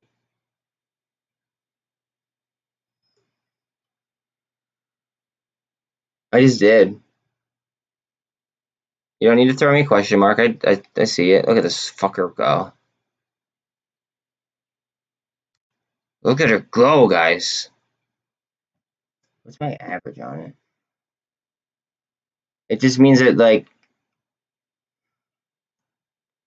essentially, like, it could be, it would take less money to I guess put pressure on it. There'd be a smaller amount of shares that would have to be gobbled up, or something like, basically something along those lines. It doesn't mean anything. It just, I'd rather be in something that's a low float at, say, $15 and something that's a high float at $15. I mean, depending on what it is, of course. But if I was trying to make it squeeze, obviously I'd want to be in the lower float one.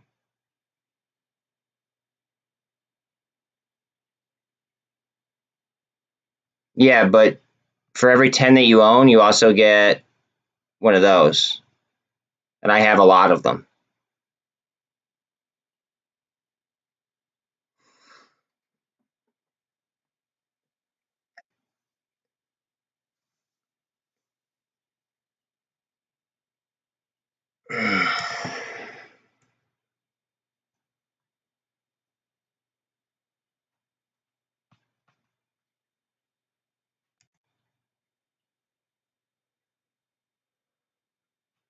Please what?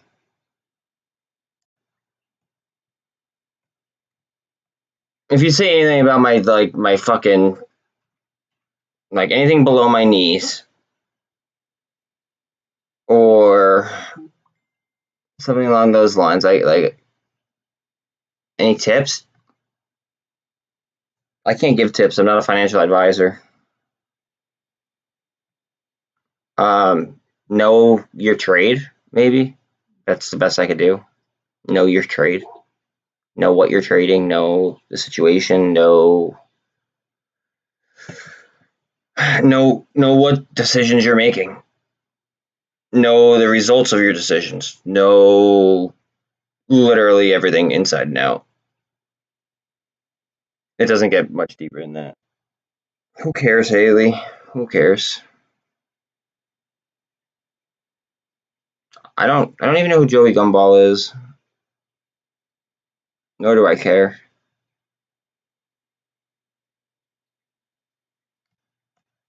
Supply underneath the 200, maybe.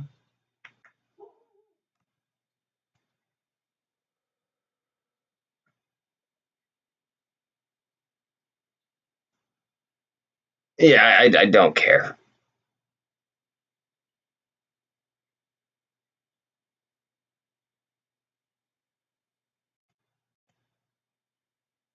I'm just here to put in some, like, do whatever I can for people. If I'm gonna be live charting anyway, I might as well be, like, conversating. That's the way I feel. That's why I made a channel. Like, if I'm gonna go ahead and I'm gonna be on all day and I'm gonna do this anyway, I might as well go ahead and create a channel. Plus, one of my friends suggested I did, and I was like, what? Yeah, that might be a decent idea. I've nothing better to do at the moment. Like, it's just kind of like I'm doing, like, the whole short-term pain, long-term gain approach, and I'm gonna see how that works out for me.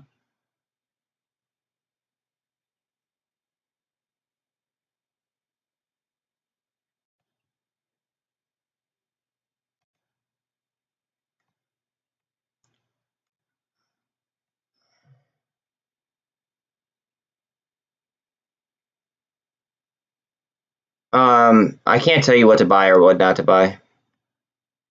I can tell you I'm stacked on Mullen and I believe in it long term, but that doesn't mean that you should buy it.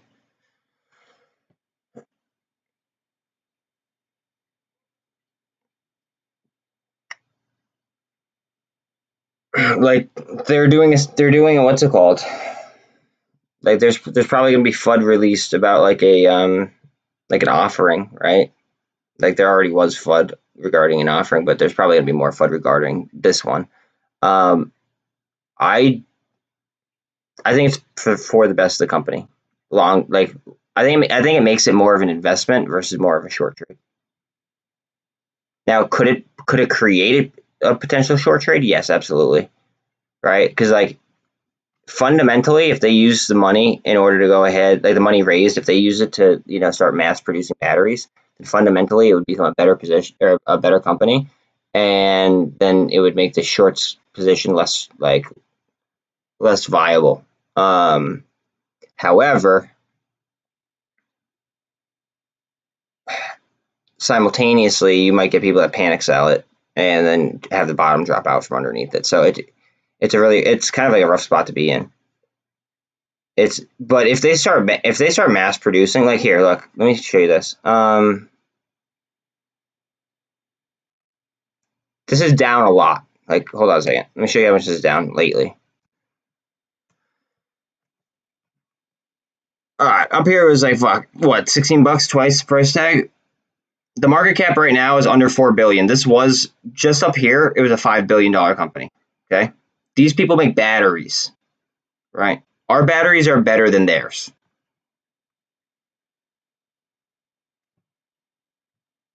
Look at their market cap.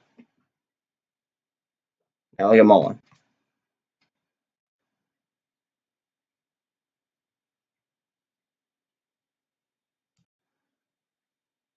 I mean, I guess that's really all I have to say. So it's just like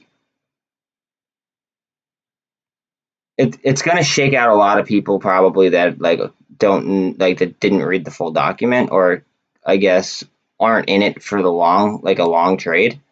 It might shake some of those types of people out, but that's fine. I don't care. Like I say all the time, like I do not have a crystal ball. I have diamond balls. That's it.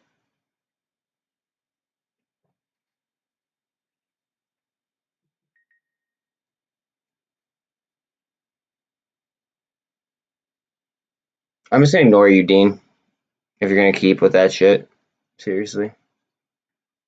Well, that's what I'm saying, Bill. Like, if they take that deal, if they take the 275 mil from that deal, and they start mass producing batteries, it's gonna make it fundamentally a better company.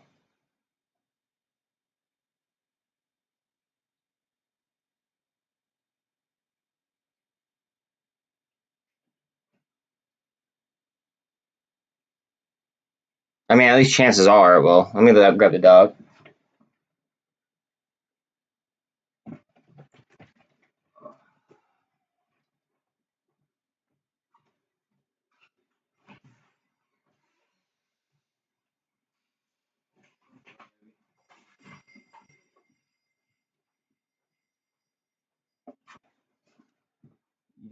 Yeah, that's cool.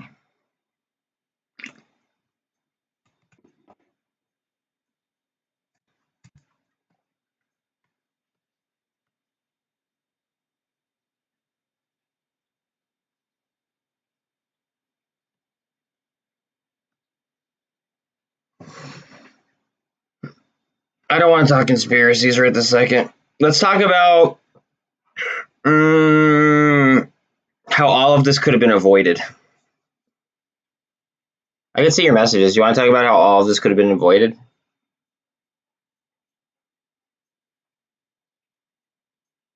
Because there's like a few ways that it could have been avoided, to be quite honest. I see your message. Yeah? Okay.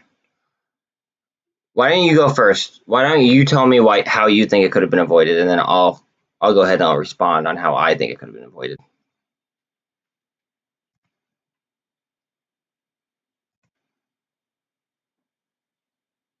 Let's remember 3.9 as well.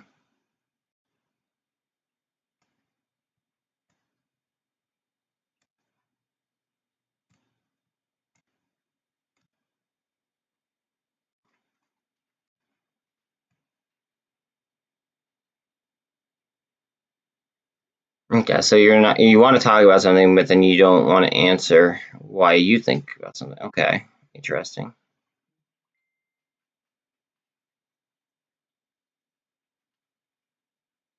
Yeah, Zip, I appreciate you, dude. That sounds great.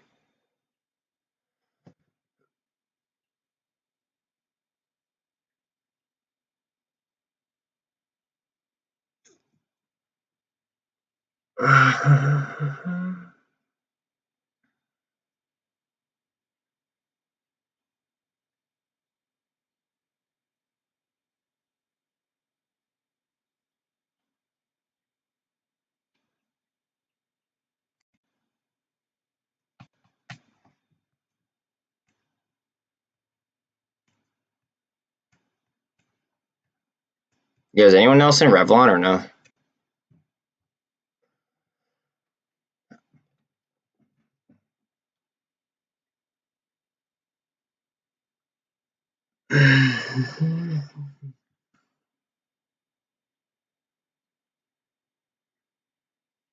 Fed?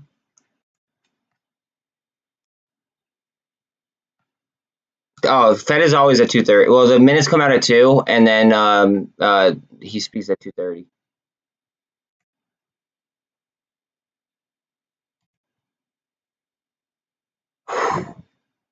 Smoked. Smoked. Smoked. Now, statistics have us having a turnaround Tuesday, but I don't know. I don't know.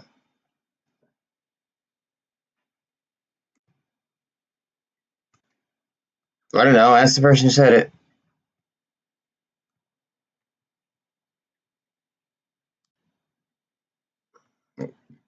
Or you might not be able to because some words I actually have like filtered out.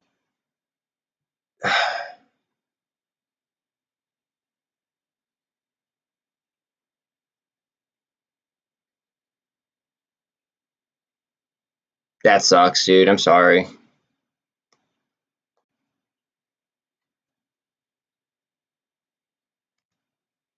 I think she's gonna be a heater though. I'm not gonna lie. Let's watch ATER. Just to watch percentage.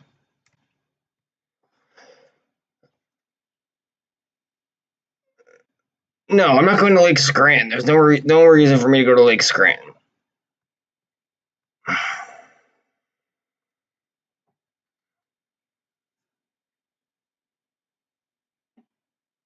Yeah, I'm here. Yeah, I need chat rates. So like I'm not timing you out, but like you're getting to the verge where it's just like it's it's just like pointless to respond.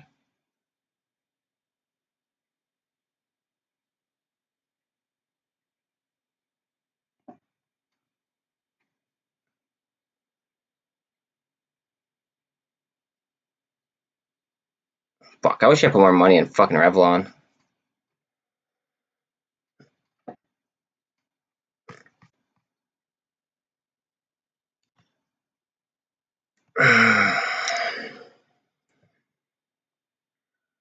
They don't know. They don't know who Rusty is. They're just trying to fuck with me because I was talking to somebody one time.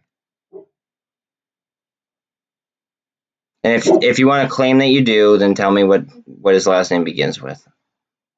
I'll tell you if you're right.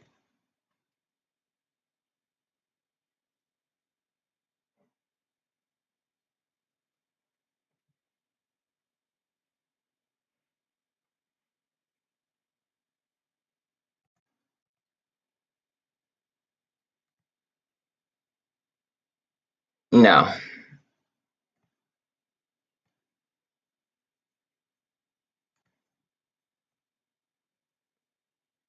Guys.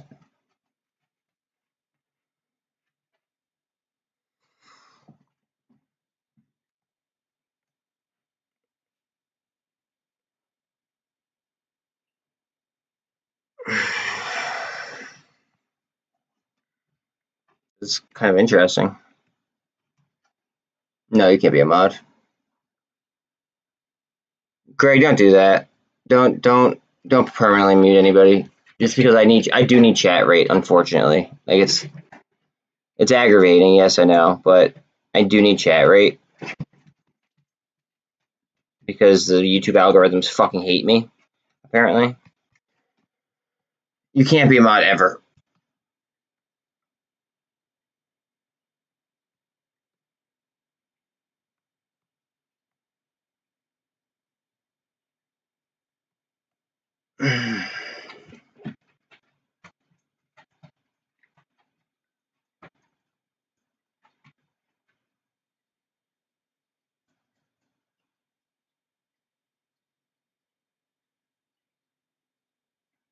You can't pay me to be a fucking mod. No, absolutely not. That's not how this works. If you were like in my shit all day and you were actually like calling out cool like decent plays, or like you actually like had legitimate questions, or contributed to like the channel in any way, shape, or form in a positive manner on a continuous basis, then maybe. But as of right this second, I'm not getting that vibe.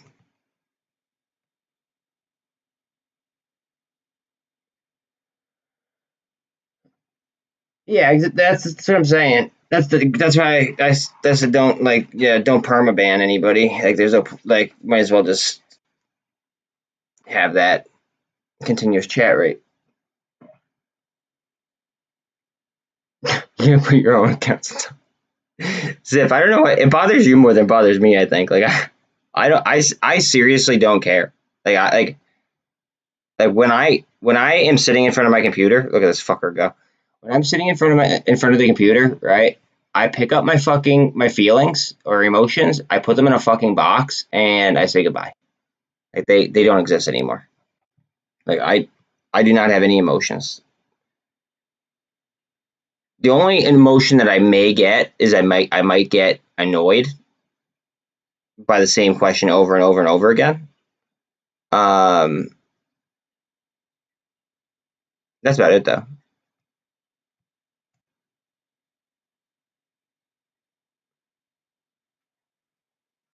We might see some March calls. Hold on a second, guys. Roll. We just need this thing to push.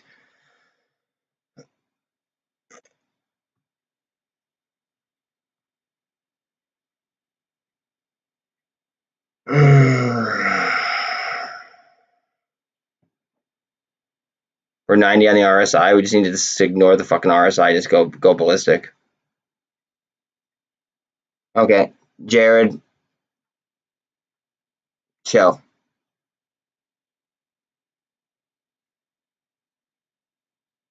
If you add anything to the word John, like anything to that, like it's a rat.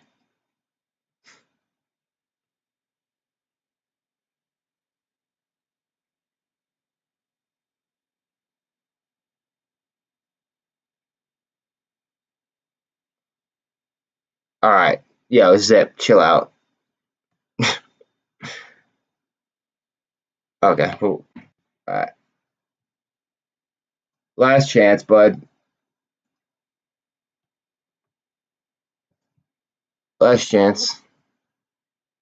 You're in timeout. Last chance. Push ATR. Push.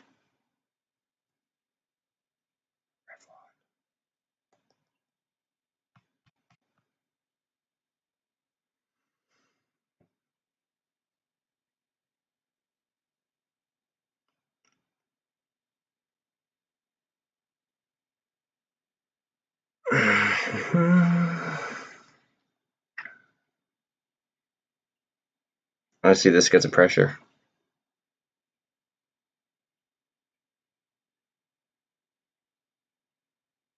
Outstanding and wait.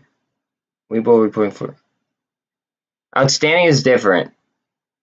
Outstanding means that that's how many shares there are total. It's completely different. You're not a mod now.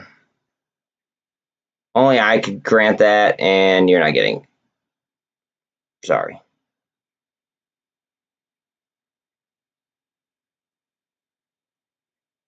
Of course, they picked the one that I'm not the deepest in.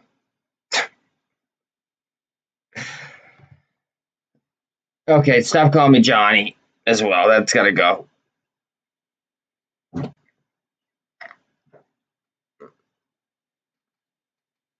Johnny sounds like something that you'd call like a younger kid. Like I'm not.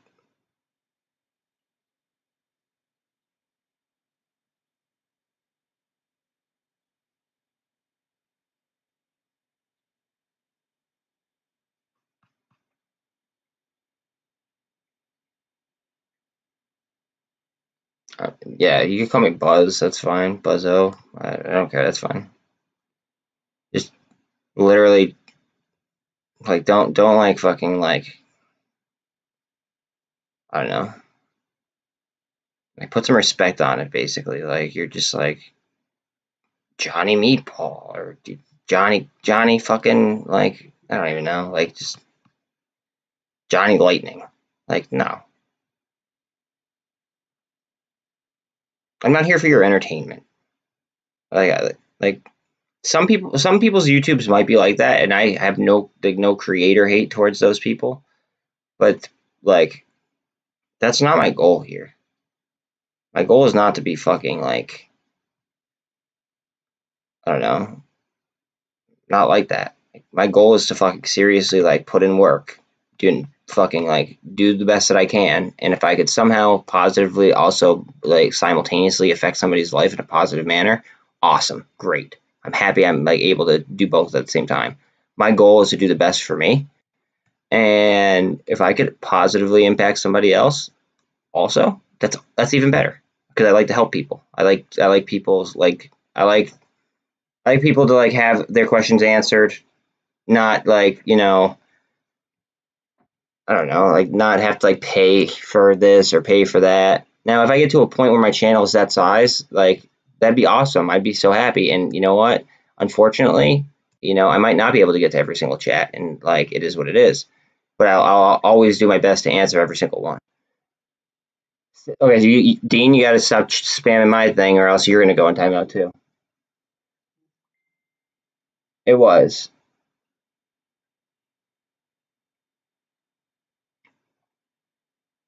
CLVS is popping. What is the fucking CLVS? It's oncology. I won't touch it, but I'll look at it. Wow. They definitely got news. I won't touch it. That like this looks really, really bullish, but I won't touch it just because I don't fuck with the FDA. But if this might be forming a cup and handle.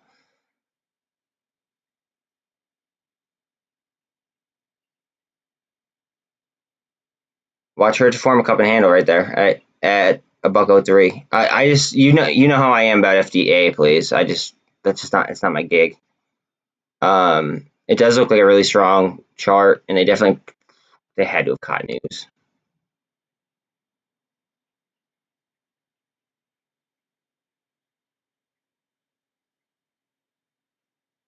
They're presenting on June 6th. It's fucking the 13th. 3 day or a couple days ago, they got the same day as everybody else probably. They got announced that they're going to join the Russell 3000. Yeah, look, forming a cup and handle looks like.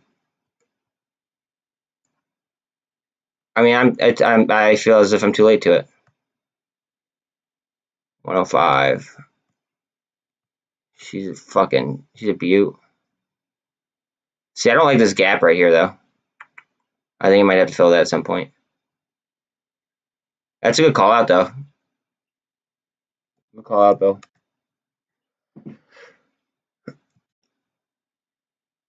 I don't even know if I have 10.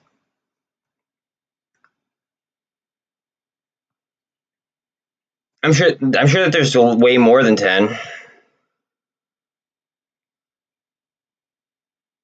But I don't watch this on the downside. Watch this doesn't fill gaps. How should I phrase this? I want to know my plays inside and out, which is why I have these plays right here, which I'm constantly paying attention to. And I have a lot. I have some of this too. And then I'm playing the Qs to balance myself and the UVXY. Okay, as a hedge, and then I have blue chips that I'm just chilling. And then I mean I have some like lower companies like I like FOA, I like Arrival, I like Backed, I like AI, like I don't know, like there's some companies that I like and some companies that I consider like blue chips. And then I have like my like quote unquote potential MOASS plays.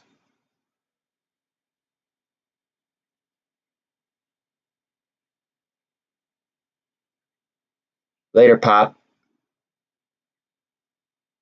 Please don't call me Johnny, though. Seriously, fat lips. Like, I'm just here to,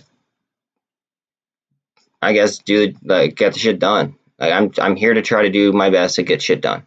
And if I could positively impact anybody's life in the process, awesome. I hope I can. But I don't know. I got to pay attention to my shit too. Like, I'm not going to take anybody else's needs over my own. That's very silly. That goes back to the talk about like, putting it, like, your air mask on in an airplane, before you help another person. You can't help anyone else until you are like A-okay. Angel.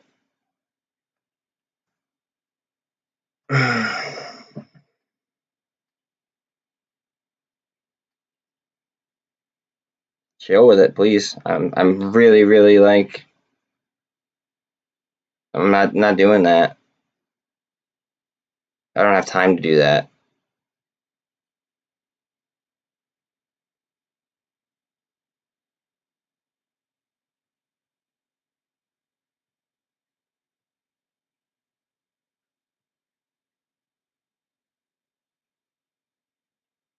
KVL's popping as well. Same thing as Clovis. Has a smaller market cap too. It's cheaper, or it's more expensive, but it's got a smaller market cap. Q-Tech, fuck, They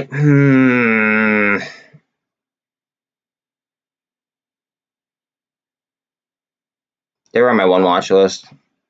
EOS was on my fucking watch list too. Son of a bitch. I mean, I have Revlon, but still, god damn it. Oh well.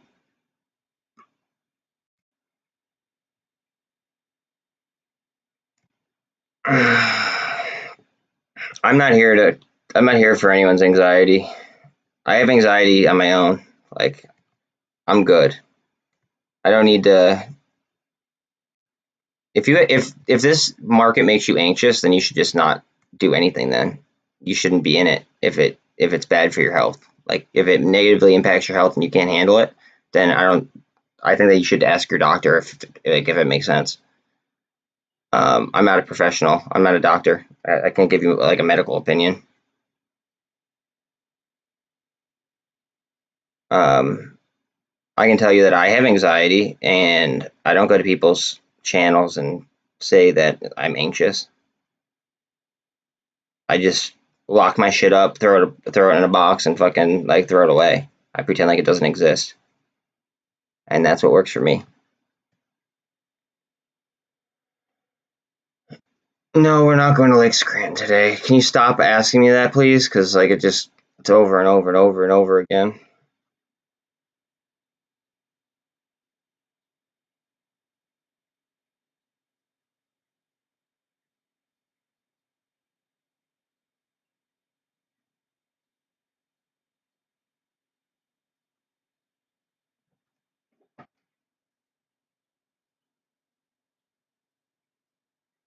It's in Pennsylvania.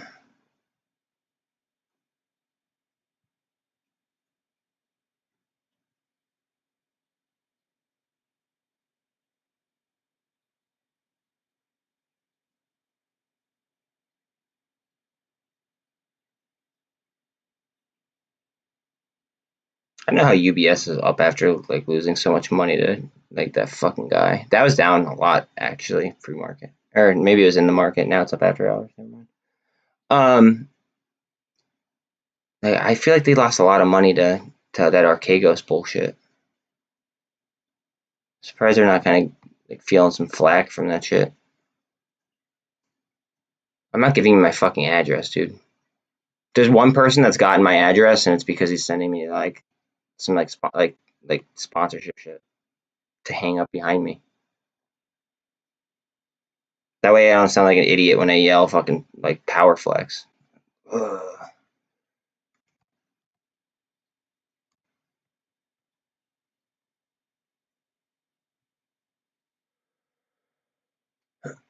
Camp Crystal Lake, I hear you.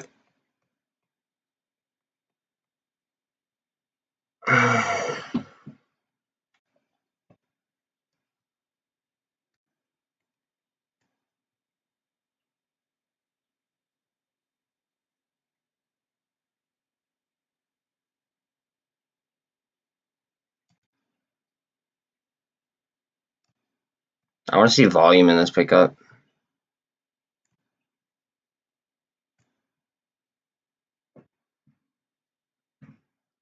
Can I talk economics and U.S. business politics, please? Oh, interesting. I would love to. Yes, but it is barcoding. I would actually love to go ahead and comment on Gene's thing. I don't care what Republican wins, but I feel like as if a Republican needs to win in order to save the country, because what's going on right now under Democratic policy, like they're breaking our constitutional rights. Okay, and if that's not enough for you, then maybe like a failing economy is. Um, it's either DeSantis, Cruz, or if Trump runs, he might be. He's his own worst enemy. Okay, that's all I'm going to say about that. He's his own worst enemy. Like his policies got the country on track and made it, honestly, like it made it a strong country. Like it made us strong. But right now, like it's almost embarrassing to be an American under these policies because like we're biting our nose to spite our face, and then we're like lying to the citizens about it, and like cherry picking fucking information that we tell them, and passing bills that like we're passing bills that have no relation to the name and do like the complete opposite or like complete out of left field things compared to what the name of the bill is. I don't want to talk about weather, but no, I did not. I don't pay attention to anything but finance right now. It's crunch time. It is crunch time to me. I work, like I eat, I hang out with my dogs, talk to my girlfriend. Sometimes I play video games, and then I go to sleep. If I'm not still working, that's it. Like there's really not much else. Like to me, it's crunch time, and I'm not gonna drop the ball and fumble when I believe it's fucking crunch time.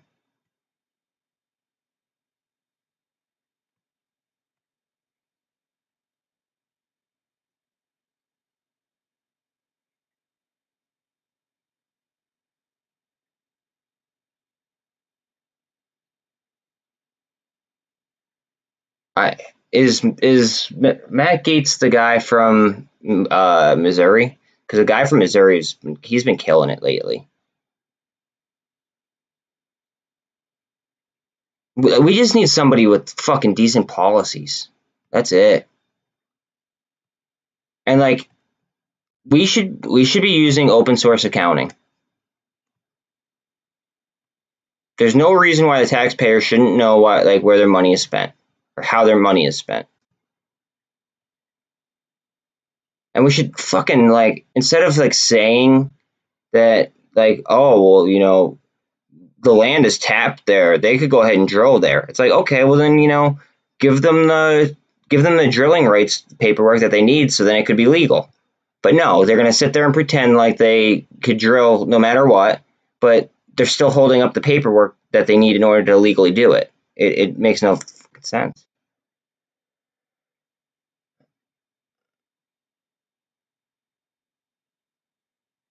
Yeah, no paying to be a mod because I got to be able to trust you.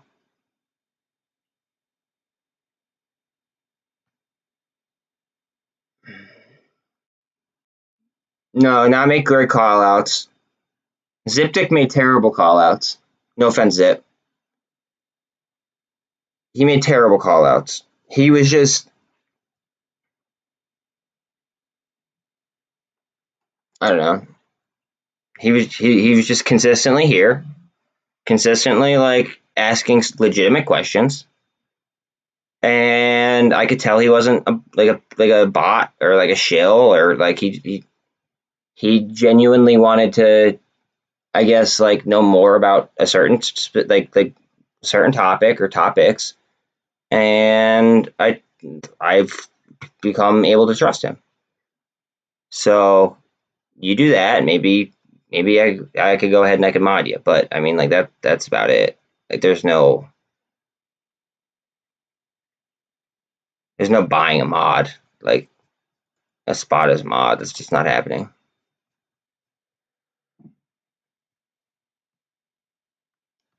It's about being here every day, not just like when you feel like it. And it's about not consistently saying the same fucking thing over and over again. And it's about trust. Like I need to know who the hell like is moderating what I'm like my channel as like I'm talking. So like if I'm talking, I can't be like I got to be able to like look at the board and then know somebody will take something out of chat if it needs to be taken out of chat, and I know Zip will. Yeah, but you don't shout potential plays. You don't. All you do is you say my name over and over and over again. Oh yeah. I know who you're talking about now.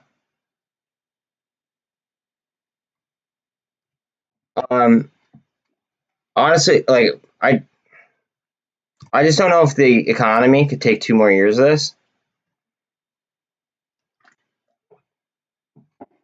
As sad as that is to say, I don't know, that's the like say that we took the SPY, right?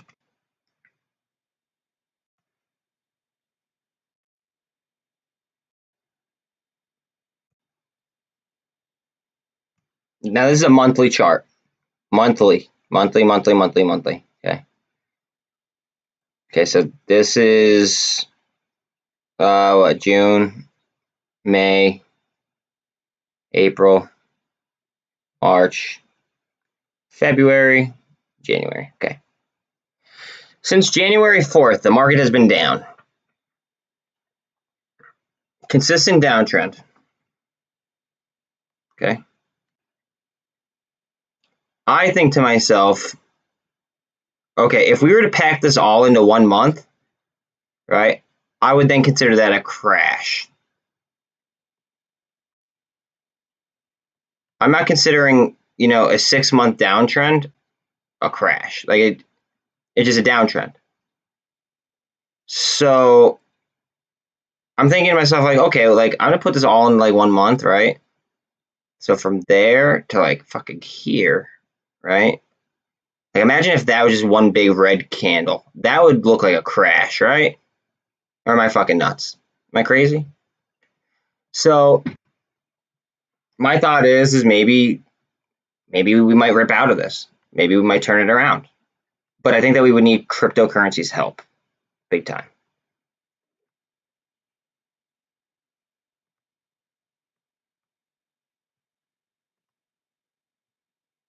I think that locking up like XRP is the worst thing that they could do for our economy.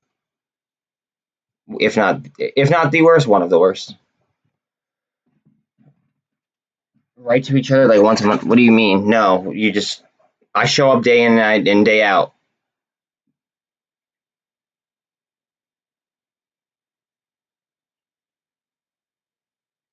I don't like Bitcoin. I don't even want to speculate on Bitcoin. I think honestly XRP could replace Bitcoin and is better than it in every way, shape, or form. Not financial advice. Bitcoin is only worth what somebody's willing to pay for it. So somebody could say, okay, Bitcoin is only worth $1 now, and Bitcoin could literally only be worth $1 now. If that's like where if that's where natural price discovery brought it, then it could be done. I believe it was created by a 3-letter agency. Don't know which one. And I know XRP is being held back by a 3-letter agency at the SEC. One was brought up to save the economy once, aka Bitcoin. The other one, I think it is doing the same thing. I think it's going to do the same thing. I think it's going to bring up the economy. That's not financial advice. It's just my opinion. I think that I can't think of a use case where I'd rather have Bitcoin rather than XRP, except for like looking at like looking directly at the price tag right this second.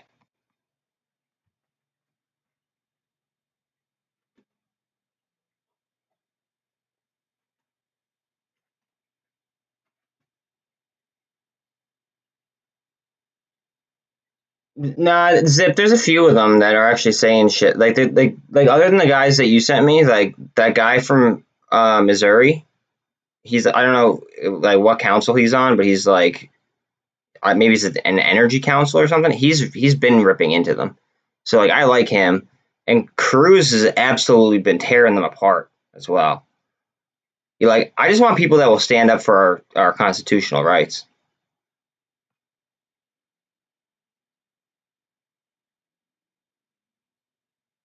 Safe me got hit hard today. So I that's something I buy and I like forget that I own it. Like I don't even have it on my regular phone. Like my regular phone, I don't even have it. I have it on my old phone that I deleted everything off of. That way, it's not a safety risk. It has a what's it called? It has a VPN. It's all secure, and I have it stashed away, and I still follow it, but it's something that I forget that I own. Like I just buy it, and then I forget that I own it,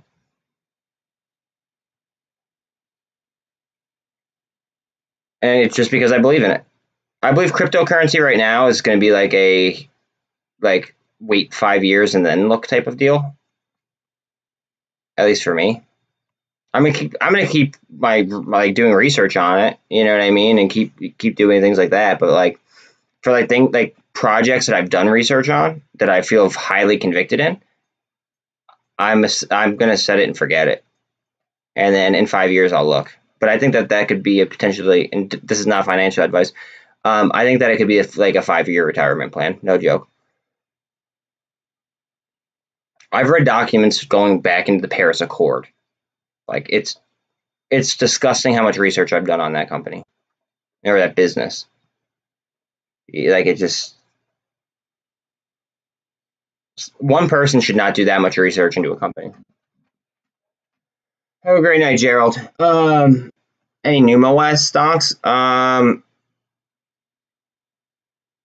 don't even know.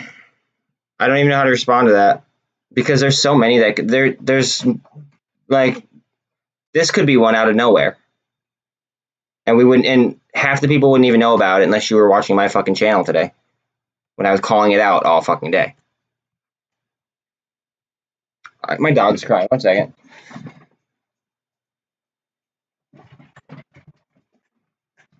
do you want, baby? Want more water? You want this side? Want more water?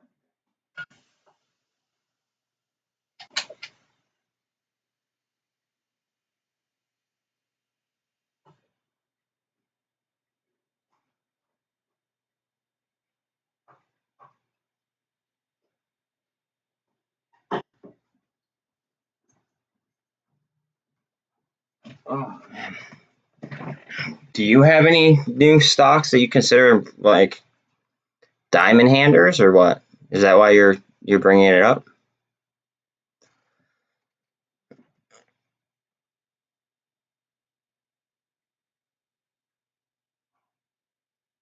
Zip, don't be like that.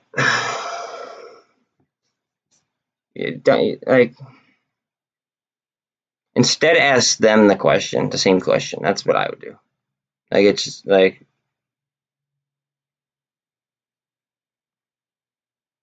just ask like it's just better that way.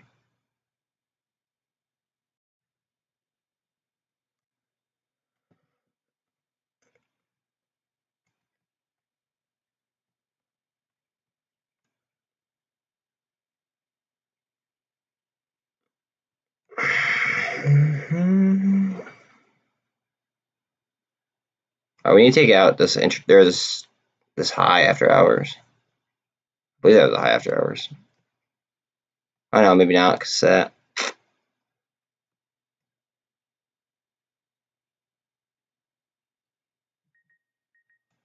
20 more cents. 6 more cents. Come on. God, come on, you fucking bitch.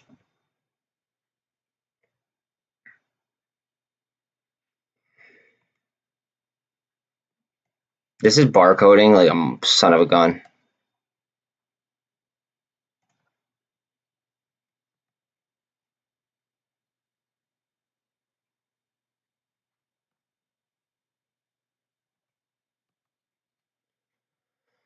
Hi, AMC 2.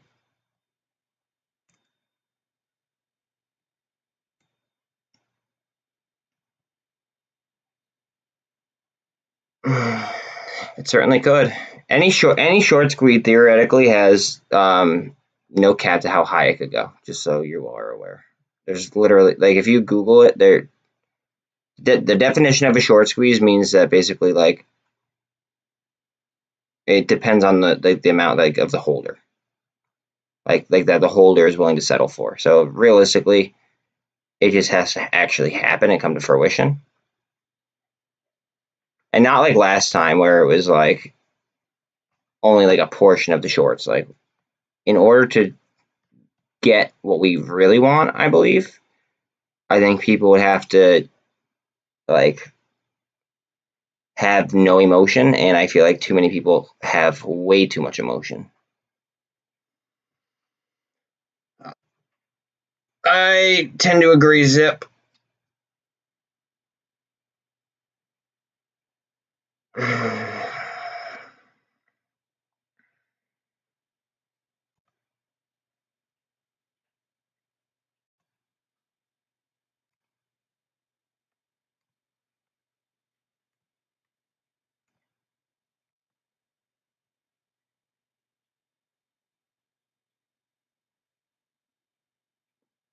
That are ISO compliant, or hold on a second, Mike, you're blowing up my feet. That are ISO compliant, or that are like my favorites. IOTA is both. It's what's one of my favorites, as well as it is ISO compliant, and the reason why it's one of my favorites is it's in the metaverse code from what I read. And then I do have a lot of Polygon, and I have a lot of Cardano.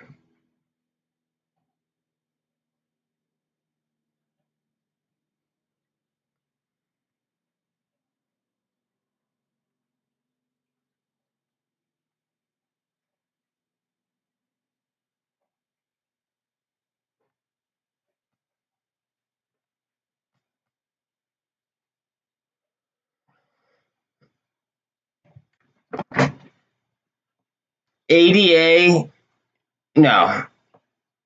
ADA, here, I'm going to message it to you. I don't want to type it in the chat.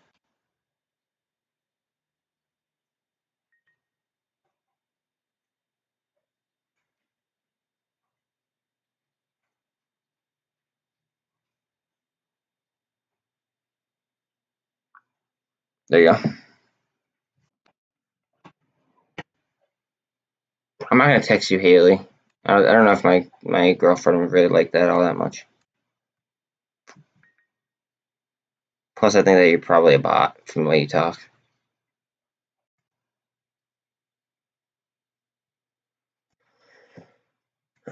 Whoa, baby, let's go. Please don't be stop loss hunting. Please don't be stop loss hunting. Ugh.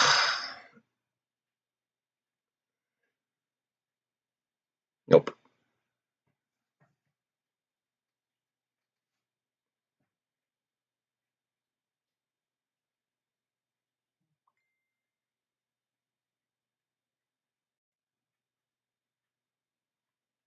Fell through support. Oh.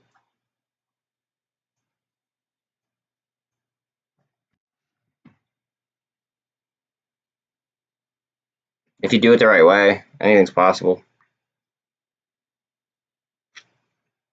It's the stock market, not like I don't know. That's all I gotta say. It's a stock market. Like, you have to know what you're doing. It's just like anything else. It's not the casino. Like, if you know what you're doing, you might be able to. Everybody says it's the casino, but it's just really not.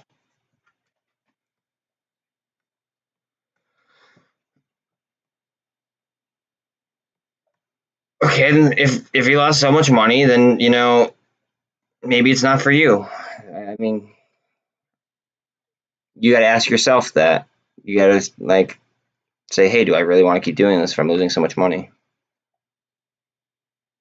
I'm not going to be your babysitter and tell you what to do. That's just not how it works.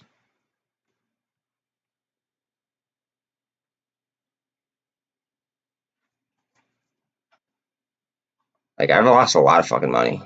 I've made a lot of money, but I've lost a lot of money. Like,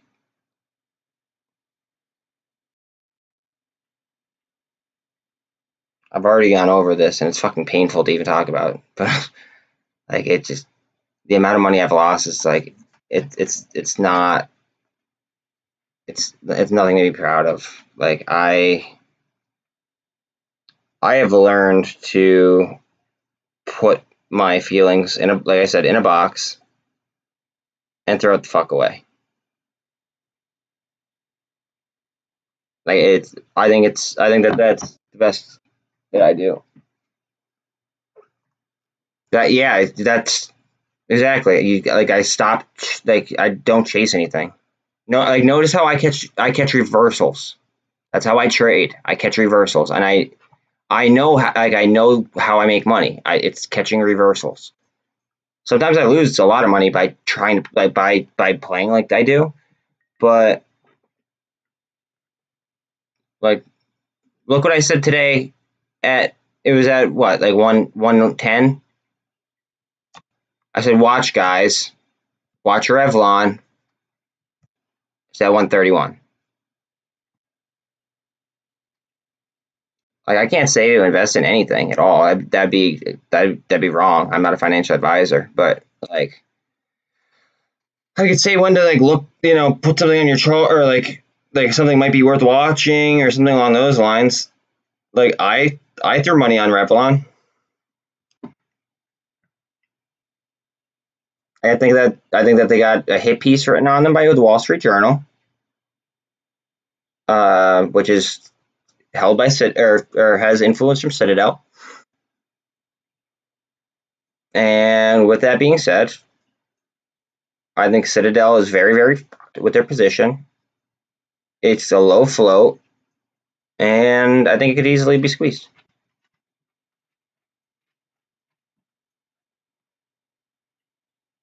Am I right about that? I mean, who fucking knows?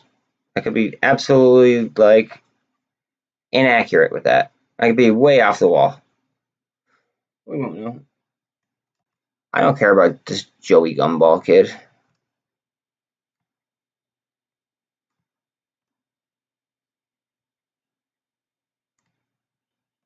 Like,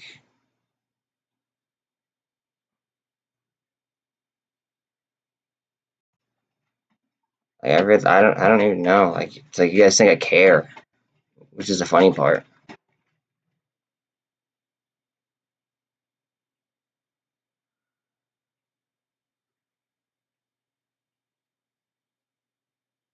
Like, let's just see who puts more work in. Let's see who, like, like, has better input on different things. And we'll see at the end who like, that's it.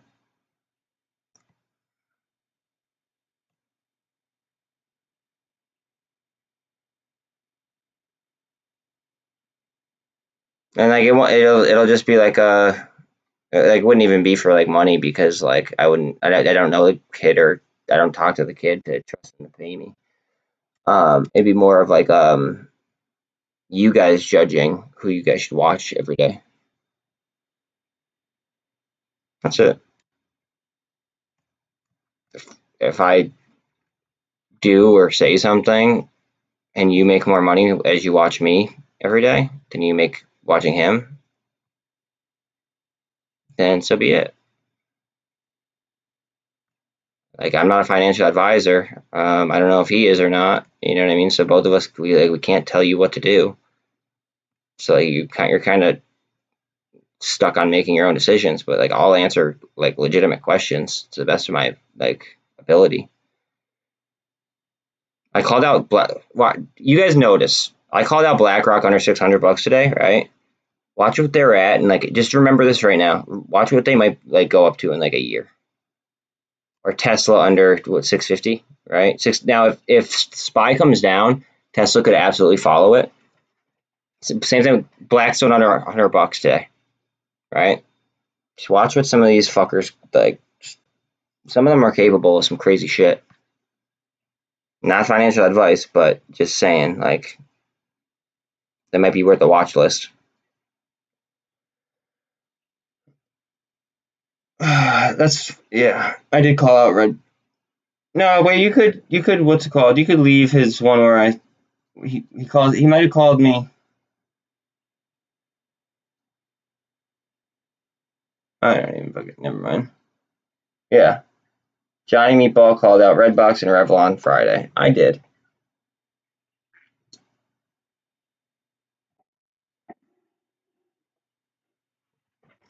I did call out Revlon Friday.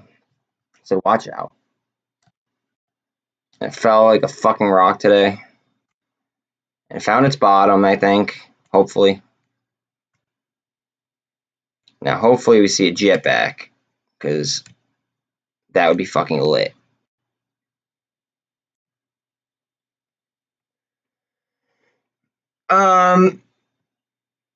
It's not Johnny. No, it's not Johnny.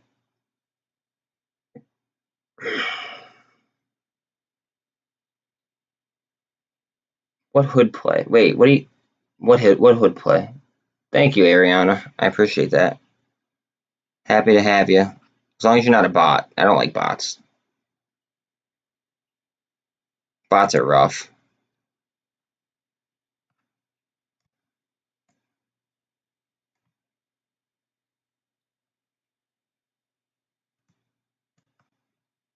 This was pretty much a double bottom at 22, just above 22.5. 22.5 is a critical level. Yeah. Bots, yes.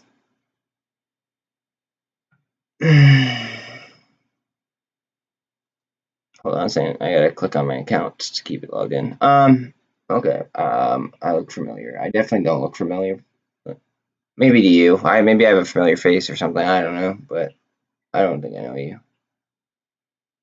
Zip, can you just say it? Cause wait. Oh no, we booted. What's it called? We booted. What's his name? I'm not making you guys anything. I'm just doing me, and you guys, can ask questions along the way as to why I'm doing something, why something is the way that it is, etc. But I'm not doing anything that's making you bank. You're making yourself bank. You're just listening to me talk and rant and bitch about stuff. Like bitch about how the economy should be like running, and talk about policy errors and things of that nature. Oh, I'm just gonna ignore you, Dean.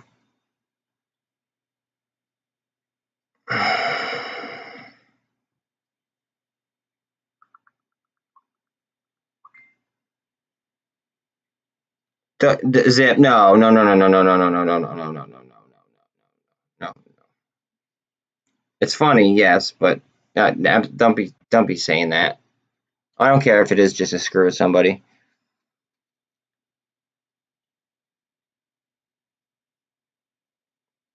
Thank your local Democrats. I've been updating them on my personal Facebook page. I've been updating them with like the current situation and the current like economy like blunders that are going on, just so like they remember not to go ahead and vote because they don't like a different guy next time. Like, you should vote based on the policy of the person that you're voting for, not just because you don't like the attitude of somebody else. I do not have a Series 6. No, that's why nothing I say is financial advice. I was very clear about that. I've always been clear about that. In fact, my description actually says that.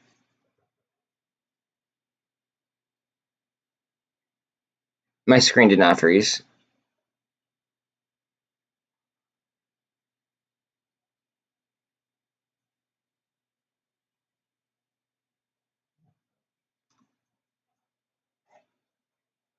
Well, then maybe it's something on your end, dude. I'm hardwired to a gig. I'm fine.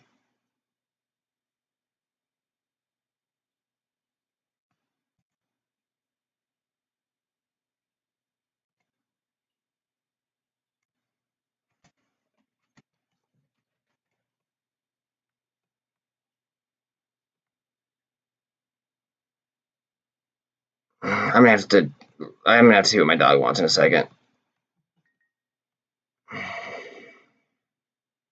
One sec. What does hardwired to a gig? It's an internet speed.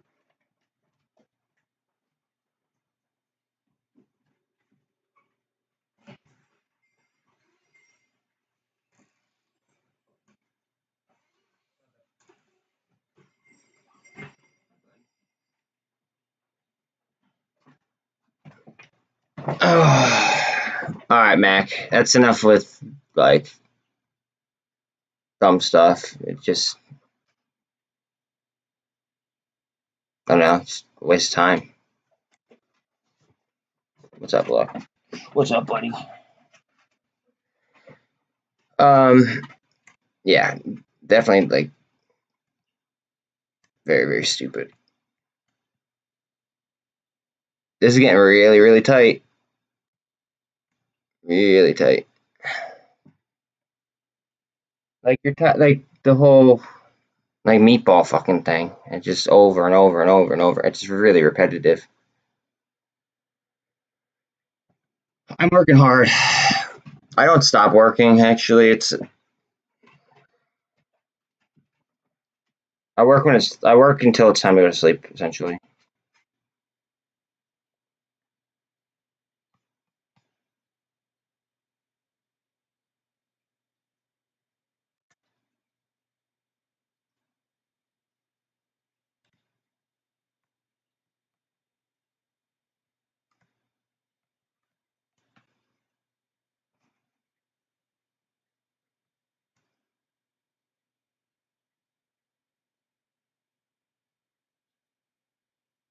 I want this to go up, but I want the SPY to keep, or I want this to go down, but I want the SPY to keep going up.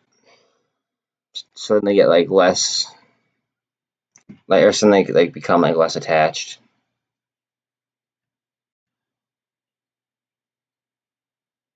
It's way too fucking, like way too in line with Bitcoin right now, or with SPY.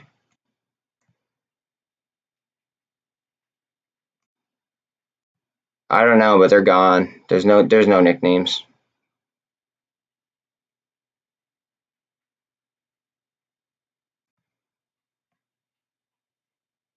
No nicknames. No, no, no.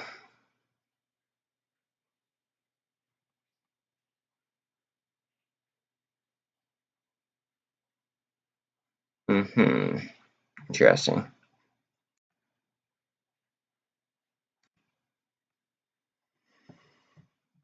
All right, Jared, you're gone. Sorry, bud.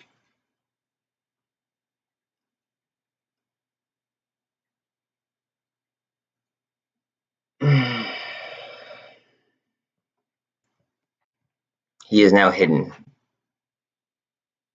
I'm not stressed out actually. I mean today wasn't the best day. I mean we got fucking slaughtered with futures. And future, like look at that. Nasdaq futures down 4.3% almost. S&P almost down 3%. Dow right now are down 2.71%. Like today was just a, like even my hedges, like they just couldn't contain, like there's, I don't know, unless I was playing it for a downward spike, like it'd be really hard to do excellent today, to be quite honest. Like it is what it is. I did get me some Revlon. because I just feel like I just feel like it could be a candidate. I did what's it called? I am in the red box warrants. I'm in NRPI. Like there are bright spots. I'm chilling. Somebody cleared the book on Twitter.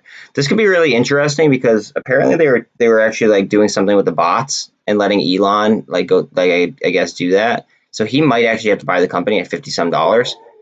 So I have a call that's actually like towards what his buy price was. So we'll see how that works. I don't know if I'm gonna hit on it or not, but it was cheap. I figured fuck it, because if the SEC forces him, he's gonna have no choice. And then it's a set price, which would essentially make my calls like instantly go in the money. So for dirt cheap, I figured why the fuck not. Don't call me Johnny. JON works. Don't call me Johnny.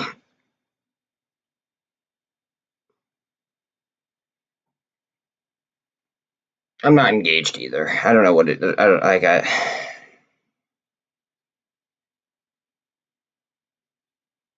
know where you guys are getting all this shit from.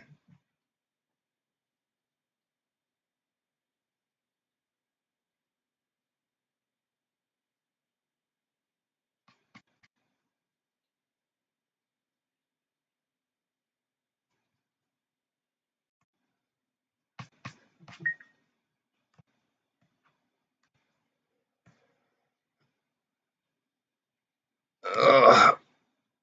I appreciate that, Ariana. Can I talk about Mullen? I think that the deal that they just struck is either going to have people panic sell,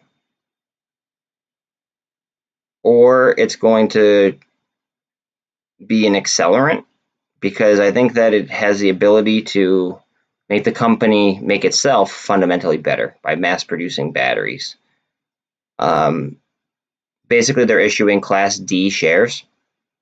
Class D shares are usually put out for a merger or a special acquisition.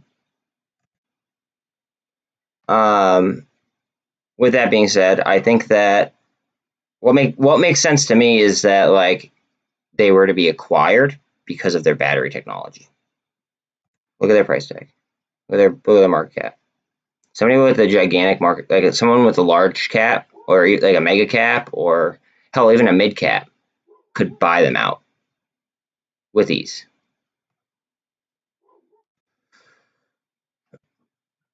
Or the money that they take on loan, like they can make themselves a much better company. They need the money. They need the money. It is what it is.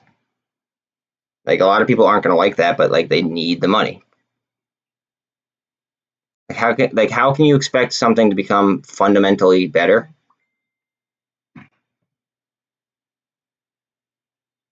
How like can you expect something to become fundamentally better if you're not spending money to make it better? That's not how things work in business.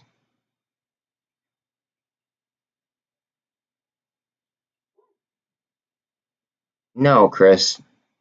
I don't even know if I have 20. I'm not playing like I have stocks, but like I'm not playing 20 for like MOASS. I'm playing what you see on my screen right here, right? Like I have other stocks, don't get me wrong, right? But I'm using leverage and using like high volatility like plays on like what you're seeing. I have red box warrants, and then I'm playing the Qs and UVXY, and then I have blue chips. It is what it is. Like I'll hedge using the Qs and UVXY. That's it. And then I'll just max out my leverage when I feel like an opportunity is on the board.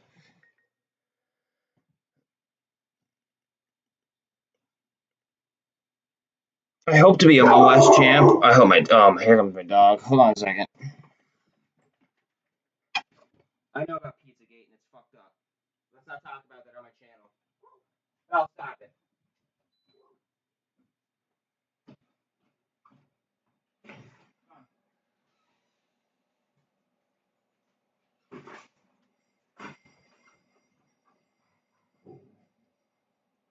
Yeah, we're not gonna talk about Pizzagate on my channel. All right, yo, all right, Mac. All right, see you, Mac. Sorry, I asked you 8 times not to talk.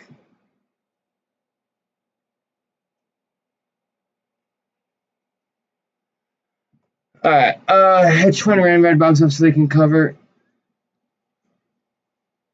I disagree. I think that they could be using it.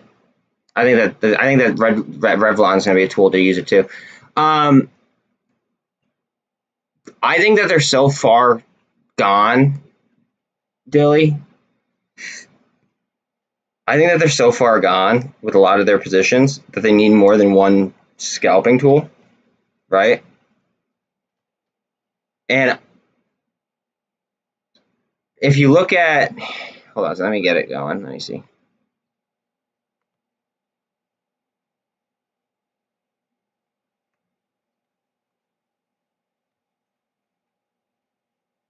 So yes, there's more outflow currently than inflow, right? But they just dropped the options chain in it today. They just made it longer. They made it up to 28, right? I want to see what happens tomorrow. And I think that there's going to be more than one scalping mechanism. If that makes sense.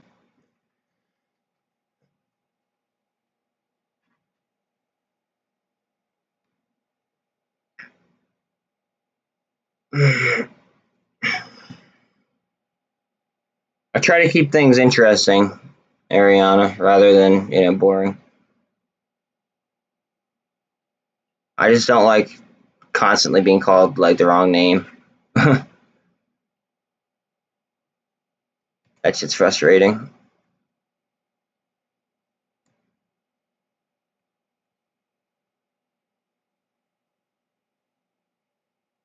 Today I didn't crush it. Today I got smoked like everybody else did today. Unless you're playing the downside. I mean, I should have known because of triple witching day that today was gonna be bad. However, statistically, now we set ourselves up for a turnaround Tuesday. But again, they're trying to fuck with our psyche at this point, so we might see 2 bad days in a row. It's like impossible to tell. If we see a bad day tomorrow, I might use some leverage and buy for like a week out. I'm unsure though. I don't know. I'm gonna have to do it as I see it. John. The only balls are my diamond balls. That's it. Nothing else.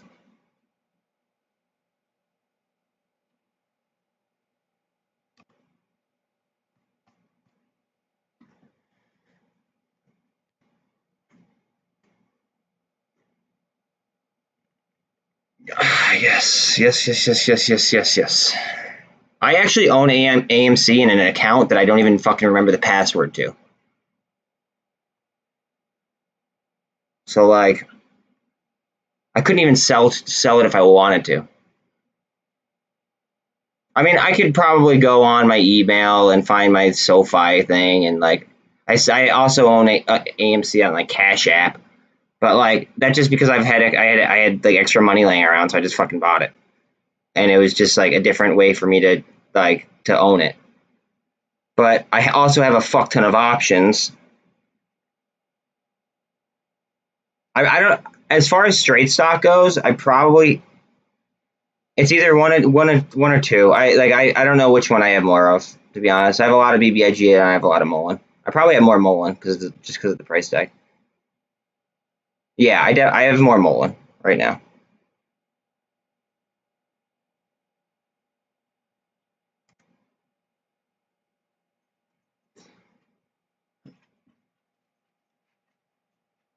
Lamar, last chance on the meatball joke.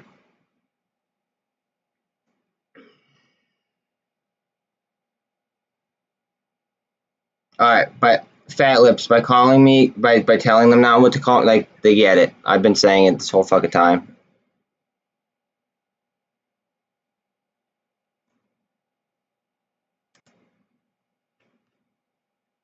Yo, this is gonna fucking rip faces off, and I don't think you guys are ready for it. Not gonna lie, not financial advice at all, but just saying.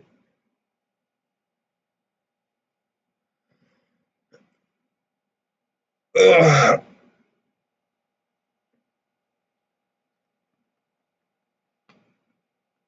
So stop doing it then, please.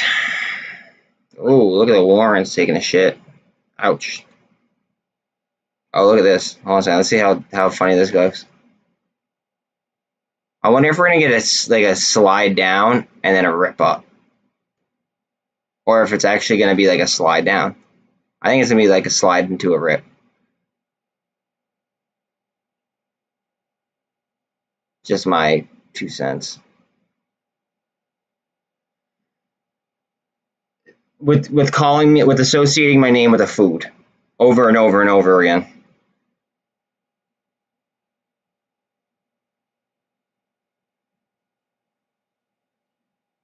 Like it's gotta come to an end now. All right, later, Greg.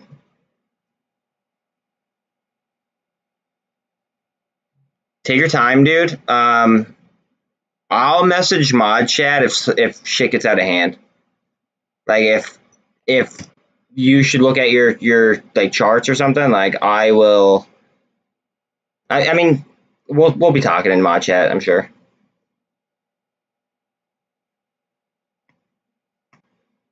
I appreciate you as always, homie. You have a good night.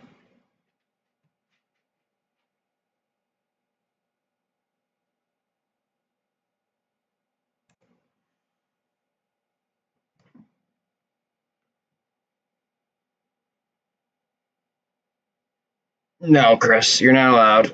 No thanks. I got a good squad. We're chilling as is for right now until the channel gets bigger.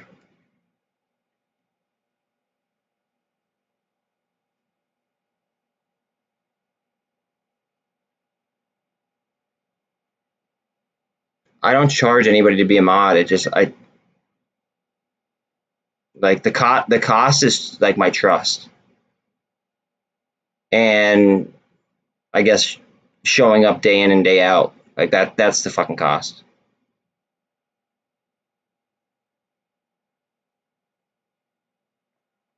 Basically, I want to like surround myself with like motherfuckers that are like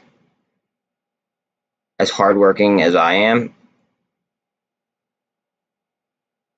and have like the same type of ideas that I do. Like, not saying that different ideas are bad, but like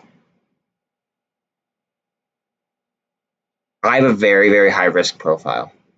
Like, very, very high risk profile.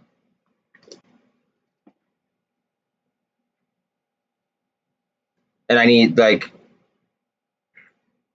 most people don't know the like, and this is why I'm here, so like I'm not mad about it, but like most people don't know like a lot about stock market plumbing or like how like if a deal is like made and filed with the SEC, like sometimes they won't read the entire thing. They'll just kind of cherry pick what other people say.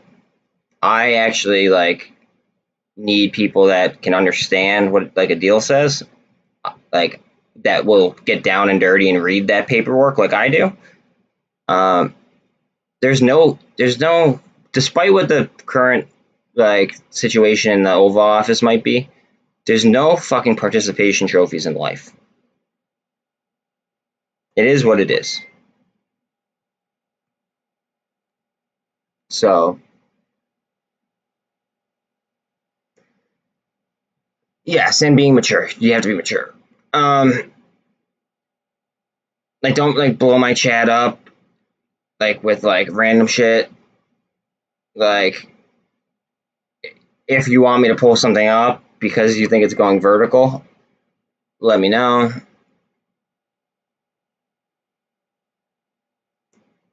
things of that nature. That's how you get modded, is by being there all the time and by putting in the work, not because you ask.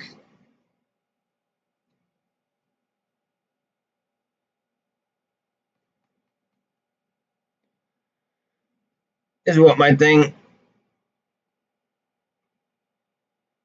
Hard work.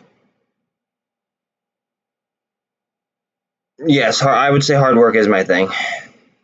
I want to work harder than everybody else.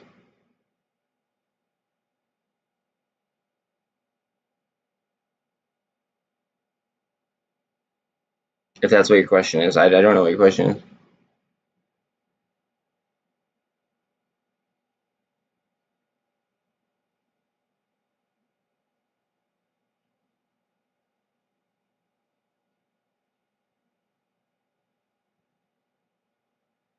Bees? Okay. That's funny. I'm not even mad about that. It is what it is.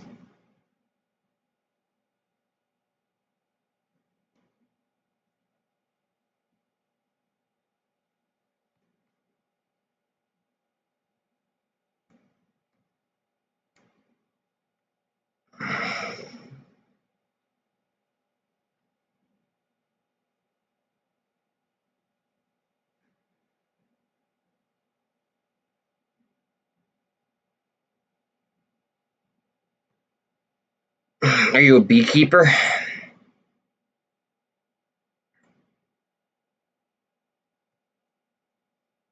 Bees are lit until they bite you.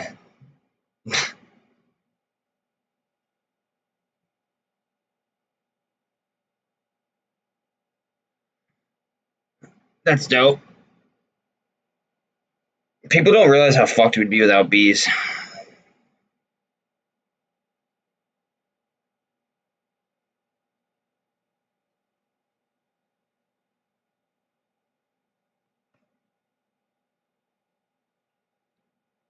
If you guys are real, this is how we'll tell if people are real or not. I don't even care if it's like a weird background.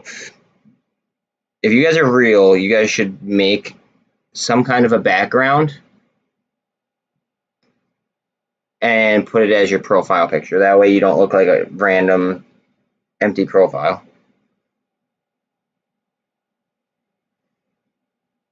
No, we're not gonna talk about religion on my channel, Ariana. But no, you guys should totally do that.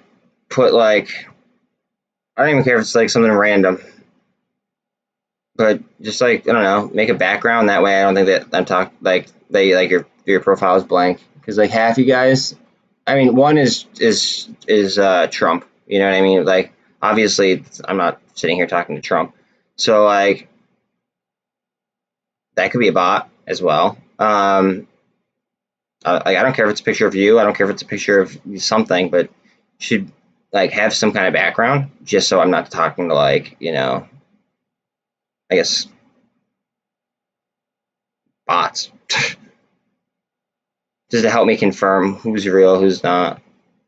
Because right now I feel like I'm like 99% of this chat is just full of bots.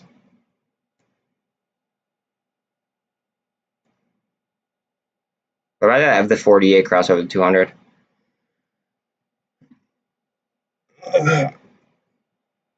On SPY.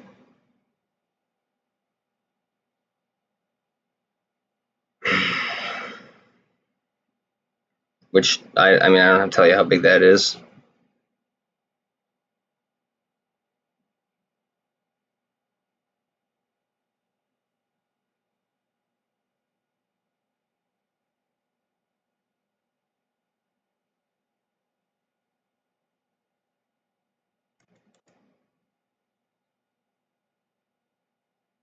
Look at that. Somebody, okay, this is getting interesting. Let's see.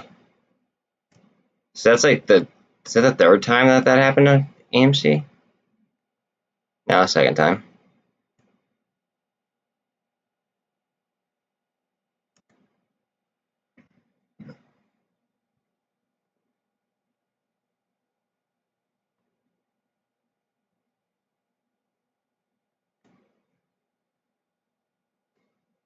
I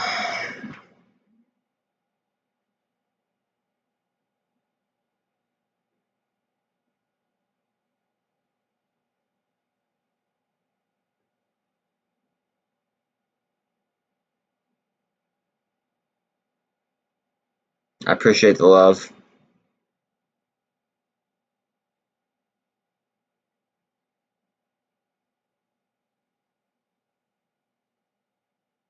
Some grown-up candles on SPY would be fucking lit. Just saying.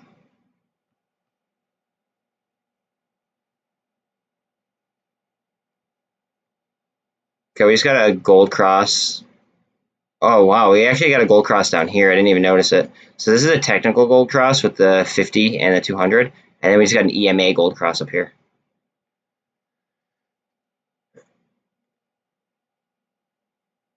And this is on SPY.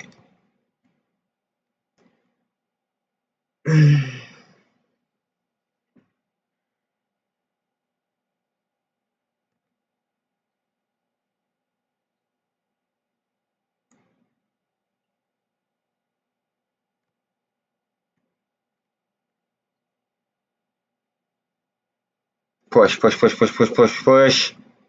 Push. Ignore the RSI. Go ahead. Yeah, SPY moving like it is. I like it. Also with Bitcoin coming down a little bit. Want to get a push right here.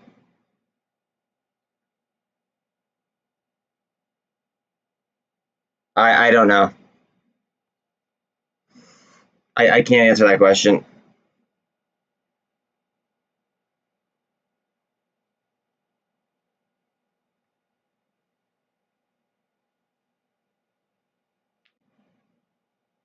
I can't answer the question. You're putting a question mark, but I told you I can't answer the question. I don't know.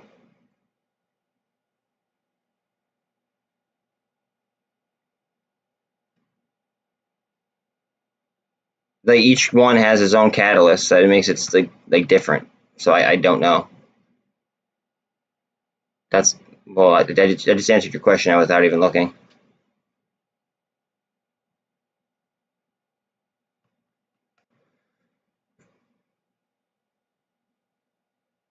I said each one has its own catalyst, so I can't answer your question. I don't know.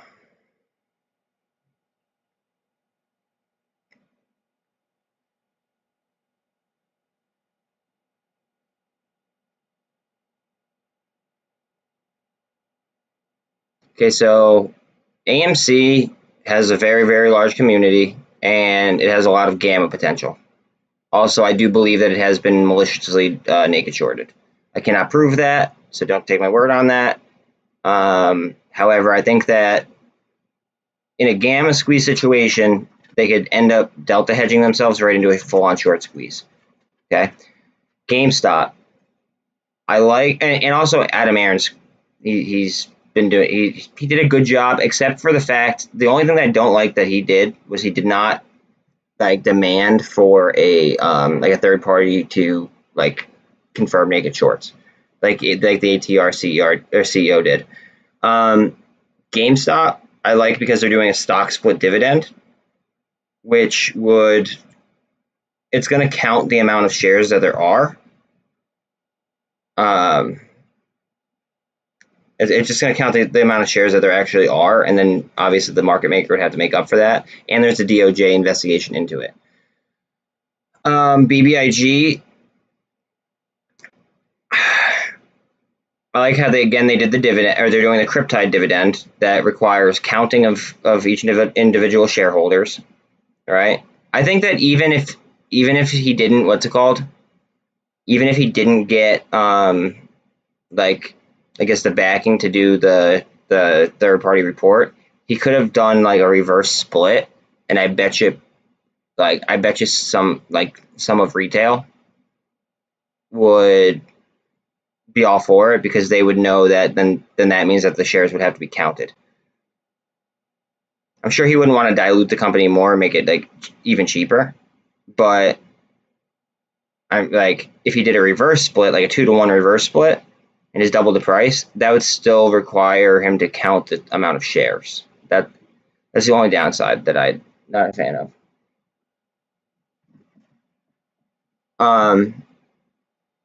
Mullen, I mean, I think that their battery technology is unmatched. Redbox, the numbers on it are ridiculous, but I'm weary of it, and I'm keeping my eyes open in case, like, to make sure that's not a trap. Because I think that I believe that the numbers were so like ridiculous and skewed on it, that I think that maybe they wanted us to like move our money off of one of these guys to put it on Redbox. I didn't do that, but I'm sure that some people did. So each one has their own individual reason why I like it. It's just like, which one do I like the most? I don't know. About 8 years. Trading aggressively, though, probably like the start of the C word, because it put it put me out of business.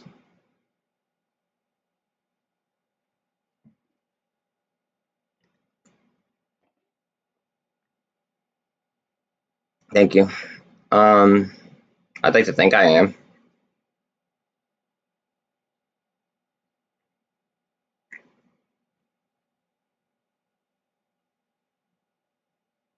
I mean, all this is really like charting, statistics.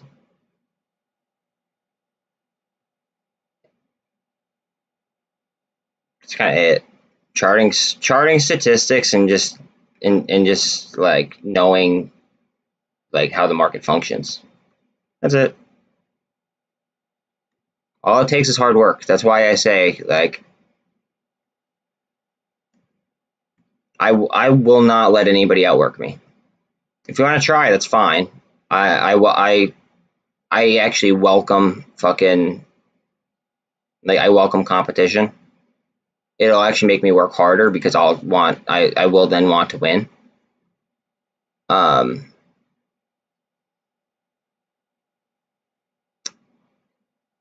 Yeah. Oh, look at USCG. Fuck.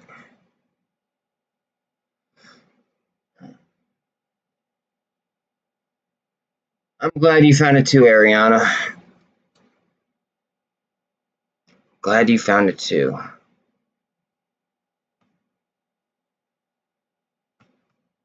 I'm just like, since I do apologize if I sound cold. I just like, I am. I give like, I don't know. It's like I've had enough of the hedgy like psychological mind games that like I just like I'm emotionless. But that's fine because it makes me a better trader. But I'm emotionless. I just can't have people in my chat constantly talking about their emotions and how they're like so scared or this, that, or the third, because like I'm doing my best to put my shit and throw it out. I can't have to like deal with other people's stuff too. That's my only thing that like I want to be known. Like we're not gonna do that ever.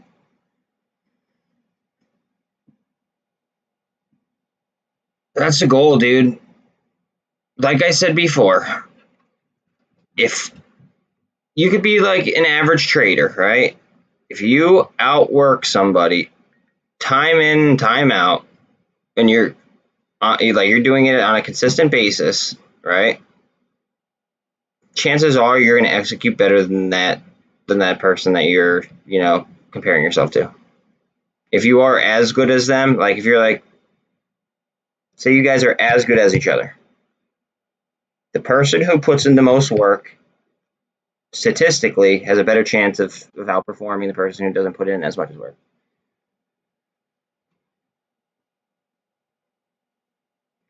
Some opportunities, though, are traps.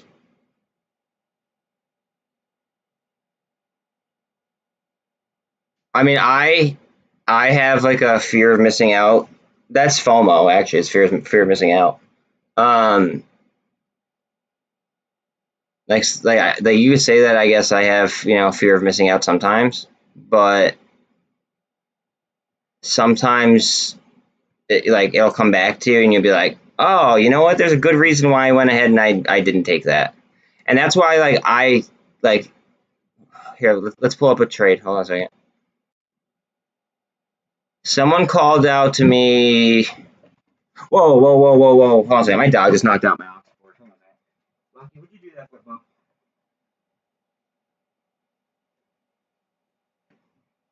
Okay. I don't know. All right. Sorry about that. Oh, no, well, I mean, like, in general life, yeah, but, I mean, like, I don't know. I feel as if it's, like, important to... Whoa, whoa, whoa, whoa, hold on a second. What did he just send? Walmart, Gap, and others amassed $45 billion in extra stuff to sell. I love it. I just did talk about AMC MOASS. Just rewind like maybe like 10 minutes. Bill, I don't know if you're in here, but the answer to your question is yes. In theory, it should. Your biggest emotional fear is regret. So I would just say, like, think about all the times that like you didn't do something and it actually panned out for the better. I wouldn't trade with emotion, but I can't give financial advice, so I mean, take it as you will. But and then as far as life goes, it's like, I don't know, just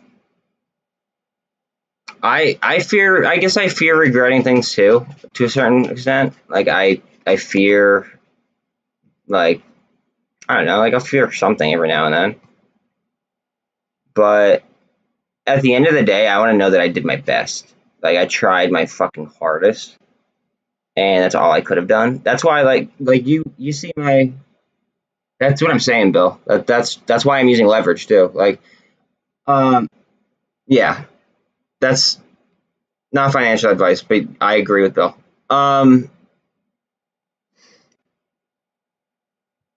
My whole thing is just like, right, like I'm in it for short-term pain, long-term gain type shit. Like it might suck really, really bad right now doing what I'm doing, playing the market how I'm playing it, being as aggressive as I am, and sometimes it might bite me in the ass. Like today, it did. I wasn't hedged well enough for like the sell off that we got. I'll be honest, right? But I don't care. That sounds horrible. It sounds irresponsible, like borderline. I don't care, and the reason is because like if I hit, right, or when I hit, I'll have so much leverage that I'll be fucking fine. I'll make that money back and then some. It is what it is. It sucks right now, but it won't later. And as long as I don't let anyone outwork me, then I'll know. Like, and if I focus on specific plays, right, then chances are I'll know them inside and out. I'll be honest. The only one that I don't know enough about right now is my red box position, and this started as like a really, really tiny position, and in warrants. And now the warrants were, ran up to like $3. And I got in it for, a couple cents. So like it's like, yeah, seeing it down after hours does kind of suck. It was nice to see it up throughout the day. But like a lot of my hedges didn't even stand a chance against, as bad of a day as today was. I prepared myself for like a day that like could be like a little bit rough. I didn't expect for, a bloodbath. I don't think it goes that low just yet. I think over time it might.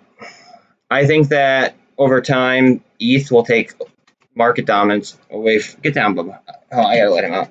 I think over time, ETH will take away market dominance from Bitcoin. That's, again, not financial advice, my opinion.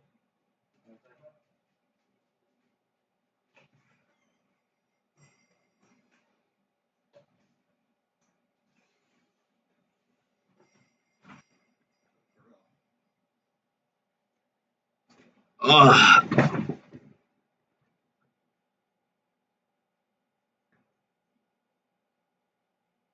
Yeah, today was. I mean, like I should have hedged better. I should have bought SQQ calls, or I should have bought puts on TQQ. Is what it is. I'm kind of pissed at myself for not buying fucking reversal calls on TQQ like I was going to. I mean, I still have calls on the TQQ, but I was gonna buy 30s at the end of the day. I was gonna buy like a boat ton, like a fuck ton of 30s for next week because they were only like $25 or something.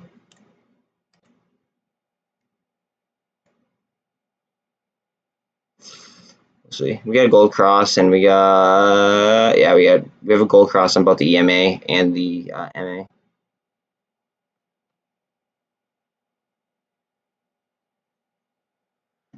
I do fish.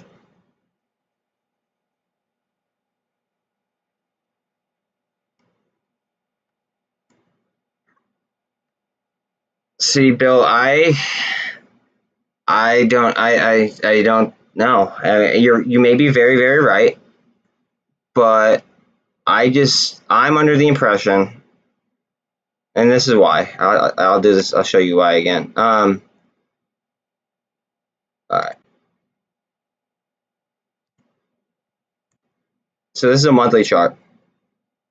We've been in a downtrend since the 4th of January, right? Imagine if you smushed this into 1 month, this downtrend, right? From what, 478.49 all the way down to where we're at now. That would be, in my opinion, a crash, right?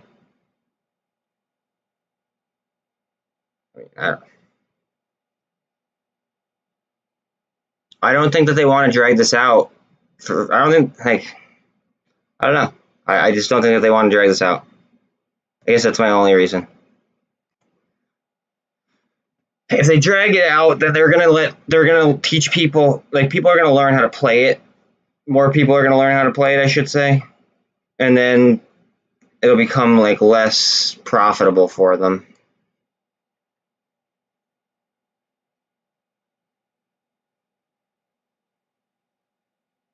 You're what?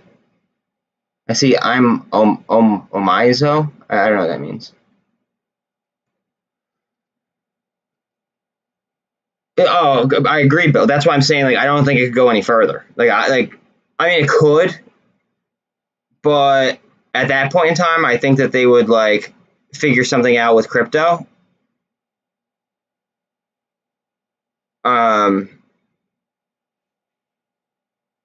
Yeah, like I don't know.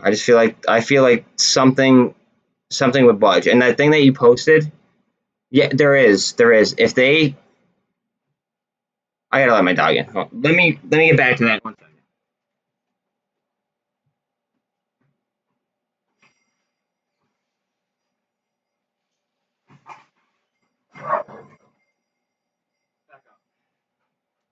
Back up. Back up. Back up. Back up. Back up. Back. Move. Move. Move. Move. Move. Move. Well,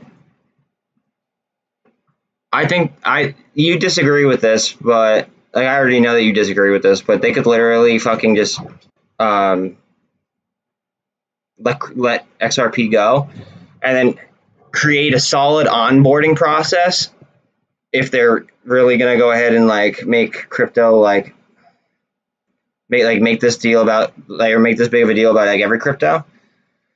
They can make like an onboarding process, but they could go ahead and start pumping in like a deflationary currency. and they could get rid of fucking Bitcoin. Seriously, like they could liquidate Bitcoin, probably afford to cover. If not, they could get damn well close, and then the rest could go right into fucking XRP.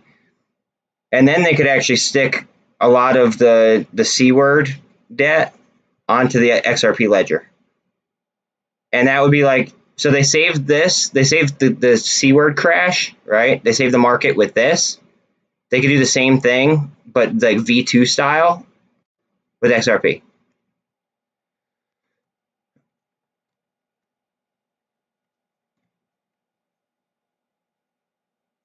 And it's a deflationary asset that's easily taxed.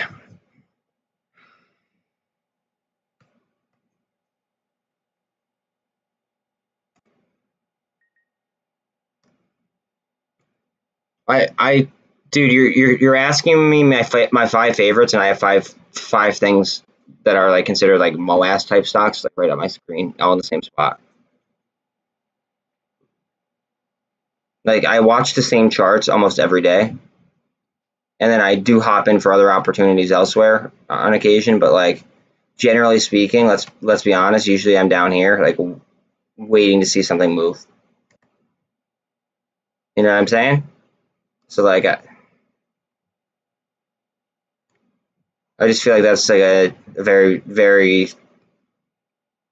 asked and answered type of question.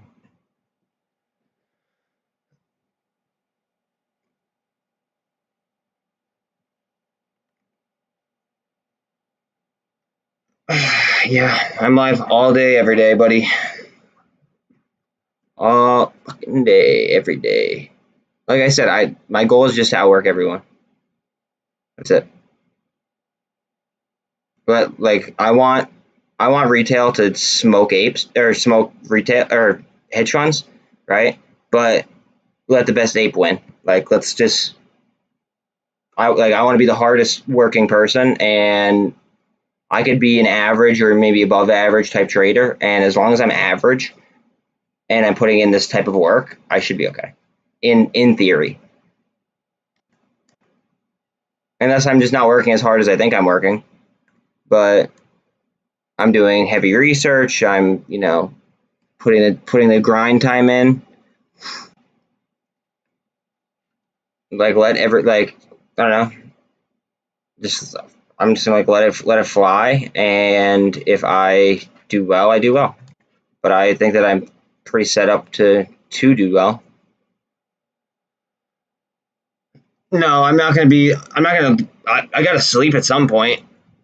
I go live at like 8:50 in the morning every day, and then lately I've been staying on because I feel like it's crunch time, and I've been staying on till 8 o'clock.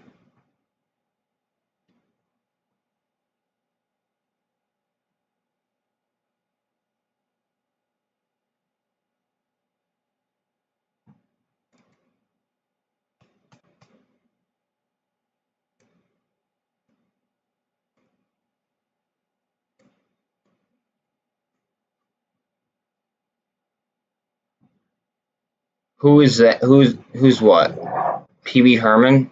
If you said that you're older than me, you definitely know who Pee Wee Herman is. I have no idea, Bill. What is up with it? I've been streaming all day. I have no idea, homie.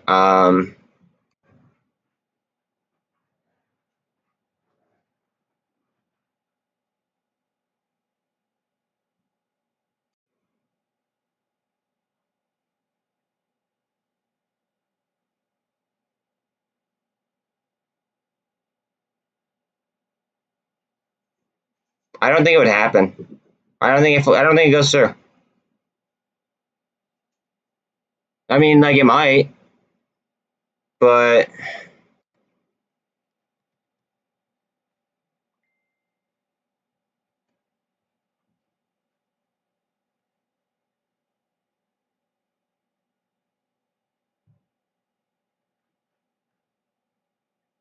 it might. But I don't think it would. I don't. I think that would be like a not right now. I think that maybe they like if they let Roku go down first, then maybe. But at Roku's current price, I don't think that they would. I think that they'll let talks be talks for the time being.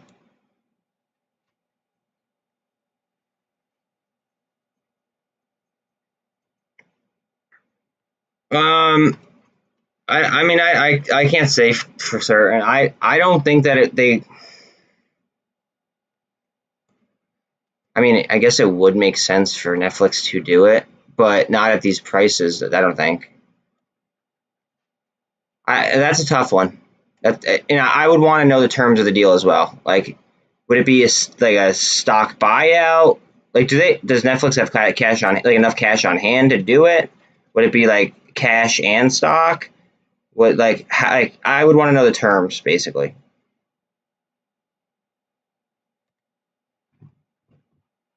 Look at this barcode. It did drop, but it's barcoding. Like, it makes sense because of the business model of like, so Roku is like vertically integrated with the TVs. Like, what are the? I think they run Emerson TVs.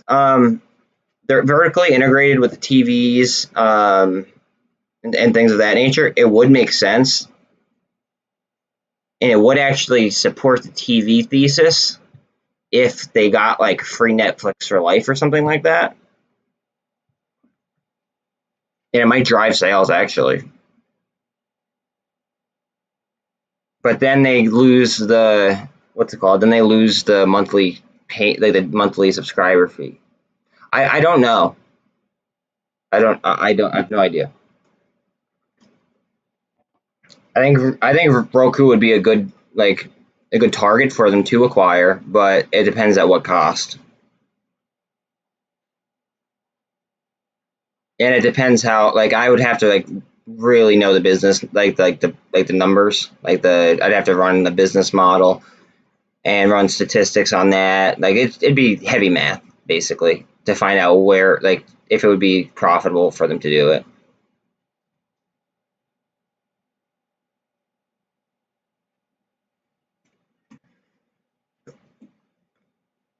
Ugh.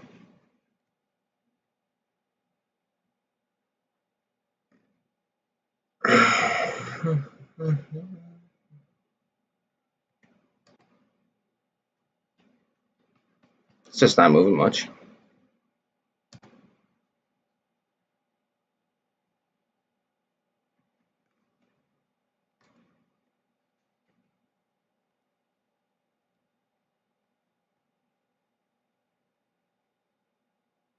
I'm happy you did. If you're older than me, like you said you were, then you should know who it is to begin with. To be honest, like, if you say that you're older than me, first of all, I want to, like, are you really that old that, like, you know for sure? Secondly, if you are that old, then you definitely know, and you're just like yanking my chain because I know who it is, and that was like a generation above me.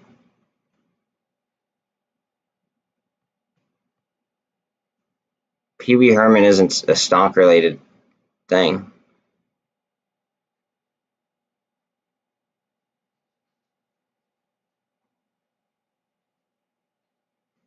So you're not that old. You're not that much older than me. But I mean, I would argue that you're old enough to know who Pee Wee Herman is. No, add a zero, or add 10 to that. I wish I was. If I go back to when I was 19, I mean, I'm 28, but yeah.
No, I'm not rich. Hopefully I get there though. That's what this is all about. It's about financial freedom. Like the Democrats made it like they made it personal.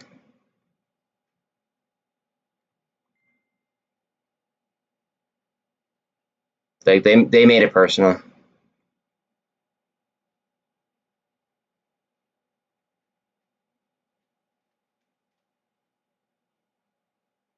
So now I just want to like I don't know, overachieve using like their own method against them. Does that make any sense? I don't know. That probably doesn't make any sense. But I basically I just want to do very well and be able to be like, ah, well, fuck you. Because I don't like. I think that in the type of economy that they're building right now, it's either like like you're gonna be rich or you're gonna be poor. They're killing the middle class off, and I don't want to be poor, so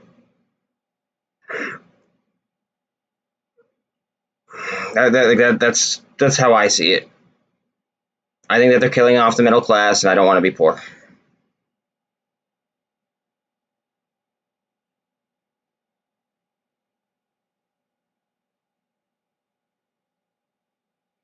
And they made it personal when they fucking decided which businesses were what would be the word like necessary and which ones weren't.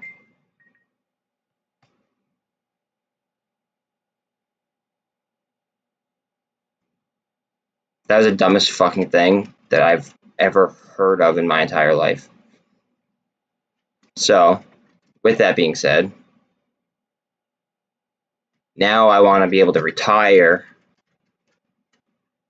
and I'm probably not going to retire. I'm just going to go ahead and, obviously, like, I'll probably just, like, invest in high dividend shit, invest in other revenue streams, and then have, like, a fuck around portfolio that, like, I trade, like, high end options in.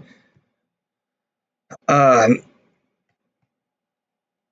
that's my goal now, but I mean, like, I used to employ a bunch of people. Like, I used to have employees, and I used to do very well. And then they like which ones they picked which businesses were like allowed to operate, which ones weren't, and like that's not how an economy works. You can't just turn like flip a light switch and turn it off, turn it back on. Yeah, see, so it's just like they made it personal when they did that.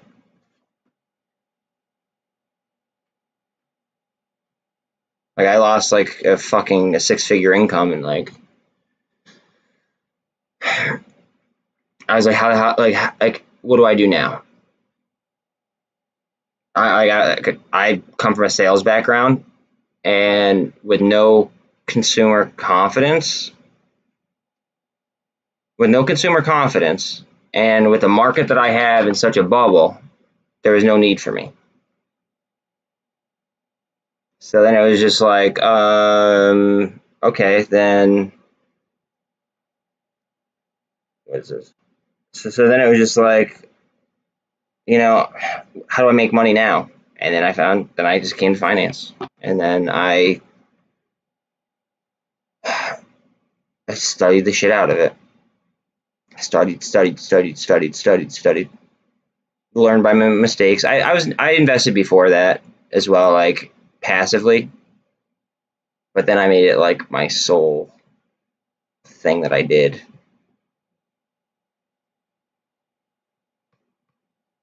But I started trading like for like a total like probably when I was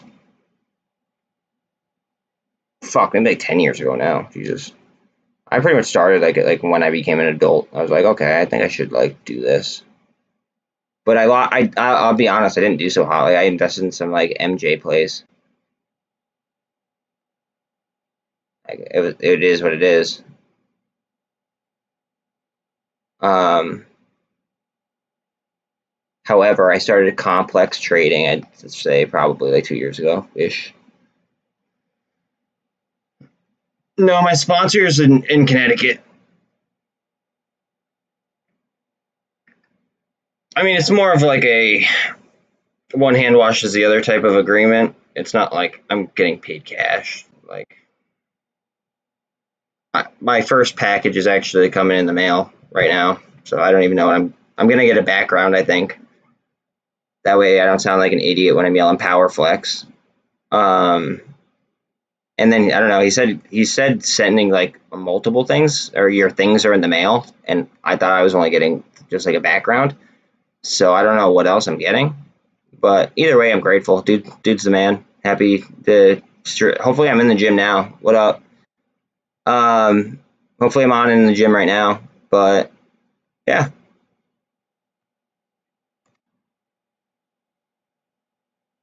Definitely get like gaining like a lot of like views there. I mean, it might only count as one subscriber, but then that person might they might like hear something that makes them learn or want to learn, I guess, to be like more financially literate.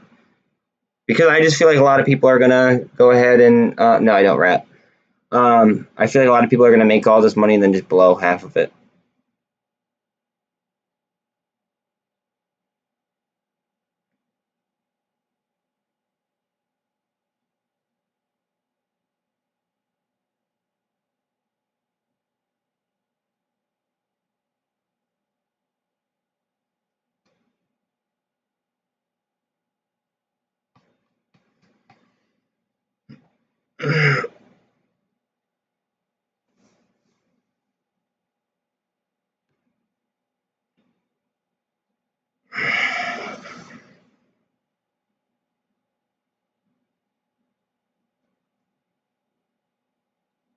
Almost 7 o'clock.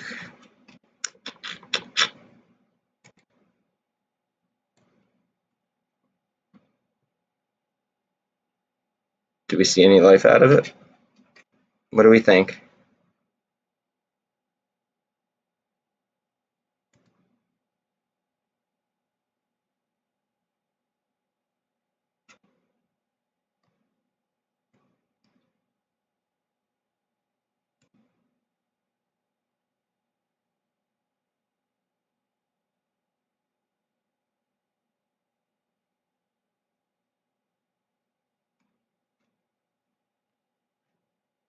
What would make you think I rap, by the way? Just out of curiosity. Did I talk that fast?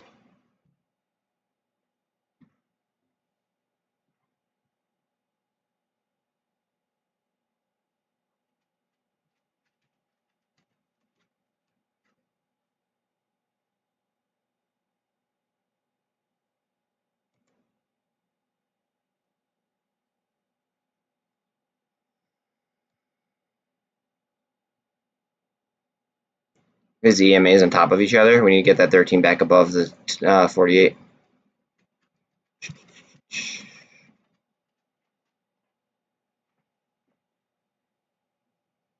Push, push, push, push, push, push.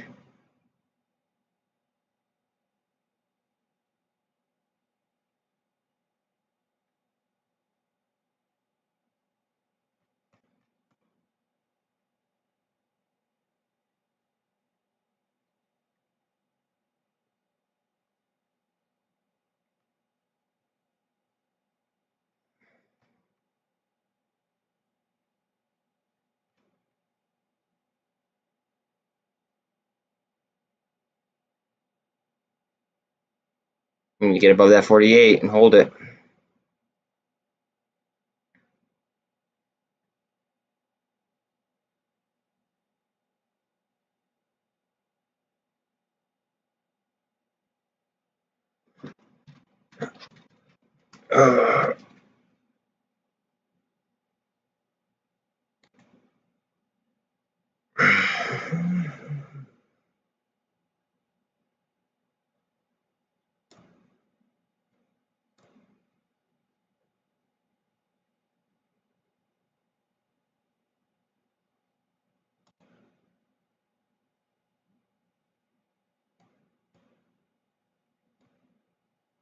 It'd be fucking lit to just watch them hedge themselves into a short squeeze. That would be it.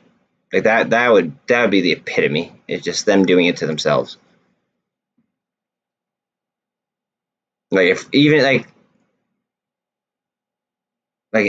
most retail traders do not trade in after hours, especially like this late. Most people are like they're cooked just from the day. So like it'd be great for me at least. Like I would like thoroughly enjoy watching them hedge themselves right into a short squeeze in after hours. Like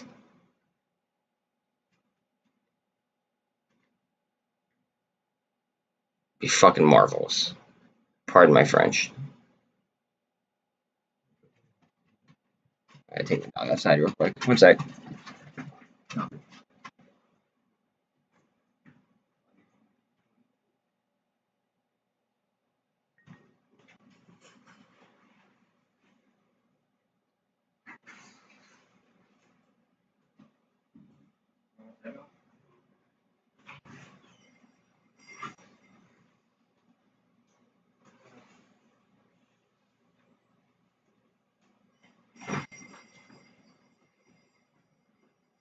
Oh.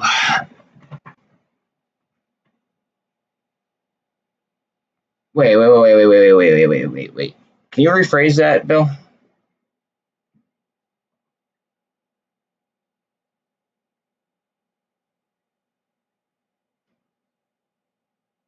I don't know what you mean. I'm bet the VIX is. Are you talking about like this the content creator or the actual VIX?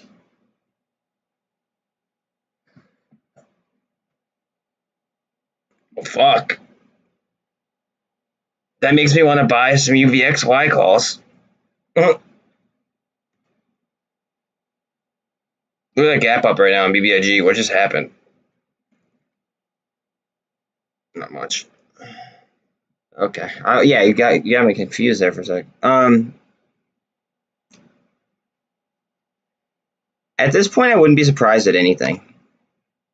I'm just trying to like keep myself grounded.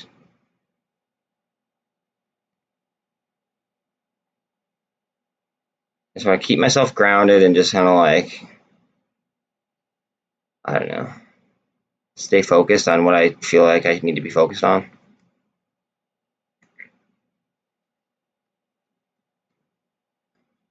After today, the premiums on the UVXY are probably jacked.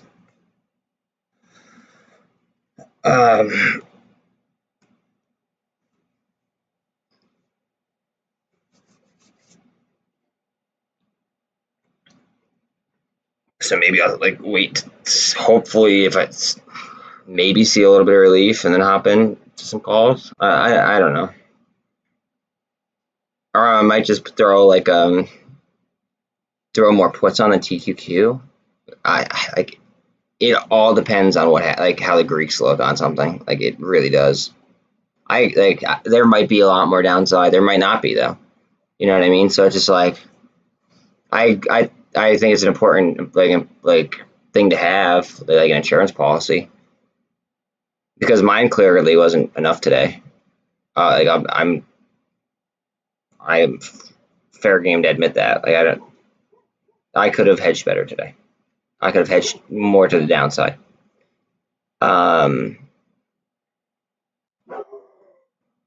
Like if this keeps going down, if the VIX VIX futures keep going down, this is 1.5 times the movement of the futures.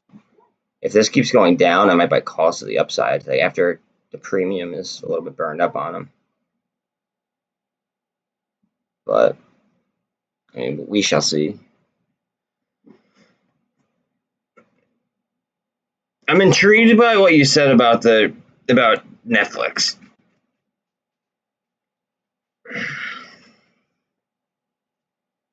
Like it makes me wonder because I don't know. I sincerely do not know if it would like if they would buy them out. They seem like a worthy target, and like their business models might line up. It's just running the math to see if it makes sense. that way. I think it would become like kind of like a powerhouse though if they were to.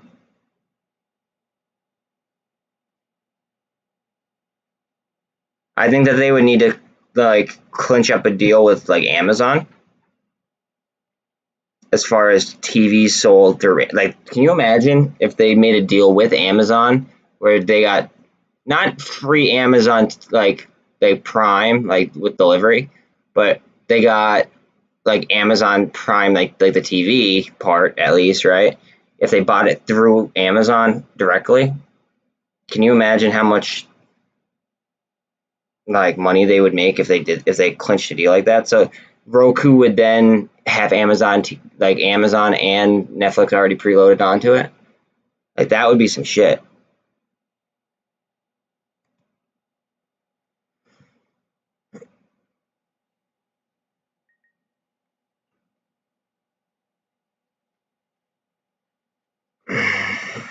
No way.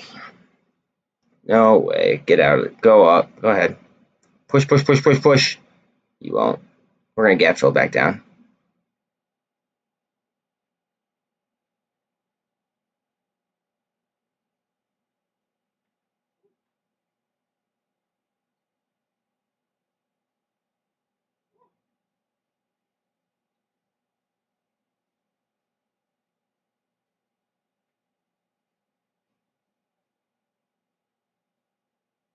Oh, that fuck.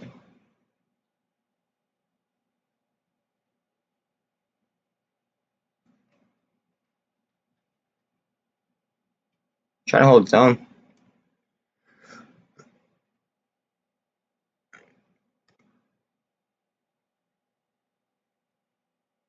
So that gets a push up. GameStop gets a push down. Interesting. Very, very interesting.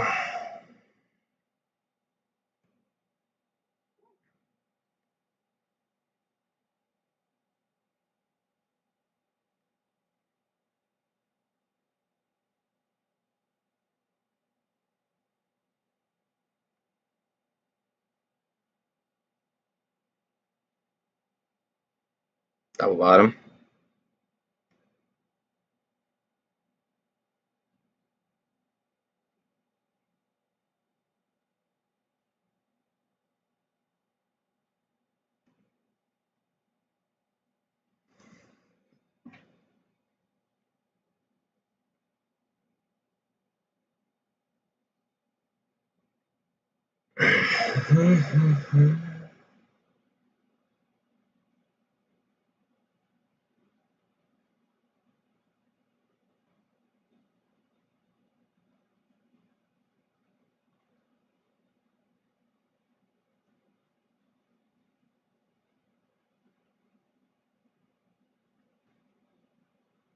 Yeah, let's go. Come on, run it.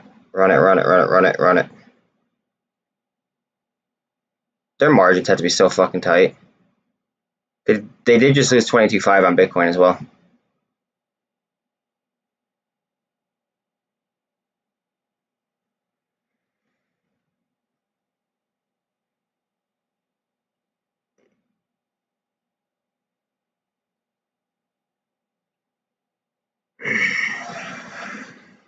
Come on.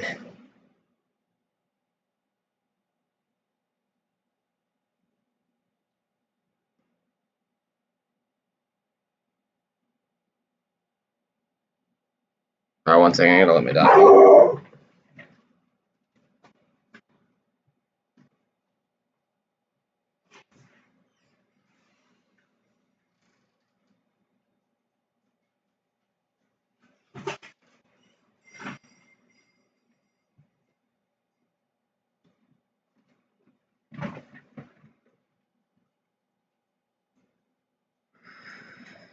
About to lose 22.4.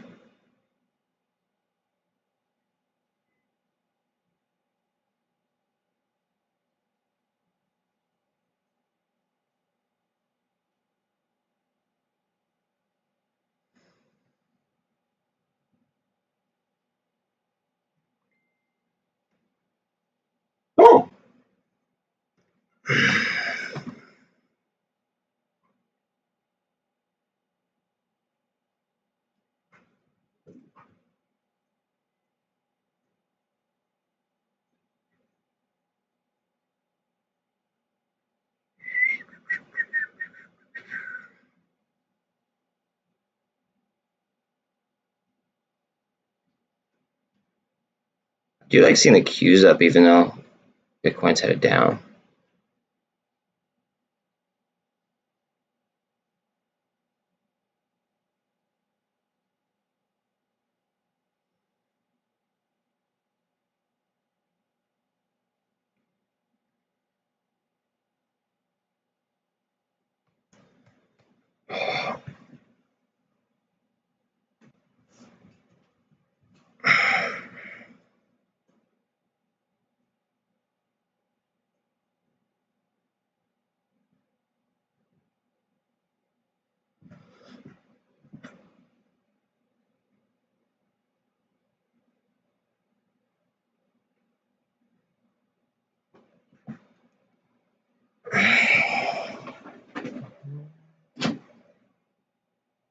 Go ahead, Redbox, run it. Run it, run it, run it, run it, run it.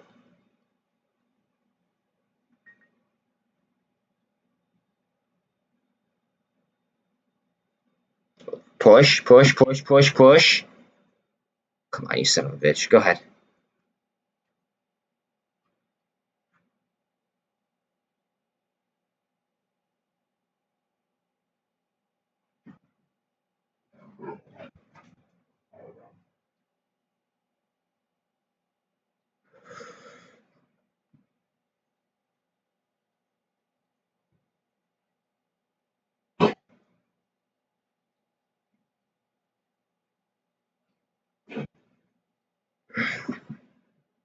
Oh, go get a drink if you're thirsty.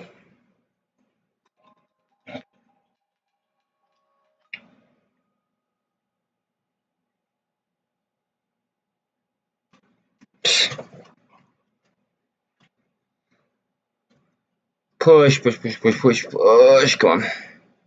Up, up, up, up, up.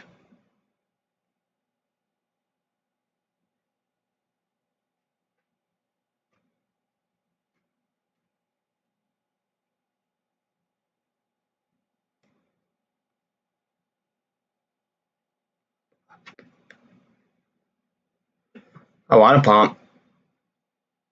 Pump, pump, pump it up.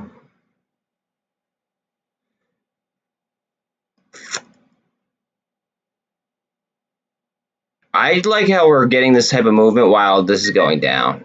I find that intriguing.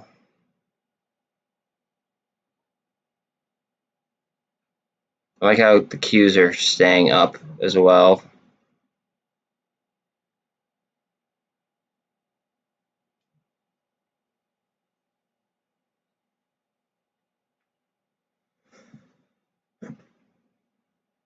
I definitely don't want to see Bitcoin drop though. Or I don't want to see GME drop. That's what I meant to say. Sorry.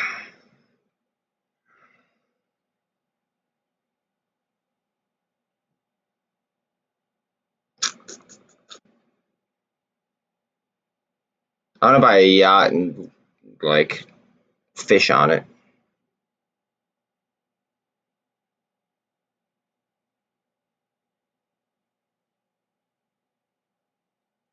I don't believe, or I don't doubt it. I don't like Bitcoin. I hate Bitcoin actually.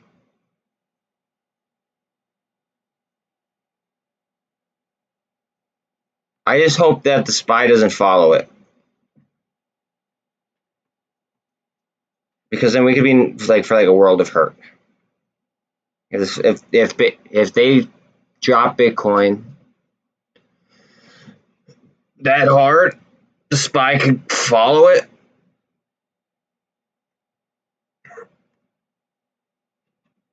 And I'd rather I don't know.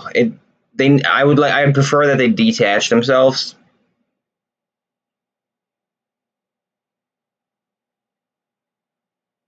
Because running Bitcoin that low and having SPY follow it would not help us out in any shape, any way, shape, or form. I don't think. People can say all they want about like, oh, well, then it might like cause margin calls. Yeah, it could, but I'd rather the value gets sucked out and be put into like either a utility crypto or the SPY or the Qs or something along those lines.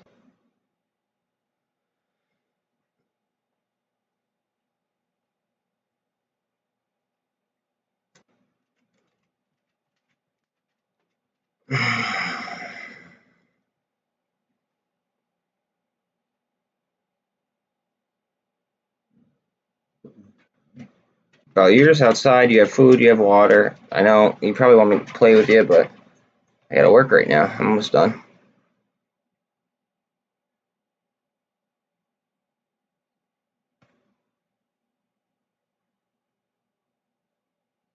BlackRock, flat.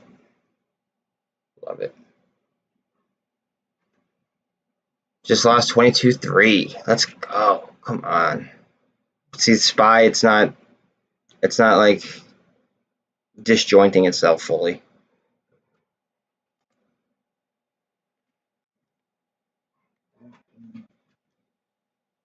Stop it, please.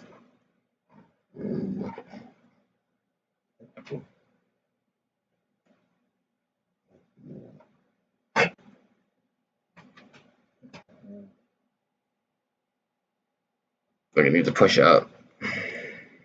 Yeah, there we go. Come on, up.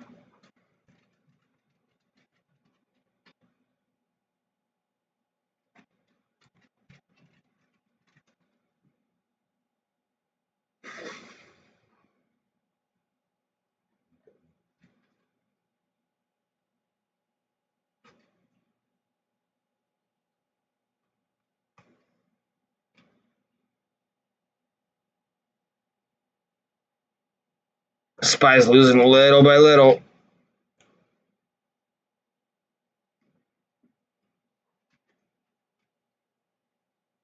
Ooh, red box.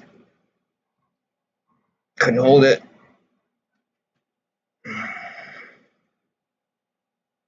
Got a little push, 10-cent push, but couldn't hold.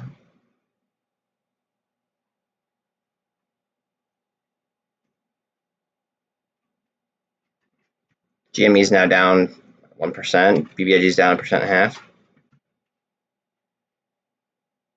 Okay, Bitcoin is falling.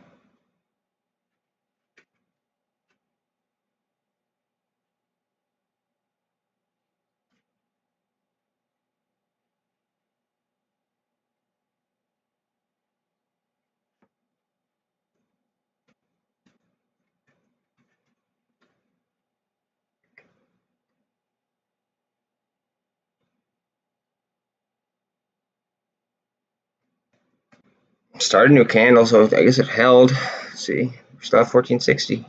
Red box. MULN's flat. BBIG is down 1.52. GME is down 0.4. AMC is up 0.8-ish.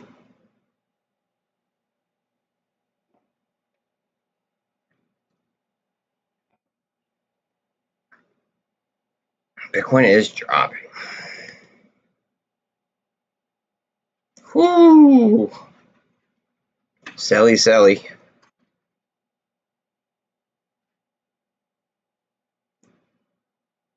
I just hope it doesn't catch itself.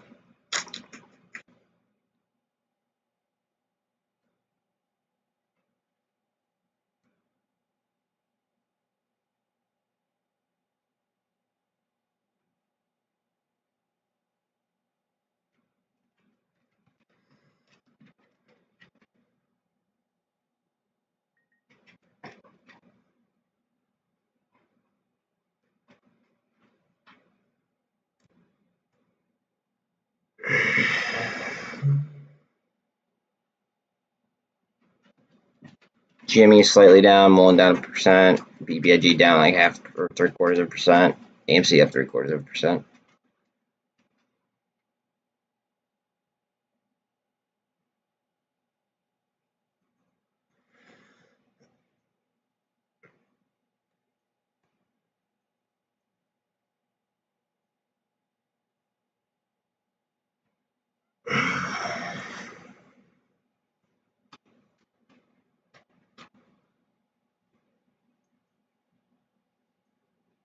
Bitcoin, it's about to be fighting to hold 22. I hope it loses it, but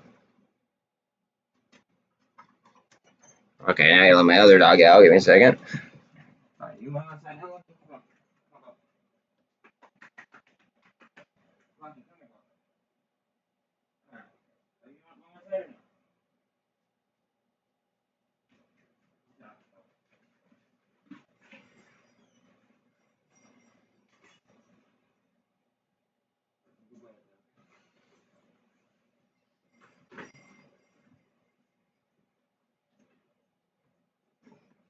Oh man, push, push, push, push, push. We're at the 200 on Redbox.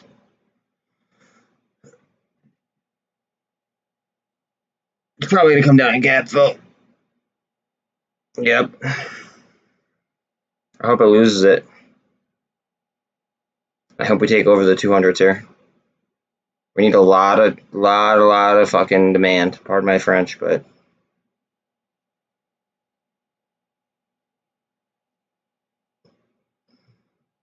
I want to see this disjoint.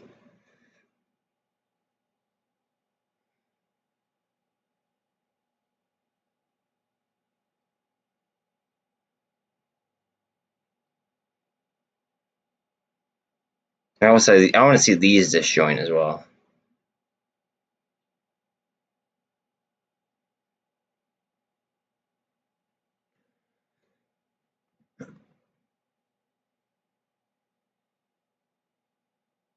Yeah, definitely just Wowzer. I'm in your camp. Look at that push down. We need demand. No demand, and we're gonna be beat.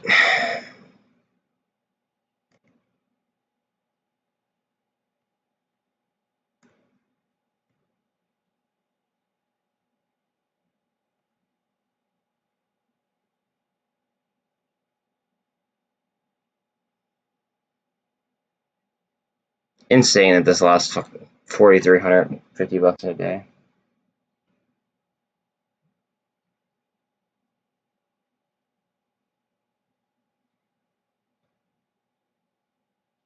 Down, down, down, girl, down.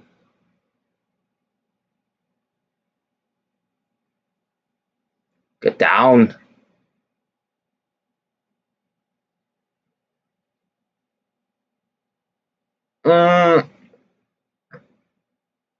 I just want them to put it into utility and max supply and deflationary currencies. That's what I want.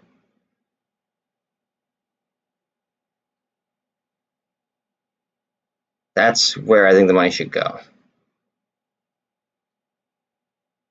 And I would really appreciate it if they would disjoint from SPY and stop running the SPY. I would really appreciate if SPY could go back to being off the VIX and the TLT levels.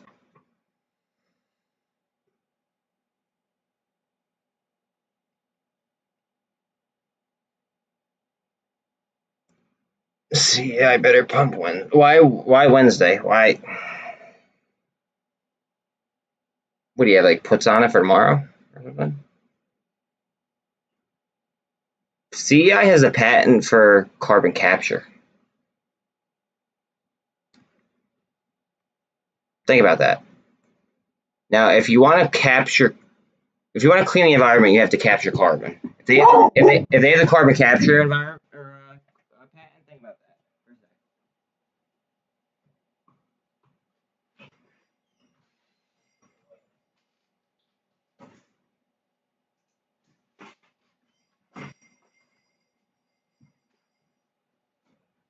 So essentially, they have the what's it called? I don't even know. Essentially, they have the what's it called? Essentially, they have like the patent on cleaning the environment. Fuck! I wish this would go down.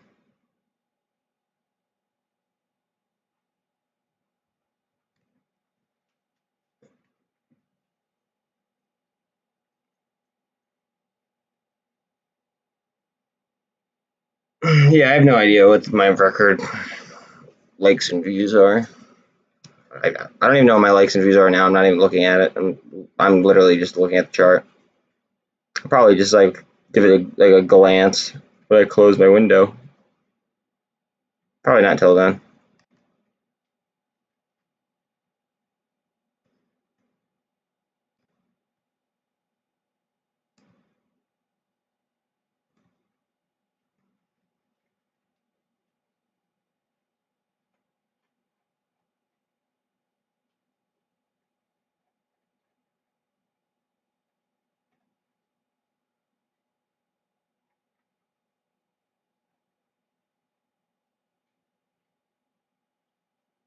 I have a feeling that they're going to drop Bitcoin on a lot of people. A lot of people aren't going to expect that as heavy as, like, I think that, like, people are going to think, okay, like, we're safe now. Like, we already dropped a shit ton. And I feel like they might drop it even more. Not financial advice. I don't like Bitcoin at all. At all.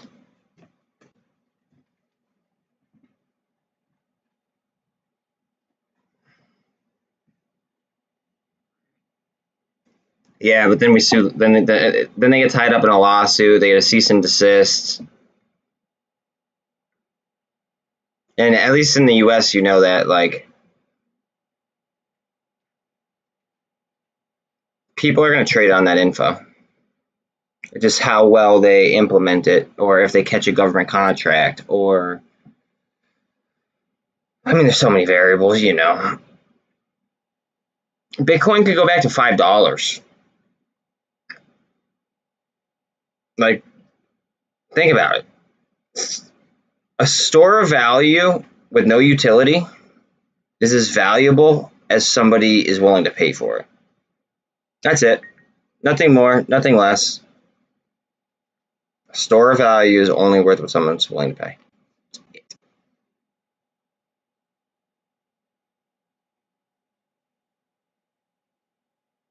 Now, a cross-border payment system that settles almost instantly, that costs like fractions of a penny to send, like XRP.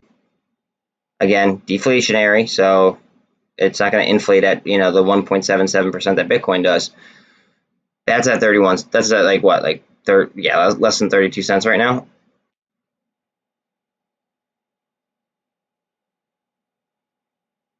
I'm not like I'm good.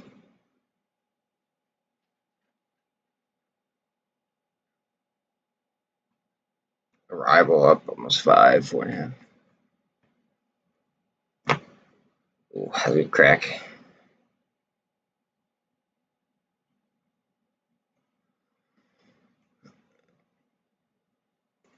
I mean, I guess I'll say thank you, but it's not really that big of a deal. I just like, I appreciate everyone. You know what I mean? I kind of just do this like.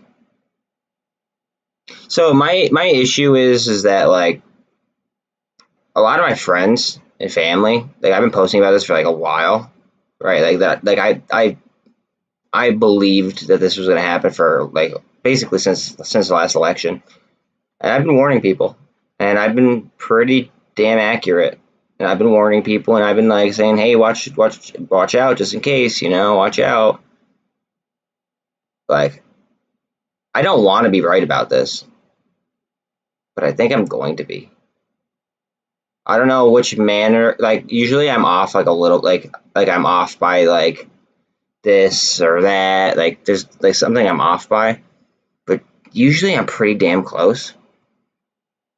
And I just kind of want to, like, I just want this to, like, just, I don't know, something crazy to happen. That way it's like, holy shit, he was right. And then that way I could just, kind of just, create other revenue streams elsewhere while also doing this. You know what I mean? Like, I just kind of want this stage where it's just kind of like constantly like waiting and waiting and waiting. I kind of want it to be over. I want more transparency, and I just want to be like out traded without trading against a fucking bot or an algorithm or like whatever, or have like mental warfare played on me. Like, I just want to be able to like invest in like compounding interest, safe blue chips or something like that. You know what I mean? And then have an options account where I'm like higher risk, and then have multiple sources of revenue coming in, and live where I choose to live. Like, I don't want to kind of just like be idle. Right now I'm kind of idle because it's just like waiting on this bullshit. You call me Mr. Sir. I'm sorry. I told a lot of my family members that that was going to happen, and they didn't believe me, and now they kind of regret not pulling it and doing other things with it. But I mean, like, I told a lot of my family members, I was like, hey, listen, like, they're doing a lot of things that they aren't going to be able to pay for, and inflation's going to go through the roof. Here we are. So, like, half of it is like, I just want to spread awareness of why. And then, like, I guess I can't tell because I'm not a financial advisor, but I guess, like, show how I'm trying to get through it, if that makes sense, without, like, being too descriptive, because I can't be too descriptive, because that is technically wrong. But yeah, I mean, like, I don't know, I just want to try to, like, do my best to, you know, promote self-education. But whether or not anybody takes it for real or for granted, that's totally up to them. I don't care. I can at least then say I tried. That's what it comes down to. Which, it might be selfish, but this is Wall Street, not Sesame Street. I gotta be selfish. No, Justin, not till 8. I got another half hour, dog. And then I'll probably eat. I want to email or text, or go to Ortex and chat. And I want to try to get an affiliate link for you guys. So I got some shit I got to do after this too. And then I don't know. I just feel like I gotta, like, do, like, a few things. So I'm not done quite yet. Like I said, I want, like, my goal here is to outwork everybody. I'm short-term pain, long-term gain. It is what it is. I don't need a break. I could use a break. I don't need a break, though. There's a difference. I would argue there's a very large difference, actually.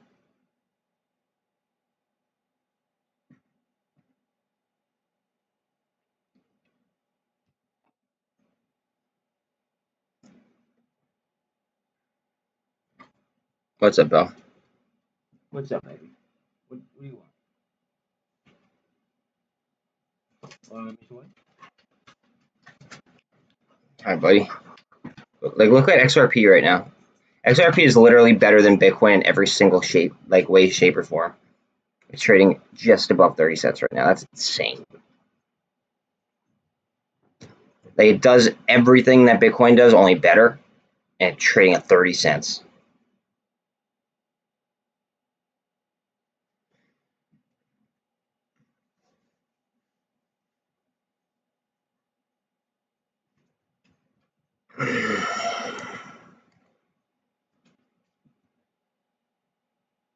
And then look at this barcoding right here. This is beautiful.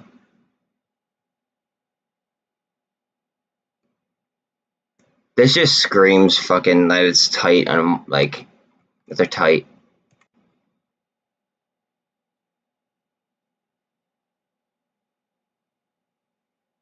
Look at all the options. I love it.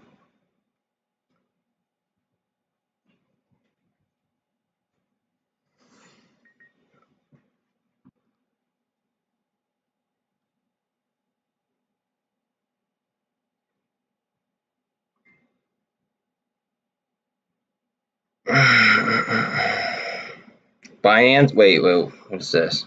Binance announced a suspension of Litecoin MW-based oh, never mind. That's not all transactions.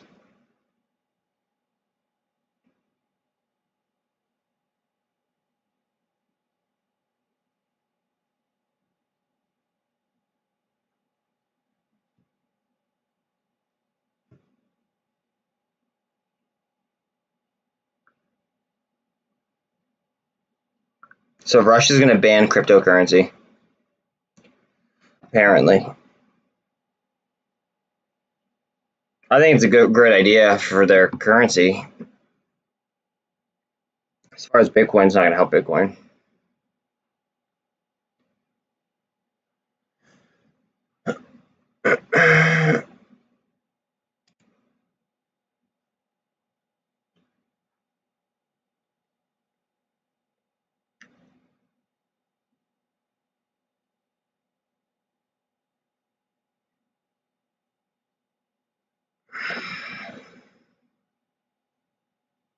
We lost 22 on spot or on Bitcoin. Hopefully we keep loss. No, we just got. Yep, we're fighting. I want to lose it without losing much on SPY. I know we're gonna probably lose a little bit on SPY at least, but see. Go ahead, toy Bell, if you want to play. You can't just growl at me unless you bring me a toy.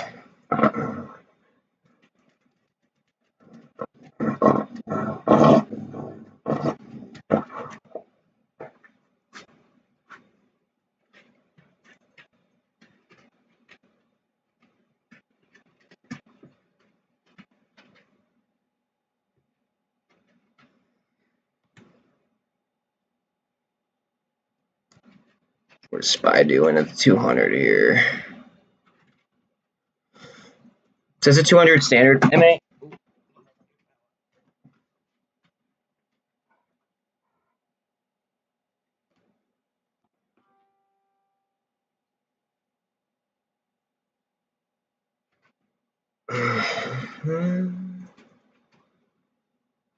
22,100 just got back. Shit.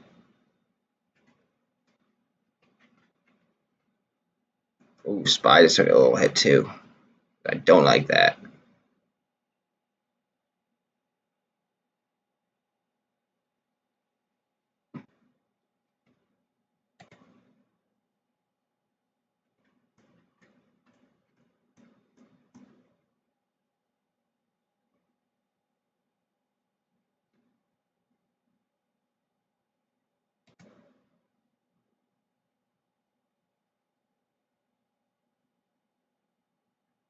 Revlon probably want to play a penny.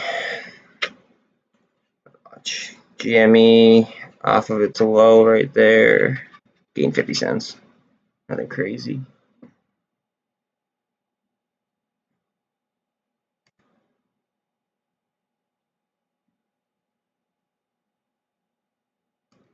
AMC, what are you doing? This is one boring after hours. But look at AMC. Like, look at those. Like, look how tight it's getting.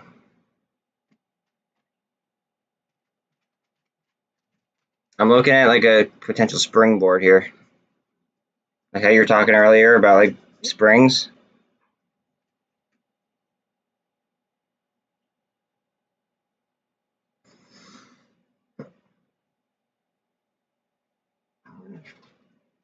What is?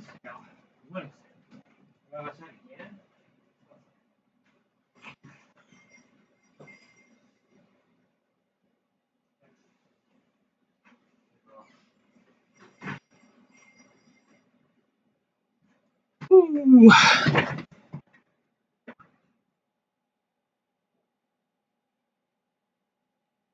See, now Bitcoin's pumping and SPY isn't like going with it. Why? Like, I don't understand why I can't go the other way. You know, like this drop off without this being attached to it. It's funny. It's aggravating, but it's funny.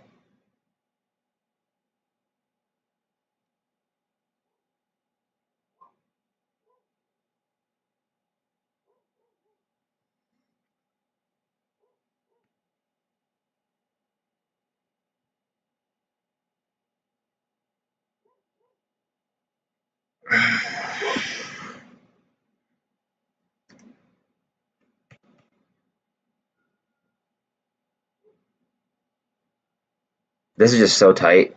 Look at the MACD.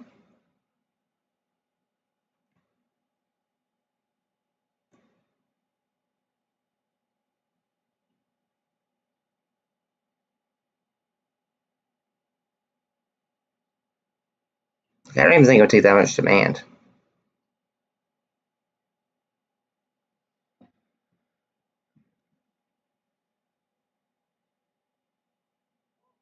I mean, in a dream world, yeah. In a dream world, it would happen before then. So then like we don't have to stress. And honestly, I think I'm reluctant to say this. The longer they wait,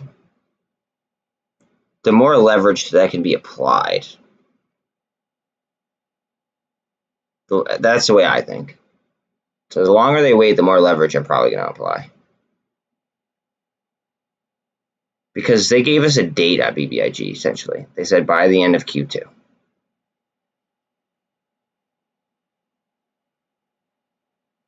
So with that being said, I'll just put more price action, or I'll put like more leverage on,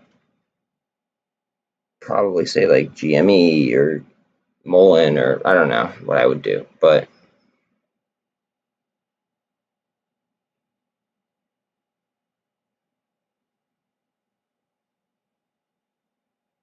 see, you would think though that they wouldn't want to wait.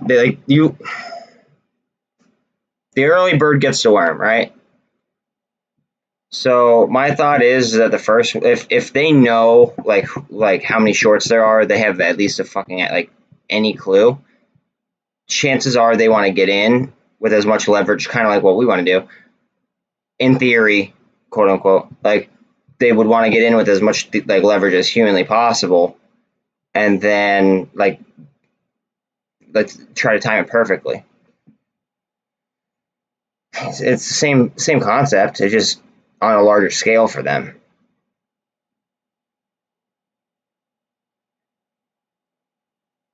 And then, like, do they really want retail to have like max leverage? I mean, I doubt it. They could. I think that'd be very foolish of them.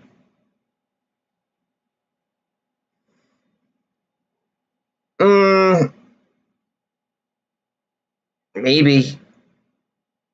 I mean, maybe you're right. Like, I don't know. That wasn't a green today.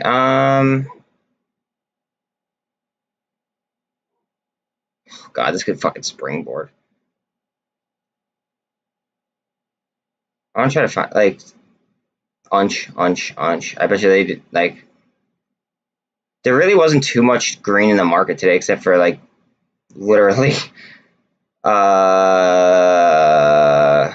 things that were pretty much like their CME. Let's see how much CME did. Yeah, above average in volume. Maybe you are right about that.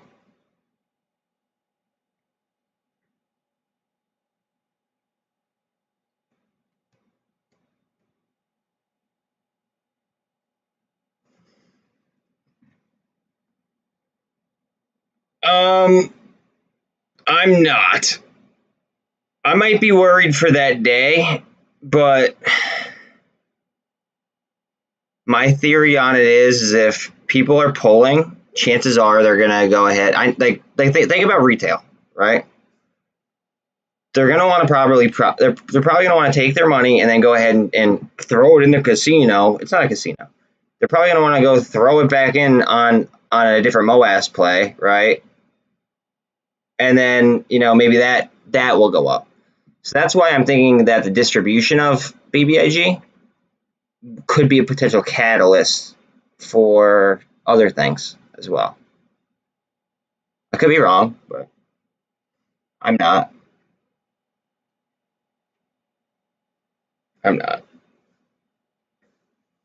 BBIG, if you do the math, BBIG, their ownership in TikTok alone has them like as a couple $1 billion market cap company.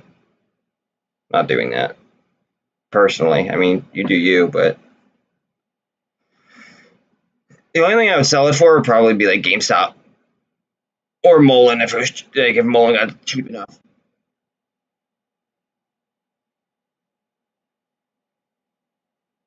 And I think Tide could be like next level with Web3. That's like, and eventually, even if it does dip, I'll just sell calls with my like the shares as collateral, and that way I'm fine. That way, like I make the money back that I would have lost by going down. I mean, it all depends on the premium, though. If the premium's trash, then I'm not gonna put my shares up for like risk. But it's just obvious what they're doing. They're clearly clearly tying up our liquidity. Like, I think that should be illegal. I think that what's going on right now is fucking financial treason, but that's a totally different story. Totally different topic.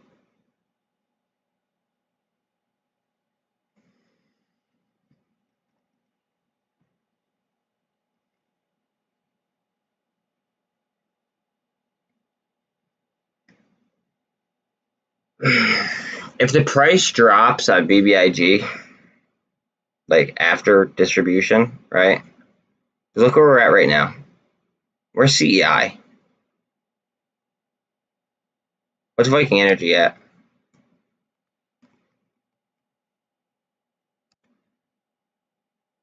Yo, that's odd, isn't it? What's BBIGV at?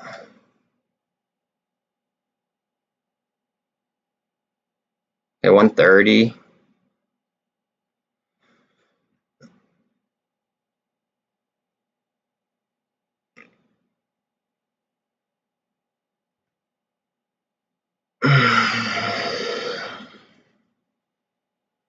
The SEC, like, isn't it like in the SEC letter? Didn't it say like didn't it say like buy or during like the second quarter, like by the end of or during the second quarter? So then like it could be like at any point in time. They have CEI at the price that, like, pretty much at the price that Viking Energy's at, and they're doing a 1-to-1 merger. What if they just drop fucking Cryptide in our accounts?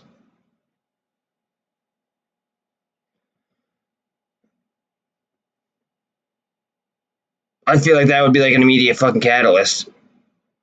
They don't say anything, and then all of a sudden, like, GameStop comes in, and then they just announce the dividend date. Like, that could just blow the wheels off without even like without us like even realizing it. Like, all of a sudden, we sit down at our computers, and like all of a sudden, the numbers are just through the fucking roof.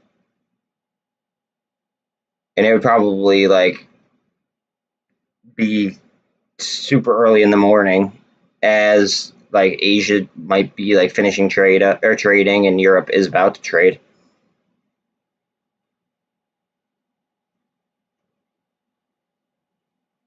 Because they trade before us. Yeah, they trade before us.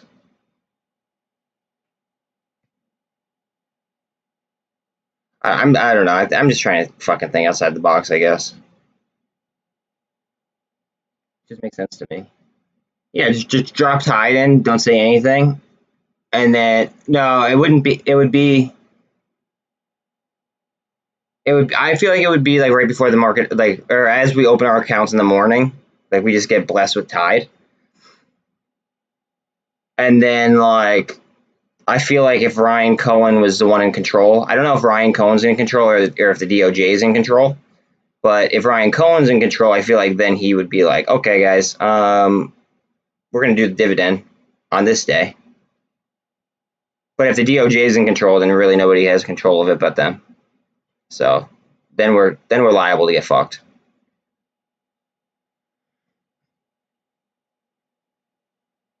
I think it's too late, but I'm not sure. You might want to double check that. I started buying BBIGV instead, just because of the price, and I believe that even without Tide, I believe that BBIG is so cheap. But that's just my opinion. Not a financial advisor, not an economist. I would definitely research that myself and come to the best conclusion. Yeah, I don't know if that would make me go viral, and I don't really want to find out either. 1 second.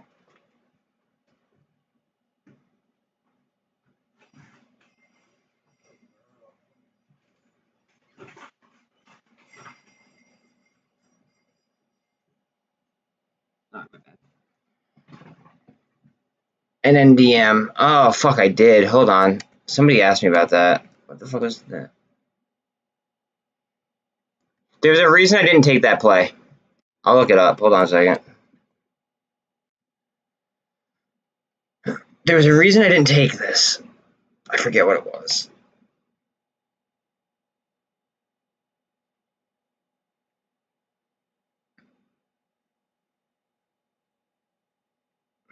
They lost earnings per share.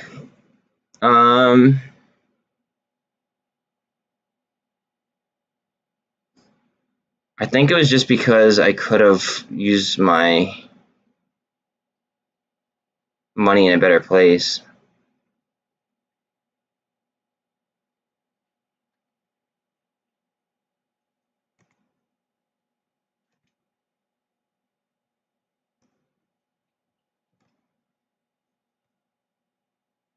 Oh, maybe because I don't like that gap down there.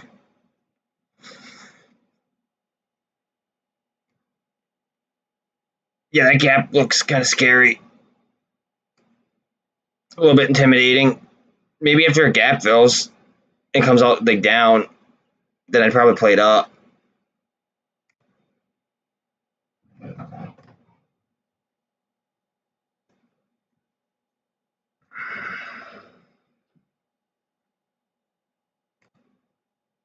I have no, that's not stock grader, no.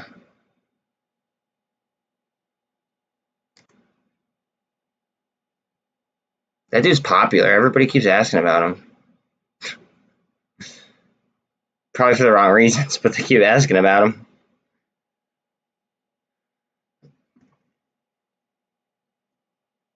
They have 1.3 billion in cash. Why don't they just fucking acquire? I don't know. Not even say anything. If they have 1.3, it's not him, but if they have 1.3 billion dollars in cash, I feel like they could make an acquisition.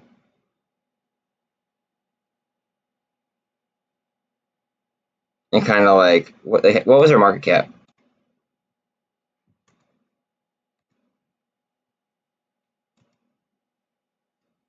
So if they have 1 point, I'll be on at 850. Thanks for hanging out, by the way. So they had 1.3 billion dollars in cash. That's twice their market cap almost. I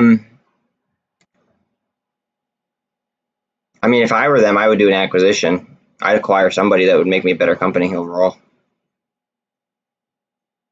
Somebody that fits their business, but it can't just be anybody. It would have to fit their business model and like be like kind of.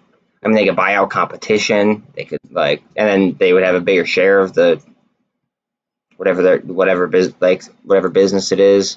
They could scale up, so then that way they can mass produce, or they could do R&D and make sure that whatever they're producing is high efficiency. Oh no, the stock rater's like he's the one that's always stressed out. It's like, bro, I already like locked up my emotions and put them in a box and threw them away a long time ago. Like I can't deal with yours too. You know, that's just I feel bad saying that, but like it is what it is.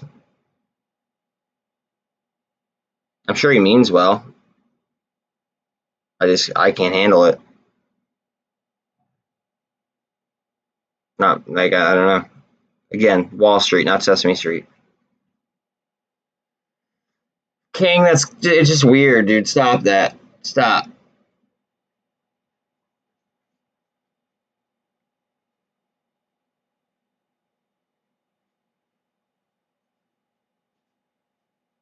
$22.4. See, I want this to just fucking drop out of the fucking sky. We got 9 more minutes left.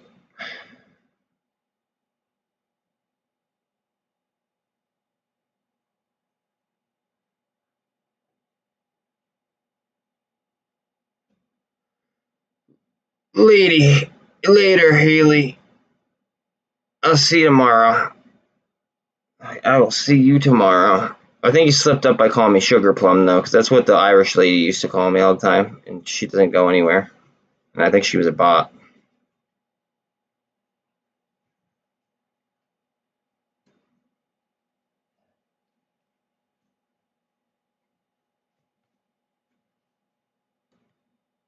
How come you have 2 accounts?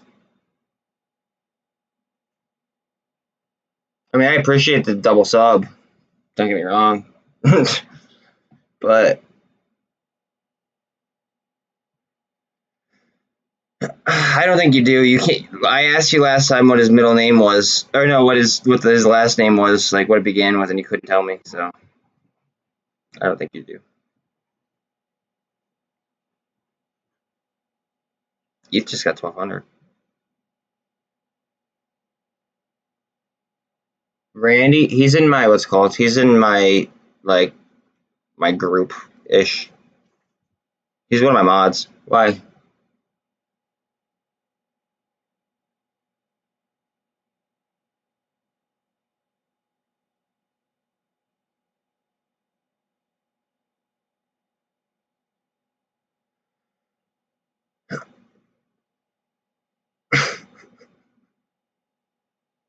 He is on the mod squad.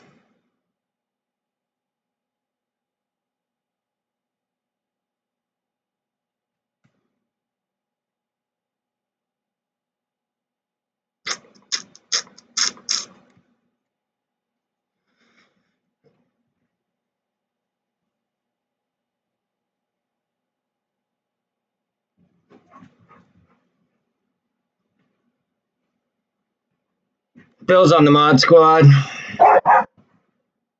See, my dogs are even barking for you.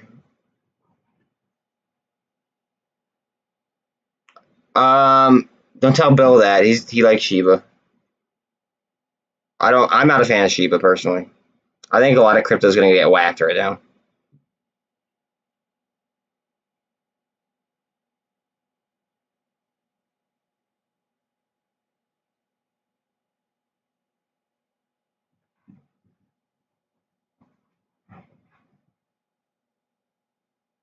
No, you won't, Haley.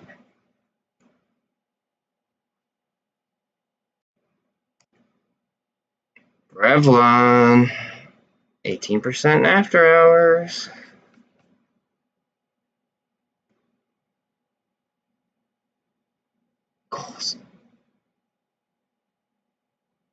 Who says it's gonna bottom there? Hey, that's all that matters, Bill. Who says that it's gonna bottom there, though? That's the thing.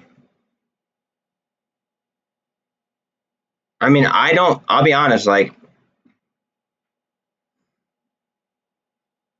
I wish it would disjoint and just start, like, pumping, like, utility cryptos. Like, these cryptos that are literally just store of value, like, I don't see a place for them in the market. Not when there's max supply and deflationary cryptos.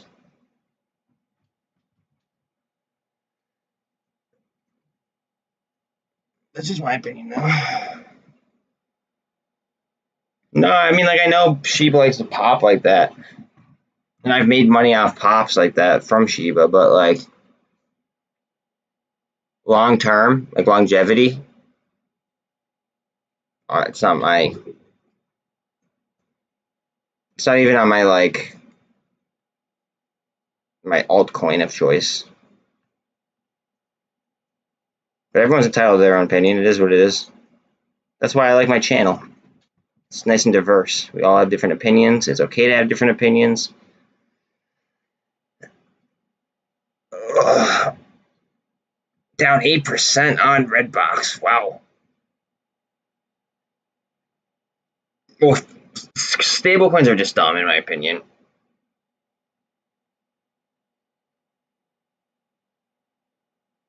I don't think that USDC will get yanked because BlackRock's backing it, and they actually, like, burn currency. But USDT, like Tether, I think that gets railroaded.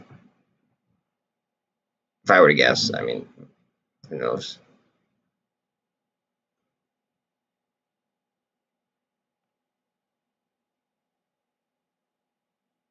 Whew.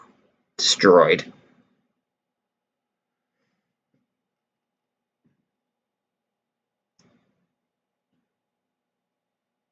Chris, enough with the gumball stuff. Seriously, bro. It's just weird and random, and, like, I'm.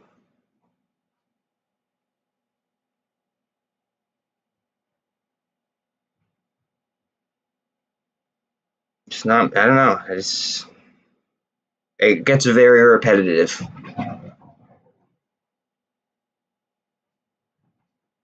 Nah, you're good. It just gets repetitive, homie. God, guys, I fucking told you about Revlon. Fuck. She just bought more though.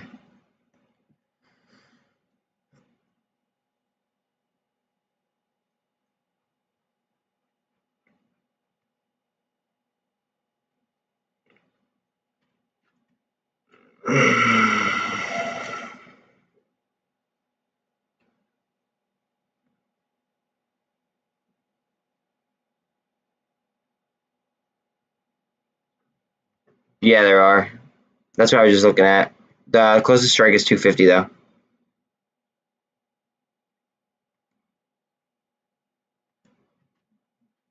Only $5.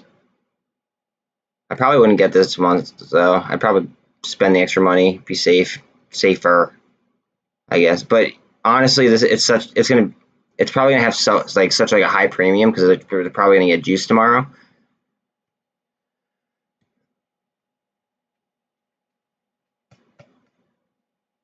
I don't know. It just depends how this trades tomorrow, really. Redbox is getting fucking hammered right this second. Low key, if Redbox keeps taking a hit, I might buy options on it tomorrow to the upside, but for like next week. If it offers no, oh yeah, they do. Okay. It depends. It depends how this ends up. It depends on the activity tomorrow.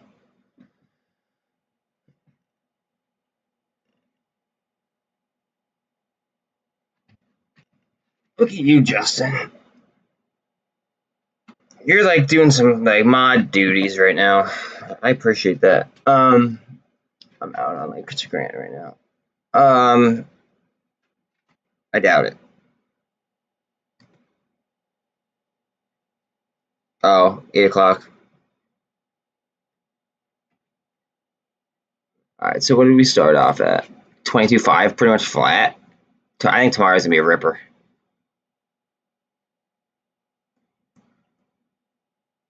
Not financial advice in the slightest. I just think it has a possibility of being a ripper. Double bottom right before close, ends at 22.5.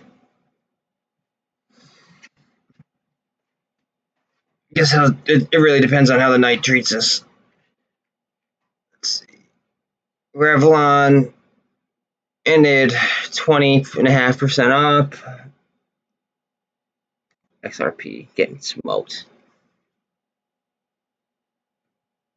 So somebody just slapped the fucking ask all the way up to 34 cents, and it's trading at 31 cents.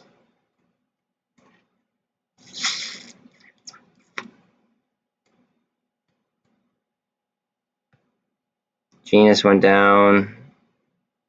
Hellbiz was flat.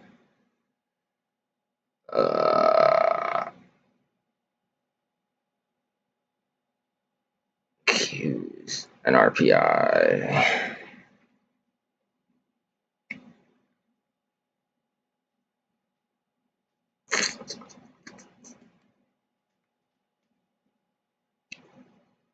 Do like a rival. Rival is up.